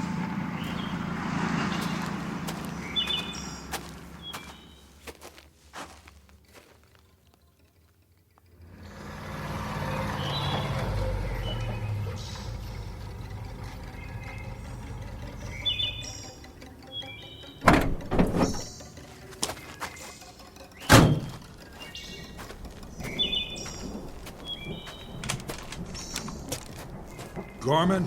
Captain? How are things at battalion headquarters? 5 by 5, sir. Can't complain. How nice for you. The general says he got another pickup. How many this time? 3. Cemetery Road? That's right. No mystery why they call it that. No, there's not. Here's the paperwork, Sergeant, plus the letters for stateside. No problem. Pull the truck over there. Lincoln, you and Cook, load them up. Make sure they're tied down securely. Yes, sir. Well, I better get going while it's still light. They say there's a storm coming in. Gorman? Sir? Keep your eyes open on the road back. Sure will. No sweat, though. It's secure. Now, that can change. Yes, sir. I guess it can. That man's always on the move.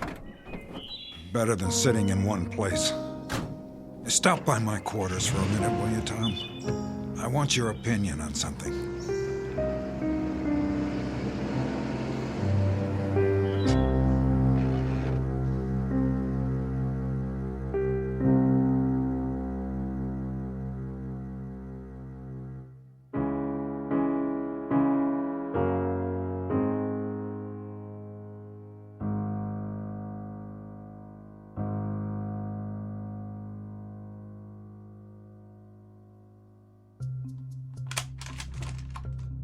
What is it, sir?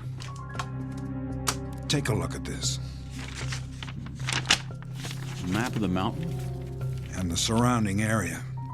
Now, here's our position. The black circle to the north belongs to the enemy. Roughly everything from there to there. How roughly? Well, the last flyover was 8 days ago. When's the chopper go up again? It's hard to say.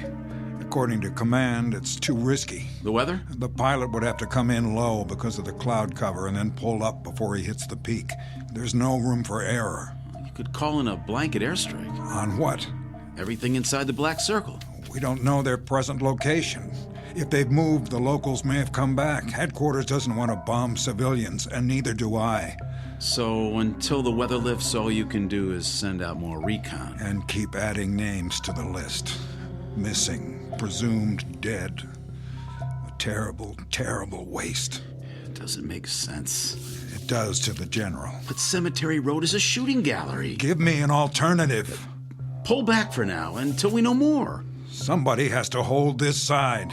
What if all they have is a few snipers up there? Then we better pray someone makes it far enough to find out. I don't like it. You think I do? We tried the Eastern Fork and we tried the West. We stopped before the road splits and we sat there and we waited. It doesn't make any difference. At the very least, they have some well-placed spotters. Either that or... Or what? They're preparing for a large-scale attack. Possible, but unlikely. The road's too narrow. Exactly. Listen, forget Cemetery Road. That's where they expect us to fight them. You know what I'd do if I were the enemy? I'd spread out across the floor of the valley, then move up to attack our flank. That would cut off our supply line. They'd have us right where they want us, like sitting ducks. That would also put them out in the open. It's too dangerous. They love that it's dangerous. They don't care about casualties. But we're not sure they're in the valley. How can we be sure if they only come out at night? It's so dense they have all the cover they need. There's one way to know, absolutely. All it would take is one man. One. Say he climbs straight down from the camp, away from the mountain, with a night vision scope and a camera. Then Command will have all the proof they need, because if I'm right, you know what he'll see? The entire floor of the valley alive in the dark, like ants moving leaves. It just might work. Of course it would. Can you imagine how many lives that would save? It's not worth wasting any more. My men aren't pawns, they're flesh and blood. Oh, forgive me, Tom. For what, sir? I'm just spinning my wheels. We both know that that's not the way the Army thinks. Forget I said any of it. I guess I just had to blow off some steam.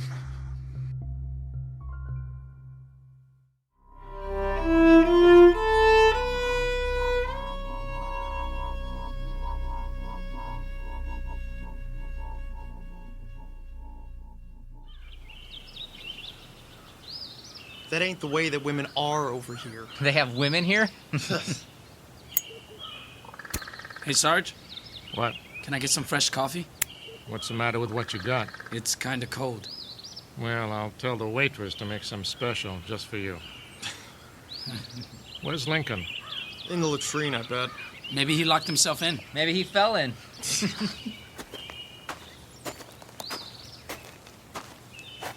Well, it's about time. Sorry I'm late, Sarge. Where you been, Private? Looking for the lieutenant. Yeah? Where is he? Search me. Sit down, Jack, before you fall down. Any of you guys seen him? Not me. Me neither. Captain wants to know. Well, I thought... You thought what, Cook? Oh, nothing. The captain asked you a question. Well, it's like this. Last night I was trying to get some shut-eye, but I kept hearing a noise. So I looked around and... And what? I might have seen him. Where? Edge of camp, had his pack on like he was heading out. But I know he wasn't on watch, and then all of a sudden he just disappeared. What do you mean? Well, he walked over to the rim, and that was it. He climbed down toward the valley? He must have. We're talking about Lieutenant Eddings. Yes, sir. You saw him do that? It sure looked like him. Why wasn't I informed? First I heard about it, Captain. You did a head count this morning? All here, except for the lieutenant. I thought he was helping you. The valley's off limits. You knew that, didn't you, Private? I figured he was going to do some stargazing. Why would you think that? He was carrying his night vision scope, which was funny because there weren't no stars. You know how the clouds are, so thick you can't see the moon. Sergeant Lowe. Sir. I want you to put together a search party. Right away. And don't show your faces back here until you've found him. Are we clear? Redmond, Trulick, Hernandez, you heard the captain. Grab your gear. Yes, sir. All right. Come on, boys.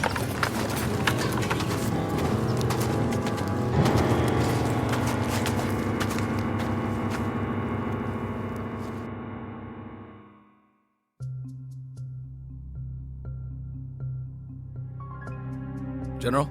Captain? No, sir. This is Second Lieutenant Reber. The captain's right here. Hold on. General Hostler on the line. Thank you, Reber. General? Captain? What's your status? Repeat, please. What's that? It's the weather. It bounces the signal around. Update your status. We're still holding position. Any further losses? No, sir. Well done. Prepare to break camp. Say again? I'm pulling you off the mountain. You can't do that, General. I want you back at battalion before the rainy season. Not now, sir. What? I thought you wanted Blue Company out of there. Not yet. If we retreat now, there'll be nothing to stop them.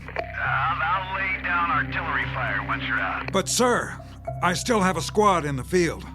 What's the mission? One last recon. We're about to pinpoint the enemy. I'm sure of it. How much longer? As long as it takes, General. For now, I could use some support on the supply road so I can get everyone out if they cut us off. How much support? How much have you got? I can spare a platoon, but only till your men are accounted for. Roger that, General. Sir. What is it, Reber? Did you say recon? That's a term the old man understands. It's been 4 days since the search party went out. Longer than that for ethics. What's your point? Well, shouldn't they be considered... Missing, presumed dead? After so long, I thought... You thought wrong. Yes, sir. The next step is always a regret to inform letter. That seals it. I don't want to write any more of those, not ever. Do you understand? I suppose I do. With a little luck, maybe just this once, I can buy them enough time for a second chance.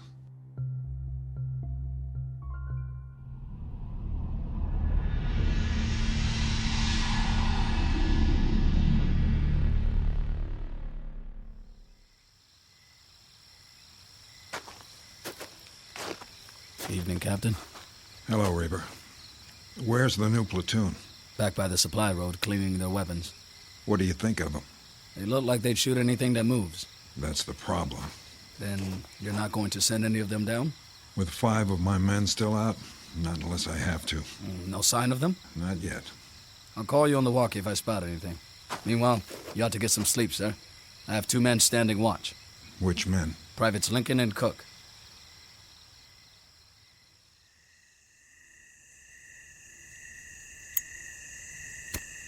Hey, watch it. What's the matter? Somebody might see you. Like who?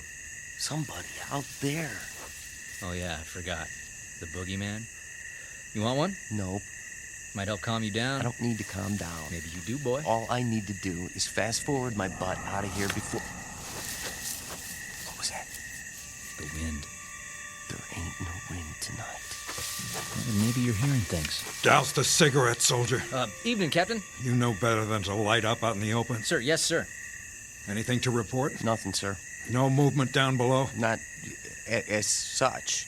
You seem uncertain.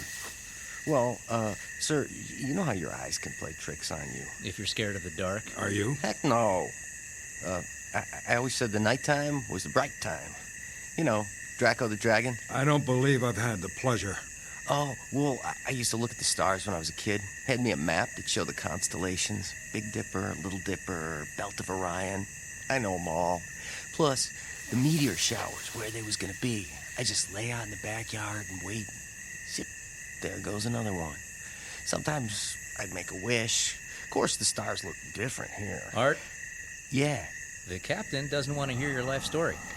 Quiet. Huh? What was that?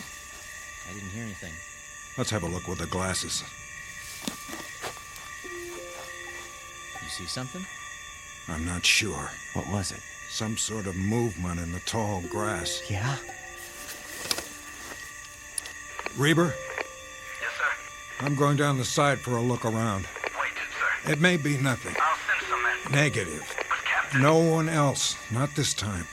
Stand by. We'll go with you. No. Maybe the captain's right. He can't go alone. Cover me from here. But, Captain... And don't shoot any uniform that might be one of ours. Here. Use my glasses.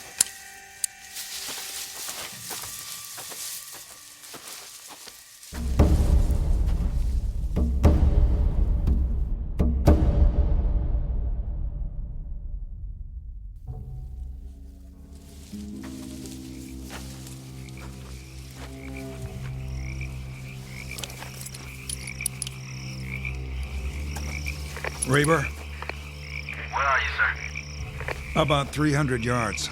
I can still see the camp. What else? Brush. Some trees on the ridge. Sir, we can do a sweep in the morning.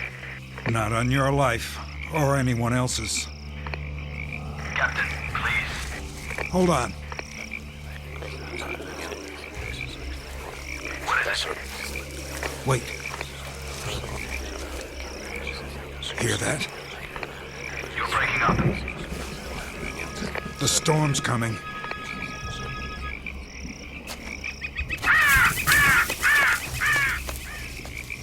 And that's not all. I'm sure of it. I'm losing you, Captain. There! What? In the lightning. I thought I saw it. Who goes there? Identify yourself. Are you hearing this? Signal. That's rain, Captain. Sergeant Lowe? Redmond, Hernandez, Krolik, did you find him? Where? What happened to you? Your uniforms and your faces. Sergeant, why don't you answer? Bring your men in. That's an order.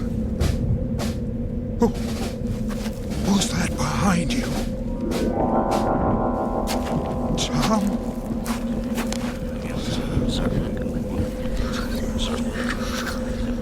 Yes. Yes, I understand. Did you get that? Get what? The enemy's coming from the north. A massive troop movement. We have 72 hours at most. Tell headquarters, Reber. Tell them now.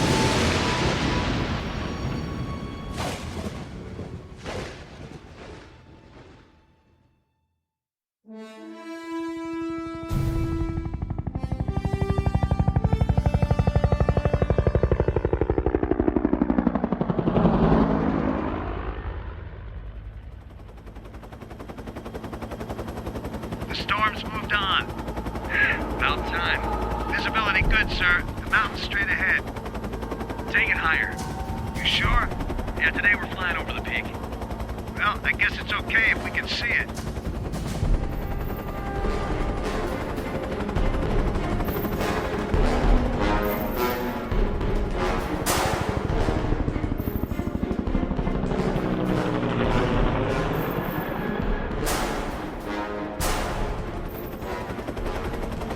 How's the trail look?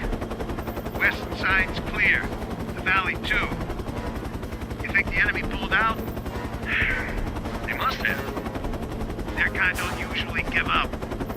Well, they could have reinforcements on the way. No ground troops in sight. The boys will be glad to hear it. There's Blue Company down below. Take her back now, Major? Maintain course. How far? North. A few kilometers. General's orders. How come? You think there's more coming? That's what we're going to find out. Increase altitude.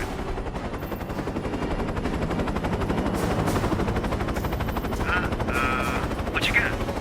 Smoke on the horizon. 10 o'clock. Oh, man, they are coming. Sure looks like it. They're burning farms on the way. Radio headquarters, tell them to dig in. It's going to be a full-scale offensive.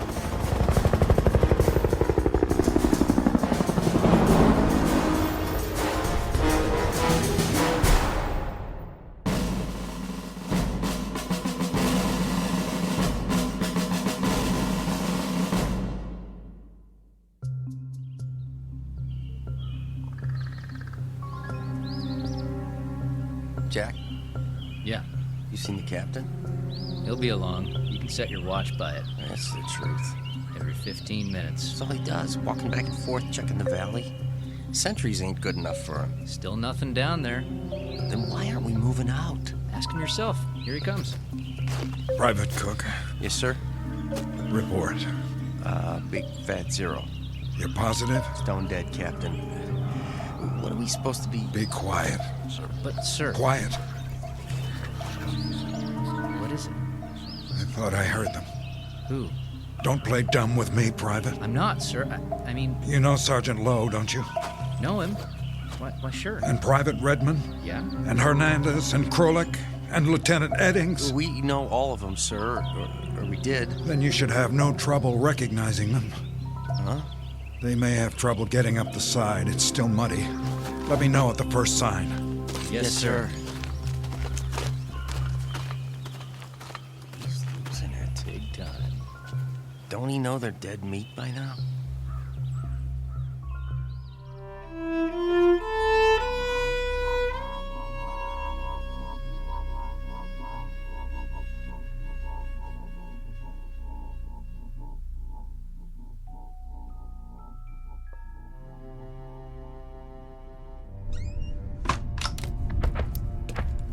I don't have time. This won't take long, Captain. I just need a word with you. What's this about? If you wouldn't mind sitting down for a minute. I have to get back to my watch. With all due respect, sir, we're running out of time. There's a big push coming from the north. We have aerial confirmation. Yeah, just as they said. Who? The men in the field. You heard them yourself. Sorry. I didn't. Afraid all I could hear was static. But you saw them. I don't know what I saw. When in the grass... Does wind have the ability to speak? Captain, all I know is... We have to break camp now, before sundown. The trucks from battalion are on the way. It's too soon. The order comes from the general himself. I'm still in command. Sir, you don't have a choice. We need to hold the perimeter. In a few hours, there'll be infantry here, plus heavy artillery. They won't need us. I can't leave. My men. There are 62 other men whose lives depend on it. 67. 5 of whom are now missing and presumed dead. Isn't that true? I saw them. What did you see? Shadows? It was too dark. There was lightning. You saw what you wanted to see. How long since you've slept? They were there, I tell you. Lowe, Hernandez, Redmond, Krolick, and Eddings. You saw their faces? Some of them didn't have much left, rotting away like their uniforms. But in the lightning, I saw burned skin and wounds, horrible wounds. They could barely walk. They were trying to get back. They must have lost their way. Some of us went down, sir, to the place where you were. We searched every inch of it with flashlights. There was nothing. Not even a mark in the grass. In that case... Yes, sir? Borrow men from the platoon. Make one last sweep. Several hundred yards to the ridge. And if they don't come back either? What? If they're shot at, or blown up, or burned, and you refuse to put them on the list, what do you think will happen? Do you honestly believe they'll wait till you decide? Not alive, but not dead either. That it all depends on you? Who has that kind of power?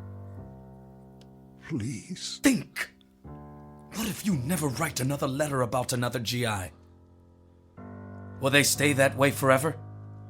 The living dead? The undead? What if God Almighty goes on strike and nobody ever gets cut down again? For heart attacks or disease or old age or anything else? There'd be no room left on Earth. Is that really what you want? Then what? Listen to me. It's over. You can't save them all. They completed their mission. The time's come for them to rest. They've earned it. Then do one thing for me. If I can. Pray for them, Reaper. For the ones who didn't make it back.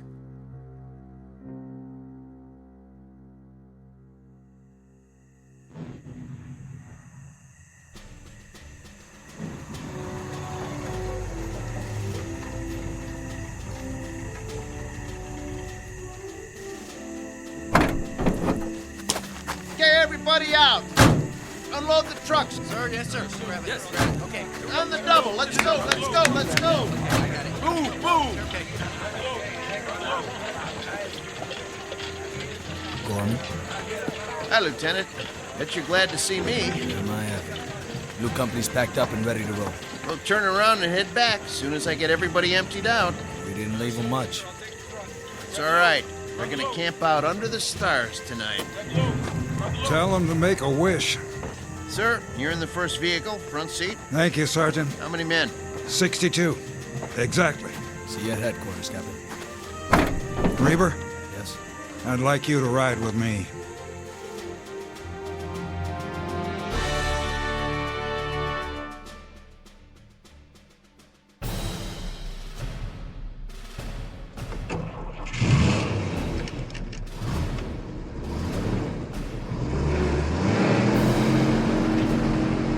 don't mind the road. It was made for cows and farmers. You're doing fine, Gorman. And I got a thermos full of coffee if you want. No, thank you. Maybe just a drop. Knock yourself out.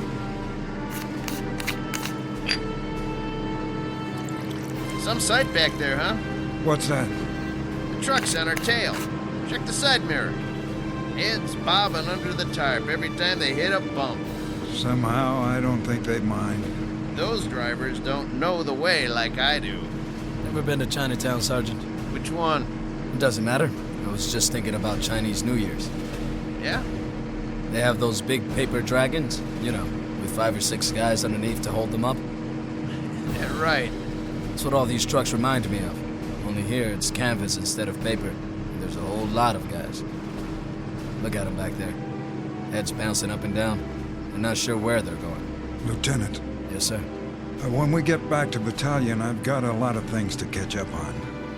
You wouldn't by any chance know how to work a typewriter. Can't say that I do, Captain, but I can give it a try.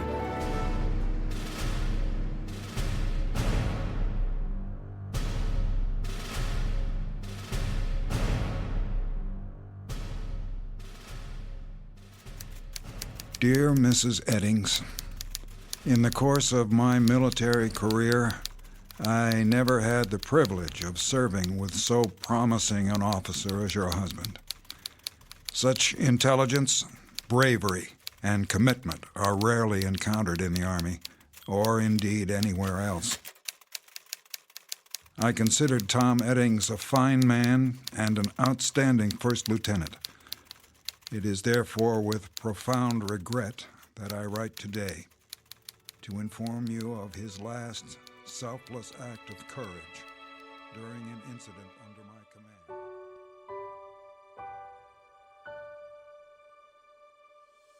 command. Incident on a Mountainside, a fable to file under ghost stories, or perhaps a brief side trip on the road to understanding. But however you view it, know that we can't forget the price paid by others in our name, or refuse to grant them the peace earned by their blood. Such matters never die, here or in the Twilight Zone.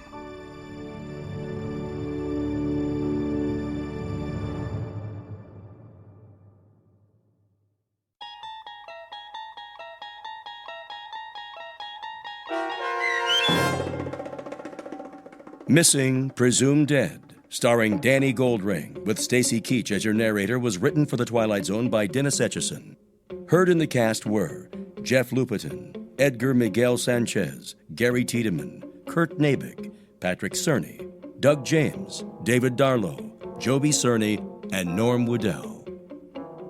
The producers of The Twilight Zone wish to thank CBS Enterprises and the Rod Serling Estate for making this series possible. This copyrighted radio series is produced and directed by Carl Amari for Falcon Picture Group. Sound design, custom Foley effects, recording, and editing are produced in the Cerny American Sound to Picture Theater by sound designers Craig Lee, Bob Benson, and Tim Cerny. Music for The Twilight Zone is provided by CBS and American Music Incorporated, New York.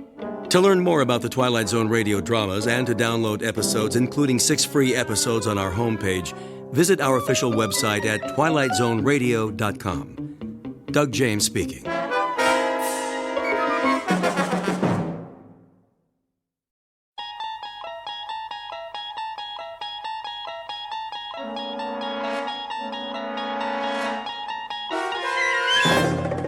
You're traveling through another dimension, a dimension not only of sight and sound, but of mind. A journey into a wondrous land whose boundaries are that of imagination. That's the signpost up ahead.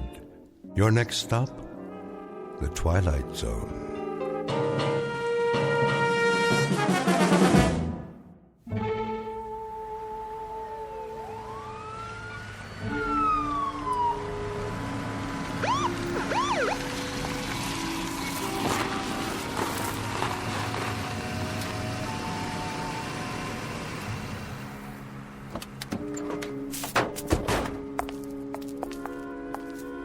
The address? Yep, 2719 Ye Old Curiosity Shop. This is it.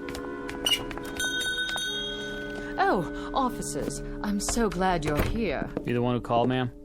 That would be my husband. Jensen, the detectives are here. How do you do? Mr. Brown, what seems to be the problem? Appalling. Absolutely appalling. They broke in through the storeroom. That was the first thing we saw this morning. The back door off its hinges. My husband almost had a heart attack. All right, take it easy. Was anything missing? A number of items, I should say. The sense of violation. Our entire stock will have to be re-inventoried. For the insurance, you know. Quite a number of items, a large number. Well, then I guess we'll have to take some pictures. Dust for prints. I consider it a personal invasion. The complete and utter disregard for boundaries for one's private space. You folks have a list of what was taken? Oh, we wouldn't know where to begin. So many things. A Queen Anne chest. What was in it? I don't know. We could never get it open. I was going to have a key made. Hard to say what could have been in it. Almost anything. Jewels, family heirlooms. We bought it as is at an estate sale. What else? A Louis XIV washstand. Our pride and joy. 2 antique children's chairs, 5 vases. 6, Ming Dynasty. 2 hand-carved teakwood cigarette cases with platforms. Approximate value? $100. He means 200. A tray of rings, 3 sapphires, 3 rubies, 3 emeralds. All genuine? Well, the rubies are actually... All genuine.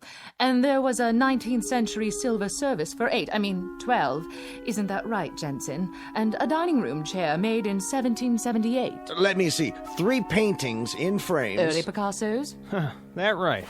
What about the stuff that was in the window? Oh, nothing of real consequence. Don't forget the other tray of rings, dear. Remember? The Native American baskets and the camera. One camera? A very special camera. One of a kind. Make? Well, it didn't have a name on it. At least we never could make it out. Foreign lettering, indecipherable. Probably ancient. Never saw one like it before. It was here when we bought the shop. It was imported. Very rare. Very, very rare. At least 100 years old. Okay, let's see what we got here now. Let's see. Okay, 6 vases, 5 ceramics, a Native American basket, jewelry. A tray of rings. All paste. 6 vases of the Ming Dynasty. I don't know what dynasty they're from, but it ain't Ming's. They're from a rummage sale and they're worth a couple of shucks apiece. Chester, will you pipe down and let me read the article? Larceny. Plain no good larceny is what it is. That's nothing but a list for their insurance company. Why, those crooks. Police theorize that the thieves broke in sometime during the night. Mr. and Mrs. Jensen T. Brown, the proprietors of the antique shop, listed the following additional items as among the goods stolen. A Louis XIV candelabra. A phony candlestick holder. For Liberace. 2 antique children's chairs. 2 thrift shop chairs for midgets. And a set of U.S. Navy surplus tableware. Plus a chest worth maybe $25 tops. Hey, listen to this. The paper says there's 3 oil paintings by Picasso. Yeah, 3 posters in dime store frames. The guy who painted them thinks a Picasso is a foreign sports car. 2 teakwood hand-carved cigarette cases. All right, knock it off. Here's something they forgot to put in the paper. A camera? Big deal. Well, it looks like an antique. When I was a kid, you could have bought this in a 5 and dime. But now, I get it as part of a heist. Perfect. The whole haul is worth maybe $50. A fence will give us 10 if we're lucky. I could have shot pool for half an hour and made more. Oh, come on, Chester. Want to take my picture? You think that thing works? Well, let's give it a try. Even if there's film in it, it'd be so old by now that... What do you got to lose? Huh, Chester? Please. Please.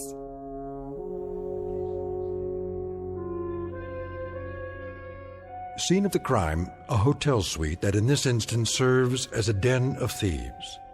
The aftermath of a rather minor event to be noted on a police blotter, an insurance claim. Perhaps a 3-inch box on page 12 of the evening paper. There's just one small item to be added to the list of loot. A camera. A most unimposing addition to the flotsam and jetsam that came with it. Hardly worth mentioning, really, because cameras are cameras. Some expensive, some available at the corner drugstore. But this camera, this one is unusual. Because in just a moment, we'll watch as it injects itself into the destinies of 3 people. For it happens to be a fact that the pictures it takes can only be developed in the Twilight Zone. And now, back to the Twilight Zone with A Most Unusual Camera, starring Mike Starr with Stacy Keach as your narrator. Please, Chester, take my picture. Look at this crummy thing. Foreign writing all over it. No place to open it up. Where do you put the film in? Maybe it's already got film in it. Yeah, sure. From the Ming Dynasty. And you think it's still good? Come on. See? You look through the thing on the top here. Now, this must be the button here. Wait, let me pose nice. Hold it, baby. Say cheese. Ta-da! Perfect. Fits right in. Everything else for nothing, so we get a camera that's for nothing. You and your curio shops. My curio shops? You cased the place. You fingered it. You did all the planning. Oh, listen to Miss Culture over there, the patron of the arts. Never mind hock shops, she says. No, let's go up in life. Let's knock off a curio shop, because curio shops have nothing but objects of art worth a fortune. And who touted me? The art lover over there. 2 weeks of planning, a whole night on the job, and what do we have, Paula? 400 pounds of junk. Yeah? Room service. Wait a minute. Room service, huh? I didn't order no room service. It's the law. What are we gonna do? Quick, dump all the stuff out the window. Hold on, Chester. I called for room service, okay? You did? To celebrate our newfound wealth. What'd you order? A breakfast for two with all the trimmings. How are we gonna pay for it, Paula? This room is costing me a fortune. Coming! Just leave it outside the door. Oui, monsieur. Very well. I'm not even hungry. How can I eat at a time like this? Maybe a little coffee is all in. Look, Chester. What's that sticking up out of the camera? It's the picture. I told you it'd work. Hey, let me see that. Well, how do I look? I don't know. Picture came out fine, just fine, but... Isn't that nice? You take good pictures, Chester. Well, there I am standing by the window. Did you get a good look at this? And so clear. No flash or anything. And look how clear it is. Oh, wait a minute. Let me think. What's the matter with you? What's the matter with me? Paula, go over to the mirror. What? Go ahead. Now look in the mirror. You're missing a couple of buttons on your shirt? Go on. Now look. We look nice together, don't you think? We ought to get some pictures of the two of us. Will you look? So? What's to see? What you wearing? You like my nightgown, Chet? I got it special for you. I like the way it sort of clings to my body. What do you think? Right. Now, look at the picture. So, there I am, standing by the window wearing a what? A fur coat. Oh! Yeah, a fur coat, which you don't have. Huh. Looks like mink.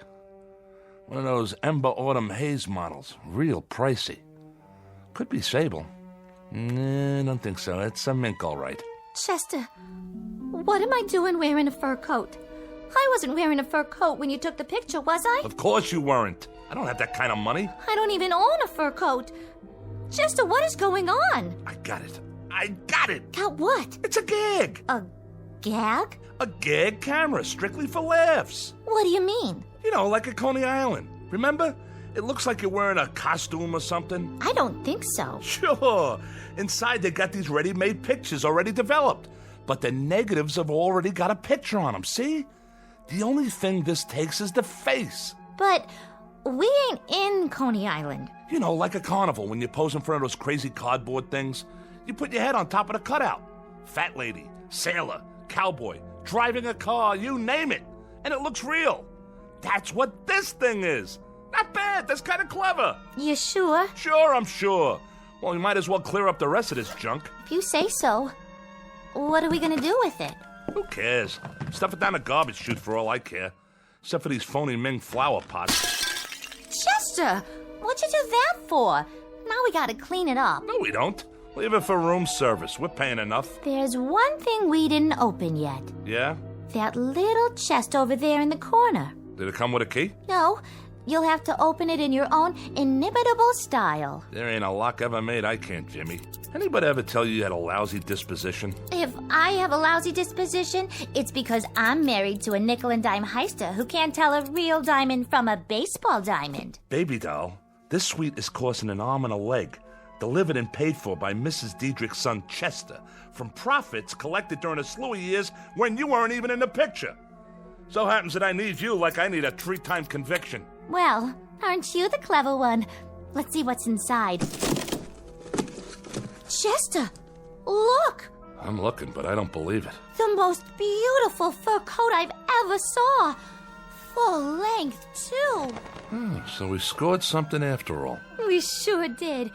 And don't start giving me any of your cheap pizzazz about taking this to a fence. I wouldn't dream of it. Don't argue with me either. This is for little old Paula. Oh, look at these, stripes. Different colors, all mushed together. How do they do that? I think it's called Ember Autumn Haze. Like the one in the picture. Right.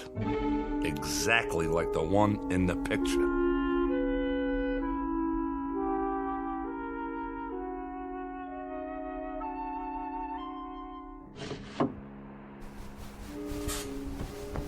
Come back to bed. In a minute. It's the middle of the night. Sure is, and I can't sleep. What are you doing by the window? Getting some fresh air. Are you still worried about the camera? Shut up. Yeah, you are. You're playing with it, aren't you? What do you care?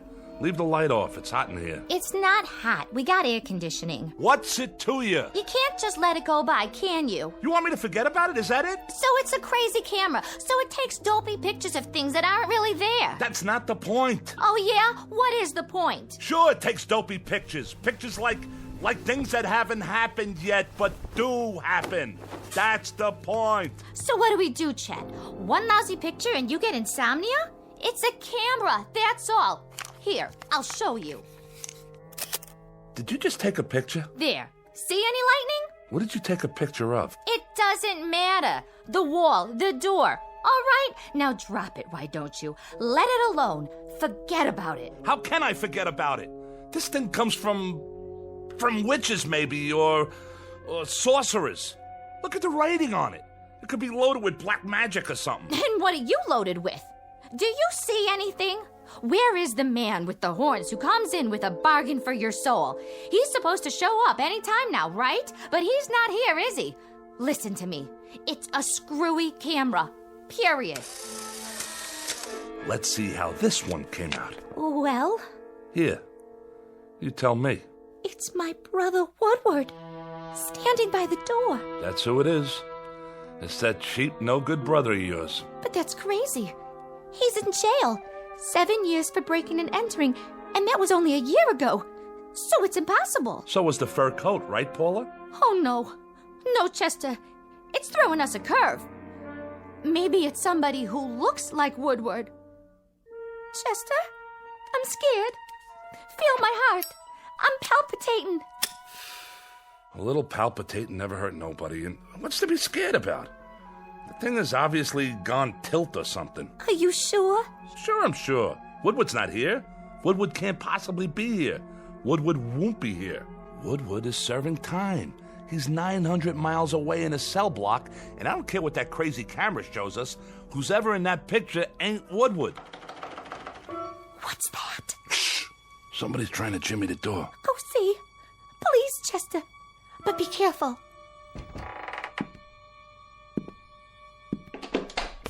Woodward. Hi, Paula. Hello, Chester. I didn't want to wake anybody, so I just, use the old lockpick on the door. Hope you folks don't mind. Mind? Why would I mind? But you're in jail, aren't you? I broke out. Me and another guy. Hid in the laundry truck. Nice, huh? I thought maybe I could stay with you for a few days. If you really don't mind. You don't, do you? I was thinking, maybe if I was around, you two wouldn't fight so much. You still all the time fighting?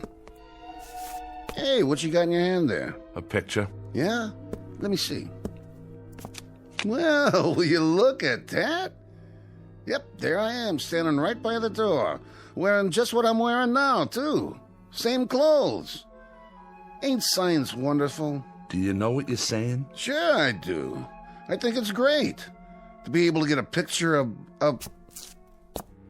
Wait a minute. Wait a minute. Wait a minute. Yeah?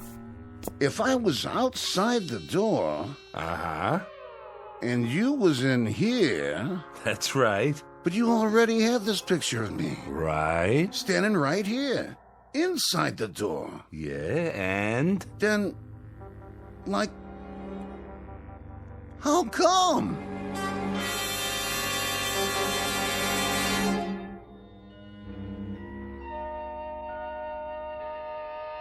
Sleep well, Woodward? Yeah. Thanks for letting me use the couch. Think nothing of it. A growing boy needs his rest. What are we going to do today, Chester? I don't know yet. But I got a feeling it's going to have something to do with that camera. I still don't see how we can use it. Neither do I. As far as I can see, it's strictly for laughs. Well, maybe we could sell it. For some big bucks. There's rich people might want something like that. For what? Well, I don't know. Find out who's coming to the front door of their office. Like a hidden camera. See who's robbing them blind, in advance. Try selling them an item like that. They'd throw you out on your duff. Or some company. They could take it apart and see how it works and make new ones. No way. You'd never get in the door. They'd say you were off your rocker or burn you at the stake, one or the other. What do you think, Woodward? Oh, good call, Paula. Ask the intellectual in the crowd. We could sell, like, tickets. Yeah, that's it. Set up a place, like a stand somewhere, to take pictures. Like at a Connie, right? Or maybe we could, like that. Thank you, Einstein. Now look, I'm gonna lay it on the line. What are we? What do you mean? I asked a question. What are we? What are we, Chet? You mean us? Well, we're people, I guess. Sure. But what kind of people? We're 3 minor league heisters, grifters, con artists. Am I right or am I wrong? Yeah, that's it. Well, now we finally got something here that maybe might do good for somebody else. Like who? Science. Science could use something like this. For what? For people, you lughead. We got something here for humanity. Who? Human beings. The world. I'm not so sure we shouldn't just give this to humanity and do something good for the first time in our rotten lives. You got a leak in your attic? What's humanity ever done for us? Sure, Paula, sure. That's what I mean. Just what you said. What'd I say? That's the way we are. Everything for us, not for anybody else. Yeah, we're family. Little, petty, selfish, mean. That's us. Well, I've risen above all that now. I say let's give this to the world. Here, world, a gift from Chester Diedrich. And his wife. And me too, Chet. Don't forget me. Yeah, and Woodward. So here's a gift for humanity. A gesture's all, maybe. Just a gesture. But it shows the heart of Chester Diedrich and his wife and his brother-in-law. How do we... Woodward, do me a favor. Breathe through your nose. Huh? Why don't you go watch TV? Isn't there something you want to watch to occupy that brain of yours? Oh, yeah. Sure. How do we know the things medical science could do with this? How do we know how valuable this'll be as a scientific discovery? They'll name a building after us. Throw big society balls and charity stuff for us. I can see it now. The Chester Diedrich Foundation for the eternal something or other. In the Los Tendros opener, Hotfoot has just won it. Jerry's Flash second, Easter Baby third. This was Hotfoot's second win in 3 days. He paid $24.90, $15.80, and $6.70. We now move into the second race. Shut that off. I'm making plans. Oh, sure, Chet. Anything you say. Oh, where was I? High society. I can wear my mink coat. Of course, I'll need a couple new dresses and some matching shoes. Hold on. Well, maybe just one dress to start with. A real evening gown with... I got it. You sure do, Chester. I never would have thought of that. I got it. Got what? I got it. The TV set. Woodward, you're a genius. I am? This camera takes pictures of things that happen, but haven't happened yet. I guess. Read my lips. It took a picture of Paula with a fur coat. 5 minutes later, she had a fur coat. It took a picture of that door with nobody standing in front of it. And then you were standing in front of it. Follow me? No. All right, boys and girls. Now get this. We go to the racetrack, right? I'm starting to get it. We take a picture of the winner's board at the track before the race. I think I get it. The winner's board before the race. That's a great idea. But I don't get it. Hold on now. We take a picture of the winner's board, and then we look at it and... Oh! Chester! Woodward, are we getting through to you yet? We take a picture of the winner's board. It's empty, see? Because the race hasn't been run yet. But that camera, that little old bugger over there, it takes pictures of things that happen 5 minutes later. So the picture we get will have the winning numbers on the board. We know what horses come in and what they paid. Now I get it. Come on, everybody, get your coats. Woody, my boy, grab one of mine. And put on a tie so you can be in disguise. Oh, Chester, this is so exciting. That was the first race. We can get there in time for the last 4. How much dough has everybody got? I got a 20 and a 10. That's 30. I know it's 30. I got 2 10s and 3 20s. Come on. Okay, and the old insurance, my $100 bill. That makes 180 and 30. You got anything for the pot, Woodward? Yeah, I got 10. $220. Is that enough? There's bound to be at least one long shot. Why, we can parlay this into $1 million if we work on it long enough. We can't lose, Paula. We simply can't lose. Come on, everybody ready? Chester, what about humanity? Humanity? Like you said, baby, what did humanity ever do for us? Let's get going.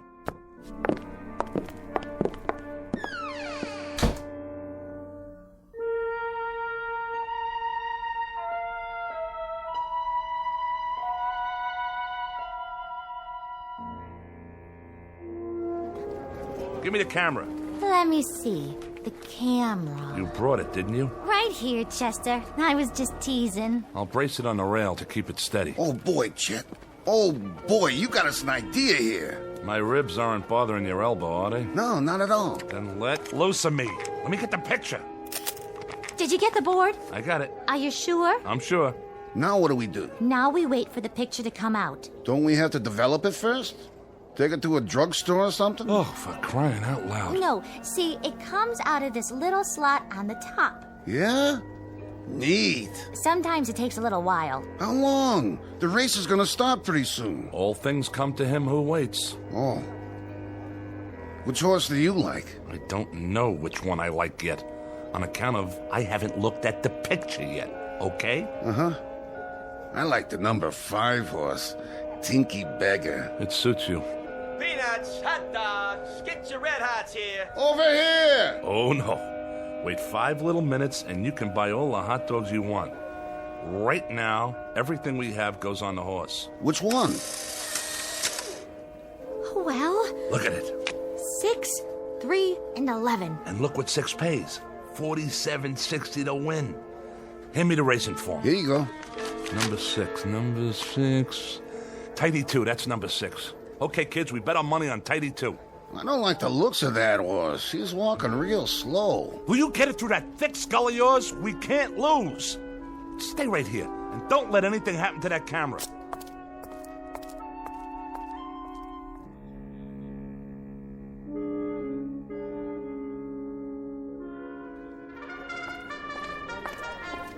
What's your bet, sir? Put it all on number 6, the works. Number 6 it is. Here's your ticket. Thanks. Psst. Hey, Jack. Get out of my way. Not number 6. That's Tidy 2. The last jockey that horse had was Paul Revere. But I mean the original Paul Revere. Now, if you really want to make some dough, I got some information in my pocket here. The goods on the last 2 races, and all I need from you is cash. You and me could go partners and really make ourselves a bundle on this. I got a tip for you. Bet anything but number 6 so you don't lower my odds. See you later, Jack.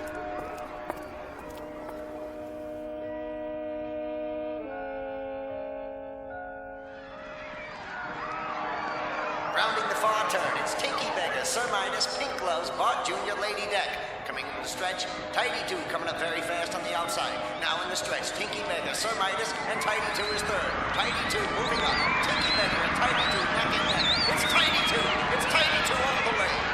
We did it! Now, just you feast your eyes on the numbers. 6, 3, and 11. Just like the picture said. Are we rich yet? We're getting there, Junior. We're getting there. Now, let me set up the camera before the next race. Paula, you two go cash in. Here's the ticket. And don't drop it. Okay, Chester. I sure hope you got enough film for that camera of yours. Why, you know, Woodward? That's a very intelligent comment. Film. I wonder where you go to get film for a camera like this. Oh, but I wouldn't worry about it. Chester will figure it out, I'm sure.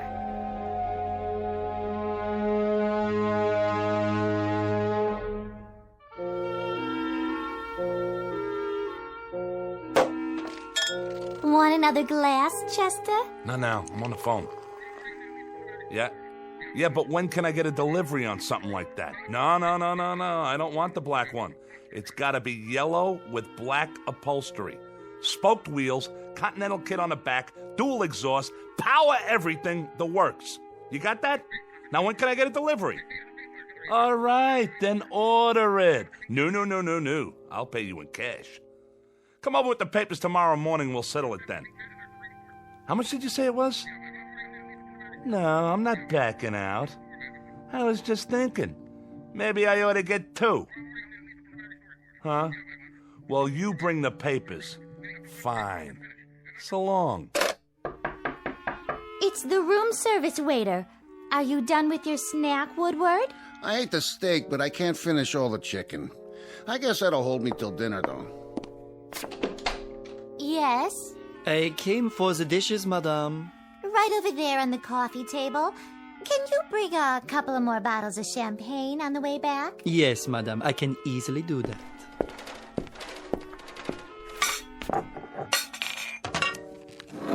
Hey, get your hands off the camera. Let him look at it. Bet you've never seen anything like that, Pierre. Mais non. Most unusual, sir. Isn't it, though? You don't know how unusual. But what do you do after your 10 pictures? Is there any other way to get more film? Well, we've only had it for a little while and we... What did you say? Yeah, what did you say about 10 pictures? The inscription on the outside, it says, 10 à le propriétaire. That means 10 to an owner. I presume that means you may only take 10. It's so odd. The lettering is definitely French, but I've never seen a French camera like that. As a matter of fact... Thanks. Bye. All right. How many pictures have we taken? There was one of Paula. Then one of Woodward. 6. We bet 6 races. That means we've taken... 8. We've taken 8 pictures. Chester, there's only 2 left. 10. But how do we know what that means? Some frog waiter tells us it means 10, so right away we think we only got 2 pictures left? How does he know what it means? I bet you we could take as many pictures as we want. But we don't know. Chester, we can't take any chances. No, we can't. You know what we should do? We should sell it. Who rattled your cage? This don't even belong to you. You're strictly for charity, buddy. Now what we should do with it is go back to the track and bet 2 more races with it. Are you both crazy? What you do with it is hang on to it. Save it for a rainy day. Careful. You stop it. You're going to break the camera. It took a picture. You dropped it and wasted a picture. I didn't drop it. You did. Oh, palpitations. You and your palpitations. Phony palpitations and a stupid brother. Hey, look. I don't have to take that kind of guff off of you. All right. Have a drink. Give me the camera. What's in the picture? It's me. It was pointing at me when it went off, and it looks like I'm... She's screaming. Let me see that. Get your hands off. Why is she screaming in the picture, Woodward? I'll tell you why she's screaming. She's screaming because somebody's trying to do something to her loving husband. Some stupid ex-con with an idiotic idea about selling a camera to the highest bidder. And who doesn't care what he has to do to get it? Well, we'll see about that. put the knife away. If she's screaming in the picture, it's on account of what some guy must be doing to her loving brother. You better put that knife away, Chester. You put her away, or I'll take it and peel your skin off. Try to take my camera. Try to cut me, will ya? Stay away from the window! Watch out!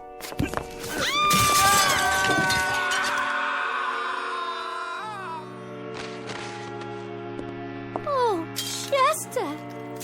Chester, my poor darling husband! And Woodward! Woodward, my brother, my flesh! My very own flesh! I'll die! I will simply die! There's nothing left for me now! Except this suitcase full of money. How thoughtful of you, Chester. Well, don't worry about me. I'll muddle through somehow. We have to learn to live with tragedy. Poor Chester and poor Woodward. My heart is simply too full to say any more. May you both rest in peace. Now, where is that camera? Here. One picture left, huh? One more picture to remember you boys. For posterity. Pardonnez-moi. Oh, how did you get in here? I have, how you say, the key. There is something in the way of laundry that I should take, no? You got the wrong room, Jack. There's no laundry up here. I'm checking out. There is the matter of dirty laundry. And your two friends, they have checked out already? Ah, yes, I see them. Such a pity. Lying down there in the courtyard. So young. One moment full of life, vim, vigor, and the next moment, poof. What do you think you're doing with that suitcase? Doing? But, madame, I told you, I'm here for the laundry. I'm, how do you say, cleaning you out. You're cleaning me out? And while you're doing that, Jack, what do you think I'll be doing? Well, I'll cue you, buddy. I'm gonna be calling the cops. Cops? You mean the gendarmes? You'll forgive me, but if you call the police, Madame will get herself into, how do you say, one fantastic bind. Dear lady, I know all about you. I did some checking. You, your husband, your brother, you're wanted. So the money is up for grabs. Why, you little rat. And as for the police, I advise you to get out while you can. When they see what's in the courtyard down below, they shall be up here sans invitation. Translation, uninvited, if you catch my meaning. So you walk out of here with the loot, and I get nothing but a big fat goose egg? At your service. Now, as to the laundry, it may be back on Thursday, or maybe Friday, or maybe never. And the camera. But I am not a hog. I leave the picture with you. Sacre no, this is a picture of the courtyard below. Well, sure it is.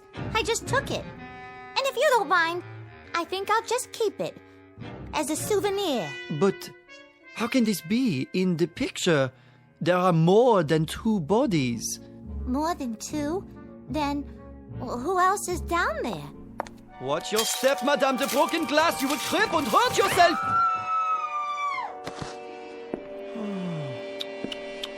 Yes, there are more than two bodies, just as the picture shows. 1, 2, 3, 4. That is impossible. Wait, let me see. Oh, the camera. There it is. I can see it from here. If I lean out a few.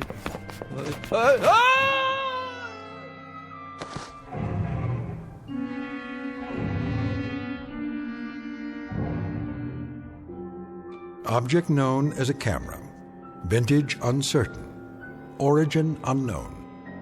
But for the greedy, the avaricious, the fleet of foot who can run a 4-minute mile so long as they're chasing a fast buck. It appears to be an ally. But appearances are deceiving. It isn't at all what it seems. It's really nothing more than a beckoning come-on for a quick walk around the block in the Twilight Zone.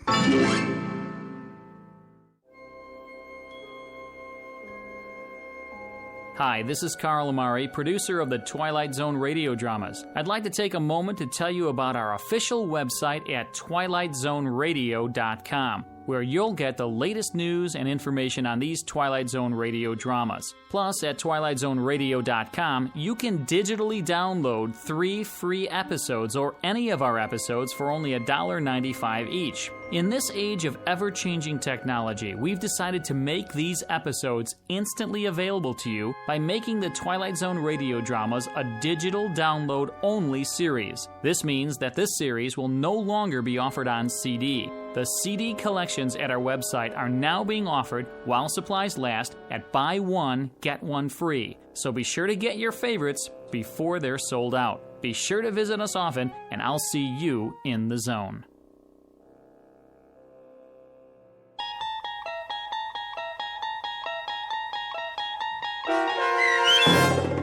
A Most Unusual Camera, starring Mike Starr with Stacy Keach as your narrator, was adapted for radio by Dennis Etchison and based on a script by Rod Serling.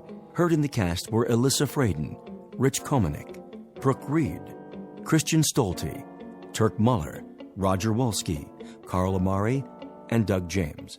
To learn more about the Twilight Zone radio dramas and to obtain audio cassettes and CDs of these programs, visit our website at twilightzoneradio.com. This copyrighted radio series is produced and directed by Carl Amari and Roger Wolski for Falcon Picture Group. Doug James speaking.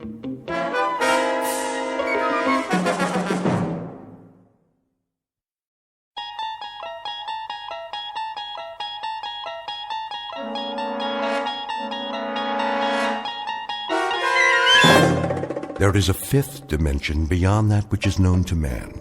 It is a dimension as vast as space and as timeless as infinity.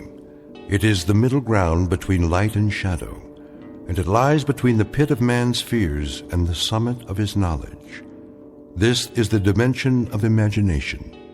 It is an area which we call the Twilight Zone.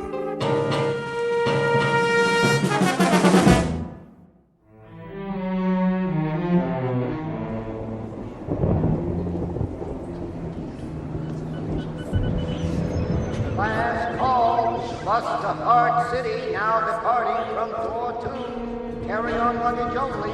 All passengers with tickets proceed to door 2. What did he say? He said the bus to Heart City. Hartford?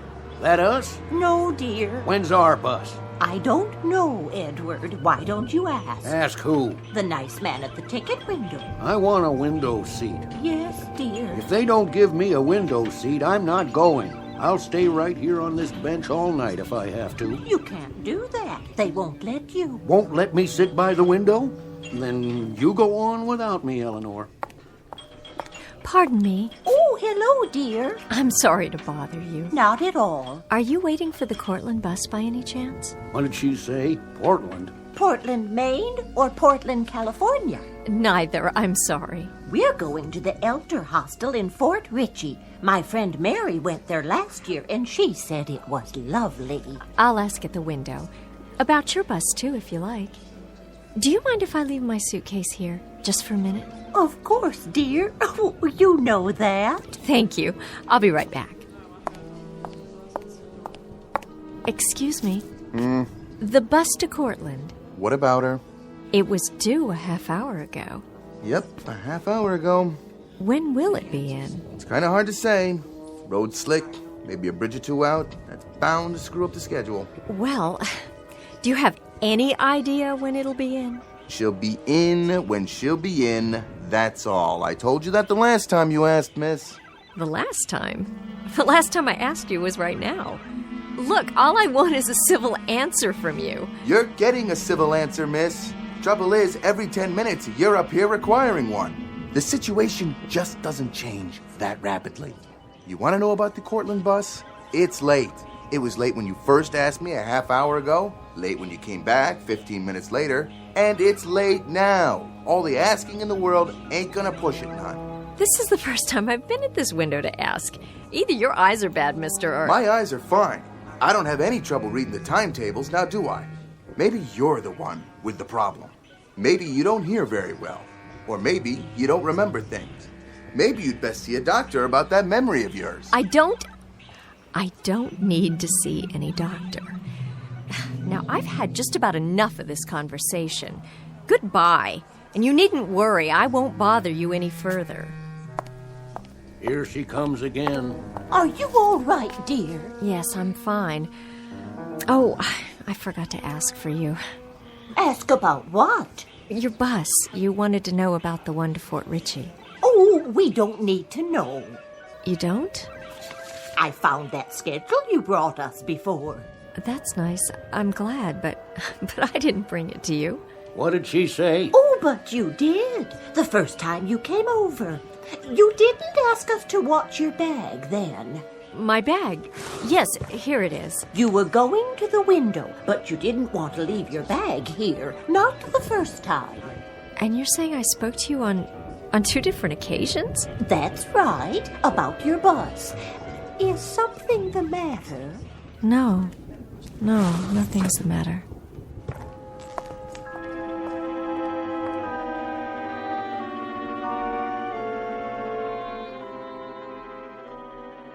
Millicent Barnes, age 25, young woman waiting for a bus on a rainy November night. Not a very imaginative type is Miss Barnes, not given to undue anxiety or fears, or for that matter, even the most temporal flights of fancy. Like most young career women, she has a generic classification as, quote, someone with a head on her shoulders, end of quote. All of which is mentioned now because in just a moment, the head on Miss Barnes's shoulders will be put to a test. Circumstances will assault her sense of reality, and a chain of nightmares will put her sanity on the block. Millicent Barnes, who in 1 minute will wonder whether she's going mad or whether she's just stumbled into the Twilight Zone. And now, the Twilight Zone, and our story, Mirror Image, starring Morgan Brittany and Frank John Hughes, with Stacy Keach as your narrator.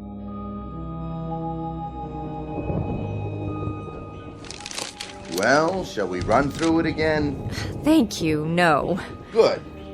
I wondered, well, I just noticed. Noticed what? That the bag in there? Where? In the baggage room behind you. That bag, the one on the floor in front of the others. What about it? Well, I'd like to see it. You would? Yes, it looks familiar. What is this, some kind of game? No game, honestly. It looks just like mine. It's identical, even to the handle being torn, the red name tag, the sticker on the side. Lady, that is your bag. You checked it. That's not my bag. You want it back? It looks just like mine, but it's not. It can't be. That's my bag over there by the bench. Is it? The bench against the wall, at the end where I was sitting. Oh. Uh-huh. My bag was there, but it's not now. That's because you checked it. Well, how did... Then I'd like to uncheck it, if it's mine, as you say. Claim check, please. What? All you have to do is show me a claim check. The one I gave you when you checked the bag. I don't have one. Here's my bus ticket, my wallet, my keys, and the rest. See, that's all I have in my purse. No claim check, no suitcase. But that's absurd. You just said it's mine. Nothing I can do about that. State law. When I saw it in the baggage room just now, I'd swear that was the first time I... Why don't you just go over there and sit down, miss? You're either walking in your sleep or you're hungover or something. Just go back there and sit down and breathe through your nose and let me read my magazine. When the Cortland bus comes, there'll be a loud noise, a door opening, and people will come in here. And then you'll know the bus has arrived. But I never checked my bag. I don't feel very well. Where's the ladies' room? Straight across the lobby, other wall. There goes that girl again. I see her, Edward. Can't make up her mind, can she? Must be on some kind of drug. Oh, you hush now. I'll be finished cleaning the floor in a minute, honey. You go right ahead. Thank you. Are you all right? Yes. Yes, I'm all right. I'm perfectly all right. Why, don't I look well? Why, no. Honey, you look fine. You look just fine. Just like when you came in before.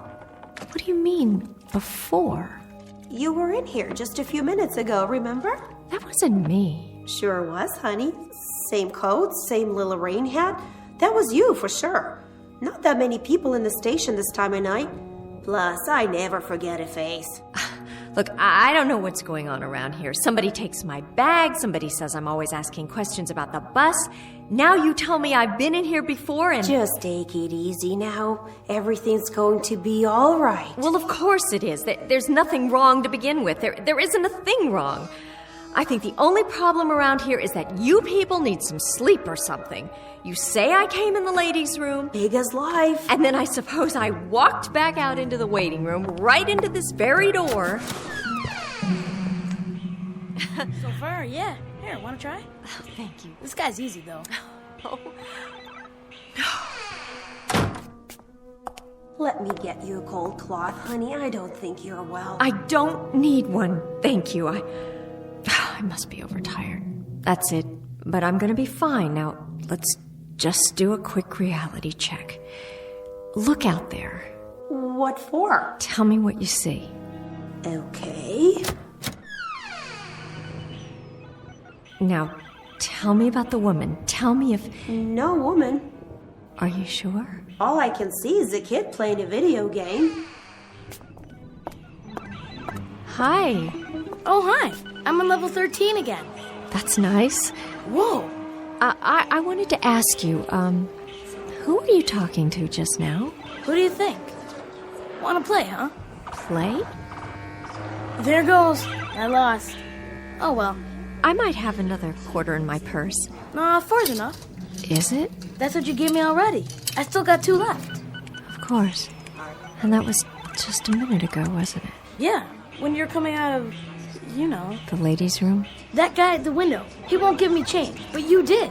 4 quarters for $1. Thanks. You're welcome. So you want to play? You mean like before? You didn't play me before. You said some other time. Well, want to now? This game, it's called Tomb Raider. Cool, huh? There's the graveyard. When the dead people come out of the ground, you have to shoot them before they get you. Or a tombstone pops up with your name on it. See? After I was standing here talking to you, where did I go? Did you see exactly? How come? Oh, I'm trying to retrace my steps. I think I lost something. Same place you were sitting before. Over there on the bench. Where the suitcase is. The suitcase? Yes, of course. It has to be mine. Right where I left it. On the floor. Last chance. For what? Last game of the night.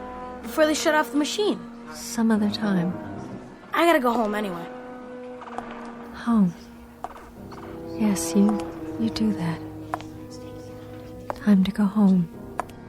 Here. Right here. And the tag with my name on it. How can that be? Miss? Yes, what do you want? Your wallet. I think it fell out of your purse. Oh, thank you. I must have dropped it over there somewhere. You did. I saw it, so I brought it over. Person can't get very far without a wallet now, can they? Thank you again. Thank you. You mind if I share your bench? No, I don't mind. Bus is late, isn't it? It seems to be. It's over half an hour late now. You mean the Cortland bus, don't you? That's the one. I was supposed to be in Syracuse by 10. Planes were all grounded. Took a cab from Binghamton. Darn thing skidded and ran into a tree just a few miles outside of town. Had to walk back to the bus station there. That's quite a story. You look awfully wet. No kidding. I'm about 4 hours from Binghamton and about 5 minutes away from pneumonia. Is that right? Forgive me, miss, but you're not ill, are you? I don't know what's wrong with me. I really truly don't. Well, is there anything I can do? I don't know how to answer that. It's just that a whole bunch of odd things have been happening. Odd? I've been seeing things. What sort of things? Oh, I don't think I should tell you. I think you'll want to move to another part of the room if I do. Or call the police or an ambulance or something. Why don't you take a chance and tell me? You never know. I might be able to help. I don't even know you. Oh, sorry. Paul Grinston. I'm from Binghamton. Millicent Barnes. At least I was. And what does Millicent Barnes do? I'm a private secretary. I quit my job here on Thursday, and I got another job in Buffalo, and that's where I'm going tonight. Well, trying to go to Buffalo. But everything I do, people keep telling me I've done it before. The man who sells the tickets, he said I kept asking him where the bus was, and the woman in the restroom, she said I'd been in there before, and I hadn't been. And my bag here, my bag, where? Right there, by the edge of the bench. Oh, for a second there, I thought it was starting all over again. I think you'd better tell me the whole story. Well, that couple over there, the man and the woman and the ticket man, they said I'd checked it, and there was a bag almost identical to mine in the baggage room. I saw it. Then when I looked again... Go on. Please.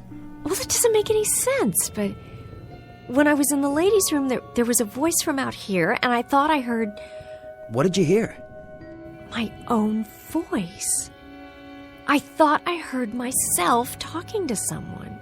Who? That boy. Where? Oh, he must have gone home. You don't believe me, do you? Well, I wasn't there. It has to be some kind of a delusion. Do people have delusions that they can hear? I don't know. I guess they could. That's what they are, I'm sure. Some kind of delusions.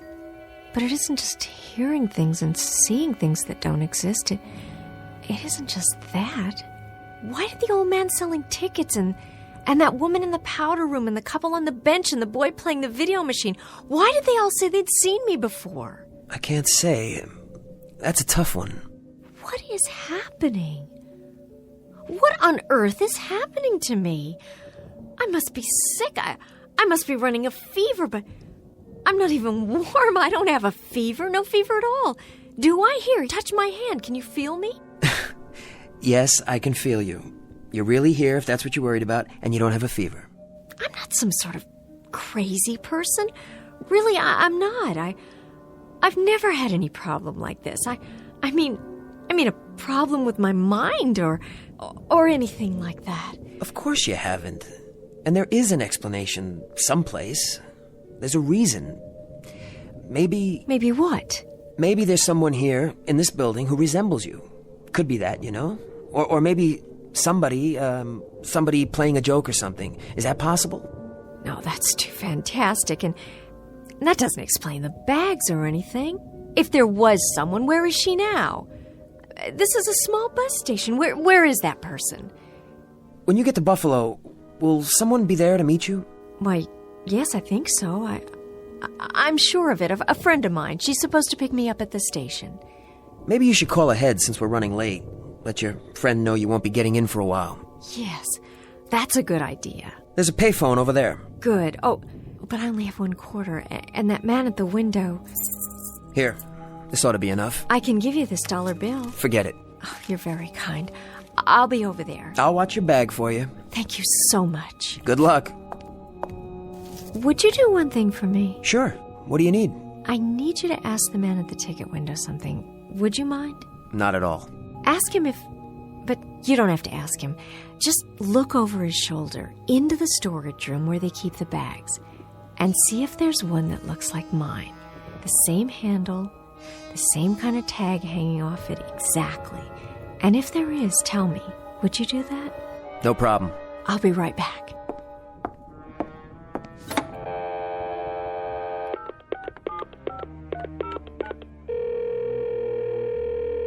Please deposit $1 the first 3 minutes. 150, 160. Oh, I don't have that much. Would you like to call collect? Yes, that would be wonderful. One moment, please, while I get your party on the line. Hello? Judy, it's me. Where are you? Did you make your bus all right? Yes, I made it, but now the connection is late, the one to Cortland. Good thing you caught me. I was just on my way out the door. It'll be a while yet. I guess it's the rain. So when should I meet you? That's just it. I don't know. Tell you what, I'll call the bus station here and ask them what time it's due. As soon as I find out, I'll get in the car. I'm so sorry to do this to you. It's not your fault. Don't worry about it. I'll be there. Thank you so much. See you in a little bit. Number 17 to Cortland, Syracuse, and Buffalo. Now arriving at Gate 2. All passengers, Gate 2. That's it. Judy, are you still there? Judy?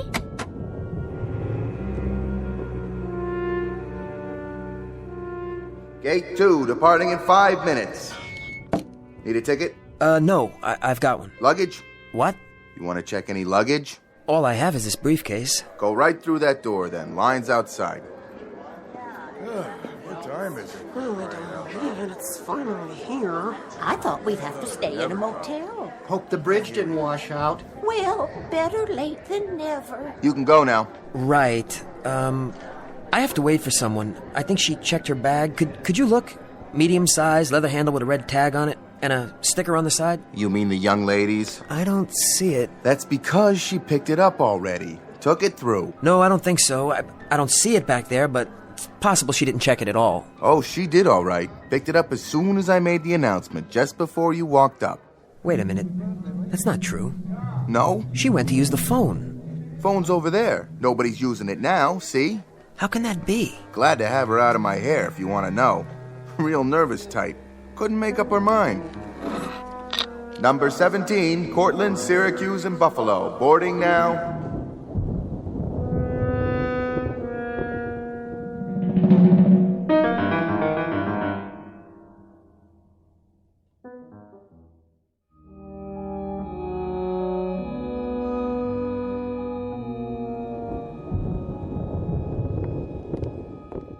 Hi. Oh, you are here.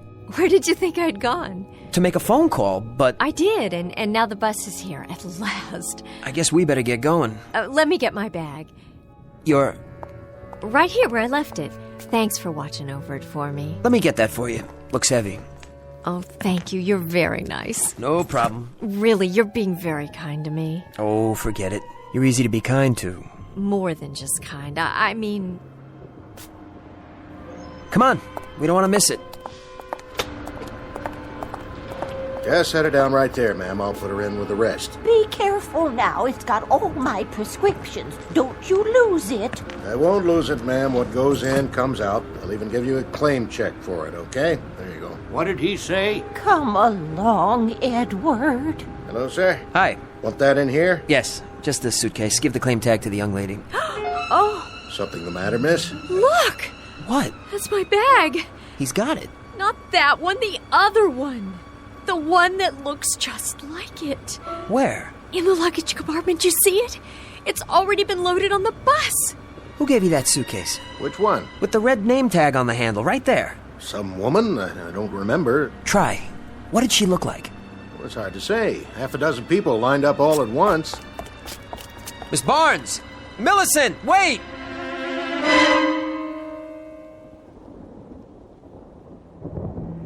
You just lie there for a while. Oh, but I can't. Yes, you can. I'll put my coat under your head. On my way. You and the lady coming, or aren't you? We'll wait for the next one. Next one ain't due till 7 in the morning. That's all right. Got a long wait. Okay, we're on our way. You want another wet towel for your forehead, honey? What? Oh, no. I'm shutting off some of the lights. When not in use, turn off the juice. That's what I always say. Well, I better get home. I hope she feels better. Thanks for your help. It's all right, but offhand, mister, I'd say she needs some looking after. More than a towel for her head. You know what I mean? Good night.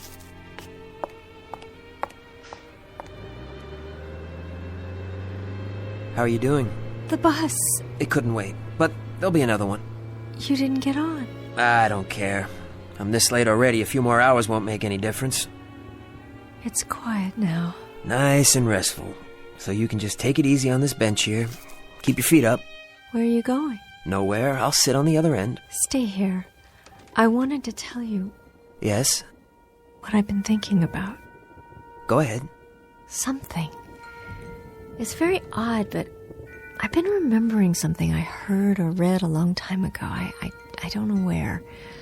About different planes of existence. Different worlds that exist side by side. How do you mean? Parallel planes. That's what they call them. And each of us has a counterpart in this other world. And sometimes through some sort of freak occurrence, there's a break, and the two worlds converge. The counterpart steps outside into our plane, and to survive, it has to take over. Take over how? Replace us. Move us out so it can live. That's a little metaphysical for me. I remember reading it someplace. Each of us has a twin in this other parallel world. An identical twin. Maybe the one people saw tonight. Millicent, there's another explanation. There's gotta be. An explanation that, well, something that has more reason to it. I can't explain it, but somehow I know that's what happened. My counterpart, this other woman. Forget about it, please. Look, I just thought of something. I've got a good friend who lives in Tully. I'll call him and see if he can't bring his car down here for us. He could probably run us into Syracuse. I'll call him, all right, Millicent? Shall I call my friend? I guess so. Excuse me. I'll tell you what I think. I think she's got a leak in her attic. Parallel planes, counterparts in another life. You got a thing for sick people? Is that it? Poor kid. I don't know what's gonna happen to her. You gonna call your friend? What? Your friend in Tully. The one with the car. I don't have a friend in Tully. But she needs help, medical help. I figured it would be easier that way. I figured she'd come along if I told her that. Poor kid. I don't know what else to do. Have you got a phone in there? Who you want to call? The police, I guess. They're the ones who'd know how to help her. To tell you the truth, she kind of gives me the willies. I just as soon she get out of here one way or another. I don't much care how. Where's your phone? Come around to the office so she can't hear. Okay. Say, where'd she go? What? Take a look. She ain't on that bench no more.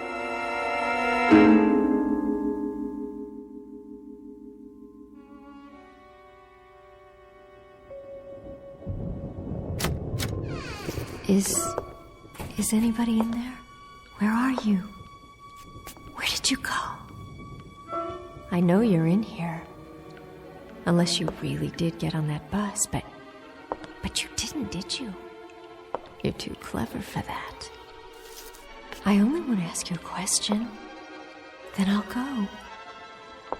Who are you really? And what do you want?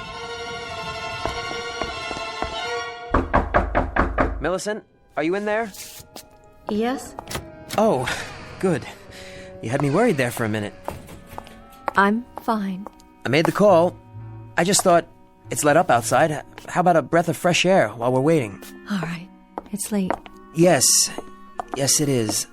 You know, sometimes, on a bad night, a person could use some help. Sometimes we all could. You've been really nice. I don't know what to say. Neither do I. Except that I do want to help you. Sometimes talking to someone can make all the difference. I may not have the answers you need, but there are people who do. Why is that police car here? Is there trouble? No trouble. We'd better go inside. Mr. Grinstead. Yes. You the one who called? No, he didn't call you. Why would he call you? Easy now, miss. What are you doing? Get your hands off of me! You know a place to take her? Paul? I think it's best if you go with them. No one's going to hurt you. Paul! Relax, lady. Come over to the car. No! No, I won't! What are you doing? Be careful with her. She's kind of fragile, a little confused, that's all. Paul, don't let them take me! Why are you doing this? I told you, be careful with her. She's not a criminal or anything. Don't worry, Mr. Grinstead. We'll hold her for observation, get her some help. You did the right thing. Stop! Let me go! All right, come on. Get right. Okay, here we go.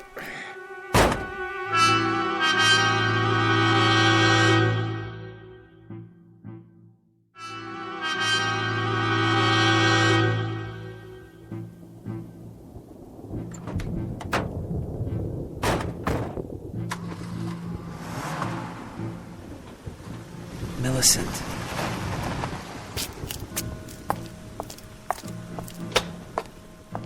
Get it all squared away? Yeah, they're gonna take her to the hospital for observation. What was she talking about anyway? All that business about another life? I don't know. Part of her illness, I guess. We've been driving for quite a while. Miss, Where are you taking me? don't worry. You're not going to jail. This is all a misunderstanding. The doctors will figure that out. But I'm not sick. Then you'll go on home. I don't want to go home. No. I'm on my way to Buffalo. I have a new job there. Would you like to see the letter? It's in my purse. Got your ID, too. Certainly. Let's have a look. What happened back there, Miss Barnes? Nothing. Must have been something. Mr. Grinstead said you were upset, behaving irrationally. Did he? Said you had some wild story about people out to get you in the bus station? Oh? Well, there were a couple of pretty unsavory characters hanging around. Haven't you ever been in a bus station? He a friend of yours, Grinstead? Not at all. I only met him a few hours ago. And you thought somebody stole your luggage, got on the bus, tried to pass herself off as you? Look, officer, it's really very simple. I haven't slept in almost 24 hours. I've been riding buses and it's raining and every connection is late. Wouldn't you be a little on edge? That's no reason to run around disrupting the place, bothering everybody. He tried to pick me up. That's why I was so upset. Well, that's not what the station master said. Well, what does he know? I mean, he's pretty peculiar himself. Stop the car right here and let me out. I'm begging you. Sorry, I can't do that. Look, I'll take a cab all the way to Buffalo. Then none of you will have to put up with me anymore. See, there you go. There I go what? You seem like a nice enough person. Why don't you just take it easy? If you'd seen the things I saw, heard what I heard. Calm down now and be a good girl, and I'll have to cuff you. You wouldn't like that now, would you? Oh, you do that! Do it! Look, I don't care anymore. I think you better let them check you out real good when we get to Braywood. Braywood? What is that, a loony farm? Emergency medical facility. They'll run some tests, see if you need any medication. But my friend's waiting for me. What will she think if I'm not on the bus? Your friend have a name? Yes, of course she does. It's Judy Jensen. We've known each other since we were in school. In Buffalo. That's where the bus is going. I'm supposed to be on it. She was going to pick me up. We'll get word to her. Yes, do that. She'll tell you there's nothing wrong with me. One call, that's all I ask. All units, possible robbery on Elm Street. This is Unit 4. South 2000 block at Mayfair. Are you in the area? Negative. Well, boys, somebody better roger me fast, because I need a unit out there right now. Why are you wasting your time like this when there's a crime going on? Look, I'm not violent. I've never been arrested in my life. And now you're probably going to cost me my job, when all you have to do is call my friend. Do you really want to drive around for another hour with someone in the backseat who's broken no laws while real criminals are running around on the streets? We'd have to fill out a report. A lot of paperwork. Be at the hospital till dawn. We already have to fill out a report. We could release her OR. Then she goes right back to what she was doing, hurt herself or someone else. Oh, in the friend's custody, I mean. Your friend. She willing to drive out here and sign an affidavit? Oh, I'm sure she would if you'd ask. We could at least make the call. This is Unit 4. Kelly, we're heading over to South Elm. Meanwhile, do me a favor. Patch me through to a Judy Jensen in Cortland. I have your call, Unit 4. Hello? Miss Jensen? She's gone to bed. Who's calling? This is the Tully Police Department. Do you know a Millicent Barnes? Yes, I'd say I do. We have Miss Barnes here, and we were wondering... Is this a crank call? This is Lieutenant Anderson of the Tully PD. Miss Barnes says... Oh, she does. Well, it just so happens that this is Millie Barnes, and I don't appreciate crank calls in the middle of the night, and neither does Judy. We just got in from the bus station, and if you don't mind, I'd very much like to take a hot shower and get some sleep. Is that all right with you? Good night. No. No. No. No.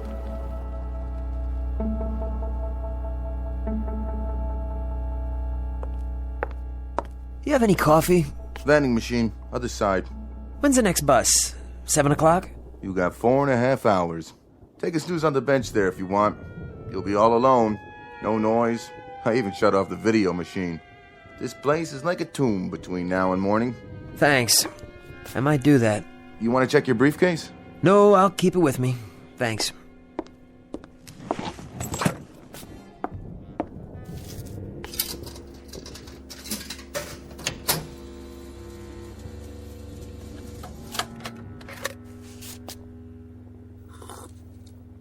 What the... Hey! What's going on? Nothing's going on. Thought you were going to take a nap. I was about to, but I walk a few feet to the machine, turn around, and my briefcase is gone. Well, sure it is. What does that mean? Oh, dear Lord, she was right. And you're the one. It was you all along. Hey, simmer down. You're playing tricks, aren't you? Stupid, hick-town tricks. Does that keep you from getting bored? Stealing people's luggage, moving it around, putting it back when they're looking the other way? Is that what all this is about? The briefcase isn't there because you picked it up and brought it over here and walked out onto the platform. I did that? You saw me? Sure did. Same coat, same shoes, same everything. Didn't say a word. Only question is, how did you get back through that door without me seeing you? Of course, I was reading my magazine, so I guess I wouldn't have noticed. Hey, who's out there? Hey, that's my briefcase! You, stop! Who are you? Where are you going? Please, what are you doing here? Tell me, I have to know! What do you want?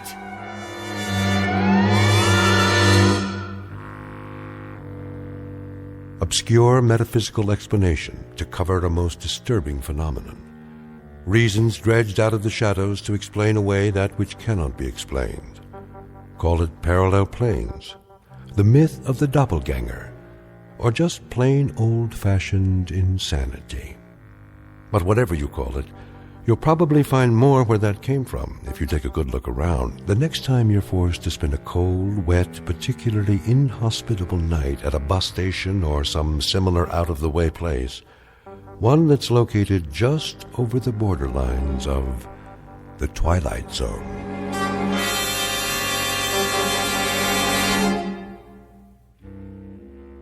We'll be back to the Twilight Zone in a moment. Hi, this is Carl Amari, producer of the Twilight Zone radio dramas. I'd like to take a moment to tell you about our official website at twilightzoneradio.com, where you'll get the latest news and information on these Twilight Zone radio dramas. Plus, at twilightzoneradio.com, you can digitally download 3 free episodes or any of our episodes for only $1.95 each. In this age of ever-changing technology, we've decided to make these episodes instantly available to you by making the Twilight Zone radio dramas a digital download-only series. This means that this series will no longer be offered on CD. The CD collections at our website are now being offered while supplies last at buy one, get one free. So be sure to get your favorites before they're sold out. Be sure to visit us often, and I'll see you in the zone.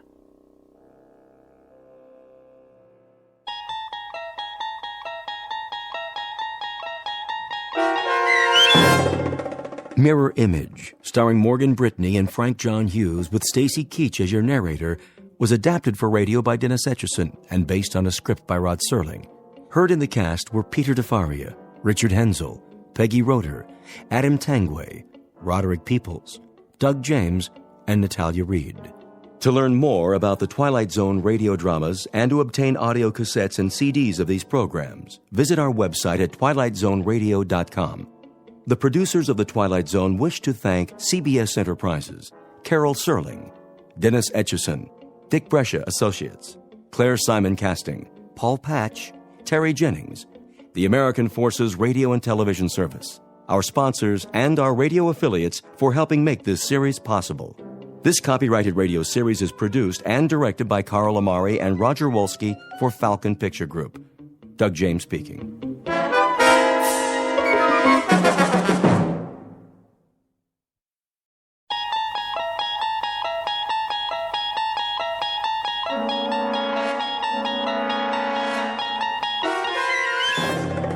You unlock this door with the key of imagination. Beyond it is another dimension, a dimension of sound, a dimension of sight, a dimension of mind.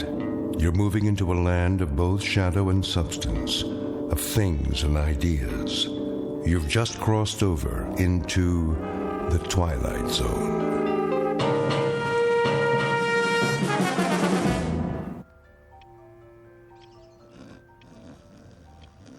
Shh, I'm trying to sleep.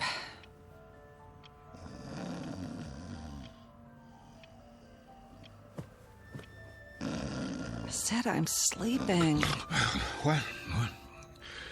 Oh, what time is it? Wilma. Ow. Wilma. Oh, leave me alone. What does the clock say? Huh? 9:17. It can't be. Oh, didn't you set the alarm? Wilma!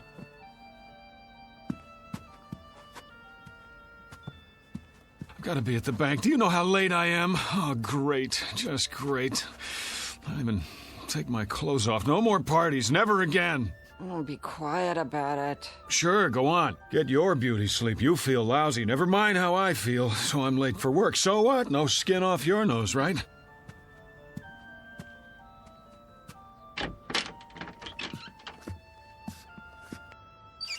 Oh, yeah, I shouldn't have looked in the mirror. You know, I didn't want to go to that stupid party in the first place. It wasn't my idea.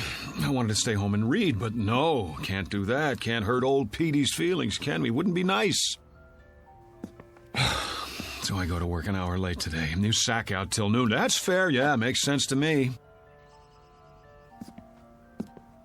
Oh, my aching feet. Could have at least taken my shoes off, but that would have been too much to ask before you passed out.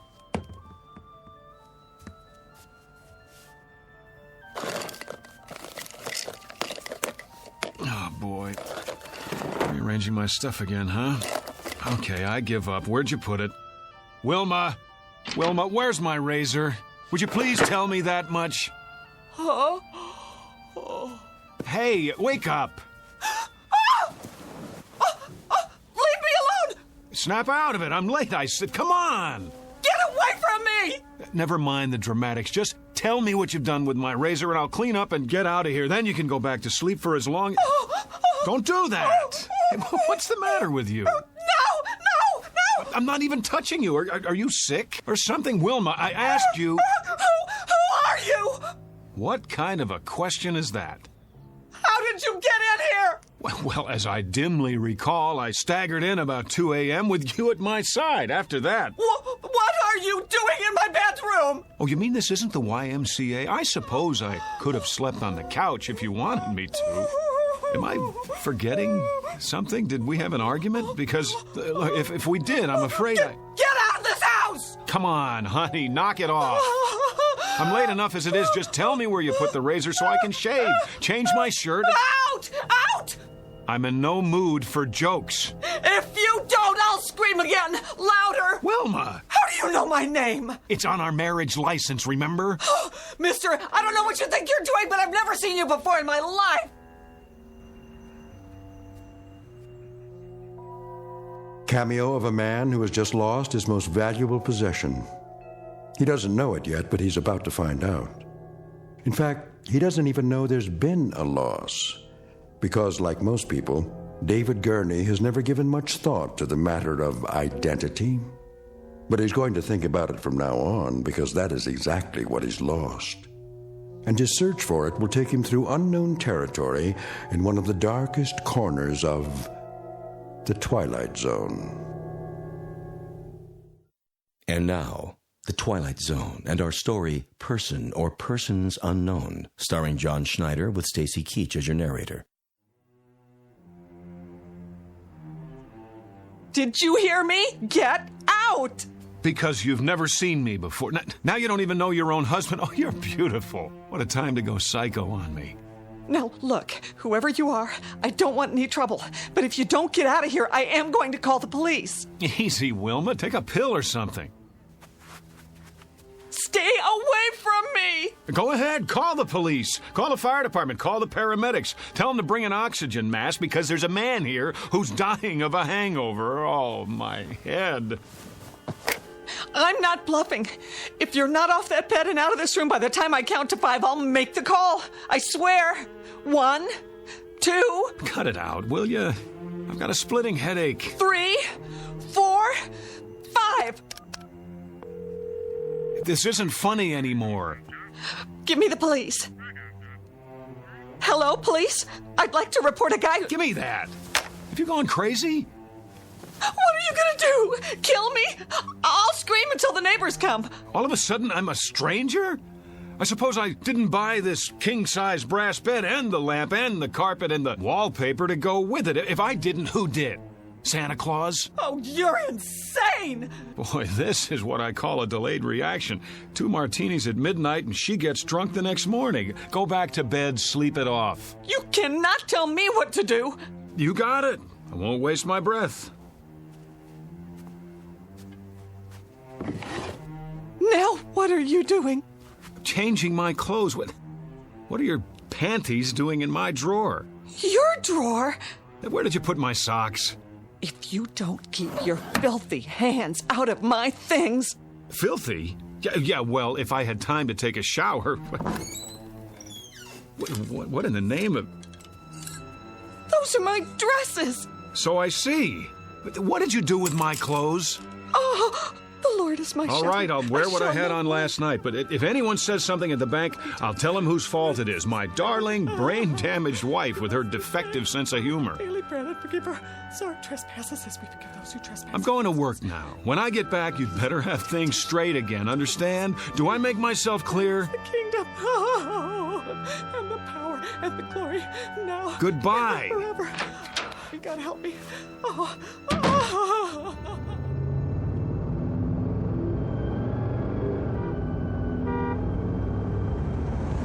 Oh, great. No gas, which means I get to work even later. Mr. Miller's gonna love that.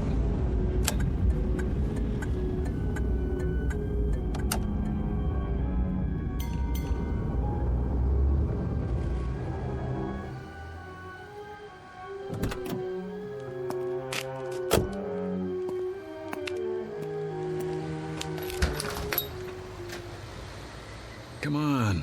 Here's your change. Thank you, sir. Fill it up on number 3. Cash or charge? Put on the card. Here. You have ID?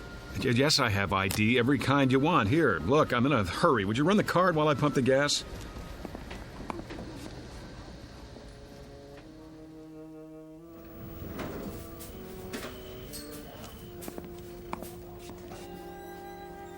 Morning, Jim. Morning, sir. Welcome to Federalist Savings and Loan. Boy, treat the customer like a king. New uniform? What's that, sir? Looking mighty spiffy. Hat's on crooked, though. It is? Keep up the good work. Don't let any bank robbers in. If you'll fill out a transaction slip.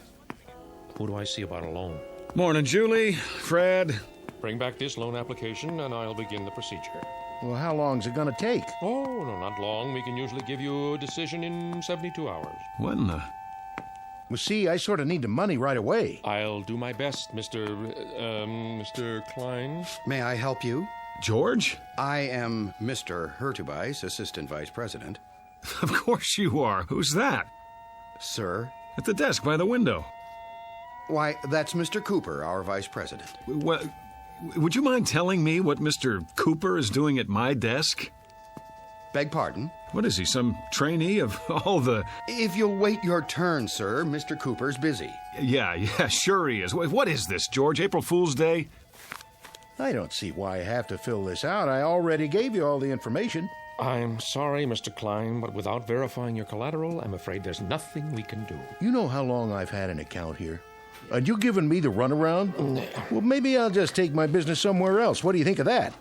Well, thank you for stopping by, Mr. Klein. If you'd care to reconsider... Thank you for nothing. Nice. I beg your pardon? You just lost a customer. I could have processed his application in 24 hours. And you are... Who the devil are you? How's that? I said, who the devil are you, and why are you sitting at my desk?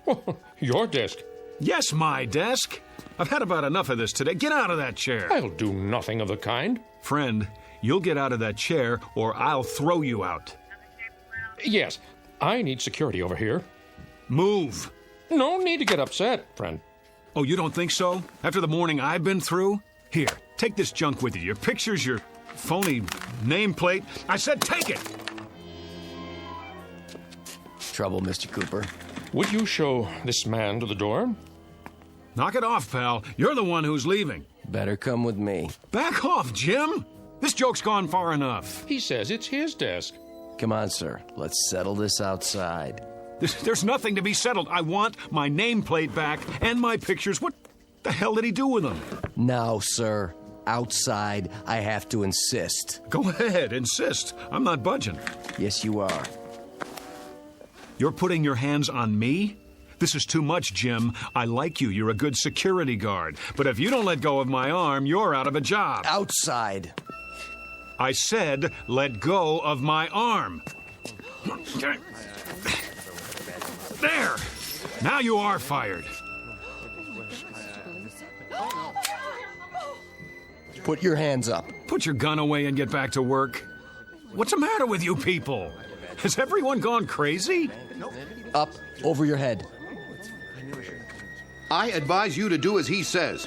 Mr. Cooper, call the police. I already have. Well done. What? Now walk 3 paces in front of me. All the way to the door. Don't make me use this. George, what's going on? Tell me, please. Outside with him. Let's go. Sorry, everyone. Minor disturbance. Don't be alarmed.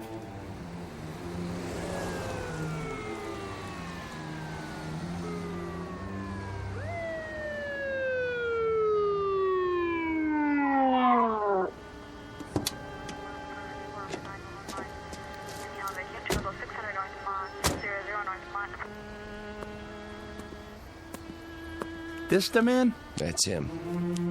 Hands behind your back. Oh, for God's sake. Hold still, fella. Ah, get in the car, nice and easy. Wilma, is that you? That the same guy? Yes. What's your name? Why don't you ask her? We did. She doesn't know. Doesn't know? After 11 years of marriage, she doesn't know. He's a complete stranger to me, officer. I can't tell you how frightened I was. Let's go. Wait, Mrs. Gurney, let me introduce myself. I'm David Gurney, your husband. Well, what's everybody staring at me for? That's who I am. Tell him, Jim. I've worked with this man for 4 years. Tell him. Never saw him before. He just walked in and started a ruckus. Slide in the back seat. Come on. Wait, you don't believe I'm David Gurney? I can prove it. Look in my wallet. Go ahead. Take it out of my back pocket. Then we'll see. No wallet? Sure there is. Check the other pocket. Nope. Nothing. But I had it. Oh, hold on. The gas station. I must have left it on the counter. Everything. Driver's license, credit cards. Watch your head.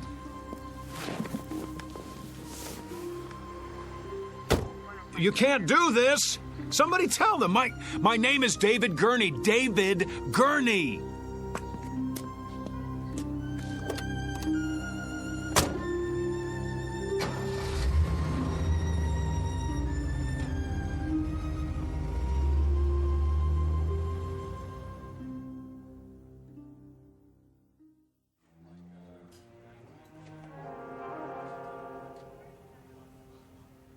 On your feet. Where's the doctor? Right here, my boy. Sorry to keep you waiting. thank God. You don't know what it's like sitting here listening to those lunatics.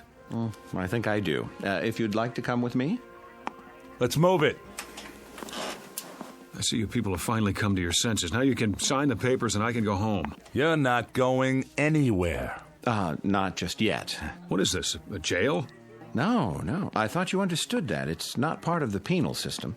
What would you call it then? An isolation wing at the state hospital. I thought that was explained when you were brought here. Then if it's not a jail, I'm leaving. Very probable, eventually. But for now, there's a 72-hour hold. I thought we'd talk a bit first, Mr. Gurney. David Andrew Gurney. So you've said. Well, let's go down the hall, shall we? We'll be more comfortable in my office. You heard him.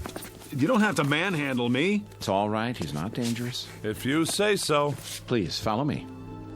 Got a regular loony bin in here. Oh, let's say a few people who are confused.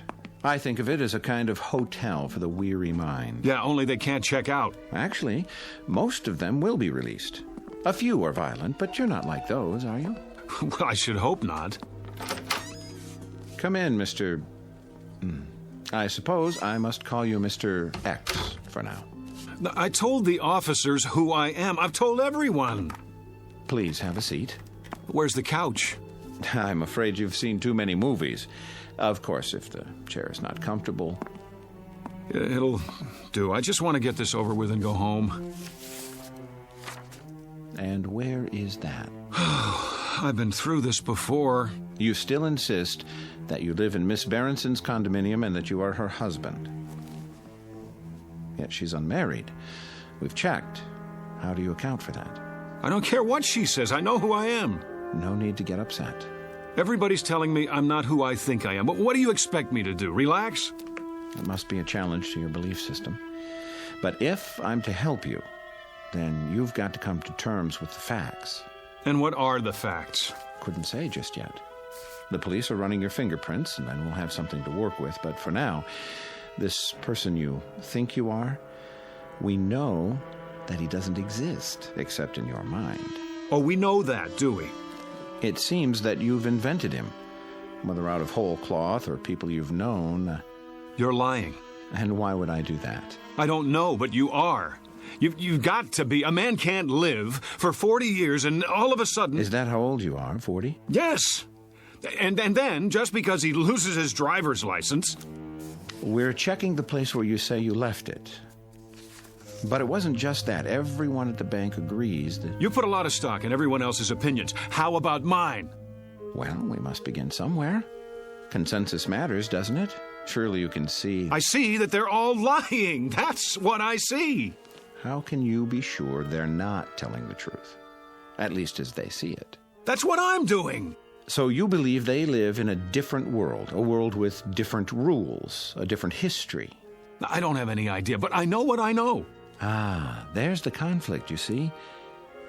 We have to resolve it somehow before you can move on. What chaos we'd have if each of us believed in a separate reality. What about my reality? Doesn't that count for anything? Epistemology rears its head.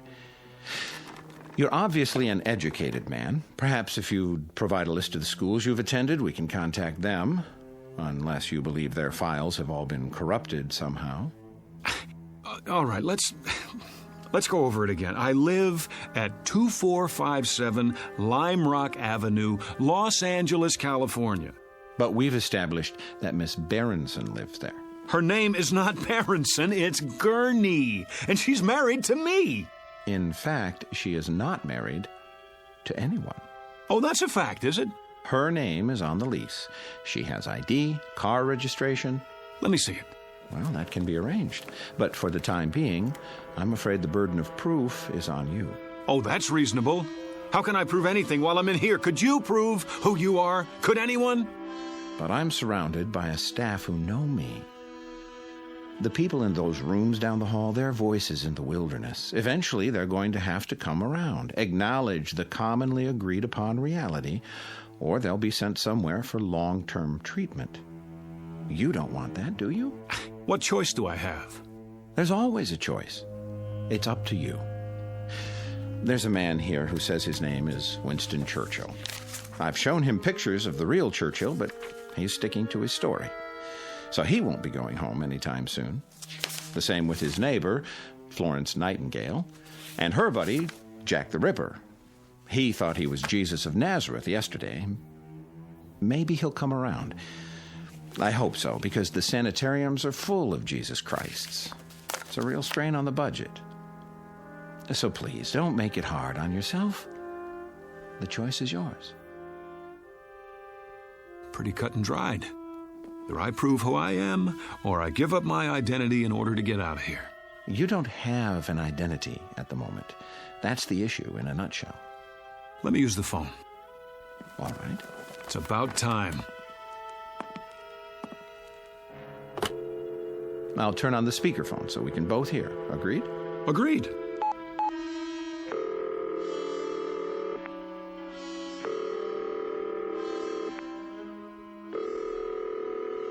Front desk. This is Dr. Koslenko. Let me have an outside line, please. Yes, doctor. What number? 838-2171. My friend Pete. I've known him forever.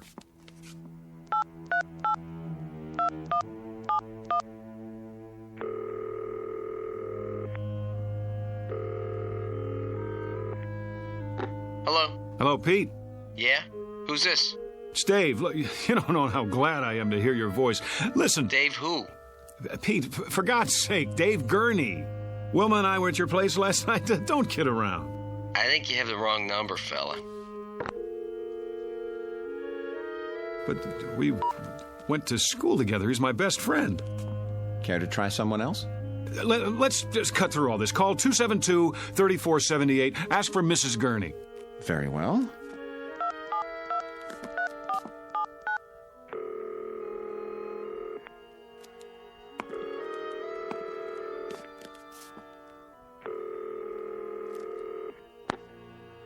Yes? Who is it? I'd like to speak to Mrs. Gurney, please. This is Mrs. Gurney. Really? Hello, Mom. Hello? Oh, I'm so glad I got you. Hello? Who is this? Who's on the line? It's David. Mom, don't you recognize my voice? David, your son. You see here, whoever you are, I don't have a son. And I don't like practical jokes. Mom, stop it. Don't do this to me. Don't, please. That's enough. Ma'am, please excuse the call. It was a mistake. Well, you see that it doesn't happen again, or I'll report you. I don't understand. You're sure your name is David Andrew Gurney? Yes. And you have a telephone? Of course I do. Unlisted? No. Then it's likely you'd be in the telephone directory, isn't it? In fact, there's no doubt. What do you... Yes. Where's the phone book? Right here. You'll notice it's the current edition for your area. Go ahead, open it.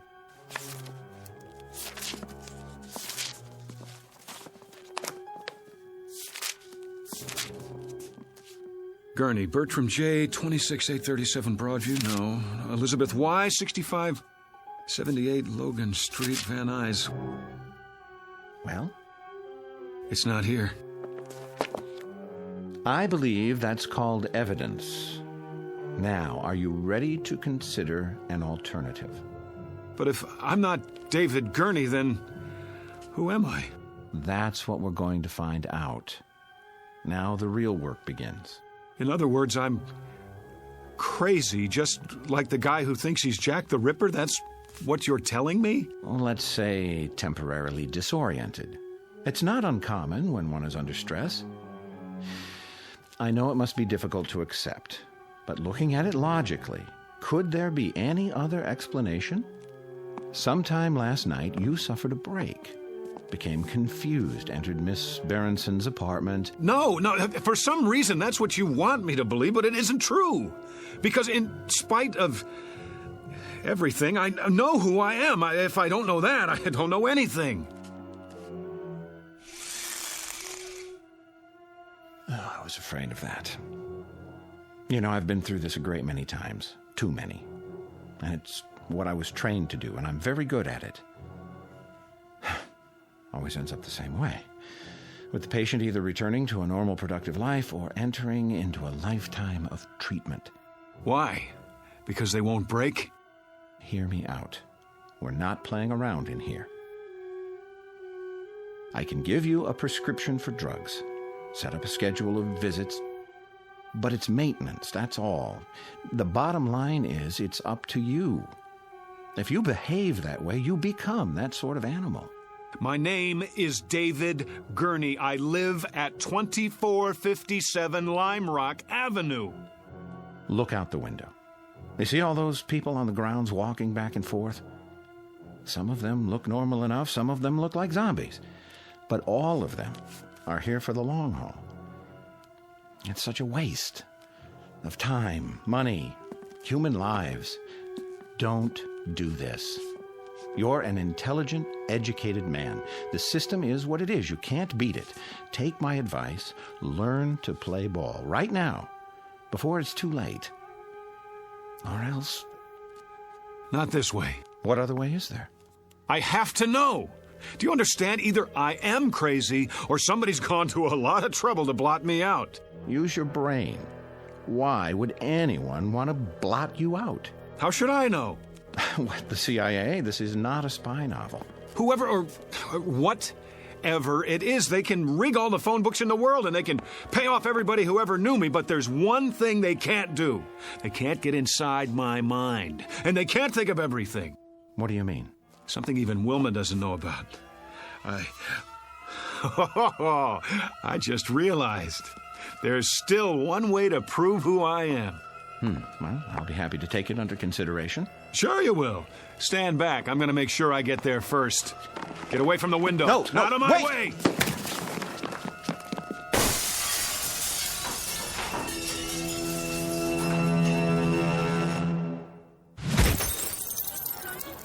All right, everybody, line up. Rec period's over. Back inside. We better stop him. He's getting away. Oh, he's already outside. Get the keys to the gate. I don't have them. Man, oh man, look at him run. Sure is in a hurry. I couldn't have done that. Must not have taken his meds today. Call the cops. This is Braywood General. We have a patient over the wall. Put out an APB.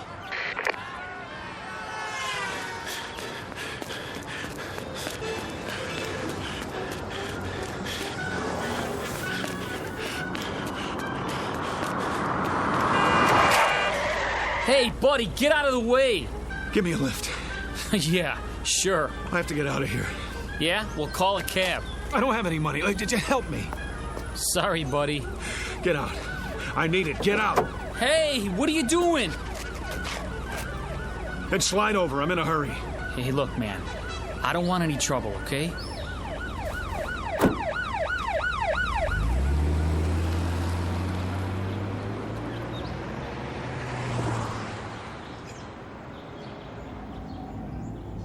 Just keep your mouth shut. I won't hurt you.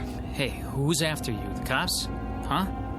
What'd you do? Nothing. That's just it. Nothing. And what are they chasing you for? Because I don't believe their lies. Oh, I get it. You're on the run, right? Is that it? Something like that.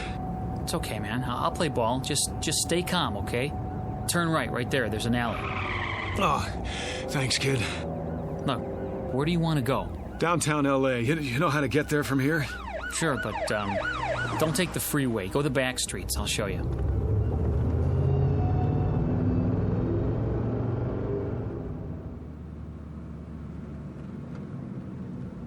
I hope this is the right address. So, can I go now? Now, go on. I can handle it from here.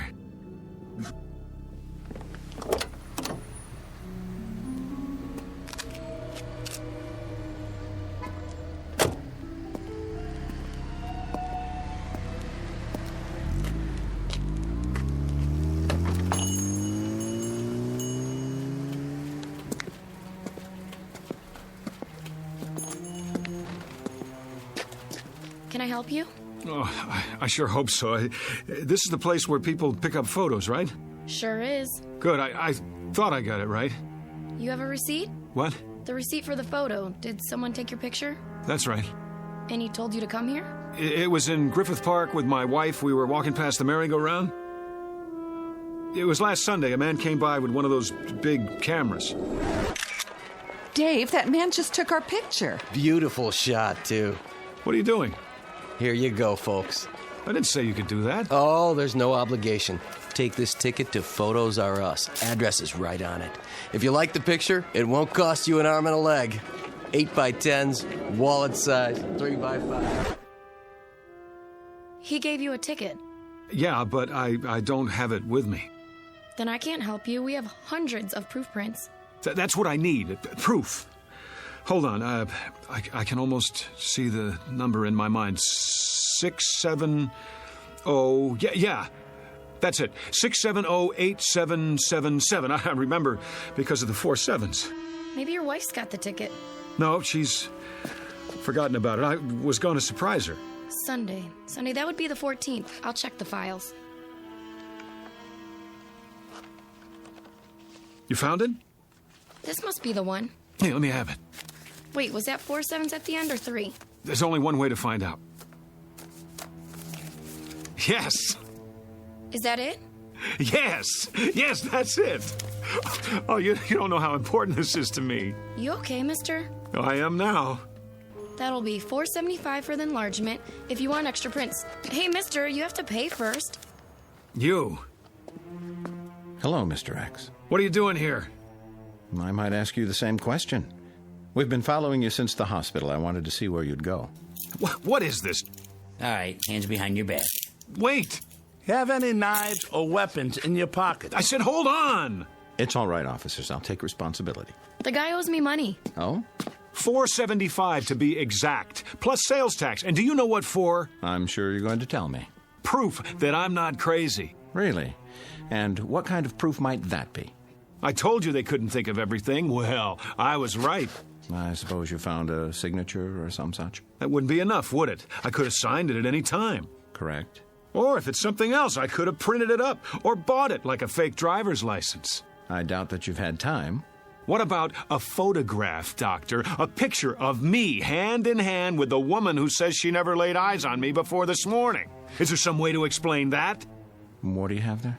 Go on, open the envelope, take it out and look at it, and then tell me what you think. Well? And what am I supposed to see? Me, with Wilma at Griffith Park last weekend. That should establish something. I don't understand. What's to understand? You need glasses? This is a photo of you in front of a carousel, alone. Let me see that.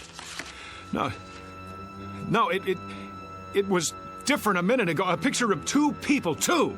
You saw her. Tell him I showed you the picture. You didn't show me nothing, mister. Just looked at it yourself, then you tried to run off without paying. But I tell you, she was there. We were there, together. Come along now. We'll go back and talk this over. No, we were there together. Together. Together. Together. We were... Dave? Together, I tell you. Dave, honey, wake up. What? Oh, where am I? In bed, you were dreaming. Oh, Wilma, it seems so real. That's why they call them nightmares. You want me to get you something? No, that's all right. What time is it? 4 in the morning. Go back to sleep. You have to be at work in a few hours. Whew, I must have had the nightmare, the granddaddy of them all. That'll teach you to mix scotch and martinis. Well, no, that'll teach me. Sorry I didn't put you in your pajamas, but I was a little out of it myself. Forgive me? Oh, sure I do. Don't blame yourself. You're in a rare mood. You don't know how happy I am just to be here. I love you, too. Oh, you better check the alarm. I'm not sure if I set it. I can't see. I'll turn on the lamp.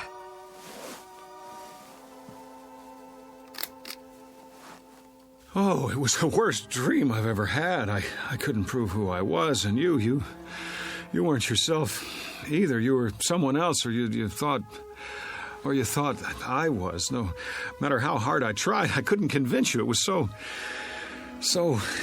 Well, you're okay now, aren't you? Set the alarm and turn the light off. It's hurting my eyes. Dave? Dave, honey, is something the matter? Why are you looking at me like that? Who are you? What do you mean? It's me. Who did you think I was? Dave?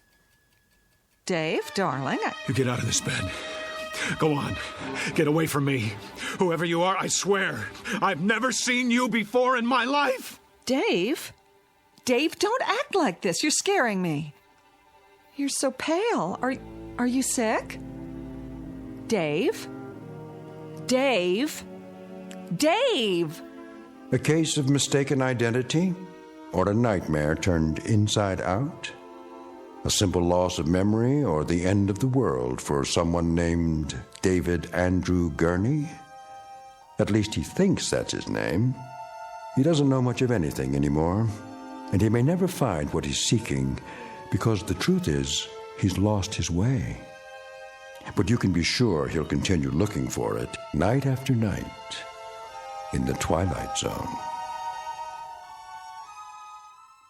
We'll return to the Twilight Zone in just a moment. You are about to enter another dimension, a dimension not only of sight and sound, but of mind, a journey into a wondrous land of imagination. Next stop, the Twilight Zone. Hi, this is Stacy Keach. I'd like to take a moment to tell you about our Twilight Zone website at twilightzoneradio.com. At twilightzoneradio.com, you'll find the latest information on these Twilight Zone radio dramas, including behind-the-scenes photographs, plus the newest product releases, trivia contests, ways to contact us, other Twilight Zone-related info and merchandise, plus links to other fascinating websites. So make your next stop twilightzoneradio.com. Visit twilightzoneradio.com to purchase these Twilight Zone radio dramas on cassette and CD, or call toll-free 1-866-989-ZONE. That's 1-866-989-9663.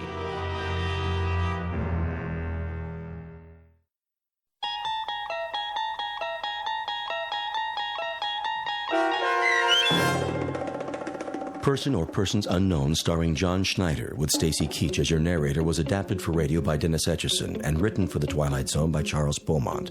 Heard in the cast were Meg Falcon, Tom McElroy, Roger Mueller, Richard Hensel, Roderick Peoples, Kurt Nabig, Carl Amari, Fernette Lebo, Doug James, Ann Whitney, and Jen Patterson.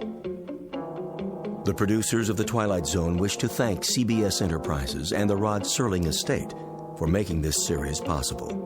This copyrighted radio series is produced and directed by Carl Amari for Falcon Picture Group. Sound design and custom Foley effects for The Twilight Zone by Cerny American Creatives Bob Benson, Craig Lee, Michael Slaybach, and Matt Sorrow. To learn more about the Twilight Zone radio dramas and to contact us, visit our official website at twilightzoneradio.com. Doug James speaking.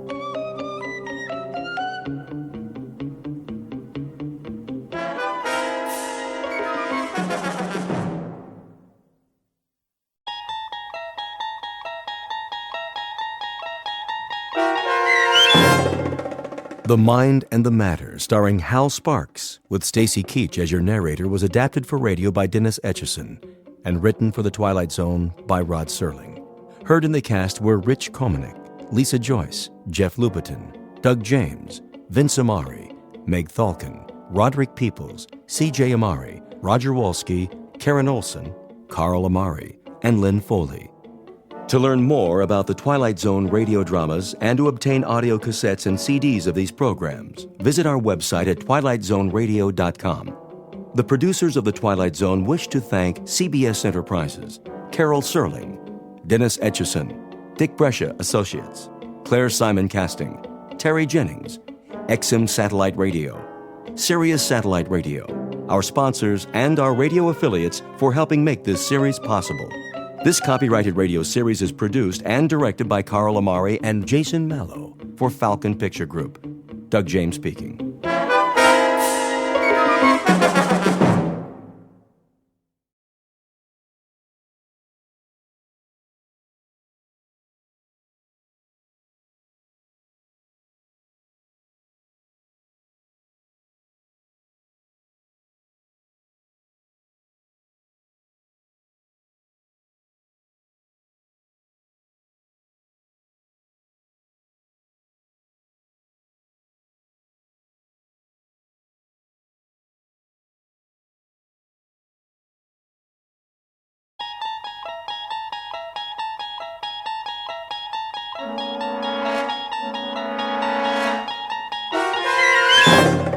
You're traveling through another dimension, a dimension not only of sight and sound, but of mind.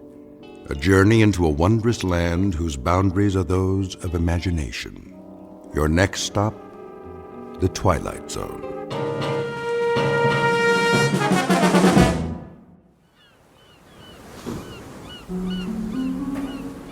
My name is Archibald Beachcraft, and to coin a phrase, welcome to my world. And a wonderful world it is. You might even call it paradise. To tell you the truth, I don't remember exactly how I got here, but I assure you I have no intentions of leaving. No intentions whatsoever. Why should I? Everything I need is here. The sand, the sea, the sky, as blue as a robin's egg, gently swaying palms, and absolutely nothing on the horizon. Nothing. And no one. Do you understand?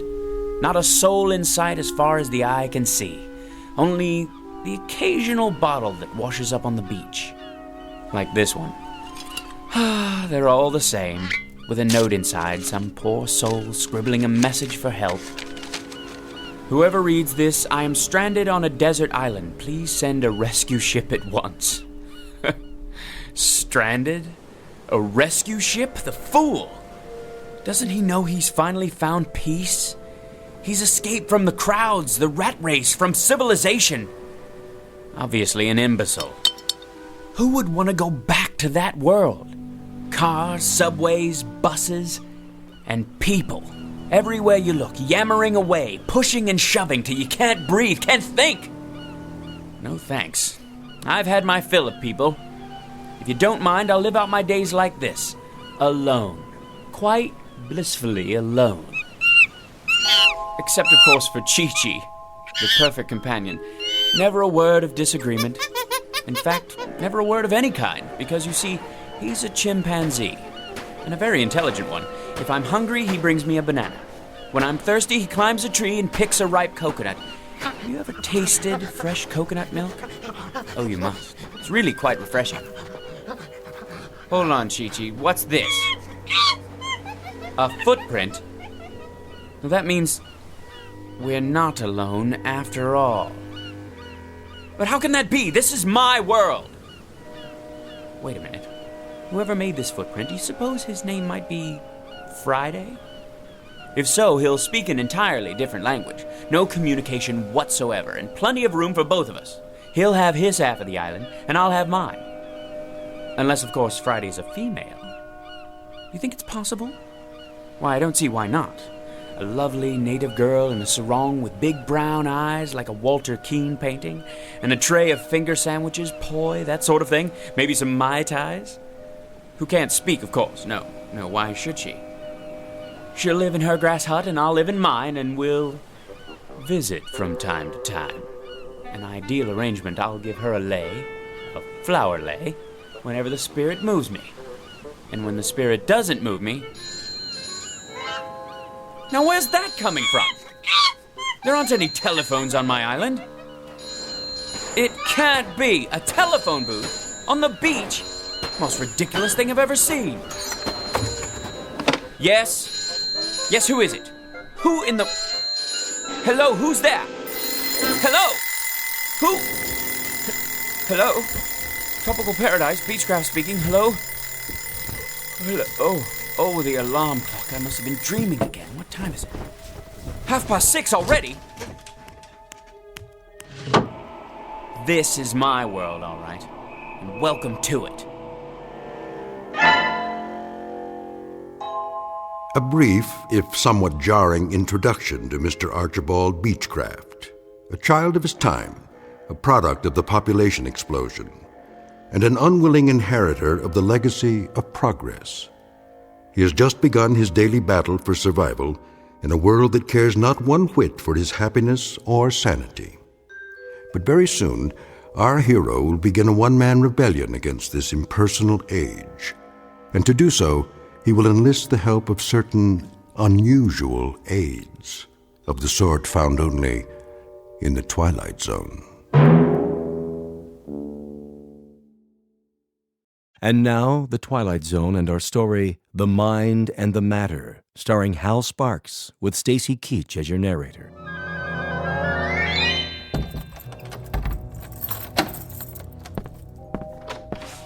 Morning, Beachcraft. I don't see what's so good about it.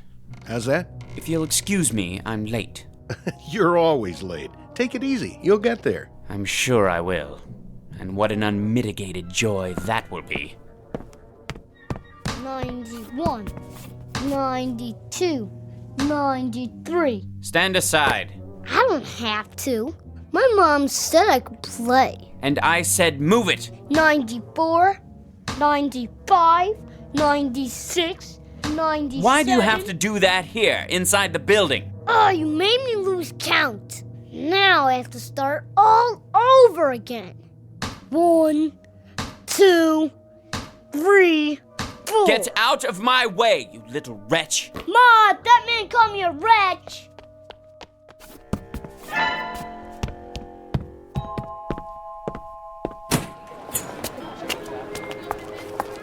Hey, watch it, buddy. Sorry. Look where you're going. Beg your pardon. Hey, careful with the briefcase, huh? I'm late, you see. Hey, he almost knocked me down. If I miss my train... Red light, mister, red light. But I can't wait for the light to change. If I do miss my train, then they'll dock my pay, meager though it may be. And if they do that, well, there's no limit to what they can do. I'm not about to jeopardize my position just because of all the rude, inconsiderate people who are ruining this city. Positively ruining it.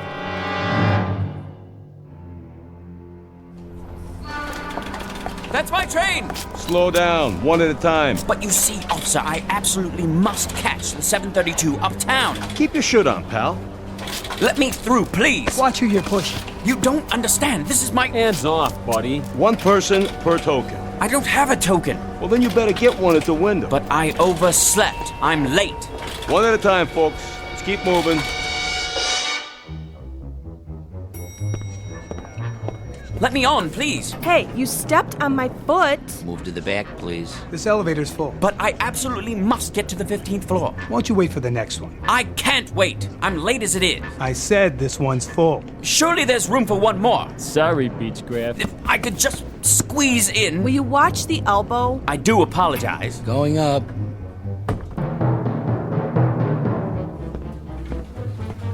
There's Mr. Beachcraft. Finally decided to make it, Better late than never. Morning, Laura. What happened to you? What didn't? If you'd been through what I've been through. Did you punch in? Yes. Mr. Rogers got here 15 minutes ago. I'm sure he did. I told him you went to get coffee. Coffee. That's what I need. Not now. And my blood pressure pills. Wait till the break. Look like you're busy. You mean pretend? I don't have to pretend. Of course, in a reasonable world where a person could work at his own pace with no pressure, no interruptions. Mr. Rogers will be back any minute. I'll bet he will. All right. Where did I leave off yesterday? The Campbell file, as I recall. I'm finishing it for you. What? You shouldn't have done that. I'm quite capable. I know you are. I was only trying to help. Thank you, Laura. But if I could be allowed to concentrate without so many distractions, there'd be no problem. Here's your coffee, Miss Petty. Oh, thank you, Henry. You can call me Laura, you know. All right, Laura. I didn't know how you wanted it, so I got cream and sugar. Is that okay? That's fine. Kindly give it back. The Campbell file. I'm just about to close it out. Where do you want me to set it? What? The coffee. Just a minute. If you please, Laura. Here you go. Oh, no.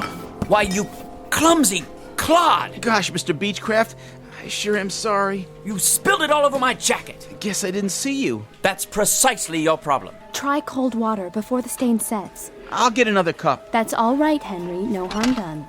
I ought to send you the cleaning bill. Is that Beachcraft? Yes, sir. Looks like he's headed for the washroom. Something the matter? Well, Mr. Rogers, you see, He's a little out of sorts this morning. Is he now?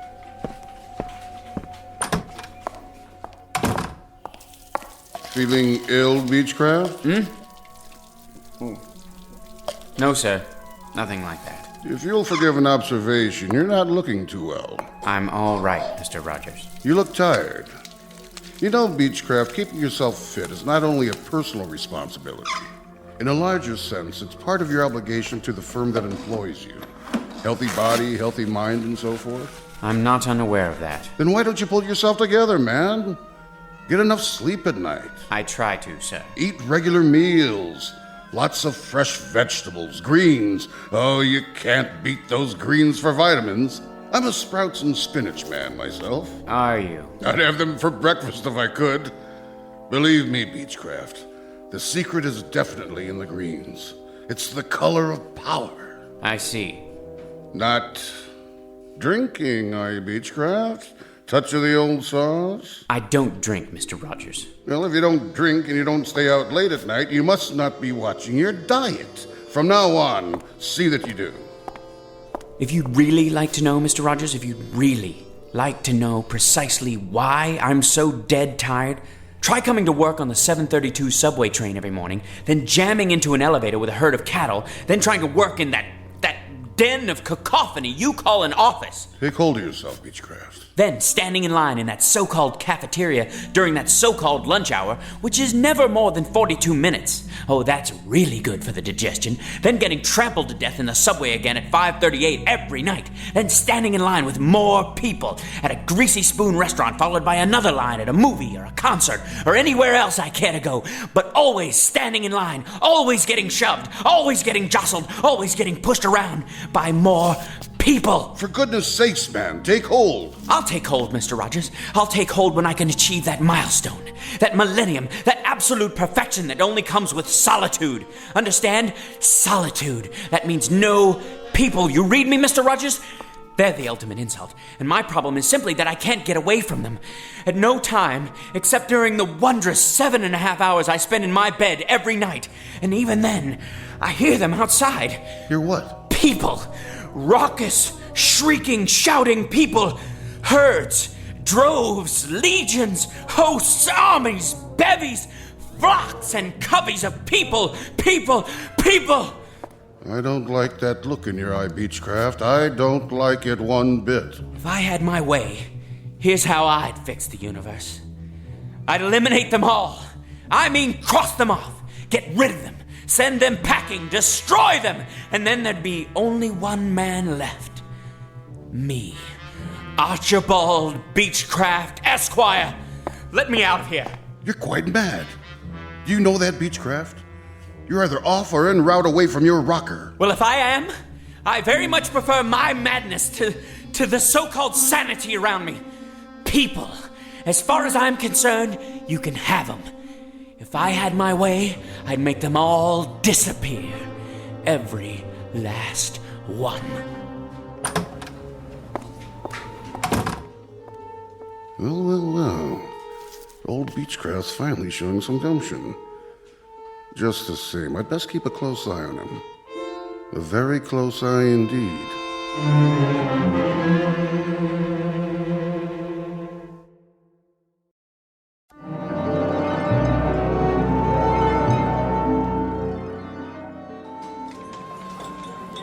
I'll have a baked fish. Yes, ma'am. Salisbury steak for me. Coming right up. Oh, and an extra roll. Vegetables with that? Broccoli. Sure thing. No mashed potatoes, no french fries. No, I'll have the succotash today. Club sandwich here. Dessert? How's the tapioca pudding? Lumpy. I need another fork. This one's dirty. You got it. One club sandwich, coleslaw, no fries, coffee black. Here you go. That's it, sir. That's right, the usual. So I see. Cash or charge? Cash. Get my wallet out of my pocket. There's hardly room to turn around. Here. Don't you have anything smaller? No, I'm afraid not. Your change. Hurry up, will you, buddy? We don't have all day. I'm doing my best. If you'd allow me to put my wallet away. Next, one double macaroni and cheese, salad with ranch. Excuse me. The seat's saved. Well, how about the one next to it? Now, he'll be right back. Of course. Of course he will. Hey, Mr. Beachcraft, over here. Thank God. I'm obliged, Henry. Think nothing of it, Mr. Beachcraft. Squeeze right in. That was my plan. Been saving it for you. I was sort of, well, I wanted to make up for this morning. This morning? When I spilled coffee on your coat. I'm really sorry about that. Say, Mr. Beachcraft? Mm-hmm. I have a friend. You don't say. Works in the used bookstore around the corner. I went there before lunch. Whatever for? Oh, I like to read. All kinds of stuff. Do tell.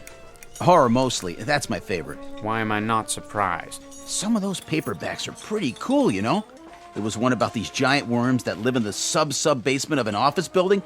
And if you took the elevator down there late at night, these big white old worm things will be waiting for you. And they must have been really hungry, because... Please, Henry. I'm eating. Oh, yeah. Anyway, I went over there today, and I saw this. So I sort of got it for you. What is it? Story of a serial killer who wants to depopulate the Earth? Nothing like that. Take a look. I thought you might like it. The mind and the matter. How you can achieve the ultimate power of concentration. Think this is something I need, Henry? It's really rare. There are only a few printed. Little on the occult side, isn't it? Maybe so. But seeing as how you always have so much work to do, my friend is kind of a student of the mind. He swears by this, says it's the last copy. The publisher was supposed to destroy all of them. For what reason? Too powerful. Tells you how to make people do things. Things? Would you believe it, Mr. Beachcraft? I've seen him. I've seen my friend cause a woman to do something fantastic. How's that? It's true. He was in a department store, and he saw this woman at the sale table, and he concentrated real hard on one particular thing, and Mr. Beachcraft, as sure as I'm sitting here in the cafeteria of the United Tool and Die Company, that woman... You won't believe this. What? Well, that woman picked up a chartreuse and orange scarf, paid for it and everything. She never would have bought it in a million years. Who would? But he made her do it, just like that. It's the truth, I swear. Will you please try to be more careful? Oops, there goes the coffee again. Sorry, Mr. Beachcraft. Thank you so much for the book, Henry. Now, if you don't mind, I think I'll be leaving. I've had more than my fill. Mr. Beachcraft, Chapter 3. Read that one first. Remember, Chapter 3. Right, Henry. Chapter 3. Initial phenomenon of intense concentration. Focus on a single desired outcome, then close your eyes, mental picture, repeat 3 times. Ready to go back? Not yet. I have to fix my makeup. Okay. Wait, I think I'll have a soda first. Want one? Nah. Let me see. Orange, root beer, grape. Might as well give it a try. Concentrate. Tropical punch. Pick tropical punch. I just can't make up my mind. It's delicious. Try it. You'll like it. Why'd you pick that one? I don't know. I really don't. I was going to choose lemon lime, but for some reason my finger pressed tropical punch. How's it taste? Might as well find out. Yes! You'll see. It's absolutely delicious. Puts one in the mind of a Mai Tai. I think I'd better read the entire book. Chapter 4, To Achieve Your Heart's Desire. Heart's Desire, eh? Very interesting. Very interesting indeed.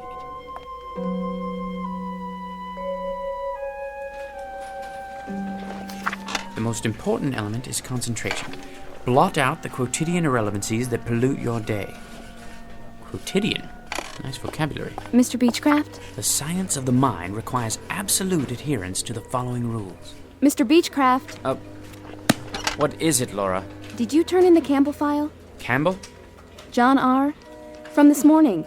I don't see it. I'll get to it. Now then. The following rules of mental control over the omnipresent phenomenology of the modern environment. I really need the file before Mr. Rogers comes by again. Silence! Can't you see I'm reading? Sorry I disturbed you. Oh, Laura, how was your beverage, by the way? Beverage? In the hall, the can of soda. Tropical punch, wasn't it? Oh, yeah. Not bad, actually. Reminded me of a pina colada. Did it now? Delicious, I bet. I'll just get back to my book. A very important book. Very, very important.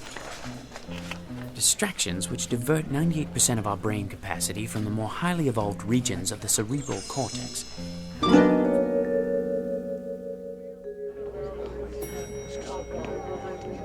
Everybody going to the ground floor? Yeah. The source of the power is located in the pineal gland, or vestigial third eye. You, sir? Where the power of the all-encompassing life force... Sir, you going to the first floor, too? He's talking to you, buddy. What's the matter, you deaf? What? Of course I'm going to the first floor. Where else would I be going? Watch your fingers. Going down. The more complete the mental picture, the more complete the result. Focus your mind and concentrate to the exclusion of all else.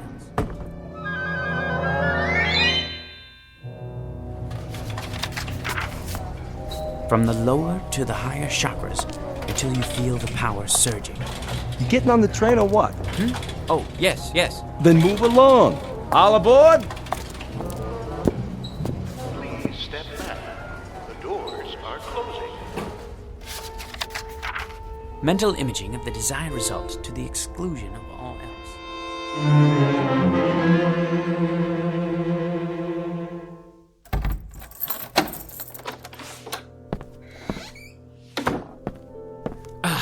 Now, where was I? Chapter 9. The energy generated by pure mind has an electrical coefficient of... Yes, The numbers are absolutely correct, unequivocally. That being the case, it stands to reason that the conclusions are correct as well. Why, the mind must be the most underrated power in the entire universe. Given the proper concentration, well, there's really no limit to what a man could do. No limit at all. Look at them down there. People. So many. I wonder, if I concentrated hard enough, could I actually get rid of... But why not? Why not? Concentration, that's all it takes. I have the power here, inside my head. Sheer concentration. Concentrate on getting rid of all those people. I wonder if I could do it in one fell swoop. Or knock them off one by one. Just think of it. Nobody in the elevator, in the office, the cafeteria, or on the street. None! Not in the hall or on the stairs. Nobody except... Mr. Beachcraft. Mr. Beachcraft. Who is it? You know perfectly well who it is. It's Mrs. Weller. The rent is due, Mr. Beachcraft. Do you hear me? The rent. I'm not going away till you pay, Mr. Beachcraft. Mr. Beachcraft. Close your eyes and repeat the following words 3 times. Go away. Disappear. Be extinct. The rent, Mr. Beachcraft. Go away. Disappear. Be extinct. The rent. Go away. Disappear. Be extinct. Mr. Beachcraft. Mrs. Weller? Mrs. Weller? Mrs. Weller? Aha! You're gone! Concentration, that's the key. And I have it. Today the landlady, tomorrow the world!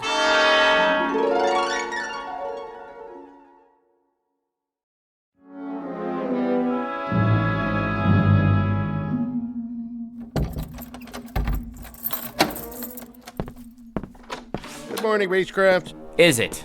I only meant... I know perfectly well what you meant. Why don't you just keep to yourself and mind your own beeswax? Well, I don't know why I bother, Beachcraft. I was only trying to be a good neighbor. I've tried to be a good neighbor for years, and what good does it do me? Why don't Go you keep away, to yourself from now disappear, on? I'll stay in my be apartment, extinct. and you stay in yours. Go and away, never the twain disappear, shall meet, okay? be That extinct. Suit you because it suits... Aha! I wasn't dreaming. It works. 113, 114, 115, 116. Out of the way, son. Make me. 117. Very well. 118, Go away, disappear, be extinct. Go away, disappear, be extinct. Hey, give me back my ball. I don't have your ball, young man. Then where did it go? Ma! Silence! Ma, the I'm afraid you took leave my me no ball. choice. Go away, disappear, Ma! be He won't give it extinct. back. He won't. And another one bites the dust. Hey, watch it. Out of the way, jerk. I was here first. Let me through, please. I need to catch the 732. Officer, that man cut in front of me. Hey, you! I said you! Surely you're not addressing me. Put a token in like everybody else. I don't have a token. So get one. I don't have time to buy tokens. If I miss my train... Step out of the line. What for? I'm writing you up. You're gonna get a big fat fine for cheating the city out of... But it's only a token. I'll mail it to you. I'll deposit 2 tokens tomorrow morning, but I simply do not have the time. Yeah, I heard it all before. This one may take some doing. What'd you say? Nothing, officer. Concentrate. Go away, disappear, be extinct. Are you cursing me out? Go away, disappear, be extinct. All right, that's it. I'm taking you in for insulting a transit officer. I got a nice pair of bracelets that'll fit you just fine. Go away, disappear, be extinct. You were saying, officer? You were saying? All right, 732. Let's get ready to rumble. Beachcraft is coming through.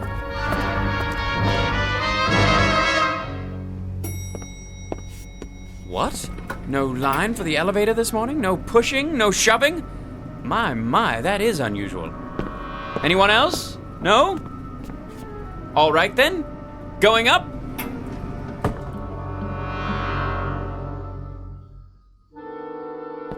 Morning, everyone. Laura? You're not here, are you? Slept in, I presume? Like a great many people. Fine with me. I'll just sit down here and get to work without being rushed. Now, where was I? Oh, yes. Jones Stephen. A rather large export to the UK. I'll just see if everything's in order. At my own pace for once. Yes. Better finish this one before Mr. Rogers gets here. If he ever shows up. Now, let me see. All well and good. A major improvement. Only, when I finish this and the other files, what else is there to do? With no one breathing down my neck, how should one occupy his time? Isn't it time for lunch yet?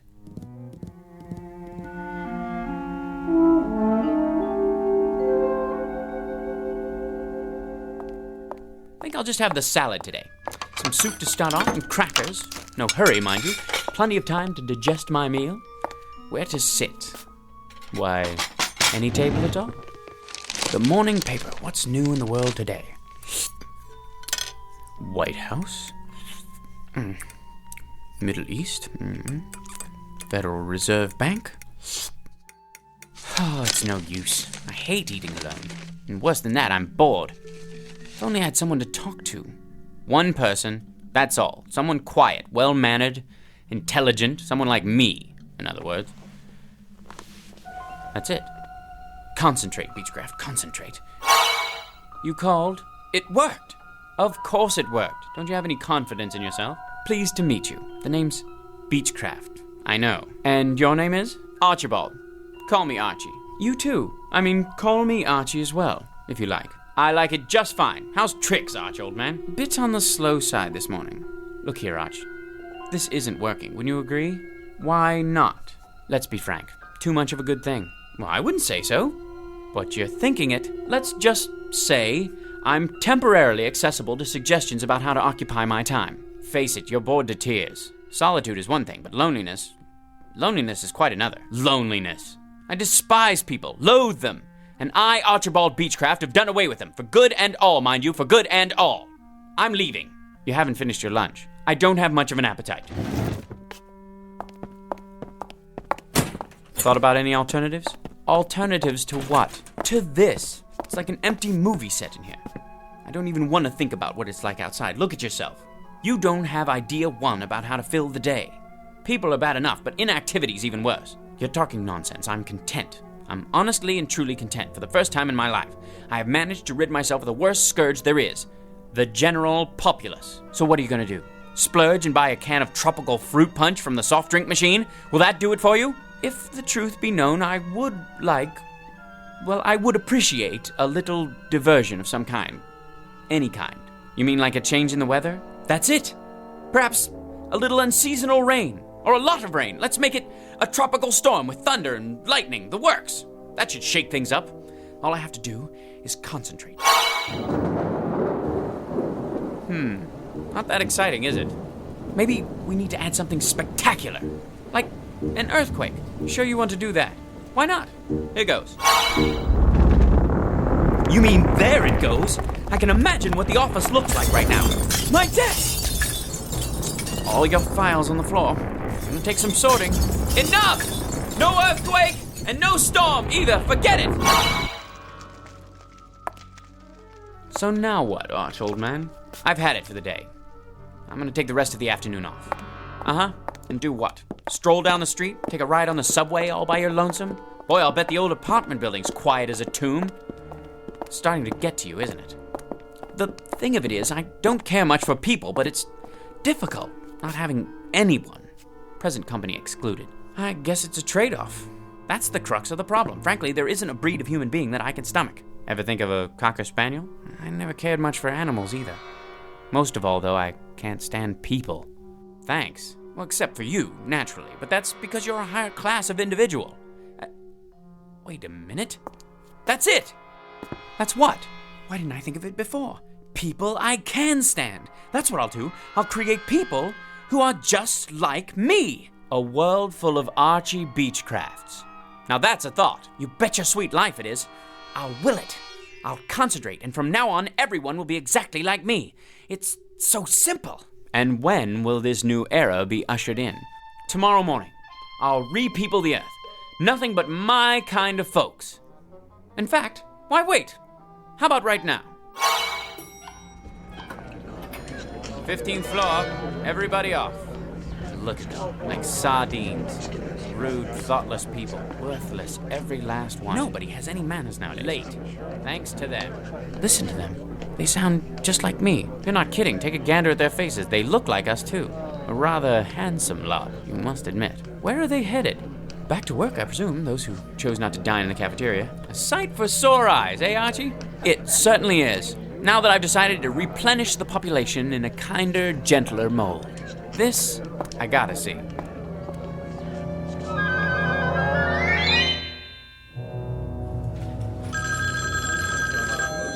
United Tool and Die, one moment, please. Rude son of a noise, the miserable noise. I'll go out of my ever-loving mind. Keep it down, I'm trying to work. Can't hear myself think. People. Is there no respite? Herds, droves, legions, armies, hosts, bevies, coveys of people. Deliver me, please, deliver me. Hear that, Arch? I've heard more than enough. You asked for it, you got it. A sty. That's what it is. Nothing but a pigsty. A people sty. Had it? Undeniably. Finally getting through to you, huh? Without a doubt. A lot of me is just as bad as a lot of them. You said it. So, what's to do now? Nothing else to do but put it back the way it was. Just like that. Just like that. Mind over matter. Concentrate. Go away, disappear, be extinct. Go away, disappear, be extinct. Go away, disappear, be extinct.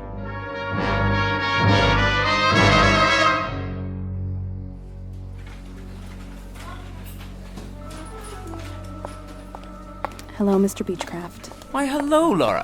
How nice to see you. What? Oh, nothing. It's just good to have you back. I haven't been anywhere. No, of course not. Hi, Mr. Beachcraft. I got your coffee. Miss Petty, Laura. You didn't have to do that, Henry. Careful now. Oh, Mr. Beachcraft, sir. Please forgive me. You should be more... Forget it, Henry. Nothing serious. It isn't? Not at all. Just another little spill on the old sleeve. I'll take care of it with my handkerchief. Gee, thanks, Mr. Beachcraft, for being so nice about it. Tut-tut, my lad, tut-tut. Something else, Henry? I was just wondering, sir. Yes? That book I gave you? Did you get anything out of it? Not really. Why don't you take it back? You sure? Frankly, it's a lot of pap. Interesting, but totally unbelievable. And now, if you'll excuse me, I think I'll get back to work.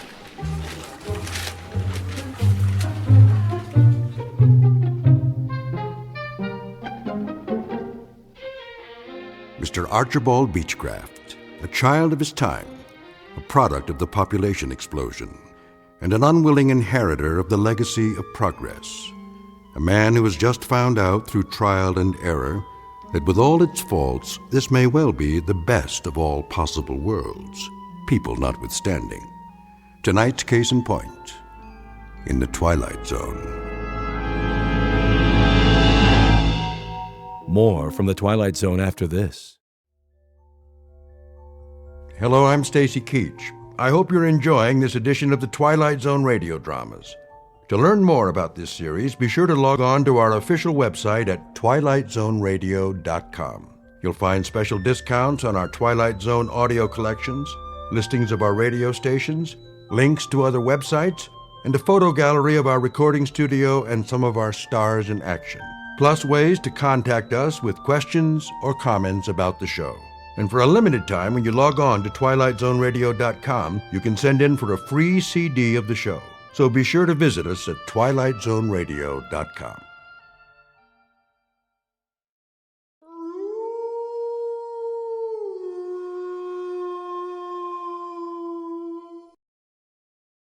Tune in to nostalgia. Tune in to now. Golden Radio Hour.